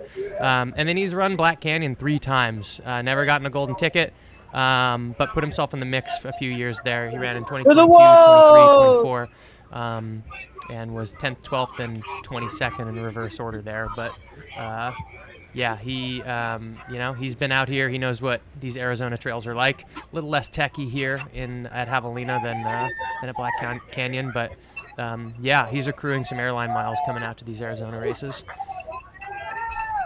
And I know Dan Green, he works full-time at a running store out in Huntington, West Virginia. Forget the name, but check it out if you can go watch the preview that we did on Mountain Outpost yesterday. Yeah, awesome. Yeah, we got some running store Joe, people this year. man. Chris Myers leaving Yeah. as a pacer for Justin Good seeing Grunwald. you, So bro. he's going to have Chris Myers as a pacer on this lap, representing, he told me yesterday, the small boys. He said he's small boy number 3, Chris is small boy number 2, and I think John Ray is small boy number 1. So I think Justin has Chris for this lap, and then we'll get his partner Amanda Basham on the last lap. And Justin is right now sitting in 6th place. Yep, and Caleb is leaving just behind him with no shirt. the walls! I figure he's about to hit his crew I spot, hope but so. that's bold. If he goes no shirt, that would be hard. Justin stopped to give a hug to a friend. He's with Chris Myers, so he's in great hands, but a little bit slower turnover. Yeah, a little slower turnover, but he also just got doused in ice. Maybe She's looking dialed and she's moving strong and her head's in the Similar to what game. Katie had mentioned to us. She was 2 minutes, like a minute and a half, 2 minutes behind Ann. A little bit of a mosey there. There's the kiddie pool. Get in there. Running in just do 6th. it. She was in 6th, I think. Oh, yeah, they listened. No, well, Dave's in that's gotta be first. so and hot then, out there I today. wonder sorry, the cleaning Riley's in methods and practices and frequency on Riley's that first kiddie pool female, water, and, because we have Hannah seen also some like 5 minutes behind some her. people get And into then that Dave had a kiddie 7-minute pool, and gap. I don't know what's in their shorts at this point. Joe Corsione on camera there. And thanks for the update, Katie. In the chat said Erin is 5 minutes back from Hannah Allgood, and Erin's in third, Hannah's in second, and Corinne stayed a few extra minutes. She's in fourth place at Nothing the halfway like an ice point, pillow. because her fingers were cramping. That's quite the spot to be cramping. And we Belly- just got belly roll, intel Joe. that There you Riley go. is in and out of Rattlesnake. Nice. They came into Rattlesnake about 2 minutes ago, and You good? You good? they're out of Rattlesnake Nice. at 1:47. You need ice in so your just sleeves? now, just a few seconds ago. So Riley in and out of I Rattlesnake. got you. I got Still moving great, sounds like. So Yeah, maybe man, we can get get it, a camera. I brother. mean, we won't see Riley at this point, but maybe we can get a camera over Yeah. to catch the next few people coming through Rattlesnake. So Riley's That out chicken of salad Rattlesnake hits, at dude. 7:46 a lap. Is it hit So I'm too? gonna I haven't do had the some vegan one yet. historic Okay. digging Yeah, for yeah. comparison's sake. Yeah, I had to remind myself you need to eat too. You know, like you can't just stand out here So for 6 Heather hours and not Jackson eat last food. year So, left Rattlesnake at 7:41. yeah. I'm not moving like you guys. Okay, are. so I ran a mile Riley's back to about the 5 minutes Airbnb back and I on was like, how Heather Jackson was wow, splitting the race okay, last year yeah. here. And Okay, Heather did guys. go out a bit faster. So I think Yeah, Riley's make sure probably you leave soaking gonna wet, too. slowly close that gap to what Heather's time was last year here, if they can keep it up. Yeah, one of the things that'll be interesting to see is last year I think both fields Dude, here comes really the second benefited Chrome from Dome being I've seen. That's really the competitive move, up until that man. last lap. So there was a legendary sprint between Dude, the Ryan chrome Montgomery and Blake umbrellas? Slatengren for that number 2-3 spot. This guy has the right John idea. He's Ray like, I'm just gonna up front, run I think, under was my own running scared, rain even though he cloud ended up with a all little day bit more of a long. gap. Likewise, Heather Jackson just absolutely torched it from the start and really inspired the rest of the field to go after it. And the You gotta figure competition out how to- was how to so build fierce in a for so biscuit long that I system, and think then you got going your into own that rain last cloud.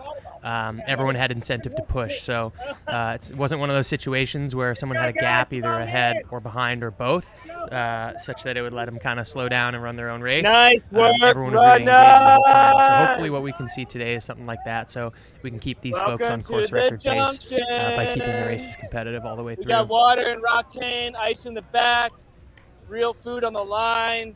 Yeah, we got some new food out here, guys. Chicken sandwiches.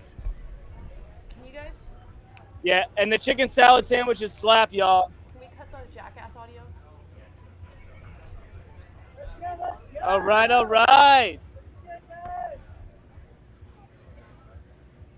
Here we go. Top off that water, dude. Hell yeah, bro. Maltec in the house. Here we go. Let's fill those bottles up. Seeing a lot of cooling hats here, a lot of neck coverage on those hats, safari Who style. is this ultra? I was asking the same thing. Who is this ultra? Is that bitter? What's her name? Ice water? Yeah. Ice water? Right over there. Nicole Bitter. Okay. I think so. I would have gone.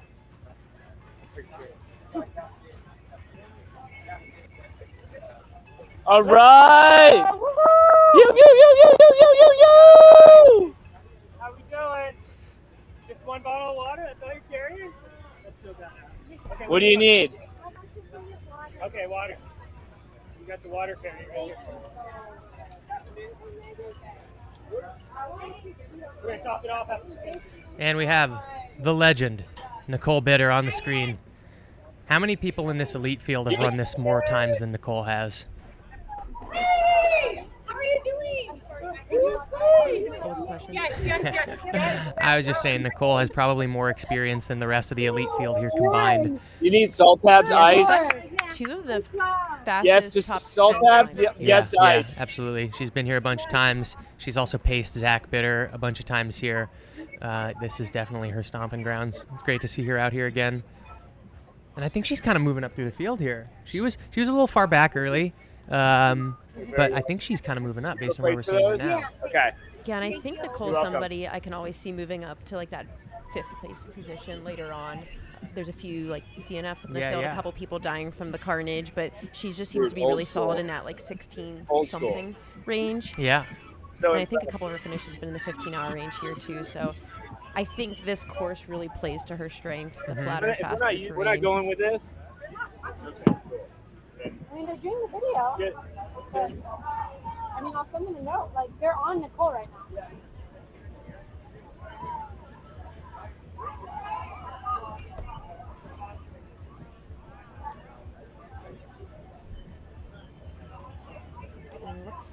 like our next guy through headquarters here should be Blake Slatengren.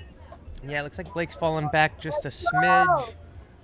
That said, you know, I was thinking that early when he was back in like 8th, 10th place. But he was like, I think he was still ahead of his splits from last year. So it's not like he's running slow. Maybe No. he's slowed down a little bit at this point, but he was right on that incredible performance from last year. It's just that everyone has gone out so hot this year that he was farther back in the field. If Blake came through here in the next 2 minutes, he'd be on his split from last Oh. year. Leo with the stats at hand. But he did go out harder this year than last year, so Yeah. he might be feeling that a little bit. I do know from intel from the field that he was sharing a vomit moment with Matt Daniels earlier. Oh, vomit buddies. Mhm. That's great to hear.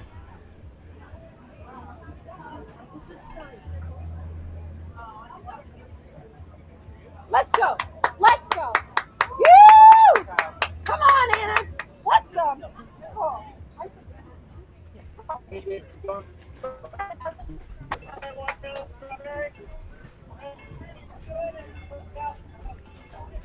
I know her name. I was looking to see what she was, what place she was, and I looked down and thought her name. She's 7th.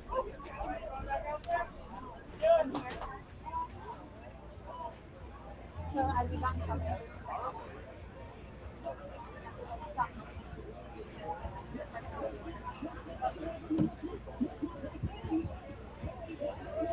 The jackass will stop helping. But like nobody can come in, and it's like nobody knows that they're like in the front.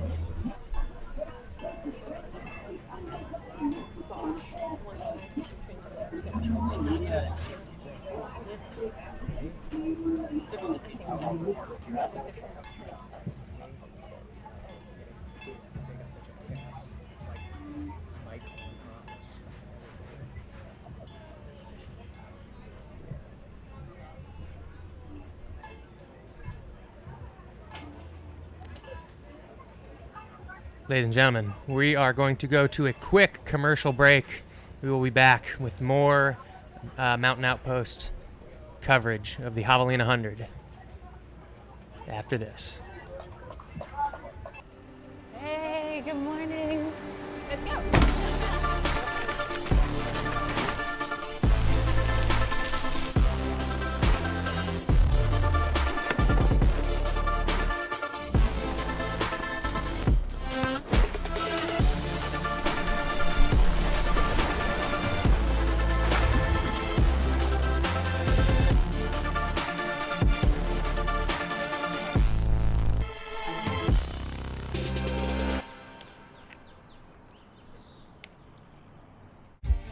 You have big goals you want to accomplish.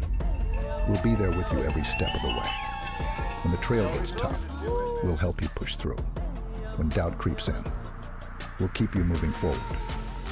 Because your journey is our passion, and together, we can accomplish more than you thought possible. CTS. Inspiring, educating, and guiding runners of all abilities. Every step of the way. Get matched with your coach today. What is the feed? Well, the feed fuels the world's best athletes. Hydration, gels, chews, recovery, supplements. We got everything you need. We make your next workout even better. Whether you're training for the World Championships or hitting your next PR, we are here to fuel your success. Fuel your workout with feed. Shop today to get your free tour bottle. Visit thefeed.com.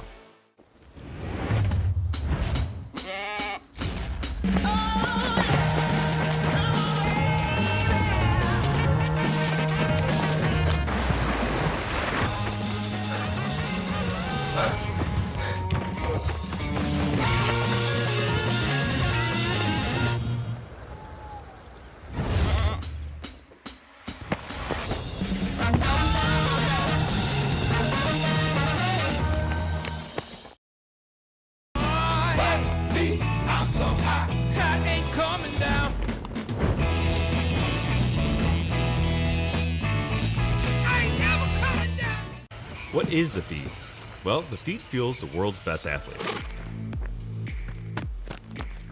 Hydration, gels, chews, recovery, supplements. We got everything you need. We make your next workout even better. Whether you're training for the World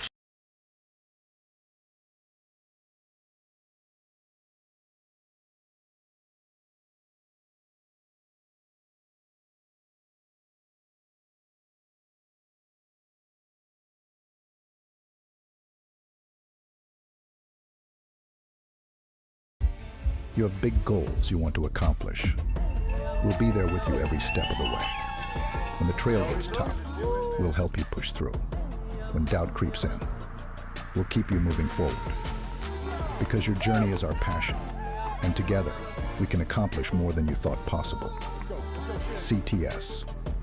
Inspiring, educating, and guiding runners of all abilities. Every step of the way. Get matched with your coach today. What is the feed? Well, the feed fuels the world's Should best be at athletes. Rattlesnake. Hydration, gels, But chews, you know, recovery, that man's everywhere at supplements. once, You it got everything seems. you need. So we're gonna try to go check in with him We make your next workout even better. out on course somewhere and see what he has to Whether tell you're us. training for the World Championships or hitting your next PR. Oh, there's we are Chris here to Warden. fuel your That's success. definitely Rattlesnake. Fuel your workout with feed. Tell us what you're seeing out there. Shop today to get your free tour bottle. Visit thefeed.com.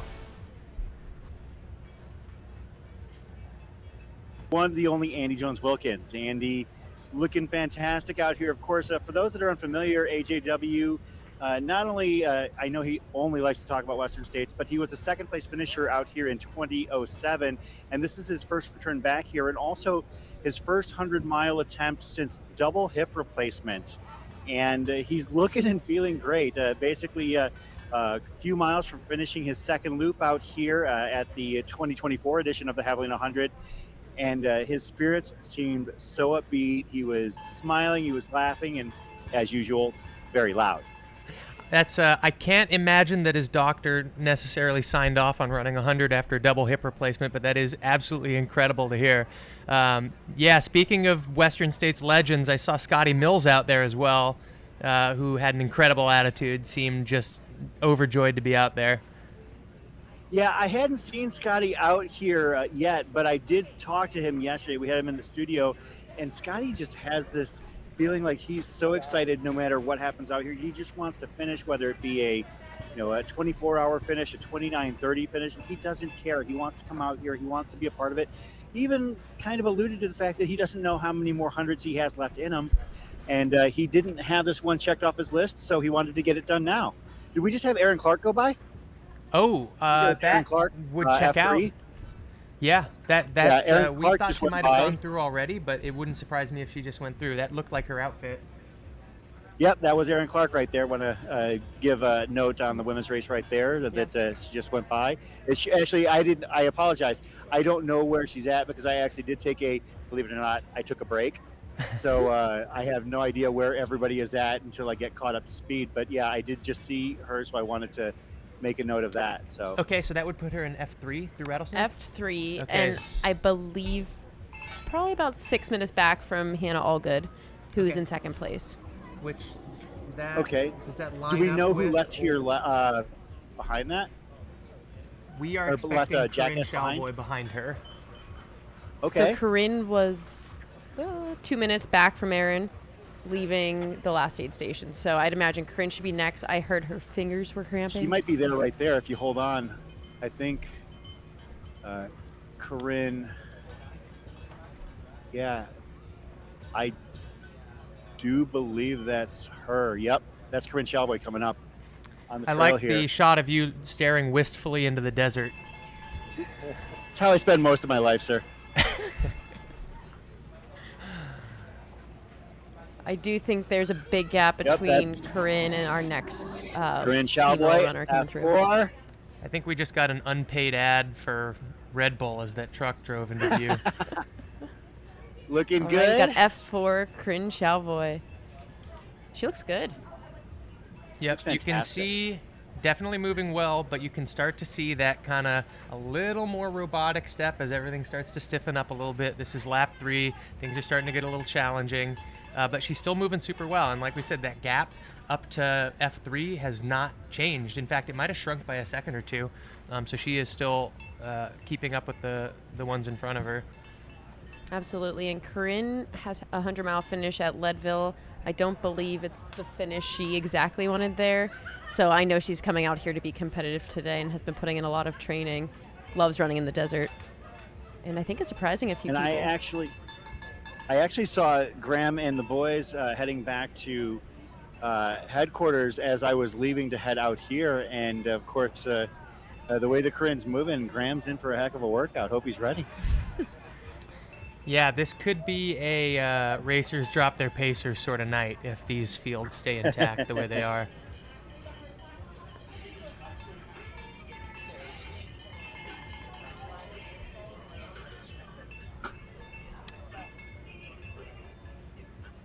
Now, Chris, can you give us any insight on how Riley and Hannah looked coming through? I actually was not here yet when Riley and Hannah came through, so I literally got here about perhaps 3 minutes before I saw Aaron Clark come through. Riley was looking strong. She was dry. Oh, actually? Okay. Shad, what'd you say? Riley was looking really strong. She was dry when she came in and just got doused, but she went out upbeat, lots of energy, so she was looking really strong. And Hannah? I didn't see Hannah when she came through.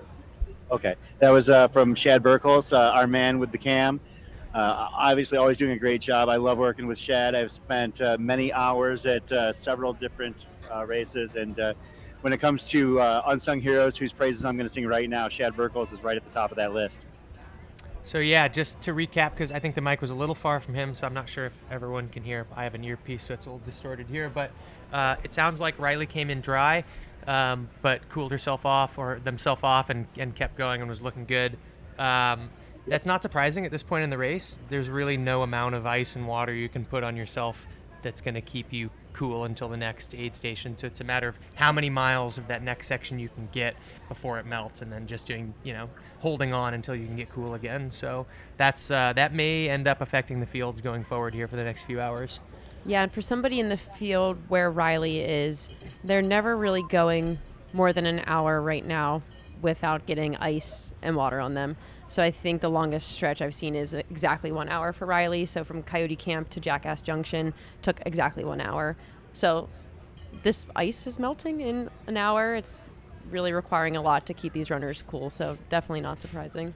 Yeah, when I was out at Rattlesnake, they have an entire ice trailer there, and there's someone there whose job is pretty much just walking to the ice trailer and back constantly, just pulling new bags. They're literally loading it right now.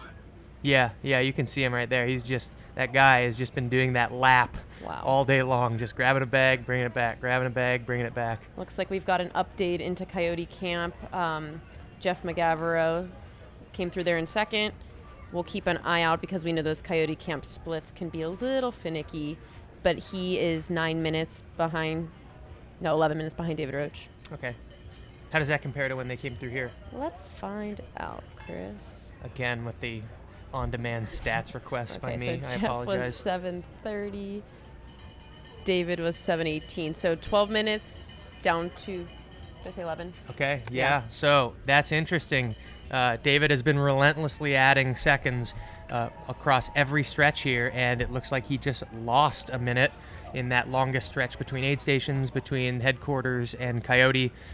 We don't know if we did have, it wouldn't surprise me if we had an M2 in between those two because we have been missing some pings here and there, but we at least have David in the lead and Jeff McGavero having gained 1 minute on him during that stretch. So again, there could be somebody else in between them, but Jeff has moved up slightly on David.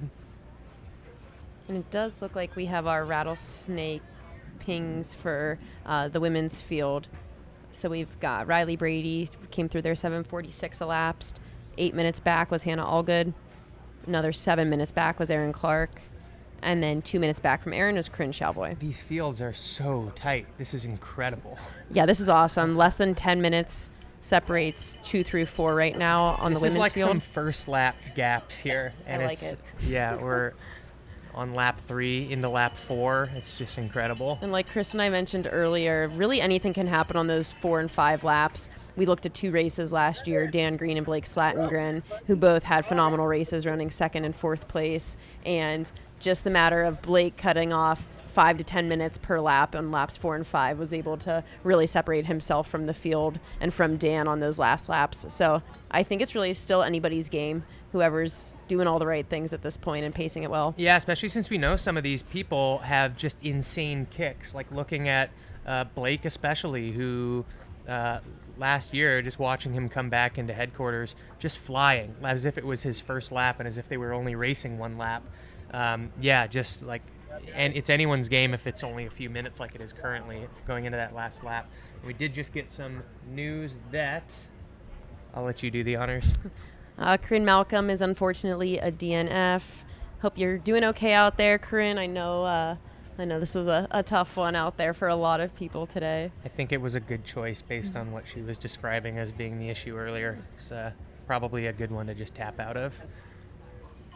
Yeah, so we're actually seeing a few more people on the women's field DNF so far than the men's field. I think the only guy on the elite side of things is Stephen Kirsch, who was in the hunt for a golden ticket with a DNF here. So sometimes I think women tend to drop out and men experience more of the carnage and kind of stick it out, but we'll see today. Yeah, and I think most of the DNFs are still to come. Not to get all negative, but, you know, part of the sport. As we see someone wearing a cape coming into Rattlesnake there, that's got to be hot. And as Chris Warden continues to stare wistfully into the desert.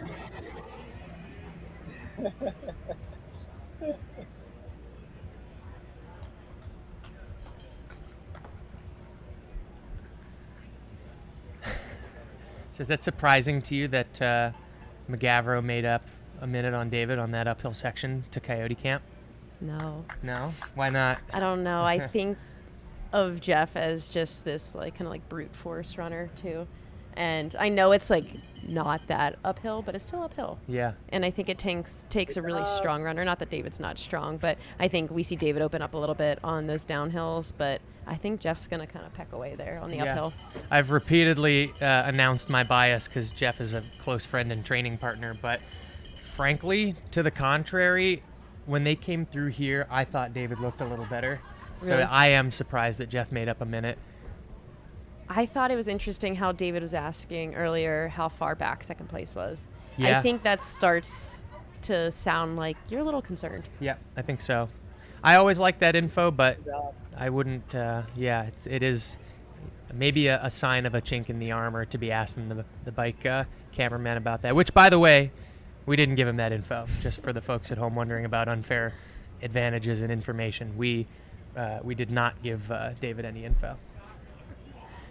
All about ethics here on the Mountain Outpost live stream. Yeah. Get your own tracker, David. If you want info, bring your phone. Have you ever done that in a race before? Check the tracker to see where your competitors are? I've done it as a pacer. Actually, one of the cool things about how the coverage is improving so much is we are able to see more information during the races, and you know it's obviously awesome as a spectator and as a crew person when you're out here, so you can give good information to your person as they come through. But I've been out there pacing people, and for some reason the cell coverage at Western States is like way better than it used to be.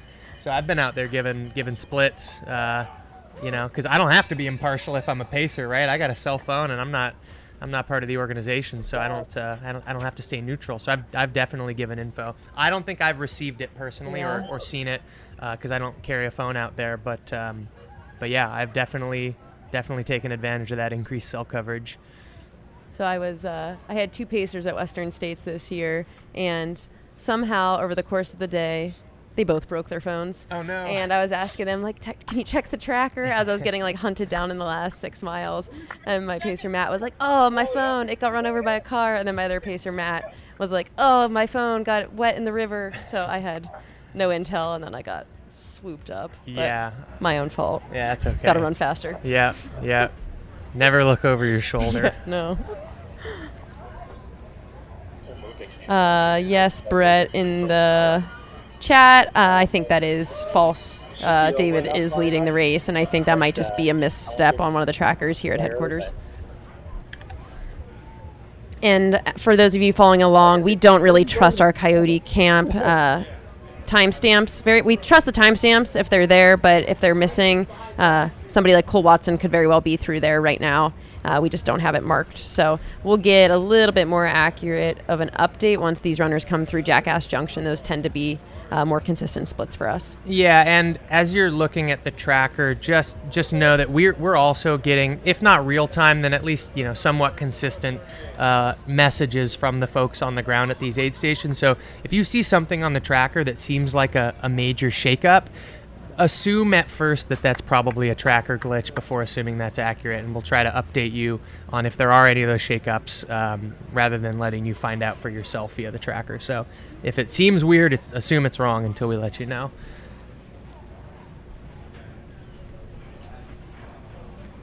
Okay, so we should be seeing Riley Brady through headquarters. Oh, wow. Pretty soon. So we just had Matt Healy, shout out South Africa. Matt Healy got a big fan base out there. Matt came through about 10 minutes ago into headquarters. So we got Grant Hodling and Riley should be close. If you get too far away, you I'll can't try to hear get it. an estimate of Riley into headquarters here. They're at Rattlesnake Ranch at 7:46.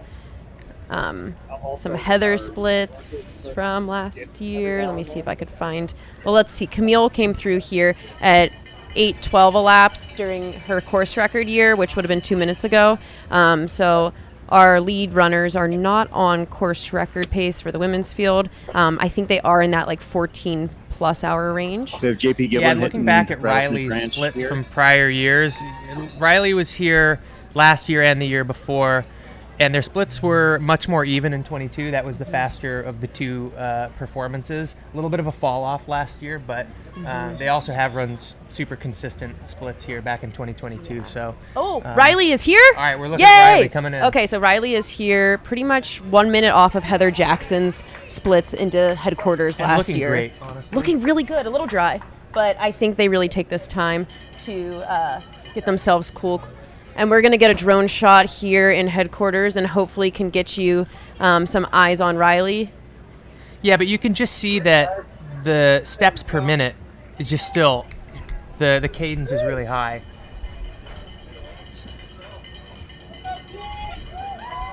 So I will try to keep eyes on our tracker here for Riley's split into headquarters. So what they do when they come in, they'll go through a little horseshoe, come and hit their crew. Riley's crew is kind of up there by the horseshoe, not kind of at the start of these tents that you see here down in the bottom left of your screen. So Riley you see them coming through the lane of tents. They're wearing a yellow hat, nice and identifiable. Now they're going off your screen. So that was Riley Brady coming into the timing mark at headquarters, about 8:16 elapsed. All right, into lap 4. Do you know if Riley has a pacer for lap 4? I don't think. Oh, yes, Riley does have a pacer for lap 4. And then I will be taking them home on lap 5 if I can hang.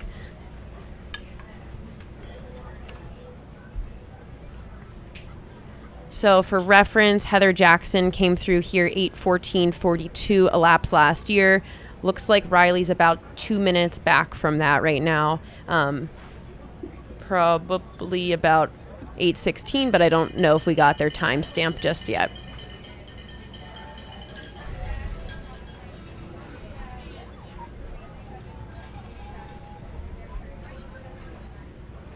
You want to wave to the drone shot here? There we are. Oh, we're in that little red tent. And then, like I was mentioning, Camille's course record split into here was right around 8:13 on this lap. So looks like Riley's about 4 to 5 minutes under that split at the moment. After they take some time here, it might be like 5 to 6.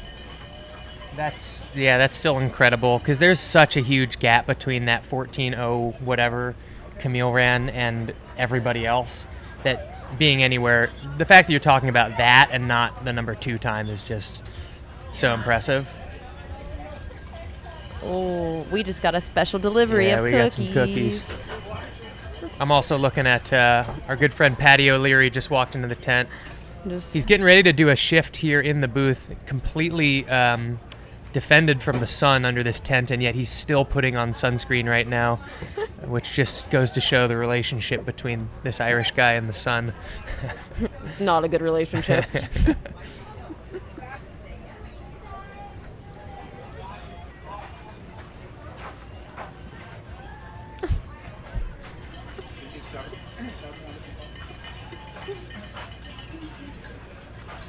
Let's go, Riley! Riley looks really good. Yeah. I'm going to finish this cookie before responding. No, talk, Chris. We should just eat chips into the microphone for the rest of this broadcast. Yeah, Riley looks really good. Again, it's always a little concerning to see someone come in dry. Mhm. The last aid station wasn't that long ago, so they could have put enough water and ice on themselves to stay wet at this point. But that said, in terms of like form breakdown, Riley's looking better than almost anyone who's come through here so far. Inevitably, no matter how well you're running, your form is going to start to tighten up. Your steps per minute are going to go down a little bit. And the goal is to do the opposite of that, right? Stay limber, stay sort of peppy in your step and keep that cadence up. And Riley honestly looks better than anyone we've seen come through so far. So, you know, good signs and bad signs there. I don't want to read too much into the dryness because, again, they seem to be holding together as well as anybody, if not better. They did tell me yesterday that they found out that they're not a very salty sweater. And they think that they were like over supplementing in the past. And I think it just speaks to like just how complex ultra running can be sometimes. This is a question I've had. What would be the consequence of over salting in nutrition, right? Oh, During I've the race done it. nutrition. Yeah, so what happens? Uh-oh. Seems private based on the look on your face right now. It's so bad. I recommend anybody, if you want to know what happens when you over supplement with salt, Google what happens to like dogs when they consume like bottles of supplements. Okay. It's called osmotic diarrhea, which is interesting. Okay. Learned this out the hard way at Bandera 100K 2022. Wow. When I was just completely over supplementing with salt. So. Interesting. Because I've always, I mean, obviously undersalting is a huge risk. Hyponatremia, one of the biggest risks in the sport. But I think to myself about oversalting, and I just think like, couldn't I go, eat a giant bucket of popcorn at a movie theater and you get probably 10 grams of salt out of that? I and think still you go can run get and be away with healthy? a lot of salt for like a 6-hour race. Totally fine. Okay. I think when you start creeping up to that like 8 to 10 hour range is when it starts to be kind of, and it has to be like a lot of salt. Like, yeah. I was doing a lot of tabs. So. Maybe you just found out about salting and got a little overzealous. It's like when you take one salt tab and your cramp goes away, and you always think like every cramp you get from that point forward can just be Got solved it. with a salt You tab. thought you had a miracle cure, Yeah. but yeah, everything Not in so moderation, much. right? Always. Again, we had Riley Brady come through here at headquarters in the lead, running a really fast time so far, probably the third fastest time we've seen split through headquarters on this third loop. Second place should be Hannah Allgood. I think last time we checked about 8 to 9 minutes back. And then third place, Erin Clark, followed by fourth place, Corinne Shalvoy, fifth place, Anna Loudon, sixth place, Lauren Puritz. So that's what the women's race is looking like right now. For the men, we've got really inconsistent splits into Coyote Camp. So when they were here at headquarters, we had David Roach, Jeff McGavero, Cole Watson, and Ferdinand Arul all in first through fourth, with David Roach with a pretty significant lead, but not nothing.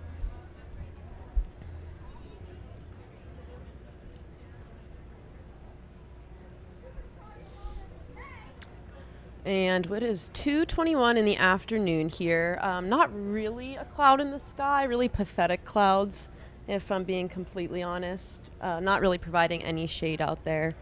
It's hot. What do we got here? We got Jackass Junction. Let's see. This could be... Oh, that's Caleb, I think. It's based on the hair. No? Oh, you're right. That is Caleb. Yeah, Caleb Bowen. That should be Caleb Bowen. And that means he is at Coyote Camp. So I think the screen that you're seeing is actually Coyote Camp, and that's Caleb Bowen. He's from West Virginia. I do think he's got a pacer with him now, and looks like he's taken some time to cool down. This is 20 minutes behind a split we have for Jeff McGavero there. Okay. The tracker has Jeff in second there. We think he's probably somewhere in that 2 to 3 range, Coyote Camp. So I'd imagine Caleb is still back in about 8th or 9th place. So that's 8th or 9th male that we were just looking at Coyote Camp. Yeah, still realistically, they're on their 4th lap now, which seems like it's pretty far into the race, right? Second to last lap, but it is still so hot out here. And one mistake, one poorly filled ice bandana, and any of these folks in front of Caleb can fall back. So anyone in this sort of top 8 to 10 in the men's field has a chance of being on the podium at this point. A lot can happen from here to the end.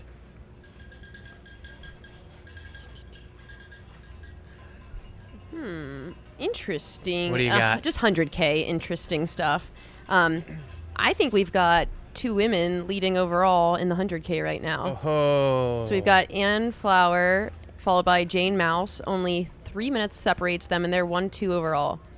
So wow, that's so pretty cool. Cool stuff. 7:15, 7:18 laps at Jackass Junction. Yeah, and that's Jackass Junction 3, so they are a 10-mile downhill from here. Yeah, so I'm going to see what Anna Loudon split through there last year. So she was 7:03 compared to there. So they are not quite on Anna's course record splits. They fell off, but I would say heat probably plays a good factor in that. Yeah. But they're about 10 to 15 minutes off of Anna's course record splits from last year. But that'd be really cool if we saw 1-2 be ladies coming through here. Yeah, and it's full on hot at this point. It is you're sitting still and schwitzing pretty hard here. 96 degrees says the thermometer we have on the screen. That's enough to cause some serious damage out there on this course. So you'll see everyone's strategy today involves staying as iced up as possible. But in terms of hitting course records and things like that, it makes it really challenging. Do you think you'll wear a nice bandana out there as a pacer? I probably will. I always thought as a pacer I was invincible, right? Same. I can hold on for 20 miles or whatever in a 100-mile race. And then I ran Western States for the last little section with Rod Farvard this year and ended up in the med tent. So, yeah, I will be Did you at least make it to the finish? I made it to Roby Point, Okay, and good. I could have made it to the finish, but I think I would have been in the hospital instead of the med tent. And luckily, his other pacer, Tim Tollefson, decided to come down to Roby Point, so I got to hand him off, walk up to the top of that road, and then lay down on the pavement for a while and watch most of the top 10 go by while I threw up. Yeah, so what other symptoms were you experiencing? Because they're probably similar to what some of these runners are experiencing out there today. Nice segue. That was amazing.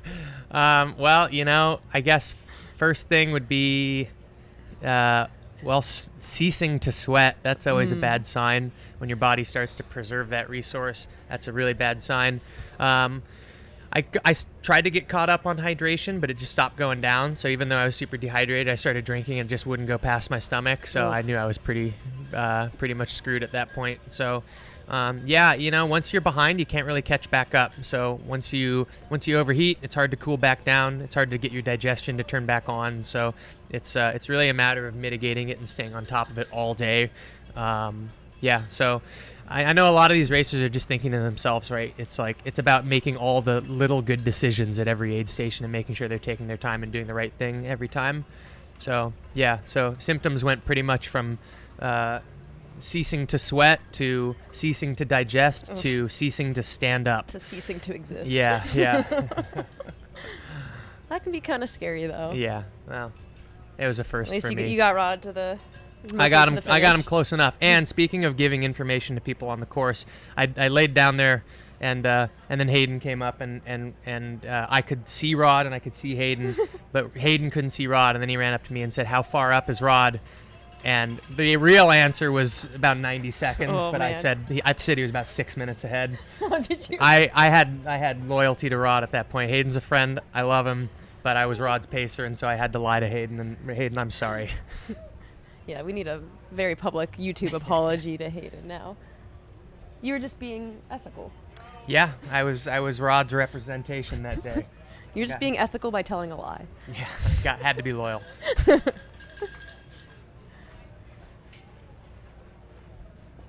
Ooh, did we just see? We might have was that Hannah seen coming through while I was Hannah yapping? All Good come through while Chris was yapping here. So I saw a Ryan Thrower camera go by, which likely means that was some Hannah All Good Okay, footage. Awesome. Maybe we can get a drone shot. Otherwise, we'll keep our eyes in the backs of our heads. And we'll to keep watch, our yaps watch shut. It come by. So if that was indeed Hannah, which that would check out, that's about 12 to 13 minutes behind Riley. So Hannah lost maybe 3 to 4 minutes, 3 minutes on that last section. As Mr. Lubrication himself walks by. Chris Thornley, anything to say to the people at home?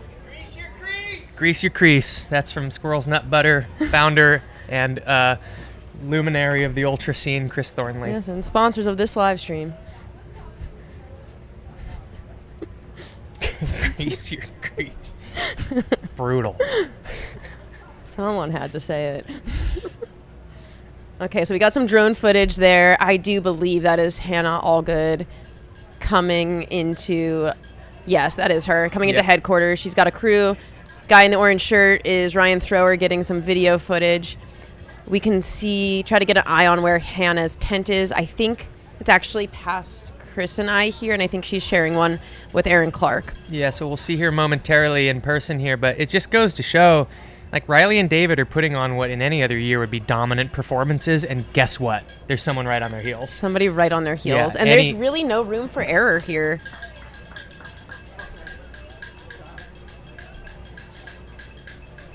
Yeah, and this is Hannah's first 100, and what 100 to choose. I mean, 100-degree, flat, fast 100 in the desert. Let's get some eyes on her. Yeah, so we're watching her go by. A little, I don't have anything to criticize there. That's just a really strong form. Yeah. She looks really, really strong. Yeah, she looks steady. I think if I had to compare and contrast running forms right now, Riley's a bit poppier. Little bit poppier. Yeah, Hannah's kind of just steady Eddie trucking along. Yep. But honestly, I think that's kind of Hannah's running form in general. Yeah. Kind of strong mountain runner, spends a little bit more time. Kind of like Jeff, honestly. Yeah. Like, I don't think I would have described Jeff McGavero as like poppy anytime he's been through so far. No, I think you're right. Yeah. Okay, so it looks like that's where Hannah, right by the American flag there, is where Hannah's crew is posted up. Oh, that's good, because I didn't know where Aaron's tent was, and I have to find that later. That's good. Yeah. You're doing your research. Yeah. All right, so she's in a little bit of a shady patch. I was hoping to get a little bit of insight into what her crew situation is here, if she's doing anything in addition to just trying to get wet, trying to get iced, and replenish the fuel here. We can't see the details, but we can tell that she's well attended to. As we move our camera to potentially Jackass Junction.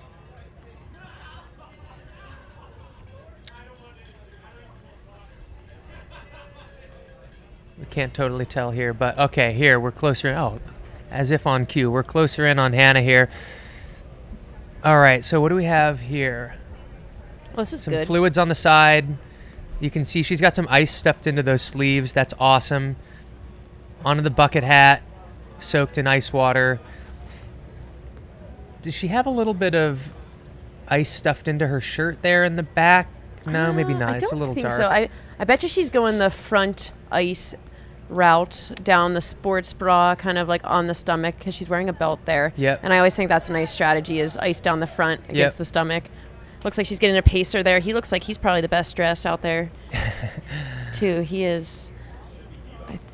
Oh, it looks like is it Debo who's going to pace her? Debo, I think he might be fifth lap. I think so. Okay, so Hannah is heading out of headquarters. Yeah, another just expert transition there. No rush, but no moments wasted. And she looks really well equipped to hit this longest section without aid at potentially the hottest point in the day. So I think so. Frankly, this is kind of the crux here. She's got an uphill, the longest section without aid. And, the next time she does it, it'll be a little cooler, most likely. So yep. This is an important section. Yep, and that is about a 12-minute gap from Riley heading out of headquarters here. Both in really good position, so 8:28 elapsed for Hannah. I'm going to see where that places her with some other historic splits. So that Hannah's about 10 minutes up on what Riley's splits were through here last year when Riley ran 15 and change. What's this? Real good. Who is that? I don't know. Is that 100K? That could be That could be. Does the timing work out on that? We just saw someone really cruising through here, and we're Yeah. thinking that Could be the potentially be 100K, which would be a finisher. Which would be a finisher, which would be the most anticlimactic. Yeah, that was a little unhyped for a Yeah. finisher. Let's see here. So that would be 7:33 elapsed, which math is Anna hard. ran 8:15, Yeah. right? Yeah. Okay, so not them yet. Okay, not them yet. What was she doing? I don't know. She was flying. Cruising. Someone got a second wind out here. We don't know who it was.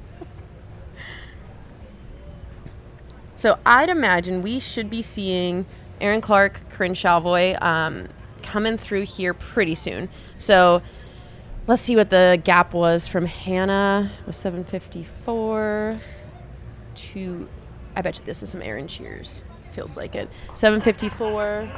Oh, there's Corinne Chauvoy. Okay, so Corinne has moved into third there's Erin. place. Erin is with Right, her. So yes. functionally, we have a tie for third right now with Erin and Corinne. Let's go, Erin! Erin looks good. Erin looks great. Yeah. Again, I have to announce my bias here, but she's running through the horseshoe here with Adam Peterman. She is iced to the gills.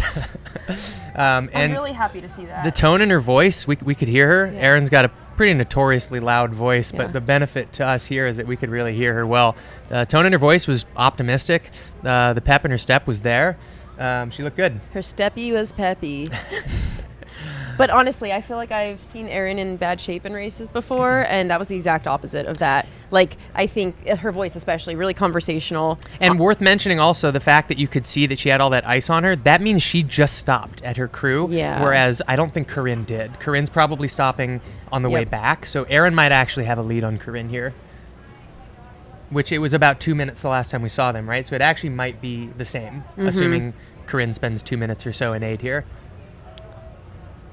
Yeah, Kim Gaylord on the live stream, women's race is hot. You're damn right it is. This whole thing is hot. And things are about to get really exciting. We have the women going into their 4th lap. The men are about halfway through it. We'll be coming into the 5th lap here pretty soon. So things are starting to get wild here. So Yeah, and I think, honestly, I would put Erin, Corinne, and Hannah on like an even playing field when it comes into going into these last 2 laps. Like, it's been a while since Erin's run 100 miles. She's done it successfully once. Corinne's done it successfully once.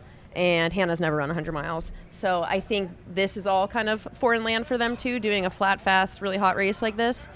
So it's hard to say who's a favorite of the 2 through 4 females going into these last couple laps, because I think they all have their strengths on kind of different styles of terrain and different styles of racing. But, you know, in conversation with Erin leading into this race, I talked to her last week. She is so confident if it comes down to a kick between her and Oh, someone else. I mean, I'm she's very a confident. many-time All-American in D1 track and cross country. She knows that if it comes down to the last, say, stretch between the last aid station here, maybe even from Jackass to here, she's got an advantage on anyone else if they're near her near the end. And you saw that at one of her best races, CCC, came down to a dead kick. Yeah, for at that, I the think, end of a 6th, 7th. race. Yeah, and she, could not be beaten. Poor Meg McKenzie just got chased down by Erin, which is my worst fear, is being chased down by Erin at the end of a race. Okay, there she just went by us again.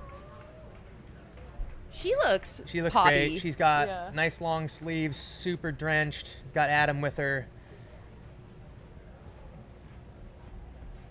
Yeah, all signs are pointing up for everyone in the women's race we've seen go by so far.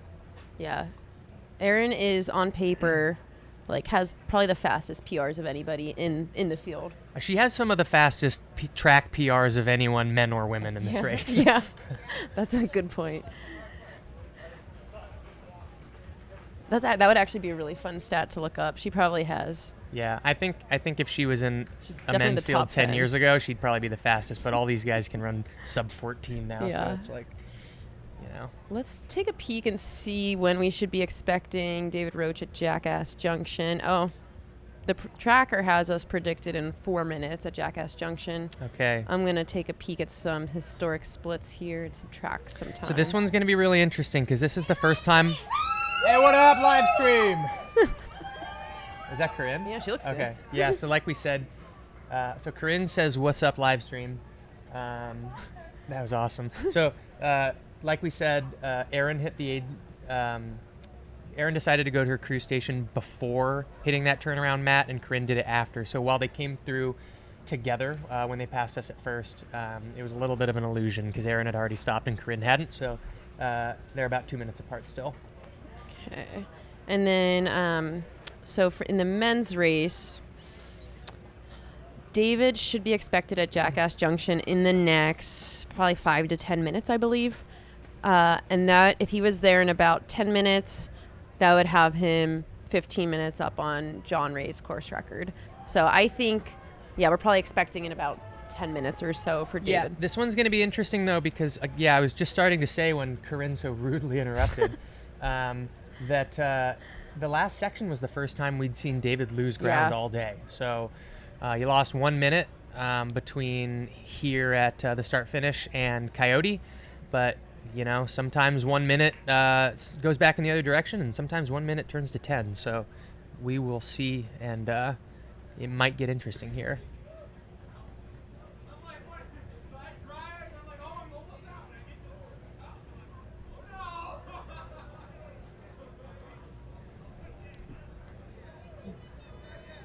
All right. We got AJW coming by. Hi. Oh, yep, there he is.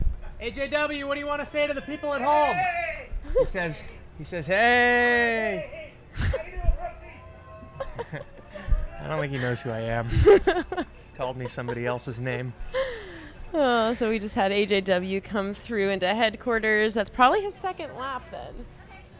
He is running the 100-miler out here today. He's wearing his Montreal shirt, doing some old school hard handhelds. Probably fueling with watered down maple syrup. Yeah. And 1 goo per hour. Vanilla bean. Look at this Dan Jones looking guy going by. Oh, that definitely is Dan Jones in 20 years. All right, so we are again waiting to see number 5 in the women's race come through here, which should be relatively soon. Looking at possibly Lauren or Anna. And then probably before that, we're looking at seeing David Roche come through Jackass Junction. So that's what you can expect in the next 5 minutes or so.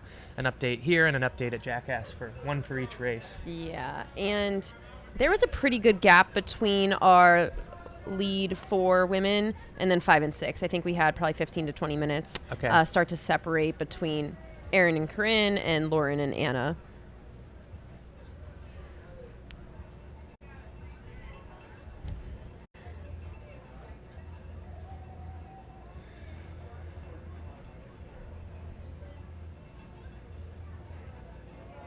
And another thing we're hoping to get an update on is from Coyote Camp.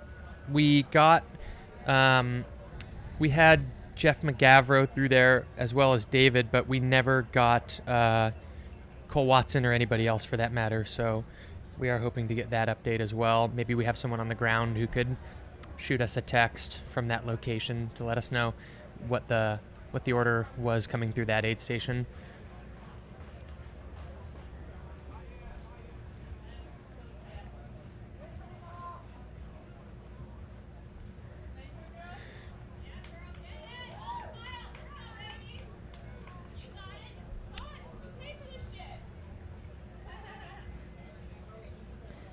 And as for questions in the chat about the top 5 women and men, we do have the tracking link up at the top. I will add that our Coyote Camp ping is not fantastic. So most likely, though, what we're looking at is David Roche and then 11 or so minutes back to something either basically Cole and Jeff. Mhm. Cole and Jeff McGavro and Ferdinand. Let's just assume Cole, Jeff, Ferdinand all pretty much there in those 2, 3, 4 spots. Not sure which order. And then Dan Green in 5th. A little bit of a gap past that, I think, although it looks like Justin was right up there too. So let's give you a top 6. David Roche, and then in no particular order, Jeff Cole Ferdinand, and then in no particular order, Dan and Justin. And then in the women's race, we had Riley, a bit of a gap, and then Hannah, and then just a couple minutes to Aaron and Corinne, and then we are waiting for number 5, but we expect that to be Laura and Anna, and they were really close at the last time we saw them, which admittedly was a while ago. Can we get a Jackass Junction camera? Can we get Jackass? Yeah, sorry, one of our cameras. No worries. All right. We are we're making a lot of demands of our studio here, and we appreciate them. Sometimes they don't have the shot that we want, and so we just feel rude, but they're working hard for us. And so if we don't have the shot you want, we promise we're trying to get it. This is potentially Jackass Junction. I don't know who we're looking at. Okay, so this might be Coyote we're hearing, and I'm not sure who that is. Bib 1242. That's 100K. Oh, that's a 100K person. Maybe April Nelson in That- the 100K. Yeah. Shout out April Nelson, who is roughly 6th in the 100K right now. We do expect at, what's our next one here? Jackass Junction. We should be expecting our lead men coming through really soon. And that is Jackass Junction that we've got eyes on here. Yeah, like any minute. That said, you know, if we've got these we have some projected times for them to arrive. But that said, with the heat of the day and these runners slowing down, I would expect them to be falling off of those slightly. Yeah. Oh no, that's Rattlesnake. That's Chris Warden. Oh yeah, so we're at Rattlesnake here. So we shouldn't be seeing anyone really there for the top 10 men or women. Me? Oh yeah, great. Yeah. Because anyone in the top 10 women should, well, maybe top 10, but the ones we're waiting for right now, Anna and Lauren, should be through there.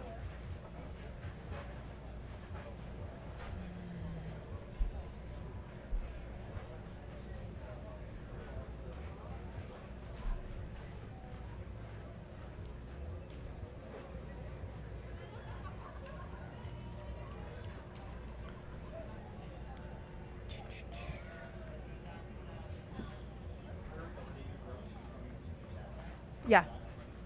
Okay. Well, they're cautioning us that this isn't confirmed, but we're in the business of rumor spreading here, and it looks like we may have David Roche coming into Jackass. We're trying to get audio at Jackass, and we'll get you guys audio and video if we can when he comes through. Obviously, it's a 100-degree day out there, and we've got a lot of equipment, so we are trying our best for the live stream and for you guys following along at home. So the shot right now says Jackass, but this is Rattlesnake. Not a lot of action of note there, but again, we're hoping to get Jackass. And we will keep our eye on the tracker too, so we can give you guys updates as we get them. Yep.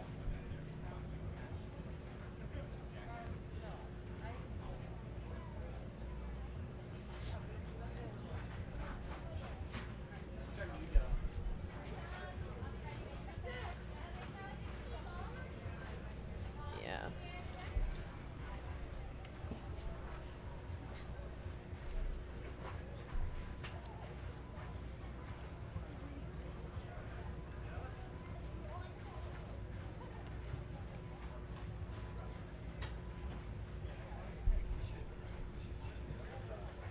You might. You are.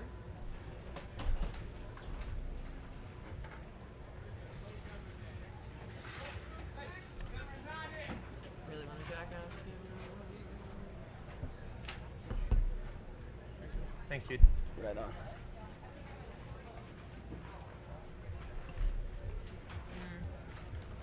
All right, Chris, we can hear you. Or I don't know if we can hear you. Why don't you give us a test? Nope. He's not talking.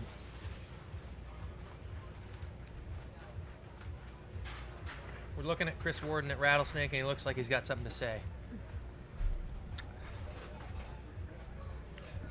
We can't hear you, but maybe an interpretive dance.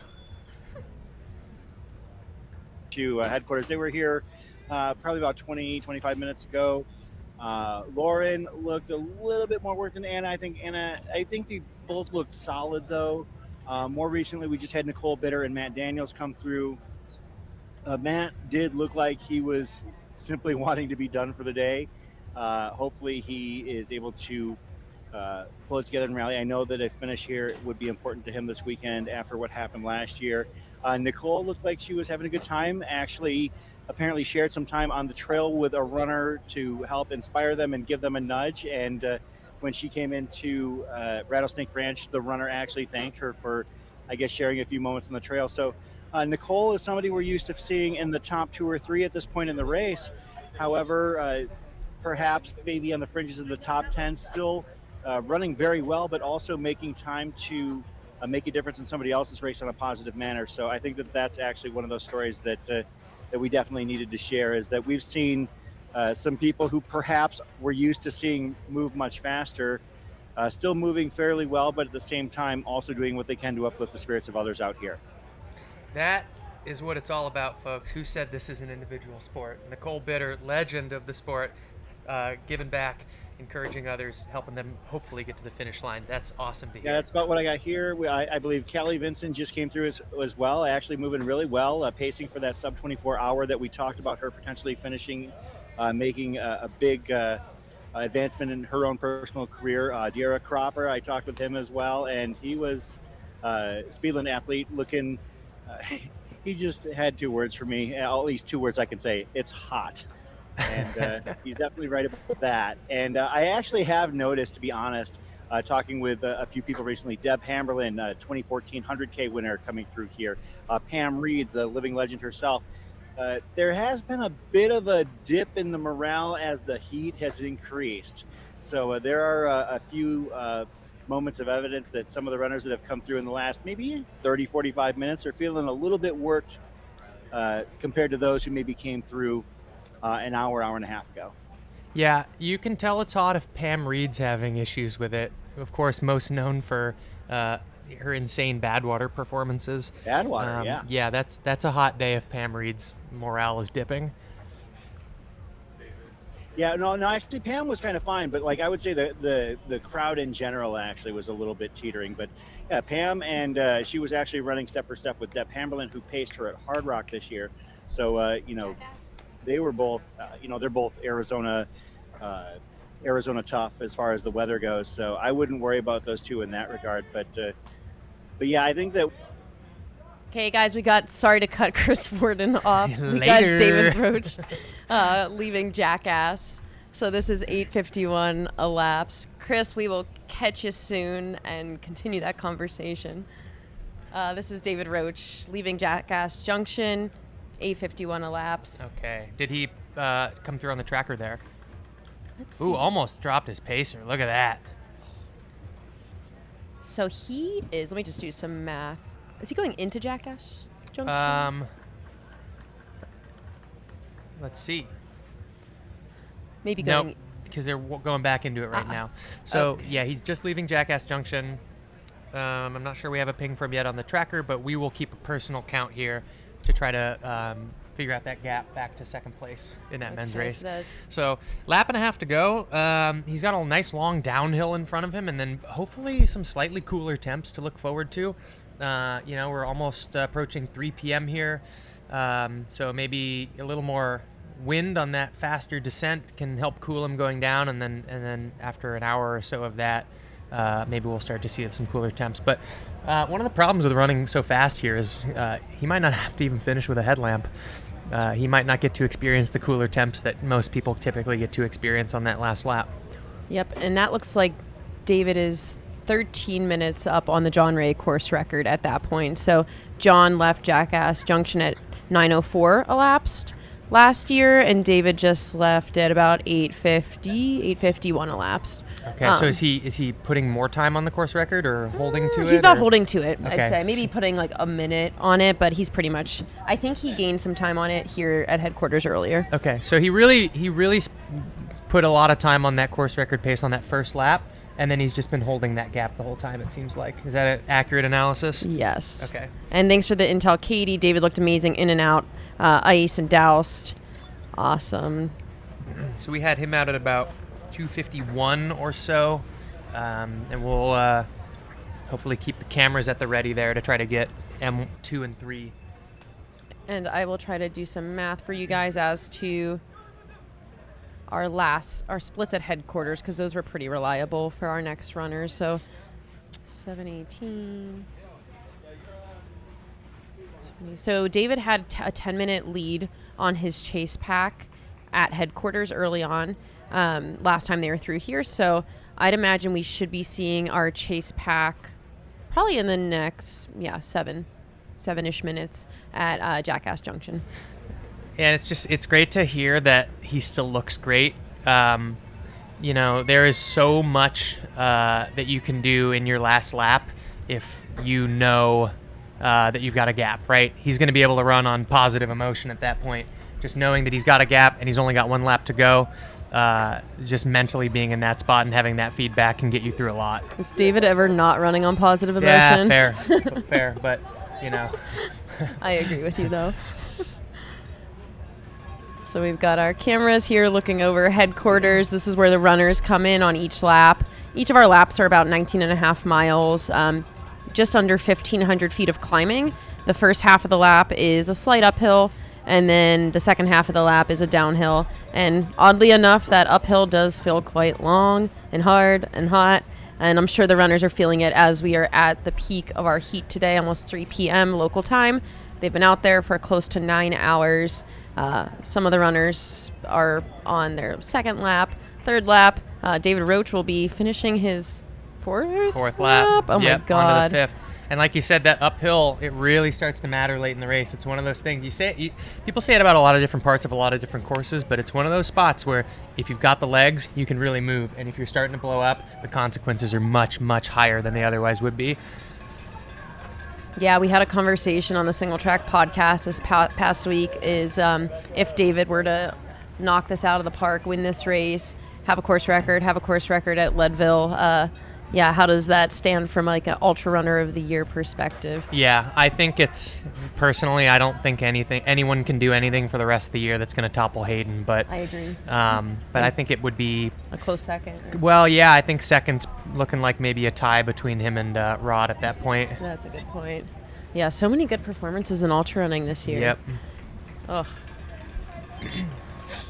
Good stuff. Again, we will keep our eye on And we Jackass. got the man, the myth, the legend, JP Goblin. Oh, JP Goblin. JP Goblin coming through the headquarters here. Our early leader, our Pat Reagan doppelganger. And he's looking like he's in great spirits. He's got a nice crew with him. He looks upbeat. I'm hoping that he's committing and going to keep going out. I don't see anything in his step that would say that he's not going to go out again. So That's cool that he's still having fun with it. Yeah. And you can see him entering your screen right there. He does look good. He's just kind of that steady stride. Yeah. Look at Tara Dowers giving high fives, running alongside of him. That's a fun crew. Yeah, little hitch there. Yeah, I heard he was having some psoas issues, which honestly that probably does explain a little bit he's got that of the hitch in the stride. JP spent 28 days of Tara's 40 days out on the Appalachian Trail with her this summer, helping her set that FKT. Did a lot of unconventional training, obviously long days on feet out there, and then once he returned from that, just started focusing on speed. So we saw JP kind of push the pace early on with David Roach just behind him, and honestly, I was pretty surprised to see that JP was the one that took out the charge. But yeah, but it's interesting. JP's obviously he's been really successful at Leadville, and at first glance, it seems like those courses don't have much in common. But the more you think about it, you got to be able to run at both of those courses, right? Leadville's at crazy altitude, and yeah, there are some long climbs, but there's a lot of runnable terrain there. And if you're not actually fast, you're not going to be running a super fast time at Leadville. It's weird because it's not a mountain course despite being in the mountains. And likewise, I think Javelina here rewards weirdly the same kind of runners who can spend the majority of the time running fast. And we are getting to the point where that gap between F4 and F5 is a little long. I feel like this is a bit of a longer gap than we were expecting. Yeah, and you know that we are expecting Anna Loudon, Lauren Puritz. We said it was about 20 minutes earlier. This feels like it's a little longer than 20 minutes now. Yeah, Erin and Corinne came through here at 8 hours 35 minutes, and we're now at 8 hours and 58 minutes, so we're past 20 minutes there. Yeah, so I'd say it's kind of a race of those top 4 right now. Riley, Hannah, Erin, Corinne, Shalvoy. Mhm. I do think this getting to be 20-minute gap is something that is tougher to close. Yeah, I would agree that it seems like we're down to a 4-person race in the women's race, with it only being, 7 minutes back from Hannah to Corinne and Erin. So it's a good race. Yeah, any of those 3, I think, could take that second ticket if Riley keeps it going here. But for all of them, long way to go. Long way to go. I think we might have. Oh, there's Lauren. So, yeah, Lauren's in. That's Lauren Puritz. That's 5th place female here into headquarters. As if on cue. Yeah, it's like the second we say their name, they just show up. We should keep just saying. Jeff McGavro. Jeff McGavro. I just Beetlejuiced him. That's Lauren Puritz. She is a OBGYN out of Colorado Springs. She's a mom of a few little kiddos. Top 15 at Western States this past year. Got her golden ticket at Black Canyon behind Becca Wendell and Rachel Drake this past spring. I'm sure she wants to get her way back to Western States and has several finishes, top 10 finishes here at Javelina. So I think she's kind of right where she's always been in the race here. I think she's pretty good in the heat. She runs for Aerovapa Racing Team as well. And so hopefully we'll get a camera on her. Maybe we can move this one over when JP goes. But JP, this is JP Goblin. JP Goblin. It's his spooky name if we haven't told you that enough times today. But JP, again, he seems really focused. He's putting the effort into that crew station, drinking some RBs there, and heading out, getting a little caffeine in the bloodstream. No pause, no hesitation, despite being way back from where he was early on leading this race. You just love to see someone who stays committed to getting the job done. You know him from Montana, or? He's from that. And I do imagine we will be seeing our chase pack at Jackass Junction here in the next few minutes. Yeah, so they would be 9 minutes behind right now, and there was 11 minutes at Coyote. So any second we should be seeing a few people come through there. So I'm pretty convinced that we didn't get a ping from Cole and Ferdinand there. We did get Matt Healy up there as our third male, but that's pretty unlikely. I'm glad he's made it through there, but he's not third, just for those looking at that tracker. Can we cut to Jackass? There's a guy, John. Hey, Mike. Can you get them? Can we cut to Jackass? We're going to try to get over to Jackass to watch the men presumably coming through there any moment. It is now 10 minutes since David went through there, this would be right on cue for our numbers 2 and 3 to get there.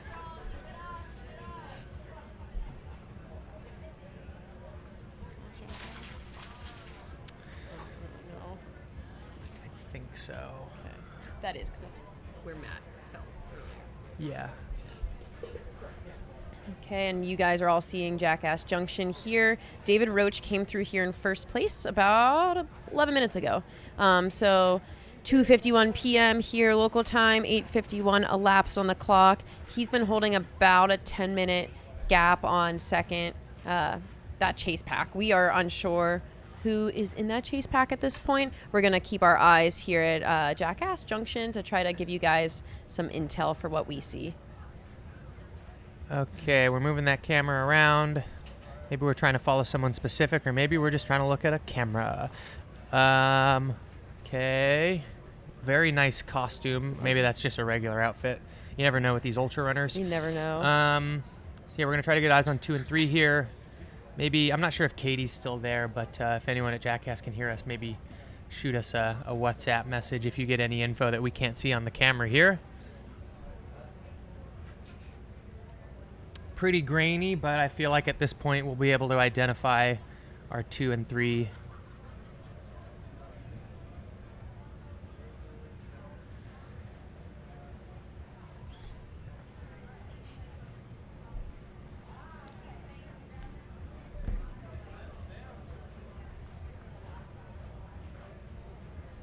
Okay, I just heard from Katie that they are at Jackass waiting for M2, and that is up to date.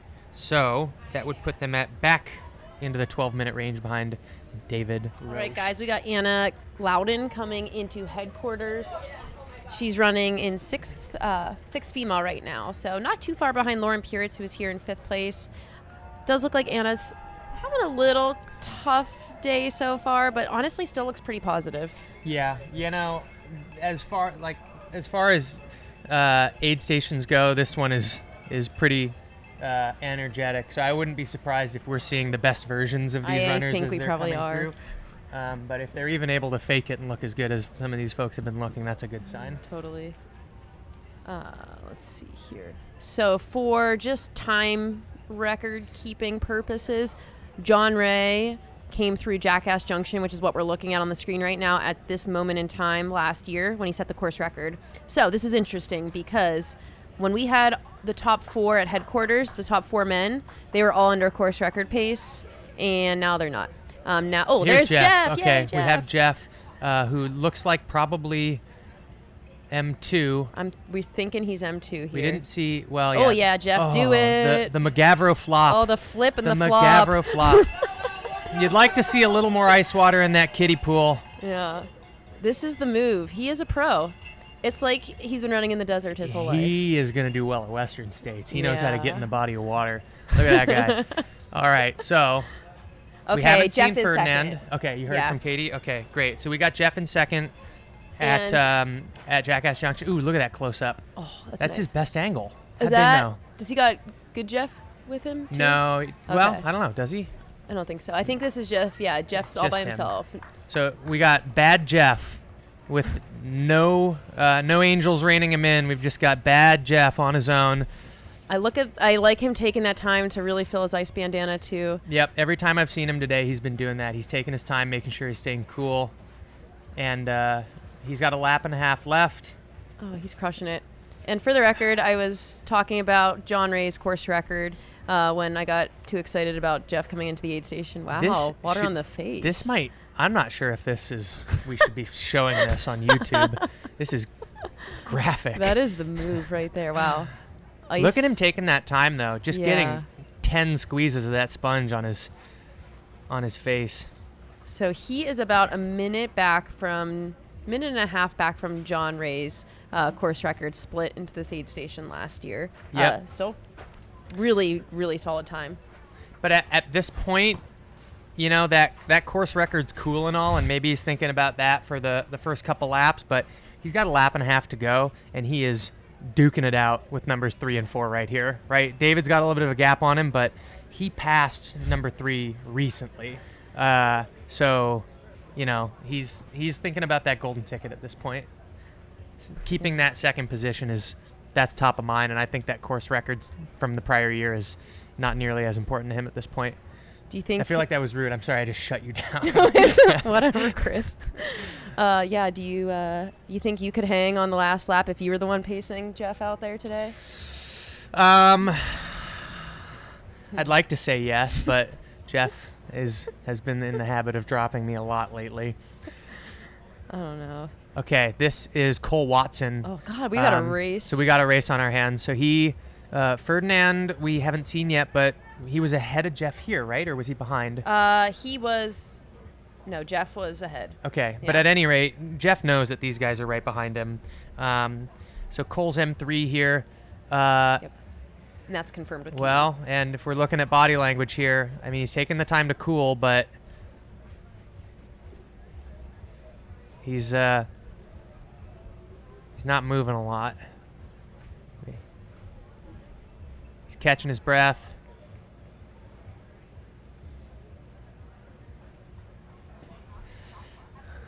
Yeah.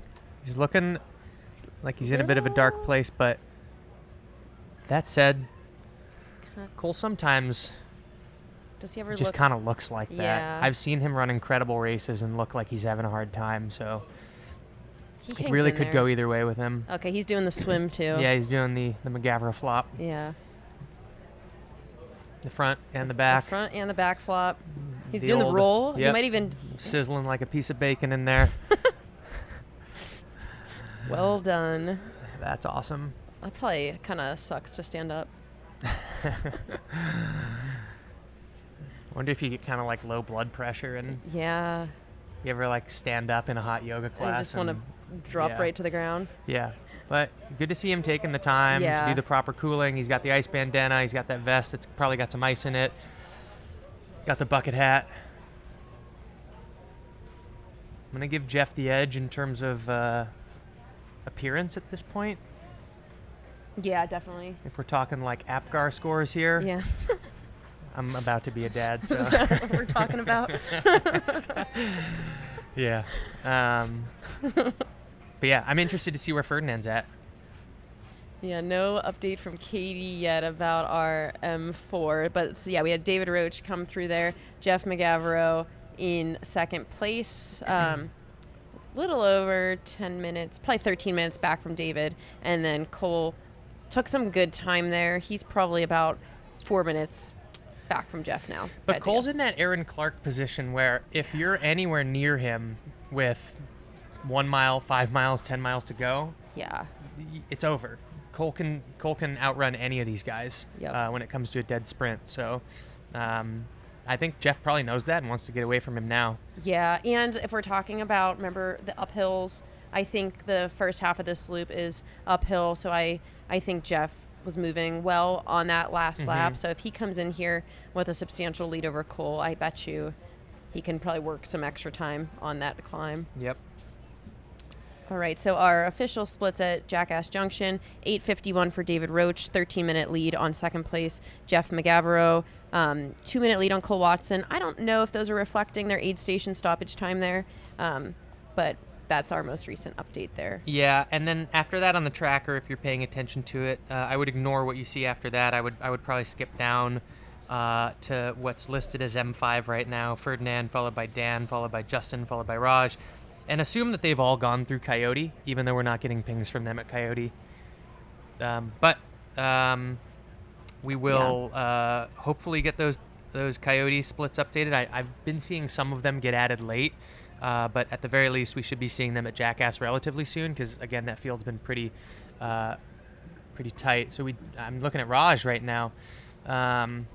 Is this still Jackass? Wow. Okay, so we got, I think, M4 Raj at Jackass. Looking like he's about 8 rounds into a 12-round fight. Wow, I was not expecting to see Raj right now. I know. He looks like I mean, this is the sort of fatigue you see in like combat, not running. He is Wait, this is so here's a incredible. question for you. So you were talking about Jeff wanting to put time into Cole so Cole doesn't get him. Yeah. I'd be kind of afraid of Raj catching Absolutely. me now. Yeah, especially Raj is the second fastest American all time at 100 miles. So imagine having that behind you at the end of a 100-miler. And that was in Vegas. That's not a cool race either. So we know this guy knows how to do heat management. We know he knows how to finish. We know he runs lots of miles. We know he runs really fast for lots of miles. So, And honestly, I think he's looking better now. I know, he has 9 lives out here today, but he's looking better now than he did earlier. yeah, and I think I'm trying to figure out a friendlier way to put this, but he's another one of those kind of frazzled looking runners. Yeah. Sometimes you look at him and you're like, oh man, he's hurting early, and then he's not. You're reading something into him that's not actually there. He's really focused, and just looking at his stride here, I mean, I think it's all still there. So yeah, and I for the wouldn't count him out. record, the tracker did not capture Cole's aid station time here. So I think Raj is probably only a minute or 2 back from Cole leaving here. Okay. Tracker says a little over 3 minutes. I think that's probably more like 1 to 2.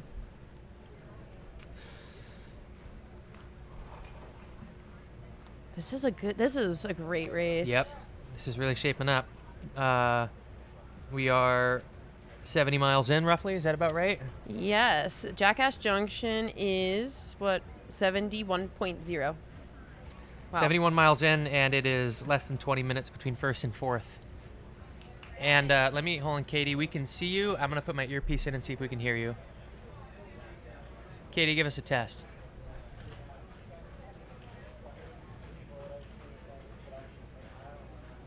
Okay, we're following Katie to something apparently important. Is that... She's pointing at... Oh, Ferdinand? Is that Ferdinand? No, that's... is that Dan? No. No, that's Caleb. No, who is that? I have no idea. I'm going to stop talking.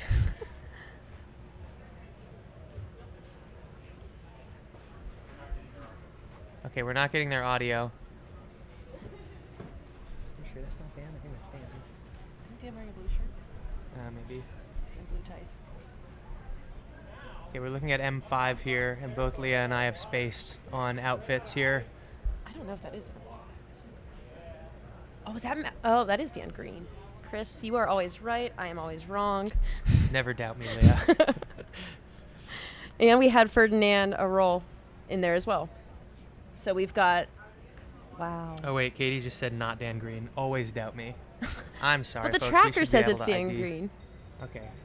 Okay, it is Dan Green. Let's just keep switching back and forth. And then it also looks like we have Ferdinand in there. He's got a ping at Jackass 2. So we've got 6 men through Jackass Junction, and if this is correct, 8 minutes separates 2 through 6. Wow.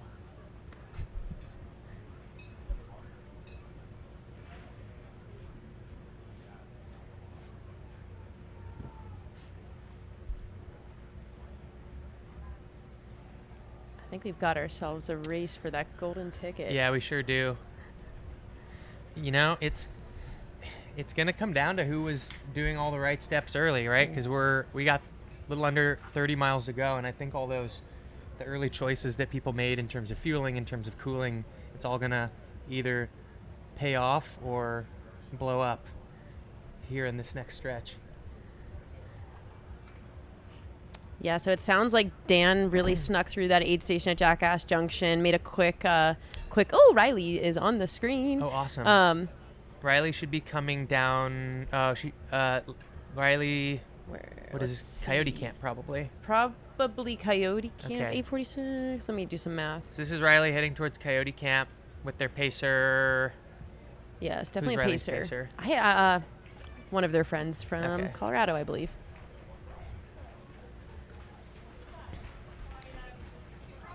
Yeah, so I feel like that men's race that we're looking at is definitely proof that there's still a lot that can happen on that last lap. We've seen runners completely negative split that last lap, have that last lap be faster than anything they've put down today. Yeah. You just never know. You got 5 guys within 8 minutes there all fighting for that second spot. Anything can happen. And there's 29 miles left. What is that? Close to 4 hours of running? Yeah. 29 miles at 7:30 pace. What's that?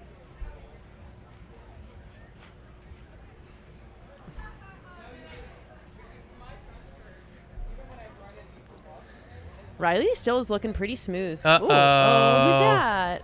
We're seeing some booty on that. This Oh. guy mooned me at Rattlesnake earlier. Really? Yeah. This guy's just showing his butt to everybody today. It's ridiculous. Anyway, we're about to get pulled from YouTube.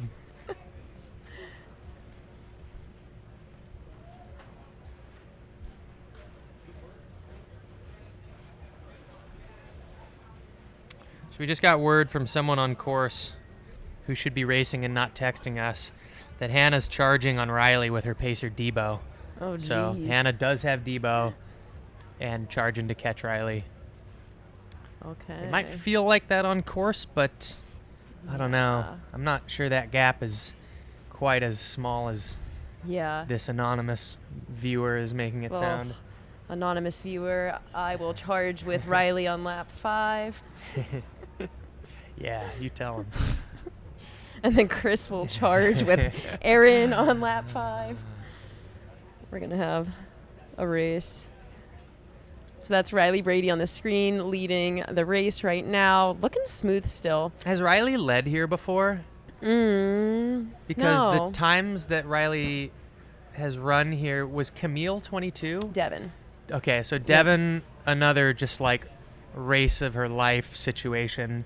Yeah, Devin Yanko had an exceptional race here back in 2022, and that was really when Riley came on the scene. And I remember, like, anytime you can get second place to a pretty phenomenal Devin Yanko time is a special race. Yeah. And that was an awesome day for Riley. And then I think kind of set the standard of what they know that they can do here at this race. Yep, and then of course having Heather in front last year, you know, it's hard to compete with that. Heather, of course, known to go out, at least go out hard, if not finish hard.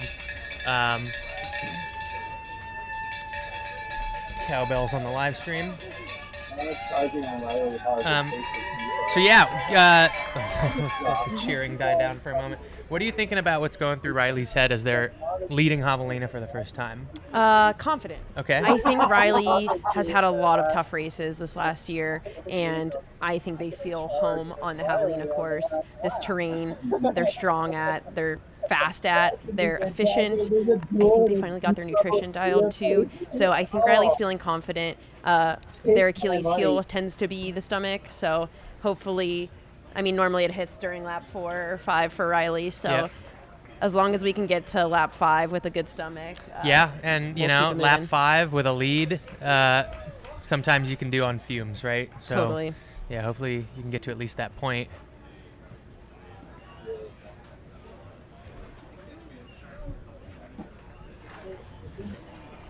So we're looking at, I believe, Rattlesnake right now. And again, I don't know. Oh, we should be expecting lead men through here relatively soon, actually. So David Rose should be coming in sometime. Let's see. Assuming he makes it there first. Again, he's been running the downhills really well. And it is a downhill from Jackass to there. So. And yeah, so John Ray got there at 9:44 elapsed. Let's call David 13 or 14 minutes up on that. David So- should be through this aid station we're looking at here in 10 minutes. Okay. And sometimes, like, you know, people don't realize, like, when they're doing the filming, like there are times, because we're working with, you know, 6, 7, 8 different countries, and he's not getting stuff on that. Like, just, if, like, you know, kind of being cognizant, occasionally walking around and seeing something that is, like, Oh yes, I see a few of you guys in the feed following the 100K today. I'd say most of the commentary we are doing is catered to the 100 mile. If you do click the runner tracking link at the top of the page, that is where you'll find the 100K results. It is a really great race, especially on the women's side. We've got, I think, 3 women in the top 4 right now. So Ann Flower is winning. She's got a 7-minute gap on to second place, Jane Mouse. Our first male is in 3rd place overall, Jordan Brett. And then Sylvie Abel is 4th place, 3rd female. So if you click on the link on the tracking page, we will see that. It's, I'd say it's a little bit easier for us to focus on the 100-mile race on the live stream today, but we'll try our best to cover our 100K winners and finishers as they're coming through headquarters. And those splits there come with the caveat that we don't have folks at the aid station specifically sending us info on them, and we've been having some delayed or skipped pings from some of our runners, so they might not be perfectly accurate, so apologize if that doesn't play out the way we just listed it, and we'll try to get you an update when they do finish, because they are on their last lap. everybody, he usually has a bike. Okay. Because he's got a bucket hat on, and he's also wearing those bright green ass shorts. What do you need? Yeah, and to Shane in the chat, the trail is rather easy to follow in the dark. There's not too many options out there, and it's flagged really well. And there's a ton of runners out there. Yeah, I was gonna say at this point in the race, there's probably no point on this course where you can't see a runner in front and behind you at this point, going into lap 4, lap 5 as things get dark. Yeah, I think there's 750 or so runners in the 100-miler and about 400 some in the 100K, so close to 1,200 runners just out there in the 100K and 100-mile race. And then there will be a 31K, 18-plus mile race going down, I think at 7 p.m. local time tonight. Yeah, and I'll tell you that if you come through anywhere near the headquarters here when that 31K goes off, that is hitting the whammy of all time, because you just got a couple hundred people put out right in front of you.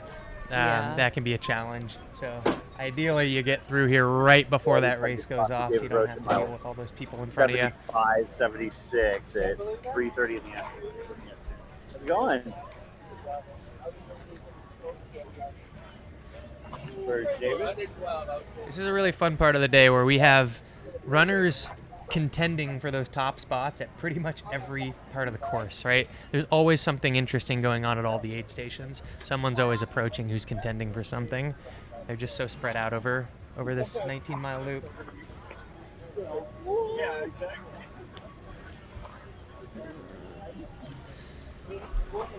But in general, right now, we have the race for the men's podium heading from Jackass Junction, which is halfway through that loop, downhill towards Rattlesnake, which is their last aid station before getting back to us here at the headquarters and the start-finish area.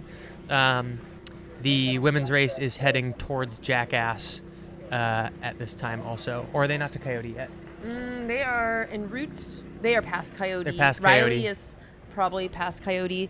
They should be at Jackass 9:47 elapsed or Okay. so, like that time frame. So we expect lead women for that race probably about 20 minutes to Jackass. So right now we've got our eyes on Rattlesnake, and we should be expecting David Roach through here in about 6 to 8 minutes, if I had to make a guess. Yeah, so they're about a half lap apart here. Women's race is going uphill, men's race is coming downhill. Yeah, and to those of you following along in the chat, we do have the runner chat tracking. It is pinned to the top of the chat. It's been there all day, so feel free to go there, check on your runner. Feel free to send a message in the chat if you want us to throw a shout out to your runner. Happy to share some stories, some intel, whatever it is. We know that there's a lot of people following along across the country, and we're really happy that you're out here following along today with us.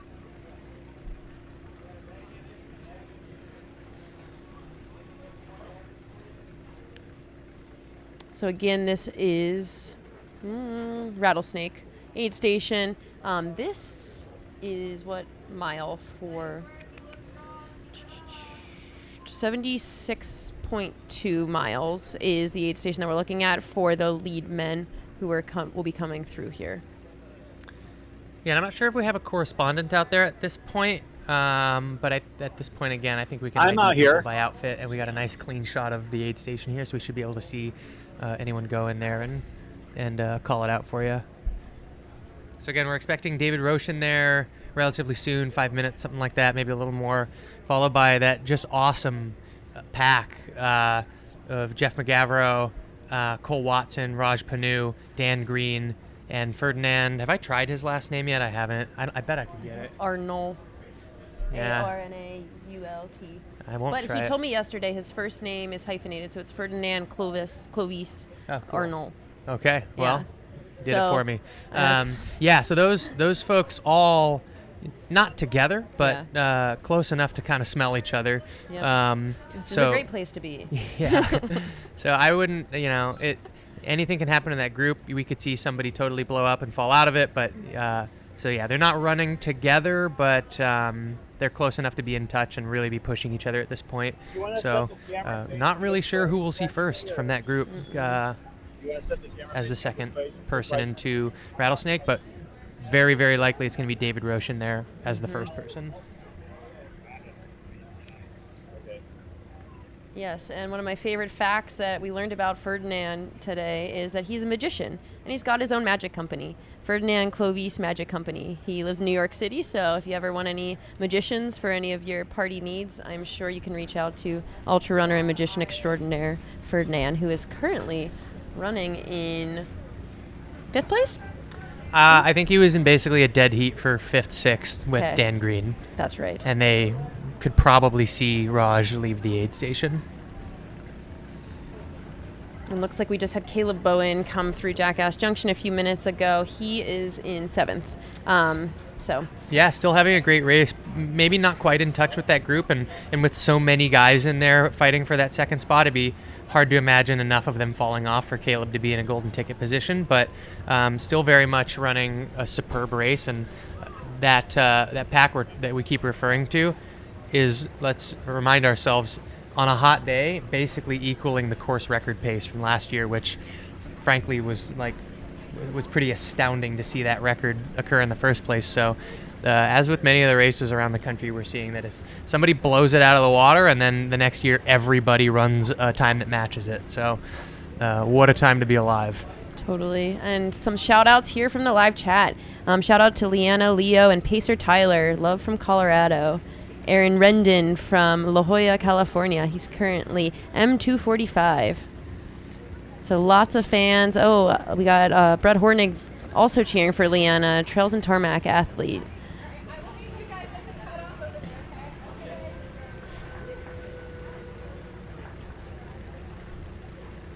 So another update on the women's race. We just mentioned that we're probably going to see Riley come through Coyote Camp, we probably missed Riley come through Coyote Camp, but we haven't been getting great pings from the timing chips at that point, so we're assuming they went through there already and are on their way to Jackass, but the tracker doesn't show that if you're following along there. Correct. And we should expect David Roach. I'm going to go do my math again. This is Rattlesnake aid station.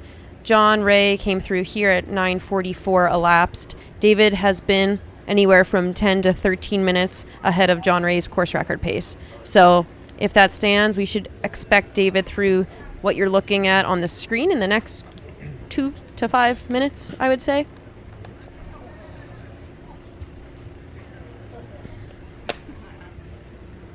Do you think you'll ever do this race?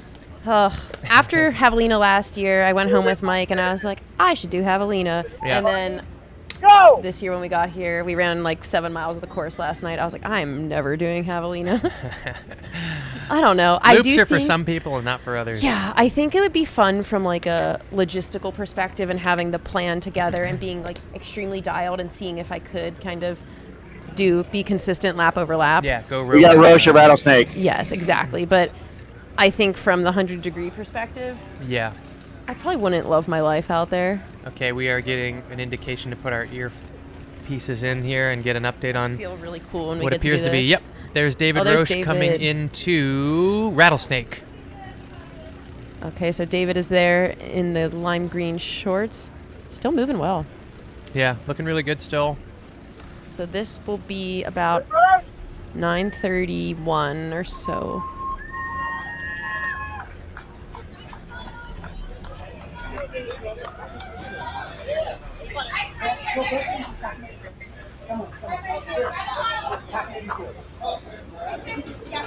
Right on David. No slowdown in sight. Handed off his bottles. Gonna get those filled up with something or another. Probably just water would be my guess. As you see his pacer take his ice bandana to get that filled up with ice as David gets doused with ice water. Again, keeping it simple. Getting wet, getting an ice bandana, getting rehydrated and refueled. And I think we'll see him go out in just a matter of a couple seconds here.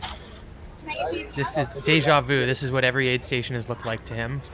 Yep, good ice bandana. This is his pacer, I think, right? Yeah, it's his pacer. I think that's Teddy. You know, it's interesting. The pacer's holding 2 bandanas right now. I wonder if one's for him or if David's actually swapping them. No, I think that one's just belongs to the pacer. All right, so this is And, currently here he 9:31 goes, dropping elapsed. his pacer out of the aid station. Oh, God. Good luck, Teddy. Nice work. And sure enough, there goes the pacer to follow him. Wow, yeah, super efficient. Very. That was awesome to see. So this is about 13 minutes ahead of course record pace. So staying right on that 13 minutes ahead that we've seen him at for the last few aid stations. And again, we'll try to keep track of where the guys are behind him. He left at, let's say, just before 3:32 our time.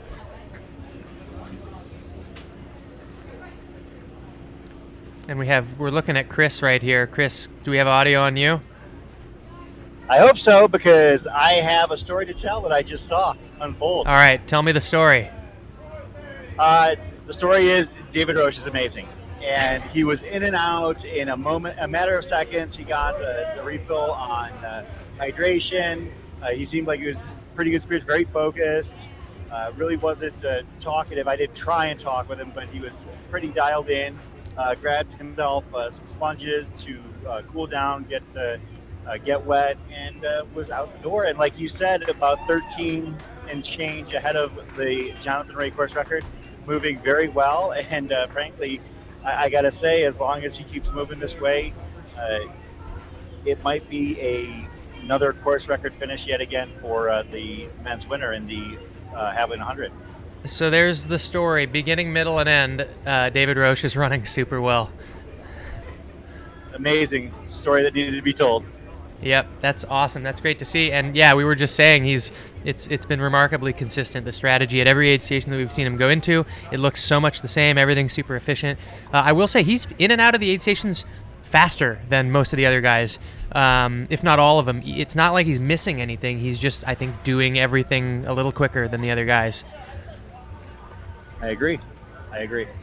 So we'll be seeing the rest of the group come through there starting in about 12 minutes, 13 minutes, something like that. So it's going to get interesting for you. The last time we saw that group, it was 5 guys in 8 minutes. So, give us your feedback on who looks how. Absolutely. It's going to be hot and heavy, fast and furious here. So I'll do my best to try and keep up and keep eyes on everyone as they come through. Okay, right on. Thanks, Chris. Thank you. As we have, who's that? Yeah, that's great.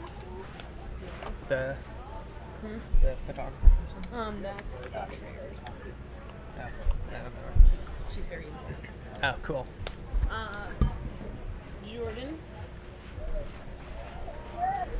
Jordan. Hey. We're gonna have a lot of action in the next 10 minutes, like swapping between feeds, probably. Like, that too, shit. We're gonna come from Jackass right when we'll chase back the men. All right, folks, we're seeing Nicole Bitter and Matt Daniels walking through together. Let's go, Matt. Let's go, Nicole. Just like Chris told us about earlier, Nicole Bitter stopping to hang out and motivate some of those folks around her. You love to see it. We're currently strategizing, folks, just to give you a little preview. We're going to have our first kind of like dual feed thing going on today. We're going to have a lot of the men coming through Rattlesnake right about when we have a bunch of the women coming through towards Jackass. So we're going to do our best to keep going back and forth and showing you both races to make sure we're giving coverage to everyone coming through both locations. But we'll keep our production team on their toes, and you might hear us yelling at them to swap back and forth as we get updates from the folks on the ground there about who's coming through where. So things are going to get a little wild here for a minute.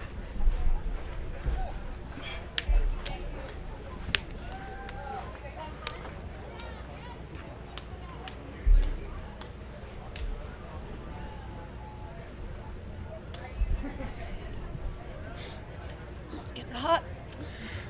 Oh yeah, getting hot. Yeah, as the sun goes down behind our tent here, any shade that we have is moot. We're getting the sun on our backs now. Very moot. So we're keeping us still on Rattlesnake here, where we, again, in about 10 minutes or so, expect to see the sort of meat of the men's race here come through. And then we'll be swapping back and forth, ideally, between that and then the women's race coming through Jackass, that halfway point through each loop. And, honestly, this is the point where we're going to kind of learn a lot about how this race is going to play out. Because they will have, respectively, about 25, maybe 24, and 30 miles left for the men and the women. So if we're going to see some shakeups, this is about the time we start to expect seeing it. Totally. And if Riley, who is leading the field right now, they were roughly on Heather Jackson's pace from last year. So I'm going to see what time that would have them coming into the next aid station, because I do think they're probably staying pretty spot on, if not gaining a little bit on Heather from last year. What you're looking at on your screen right now is the start-finish line as they do that little loop. And in addition to an avocado, you're looking at Zach Bitter and Nicole Bitter heading through there and out on her 4th lap. Zach, of course, has run great performances here back when the low 13s were respectable here. Now that might not get you top 10, but yeah, both of them have run here super well and many times. And I don't know about the avocado, but we'll see. Looks like last year, just for comparison's sake, Heather Jackson came through Jackass Junction at 9:54, which would be in 16 minutes. So I expect we should see Riley in that 10 to 15 minute range if they are kind of staying consistent and didn't slow down. So I do believe we should see that chase pack of men coming through Rattlesnake, which is where we have our feed right now showing you guys. Actually, I think the feed's showing delayed there. You're right. We're looking at the finish. But hopefully, good reminder, we should switch over to Rattlesnake if we can. We might have... We got their 100. attention. We're going to switch to Rattlesnake because that's where we expect to see action soonest. So it's been about almost 10 minutes since David went through. 100K finisher. Oh, wow. I'm sorry we missed that. We have a 100K finisher. Do the honors. Looks like we have Jane Mouse who finished the 100K. I'm not going to call that quite yet because I do know Ann Flower had a lead on Jane at the last aid station. So those two ladies, I'll wait to get a correct representation. We have had pretty reliable chip reads here, but it does not quite jive with what we were expecting. Okay, so we do have Rattlesnake on the screen. You can see Chris Warden, our field commentator there, in the nice blue shirt and pretty sunglasses. Yeah, and Chris is heading off to investigate, maybe look wistfully across the desert again. But maybe he'll give us a shout when he sees someone coming in. And again, it should be just a couple minutes until we start seeing that 2nd through 6th pack of men. What was the gap we had? I think it was 13 minutes at the last aid station, but it could be a little shaken up from that because I believe we established that the mat was before the aid station, so it didn't take into account stoppage time. You are very correct. But, you know, what's the effect going to be of those 5 guys from 2nd to 6th all knowing that they're racing each other, whereas David doesn't have that info out front? Exactly. So they have maybe a smidge extra motivation. I mean, it's definitely compelling to be running scared out front, but, you know, with that 2nd golden ticket on the line and 5 guys seriously in contention for it, and knowing well that any one of those folks in front of them could fall off, I think they're all going to be running with a lot of motivation right now. I think so. And it's not getting any colder out here. It is 3:40 local time, 9:41 elapsed on the race clock. I am getting blasted by a nice ray of sunshine coming through our media tent. I think I'm in your shade a little bit, yeah, so thank you. I'm Oh, look at doing this you a Folsom. favor. Oh, nice. Look at that, guys. Yeah, so we just had a close-up of something nice. Oh, man. So, yeah, I am Leah Yingling. I am joined by Chris Brown here in studio. Chris and I will both be out there pacing people in the women's race on their last lap tonight. So I think I should make sure Chris gets as tired as possible so my runner comes out on top. Just kidding. I'm cheering for everybody out there. I do need to remember to stay hydrated because it's going to take a little more effort than I think I might be ready to give. And food. We have made our way through like 8 cookies between the two of us up here, so I'm going to take the last one to defeat Chris's stores for his future pacing duties. Again, we are looking at the Rattlesnake aid station. We do expect our chase pack of 2 through 6 to come through there very soon. Any second, realistically. This would be an equal gap to the point at which they went through the last aid station, so yeah, momentarily we should see someone come barging into that frame. Who do you think it's going to be? I'm going to say Jeff. Jeff was moving really well, and it's a relatively short section. I don't think he would have lost 2 minutes, but I wouldn't be surprised if someone's right on his heels. I agree. but I think Jeff just had a lot of momentum. You know, he had moved up into second.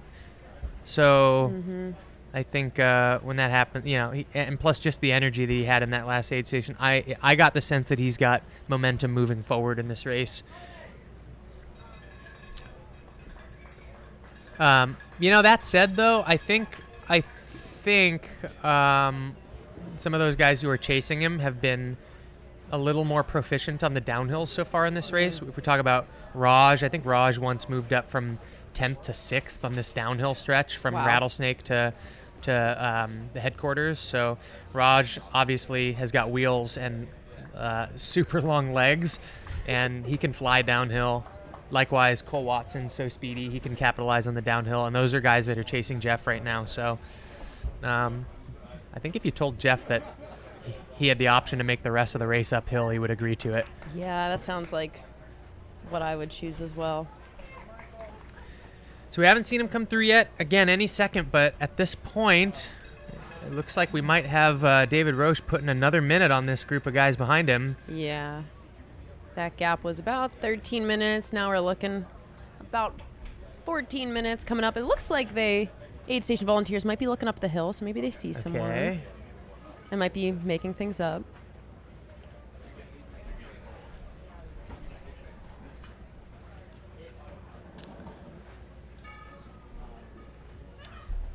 I hate to see the aid station getting a little extra crowded right before this group rolls in. I know. Every second counts for them right now, and I hope they can get what they need quickly. It's tough. I think sometimes this is where a pacer really helps to kind of like cut through the noise, get what you need, and that way you're not spending the mental energy having to worry about having to figure out where the water is, where the ice is, that Totally. whole deal. Having somebody fill up your ice bandana for you, that's nice. All right, the clock is ticking, boys. And we will. We also have Katie Asmuth, that jackass, who will be giving us updates via little WhatsApp messages if we get any of the women's field through there. So again, we're trying to keep eyes on both places at once here, but we think we're going to see men through here first.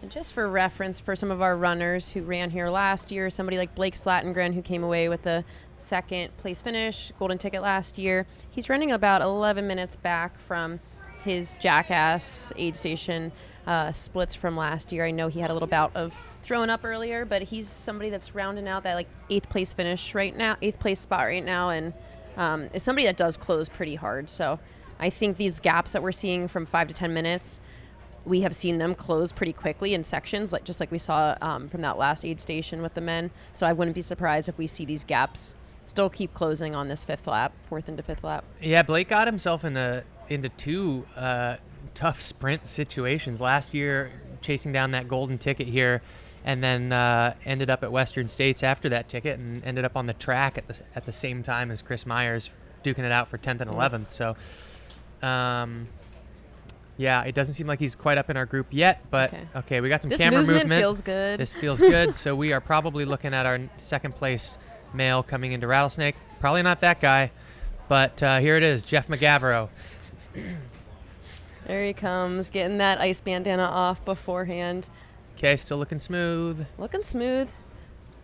Still got his devil ears on. Yep. So Jeff lives and trains out of Missoula, Montana.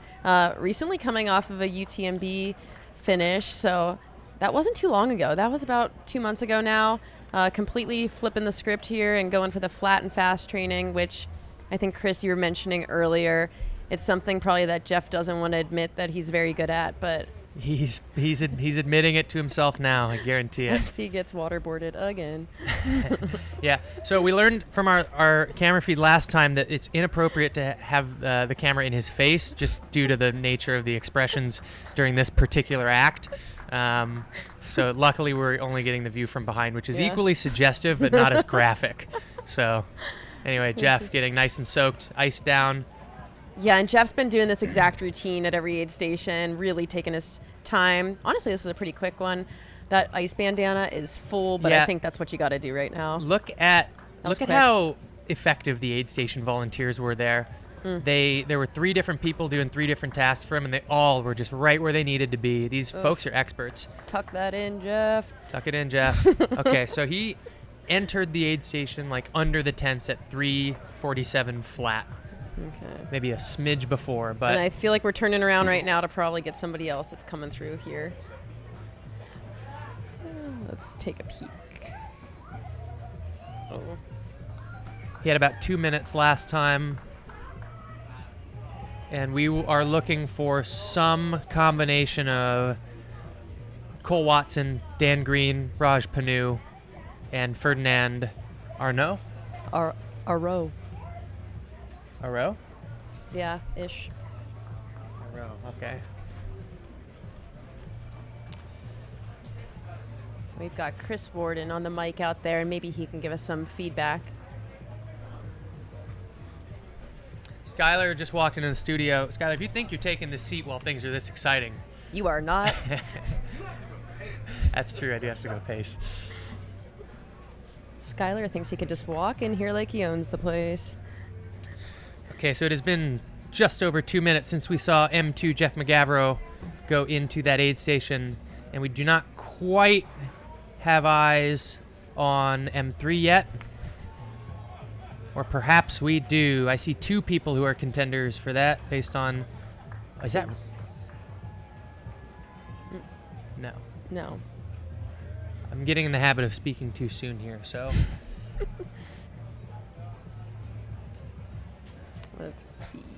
At least Cole is wearing a pretty identifiable outfit.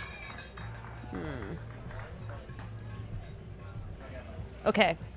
That's Raj. Raj is coming in Wow, Raj in third. third. Raj is moving up because remember, Jeff did have only about 2 minutes on M3 the last time we saw him, and now he has about 3 minutes. But that was 3 minutes back to someone who wasn't Raj. Raj was farther back, so Raj has made up a lot of time on Jeff and even more time on the folks who he has passed. So, and also considering he just passed him in a relatively short section, we should be seeing Cole and Dan like now. Raj honestly looks pretty good right Yeah, now. Raj looks a lot better. That's a nice move. He's really moving. Also notably without pacer, so we got both Jeff and Raj choosing to run that 4th lap without a pacer. Raj getting a bunch of ice in his bandana there. See the strategy where he's leaving it tied around his neck, whether on purpose or because that knot's too tight, but makes it a little awkward to fill. But His he hair gets still ice looks in there good, nonetheless. You know what I have not seen him do yet is actually get water dumped on him. Yes. And especially He's with the waiting long for his sleeve bottles shirt like here. that. Uh-oh, where's he? I think he might have just been waiting to see if he could see someone behind him. I think his He's bottles wearing are a tucked belt. into his belt. But Yeah. it's weird. We saw Raj there just kind of stand and look backwards for about 5 seconds before turning and running away. Got to assume he was just looking back to see if he could see anyone. Raj looks pretty chill right now. Oh, maybe he does have a pacer. That person just ran out. I kinda think we saw that person come in. I don't think I that see. was. So that's exciting. So we got Jeff McGavro in M2, followed about 3 minutes on the dot, actually, later by Raj Panu. And based on the fact that Cole, there's he Cole. is. I was going to say, based on the fact that he passed Cole during that section, we should be seeing him. Still a close men's race here. We Yep. got David Roach, 9:30 elapsed, and then Jeff, Raj, now Cole. They're all within 6 minutes of each other. That's 2 through 4. Those are golden ticket spots. Yep. And, we did see, or we at least speculated last time that Cole looked to be in a little bit of distress last time we saw him there at Jackass. I mean, he's running an amazing race, and he was in, at that point, 3rd place in the most stacked Javelina of all time, and thus one of the most competitive American Ultras of all time.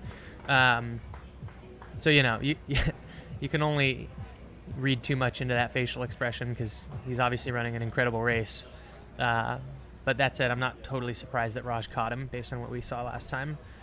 Yeah, Cole does seem to be taking a little bit more time here. I don't know if it's because he's not feeling as good as Raj. Oh, yeah, kind of looks that way. Yeah. If I'm being completely honest. Cole's taking a minute here. Cole is no stranger to the golden ticket chase, though. He's gotten them before, and he's missed out on them narrowly before. And he is off again. He doesn't look bad when he's running, though. I think Brett Hornig said this earlier in the chat. He said when Cole's running, he looks good. When he's not running, he doesn't look good. And I think I agree with that statement. So we should be expecting to see Ferdinand and Dan Green as our next runners. I expect them probably any minute into here. Ferdinand is a French runner who's based out of New York City. He has lived and trained around the world, Kenya, Hong Kong. He's a magician. He's a finance guy. He does it all. Check out his LinkedIn. It's a good page. Lots of fun info on there. And he was 12th place at this year's Black Canyon 100K. I think has recently been focusing pretty intently on getting ready for Javelina 100. And I think we're seeing it pay off today. Just got to make it through 1 1/3. Did you happen to talk to Raj yesterday? I was not on that interview. I know that they did one with the Mountain Outpost and Free Trail guys. I was just wondering if anyone asked him about whether he would take a golden ticket. Oh. Because Raj is a good question. obviously is currently in the fight for second place, and he, Western States is a little out of his wheelhouse in terms of races he has traditionally done, so I wouldn't be surprised either way. This looks like a Dan Green sighting. Yeah. Yep, we got Dan Green coming in. Dan Green, and he's got one of his pacers, his friend from West Virginia, I believe. Yes, we have Dan coming in at... That's that 8 minutes back from Jeff that we had all 5 of those guys in before. So it's pretty much remained intact, although we haven't seen Ferdinand. But those guys are all just still right there. And as for the women's race, we should be anticipating Riley Brady, Hannah Allgood, Corinne Chauvoy, Erin Clark, some group of them coming into, I think Jackass Junction pretty soon. We don't have a recent update from Coyote Camp due to that timing being a little off. But Riley Brady should be the first person that we see leading that group into Jackass Junction. Yeah, so my tracker might not have updated recently, but I currently see Anna as the lead. That would be inaccurate. Yeah. Maybe she's the only one who got a ping at Coyote, but that is indication that some runners have gone through Coyote, and they're probably all on their way. Okay, so Riley is imminent at Jackass. If we could get a Jackass feed, that'd be awesome. If not, we will try to get some audio from Katie Asmuth to give us details. So we're going to assume that Ferdinand is on his way into Rattlesnake here any moment, but in the meantime, we're going to try to go to Jackass if we don't see him in the next second or two, because Riley should be coming in here any moment to Jackass.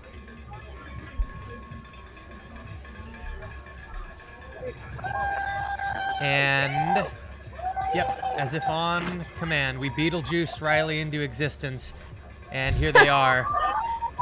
We do it every time. Look at Riley, let's go. Okay, this is 9:56 elapsed. This might be right on Heather Jackson pace from last year. Wow. And is Heather Jackson number 2 or is Devin number 2 that's all time? a good question. Anything else in your Let me do softies my or anything? research. Do you need anything softies? Do you need water? Fluids? Okay, Riley's And then getting you can wet. see Katie Asmuth running alongside Riley, helping them through the aid station. Again, Riley looks a little dry. I'm surprised that they didn't have another something, arm sleeves, a vest, something, a belt, something to hold a little more ice for a little longer. I like that ice bandana action. That's good. 9:57. Okay, so Heather Jackson is the second fastest time here in 14:24. I'm gonna peek at her. Although, is that a cotton T-shirt? Yeah, That's Riley's awesome. all about that. It's like one of those like thin cotton. You know that? Yeah, I like but that material. Cotton holds water. Riley gets kind of cold too sometimes. I was talking to them yesterday, and they said sometimes when they get too much ice and water on them, they get a little too cold, which is honestly something I cannot relate to. But So- did Riley drop their pacer? I thought they were anticipating having one on this lap. May have dropped them, which makes me absolutely terrified for my lap 5. So I just saw Riley looking back a little bit. I'm wondering if maybe they did drop their pacer and they're looking to see where that person is. But Riley's pacer! all the early elation and enthusiasm and heel clicking out there has been replaced by what appears to be a sense of urgency. Yeah, so Riley is about 4 minutes back from Heather Jackson's splits from last year. So Heather came through here at 9:53 elapsed, and Riley about 9:57 was leaving. Oh, actually, I lied. 9:50. Yeah, about 3 minutes. Okay. And we know that Heather had a pretty rough last lap last year, so That's true. I do remember that. Riley's just gotta.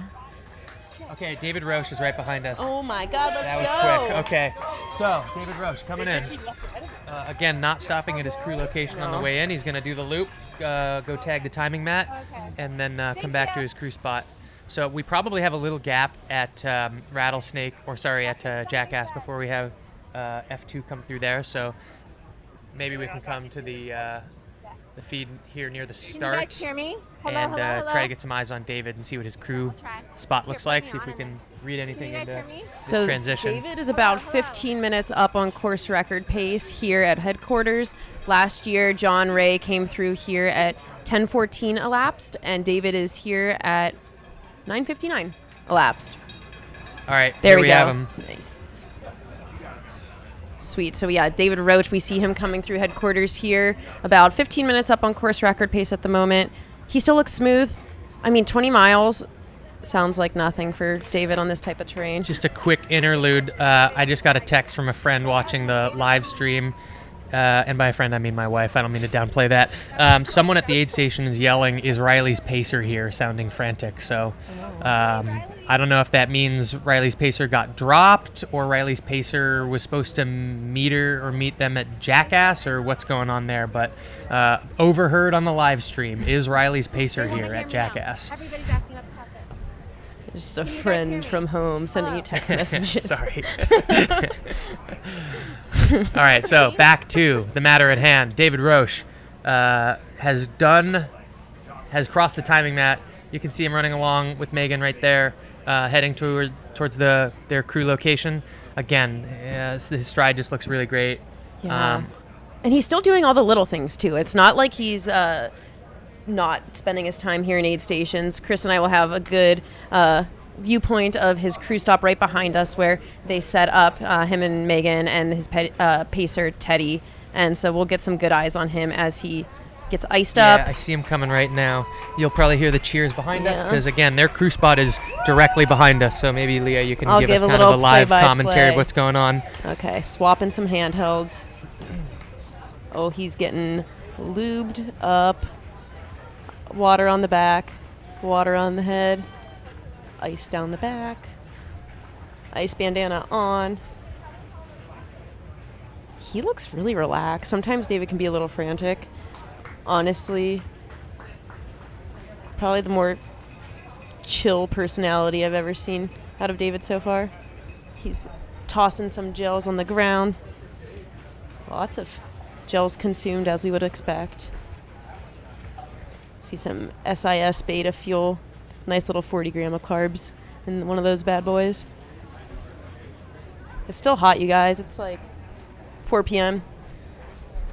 I'm sweating, and I'm not doing anything. Yeah, same.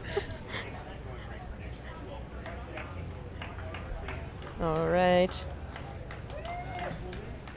David's still doing naked belt with some handhelds, bunch of gels in there, and yeah, he looks good. They don't seem stressed out at all. And he's got a good gap at this point. I think if he just keeps doing what he's doing. Got good camera on him there. Aw, Leo. Fist bump. All right. Thanks for that live commentary on the transition there. Again, really efficient. Definitely a little more focused, a little less upbeat this time. Yeah. But, one more to go. He's got a solid lead. And Yeah, so he just split 79.5 miles in under 10 hours. Oh my God. That's pretty fast, right? So we have a little. We'll keep eyes on him for a moment here, but I think we might want to go back to Jackass here, because Katie seemed to have some. He's right there. Jeez. Oh, all right. Is that what you wanted to see, Chris? I don't know if that's what we were looking for.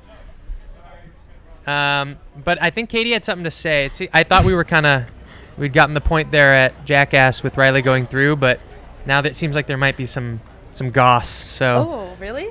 Yeah. I love some hot goss. Okay, well, hopefully no more surprises on the feed there. But we got David heading out here. Looking really focused. Yeah, this is definitely last lap posture here. Eyes down, clearly hurting a bit, but he's got a solid lead. Nothing in his stride indicates that anything's wrong. Yeah, everything seems like it should be going into the last lap. Getting a lot of texts about that that last appearance there at Jackass. That guy keeps showing up. With his everywhere. Nasty butt. I think you're manifesting it.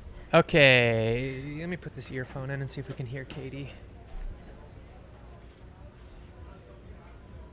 Katie Yasmuth, if you can hear us, put yourself in front of that camera and tell us what you have to say. We can't hear you yet, Katie. but maybe we can get volume on Katie. Working on it. 1 second, 1 second. We're waiting for a thumbs up from the crew. Okay, Katie, talk to us. Great. Can you guys hear me? Yes, we can. Yes, I'm talking. Great. Hi, everybody. We are back at Jackass. Wow, what a race. Okay, so I just wanted to say Riley Brady came through here flying. Tons of energy, but dry. Very, very dry. Came through, never saw her pace, saw their pacer, but their pacer grabbed the bottles and was filling up the hydration while Riley went to go get wet. Well, Riley was finished getting wet and then wanted to take off. And I was like, I'll grab your pacer. Like, I'm screaming like, Riley's pacer, Riley's pacer. Riley's pacer was gone. And so what we're hoping is that Riley's pacer went up ahead of them to have the bottles ready for them. But Riley's looking back at us going like, I'm heading off into the desert without a pacer and without my bottles, which is a little nerve-wracking. So then there's just a lot of chaos in the aid station. Like, where's Riley's pacer? Where's Riley's pacer? And then we thought maybe in the restroom. We didn't know. Anyways, Riley's pacer never was here. So we think what happened is Riley's pacer took off ahead of them and was just waiting for them with the bottles up ahead. But we sure didn't know it, and Riley didn't know it. And it was definitely exciting. And also, I'm really happy Riley's not just hanging out here waiting for their pacer to bring the bottles, because they would still be waiting for quite a long time. It's now been 8 minutes elapsed since Riley took off from the aid station. So remember the tracker, when you see it on the tracker, that's them first coming into the aid station, not the time spent at the aid station. So Riley spent about 2 minutes here at this aid station getting wet, cooling down, and then took off, like I said. So it was quite dramatic. But Okay. Riley is gone. So And we never found the pacer. Have you considered? The pacer's off in the desert somewhere. We're Have you just hoping considered that- the fact that Ferdinand is a magician and may have put some curse on the stretch of trail immediately in front of you? Is it Ferdinand? Is that? Yeah. Yes, that's what happened. Yeah. Sorry, That's I what can never happened. take anything seriously. And I will say, I hope she found her immediately after leaving. The Frenchman has come in and out of here now multiple times without any of us noticing. So I think he's pulling some tricks on us. There's something magical. Something's going on there. happening. Can you tell us anything about how Riley was looking in terms of her stride, her appearance, or how Riley things were going? yeah. So Riley has had a really great pep in their step all day. Just kind of peppy and lots of energy. I felt as if they looked hot when they came in here, dry, very dry, but everybody's looking dry, and dialed and ready to roll, not slowing down. Very, very impressed. The gate was great. I think the uncertainty of leaving was a little bit nerve-wracking, so hopefully that didn't, rustle the feathers too much, but hopefully the pacer was just ahead and out of sight from the aid station and everything worked out. But yeah, so if they didn't get those 2 bottles, that will be a real problem. So I'm hoping that happened. But yeah, Riley looked great in the aid station, absolutely great. Wanted to get cooled down and the bandana filled with ice, but other than that, was out of here. So yeah, we'll see. I'm expecting Hannah Allgood to be coming in probably the next 5 minutes or so, less 3 to 5 minutes, and I think so. And we'll see what's going on, because we hear that Nebo and her are charging together, which is very fun. So And I do think Chris and I will be leaving the feed pretty soon, and we'll be replaced with Skylar and Patty. So the B team, but yeah, Leah, no pressure. You've got quite the feed ahead of you tonight. So I would probably start loosening up the hip flexors, start warming up, because Riley's definitely ready to throw down some big miles. I think I might get dropped. Some fast ones. So yeah, that would be funny and amazing. But, well, yes, yeah, we will at it's least good stay stuff. on I'm really, until really excited for what Hannah starts. comes through your aid station. Okay, awesome. Yep. Cool. Well, hopefully we can get Hannah on camera. It should be happening. Oh, Hannah's coming in right now. Oh, awesome. Follow Hannah. And thanks for the gossip there, Katie, about Riley and the pacer situation. Is it just me, or is this gap shrunk a bit? I think it shrunk a bit. Oh, this is getting wild. Let's see. I'm looking at our future commentators, Patty and Skylar, and they are looking nervous. They got to cover a race here. This is getting wild. Imagine having to fill our shoes.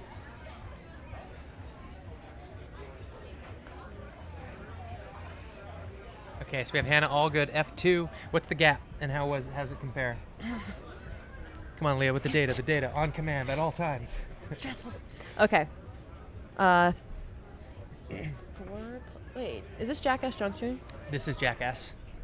Okay. 4 + 9, 13. Is it really 13 minutes? It really didn't feel like 13 minutes, but we did stay on David for a while. Yeah. It could be 13. So Time that's is an about illusion. stay the same, if not group. Okay, all right. False alarm. It looks like Riley's lead has remained pretty convincing. 7:46.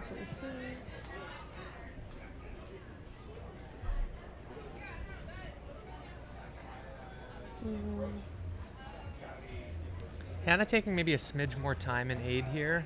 Seems like it. She probably won't have the same kerfuffle with her bottles.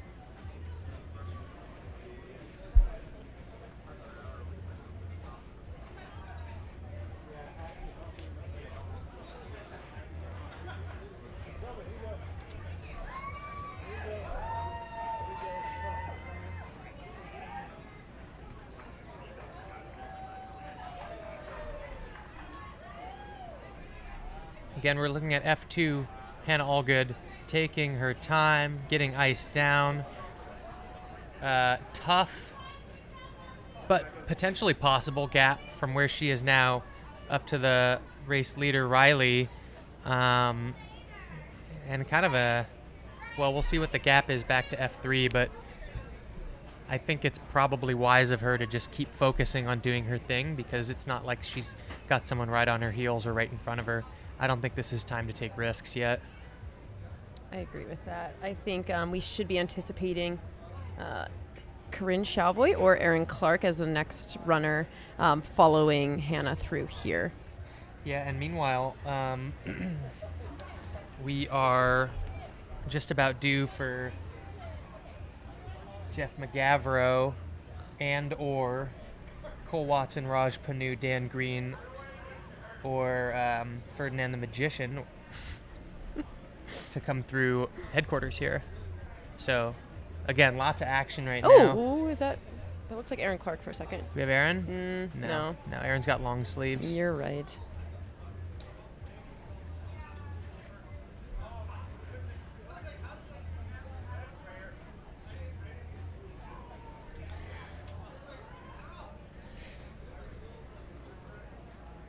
So we'll watch a few more folks come in, but then it's, Leah, you and me are going to get out of here, and I do hope I see you out there on course, although I know that you desperately hope you don't see me. I hope I see no more of you. I'm honestly kind of hurt by that, but I suppose I can accept it. Let's see which given one the of us situation. gets dropped. I think I need to eat something to prevent that from happening. It'll be fun, though. I do think the sun's going down a little bit. It's definitely not cool, though. It's a little bit of that stifling heat. I'm sensing a little breeze coming along now. breeze. So I think that oppressive full sun that feels heat gone. is pretty much done for the day. Yeah. Sometimes when you're this deep in a race and it starts to cool down just a little bit, it's tempting to stop doing topical cooling, but that's a trap. So who do we have coming in here on the live feed? That looks like somebody fast. Oh no. Lost it. Well, that's a nice view. Okay, we lost the feed there. Hopefully we can get back to it because we are expecting Corinne and Aaron to come into Jackass Junction pretty much immediately. And I think what we got eyes on right here is Rattlesnake at the moment, which we've had our top 6 guys come through Rattlesnake Ranch. Caleb Bowen should be the next runner we come through this aid station that you're looking at on your screen.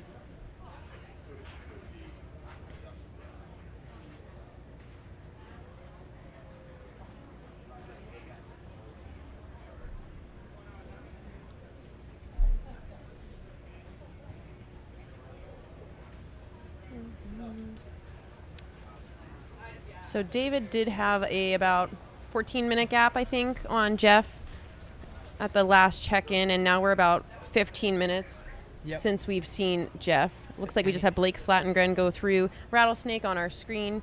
Looks like he's probably moving up to 7th place. Wow, that's great. Unless we have Caleb Bowen in there at the same time, but Blake's scooting up. So I think, Leah, if it sounds good to you, maybe we'll get through this 2nd to 8th man through here because that's probably in the next 10 minutes. Yes. And then maybe let these guys take over for us. Yeah. And hopefully we get 3 and 4. I'm assuming we'll get 3 and 4 on the women's side through Jackass in that exact same amount of time. It's like the world's conspiring with us. Okay, we're looking at Blake Slattengren here. Little off what we might have hoped for and expected from him early in the race, but he was sitting in that kind of 8th to 11th area, but he's contending. He's way back up there. So it's good to see him committing to getting this thing done and really staying competitive the whole time. I think that's his partner, Barrett Gray, pacing him out of there. And I think, he probably moved up to 7th, or he's either 7th or 8th. Might have moved up to 7th on that one. Oh, and last time when we were, we ended up cutting away from Rattlesnake. It looks like Ferdinand's fallen back a bit. He went through, looks like 17 minutes after Dan Green there. So Ferdinand, who was part of that pack of six guys looking at that 2nd spot, so 2nd through 7th there. Ferdinand seems to be kind of out of that group now. So we're down to 5 vying for 2nd place at this point. Of course, that's not to preclude the possibility of them catching David. Wait, when? When we switch? There's good stuff happening soon. Okay. We're good. Okay. Yeah. Okay. Yeah. We're trying to talk our producers into pushing back a commercial break because we are going to have a gang of dudes roll through here at the headquarters.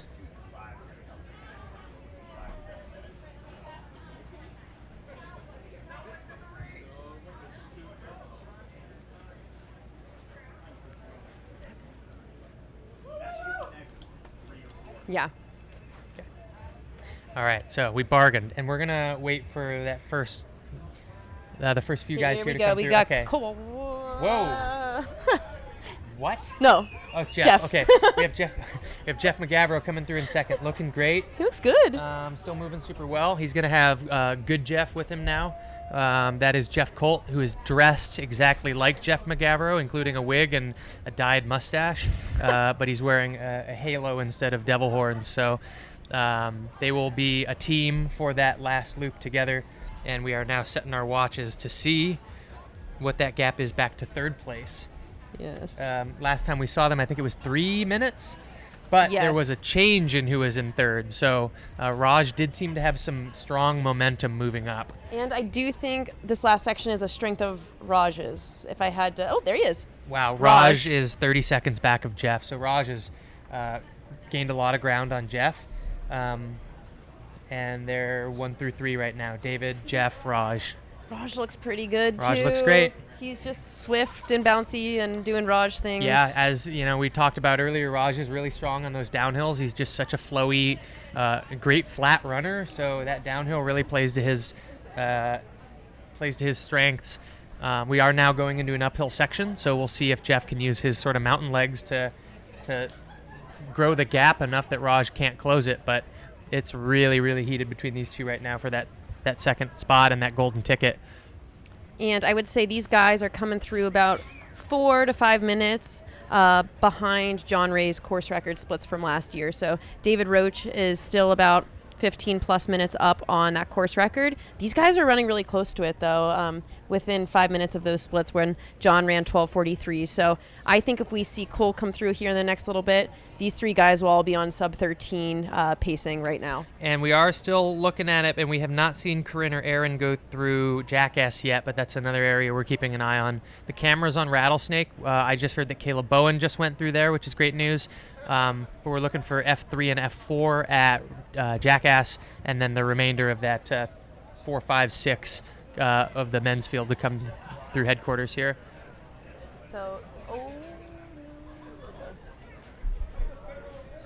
So Chris and I will stay on here through probably Cole Watson, maybe Dan Green coming through, and then we will peace out and get ready for our pacing duties. And then you guys will get Patty O'Leary and Skylar.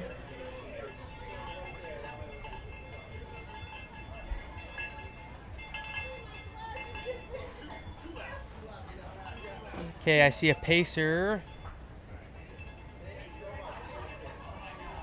Cool. I said cool. Oh, I thought you said Cole.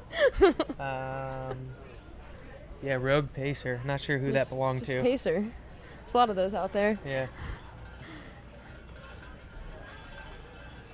All right.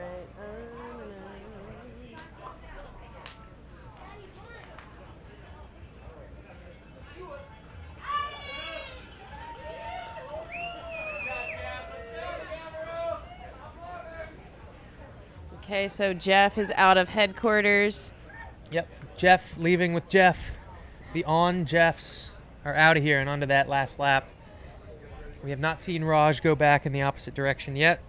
He was about 30 seconds behind coming in. We're starting our watches now.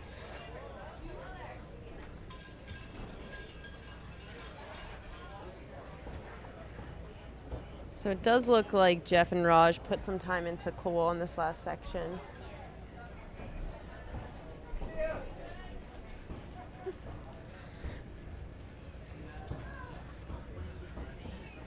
So here we are, folks, onto that last lap.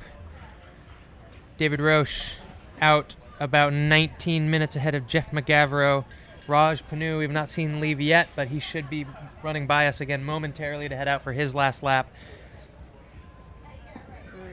And then we were waiting for Cole, Dan, Ferdinand, any moment. Let's see, any updates?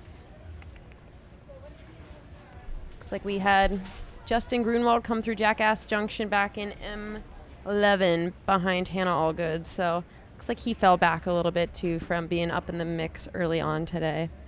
And we do not have our F3 through Jackass Junction yet, and that's been 13 minutes. So that's starting to feel like a safer spot for Hannah and Riley now. Hannah was 7 minutes up on them last time we saw her here and those other two here.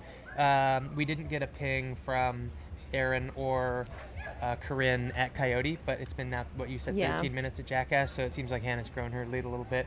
And meanwhile, Raj Panu just left, so spent a little more time in 8. He's about 2 minutes off of Jeff McGavro at this point, and they are on to lap 5. Oh, Dan Green. It is going to be a battle. Dan Green into headquarters. Number 4, Dan Green has passed Cole Watson into that number 4 spot. Very much in the hunt for that golden ticket. And Raj just saw him, and I think Jeff couldn't have gotten out of here without seeing him either. So, man, this thing's getting hot. Should we go? Wait for Erin and. Let's just try. Okay, as our last act.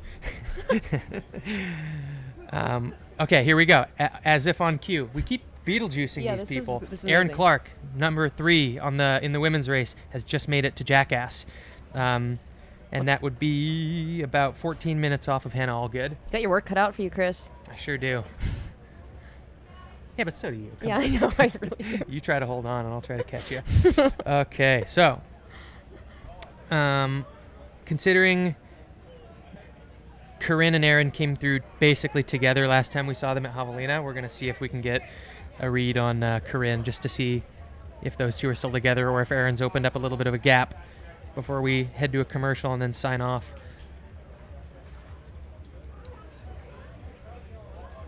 It's been a pleasure sitting with you, though, Leah. Yeah, I know. This has been a nice day. Should do this more often. I know. Yeah. Amazing. Just commentate on other stuff, you know? Just anything, really. Yeah.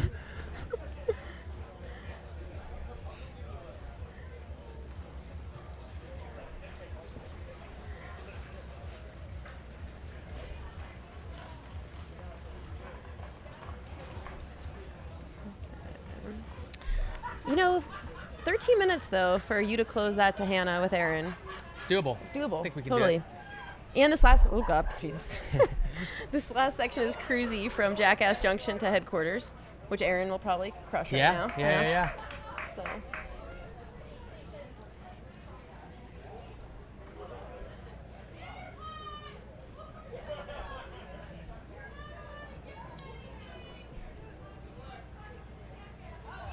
Do you think we'll see any of these guys in the top 10 just call it quits here? Oh, in the top 10? That just aren't having their golden ticket day? I gotta think they'll keep going. I gotta think, because they gotta know, in the perspective of historical times that That's have been true. run here, that They're still regardless of who's in front of them, every one of these guys is running an incredible race. In bad conditions, too. So I hope they acknowledge that and decide to finish it, even if it means recovery takes just a little longer. I hope so, too.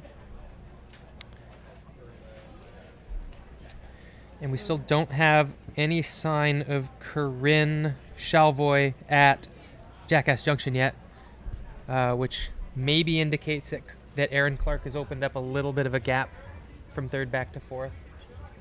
And while we will be expecting to see Corinne come through there momentarily, I think we will let Patty and Skylar do the honors of giving you that info. So, if the production team is so inclined, I think it might be time to go to that break. Yes, so we are privileged to spend some time with you guys today. Leah Yingling here, and love getting to chat race talk with you guys. And I'm joined by Chris Brown. Yeah, and not the Chris Brown you probably think of when you hear that name, but I'm the one you got for today. So, suck it up. All right, until next time.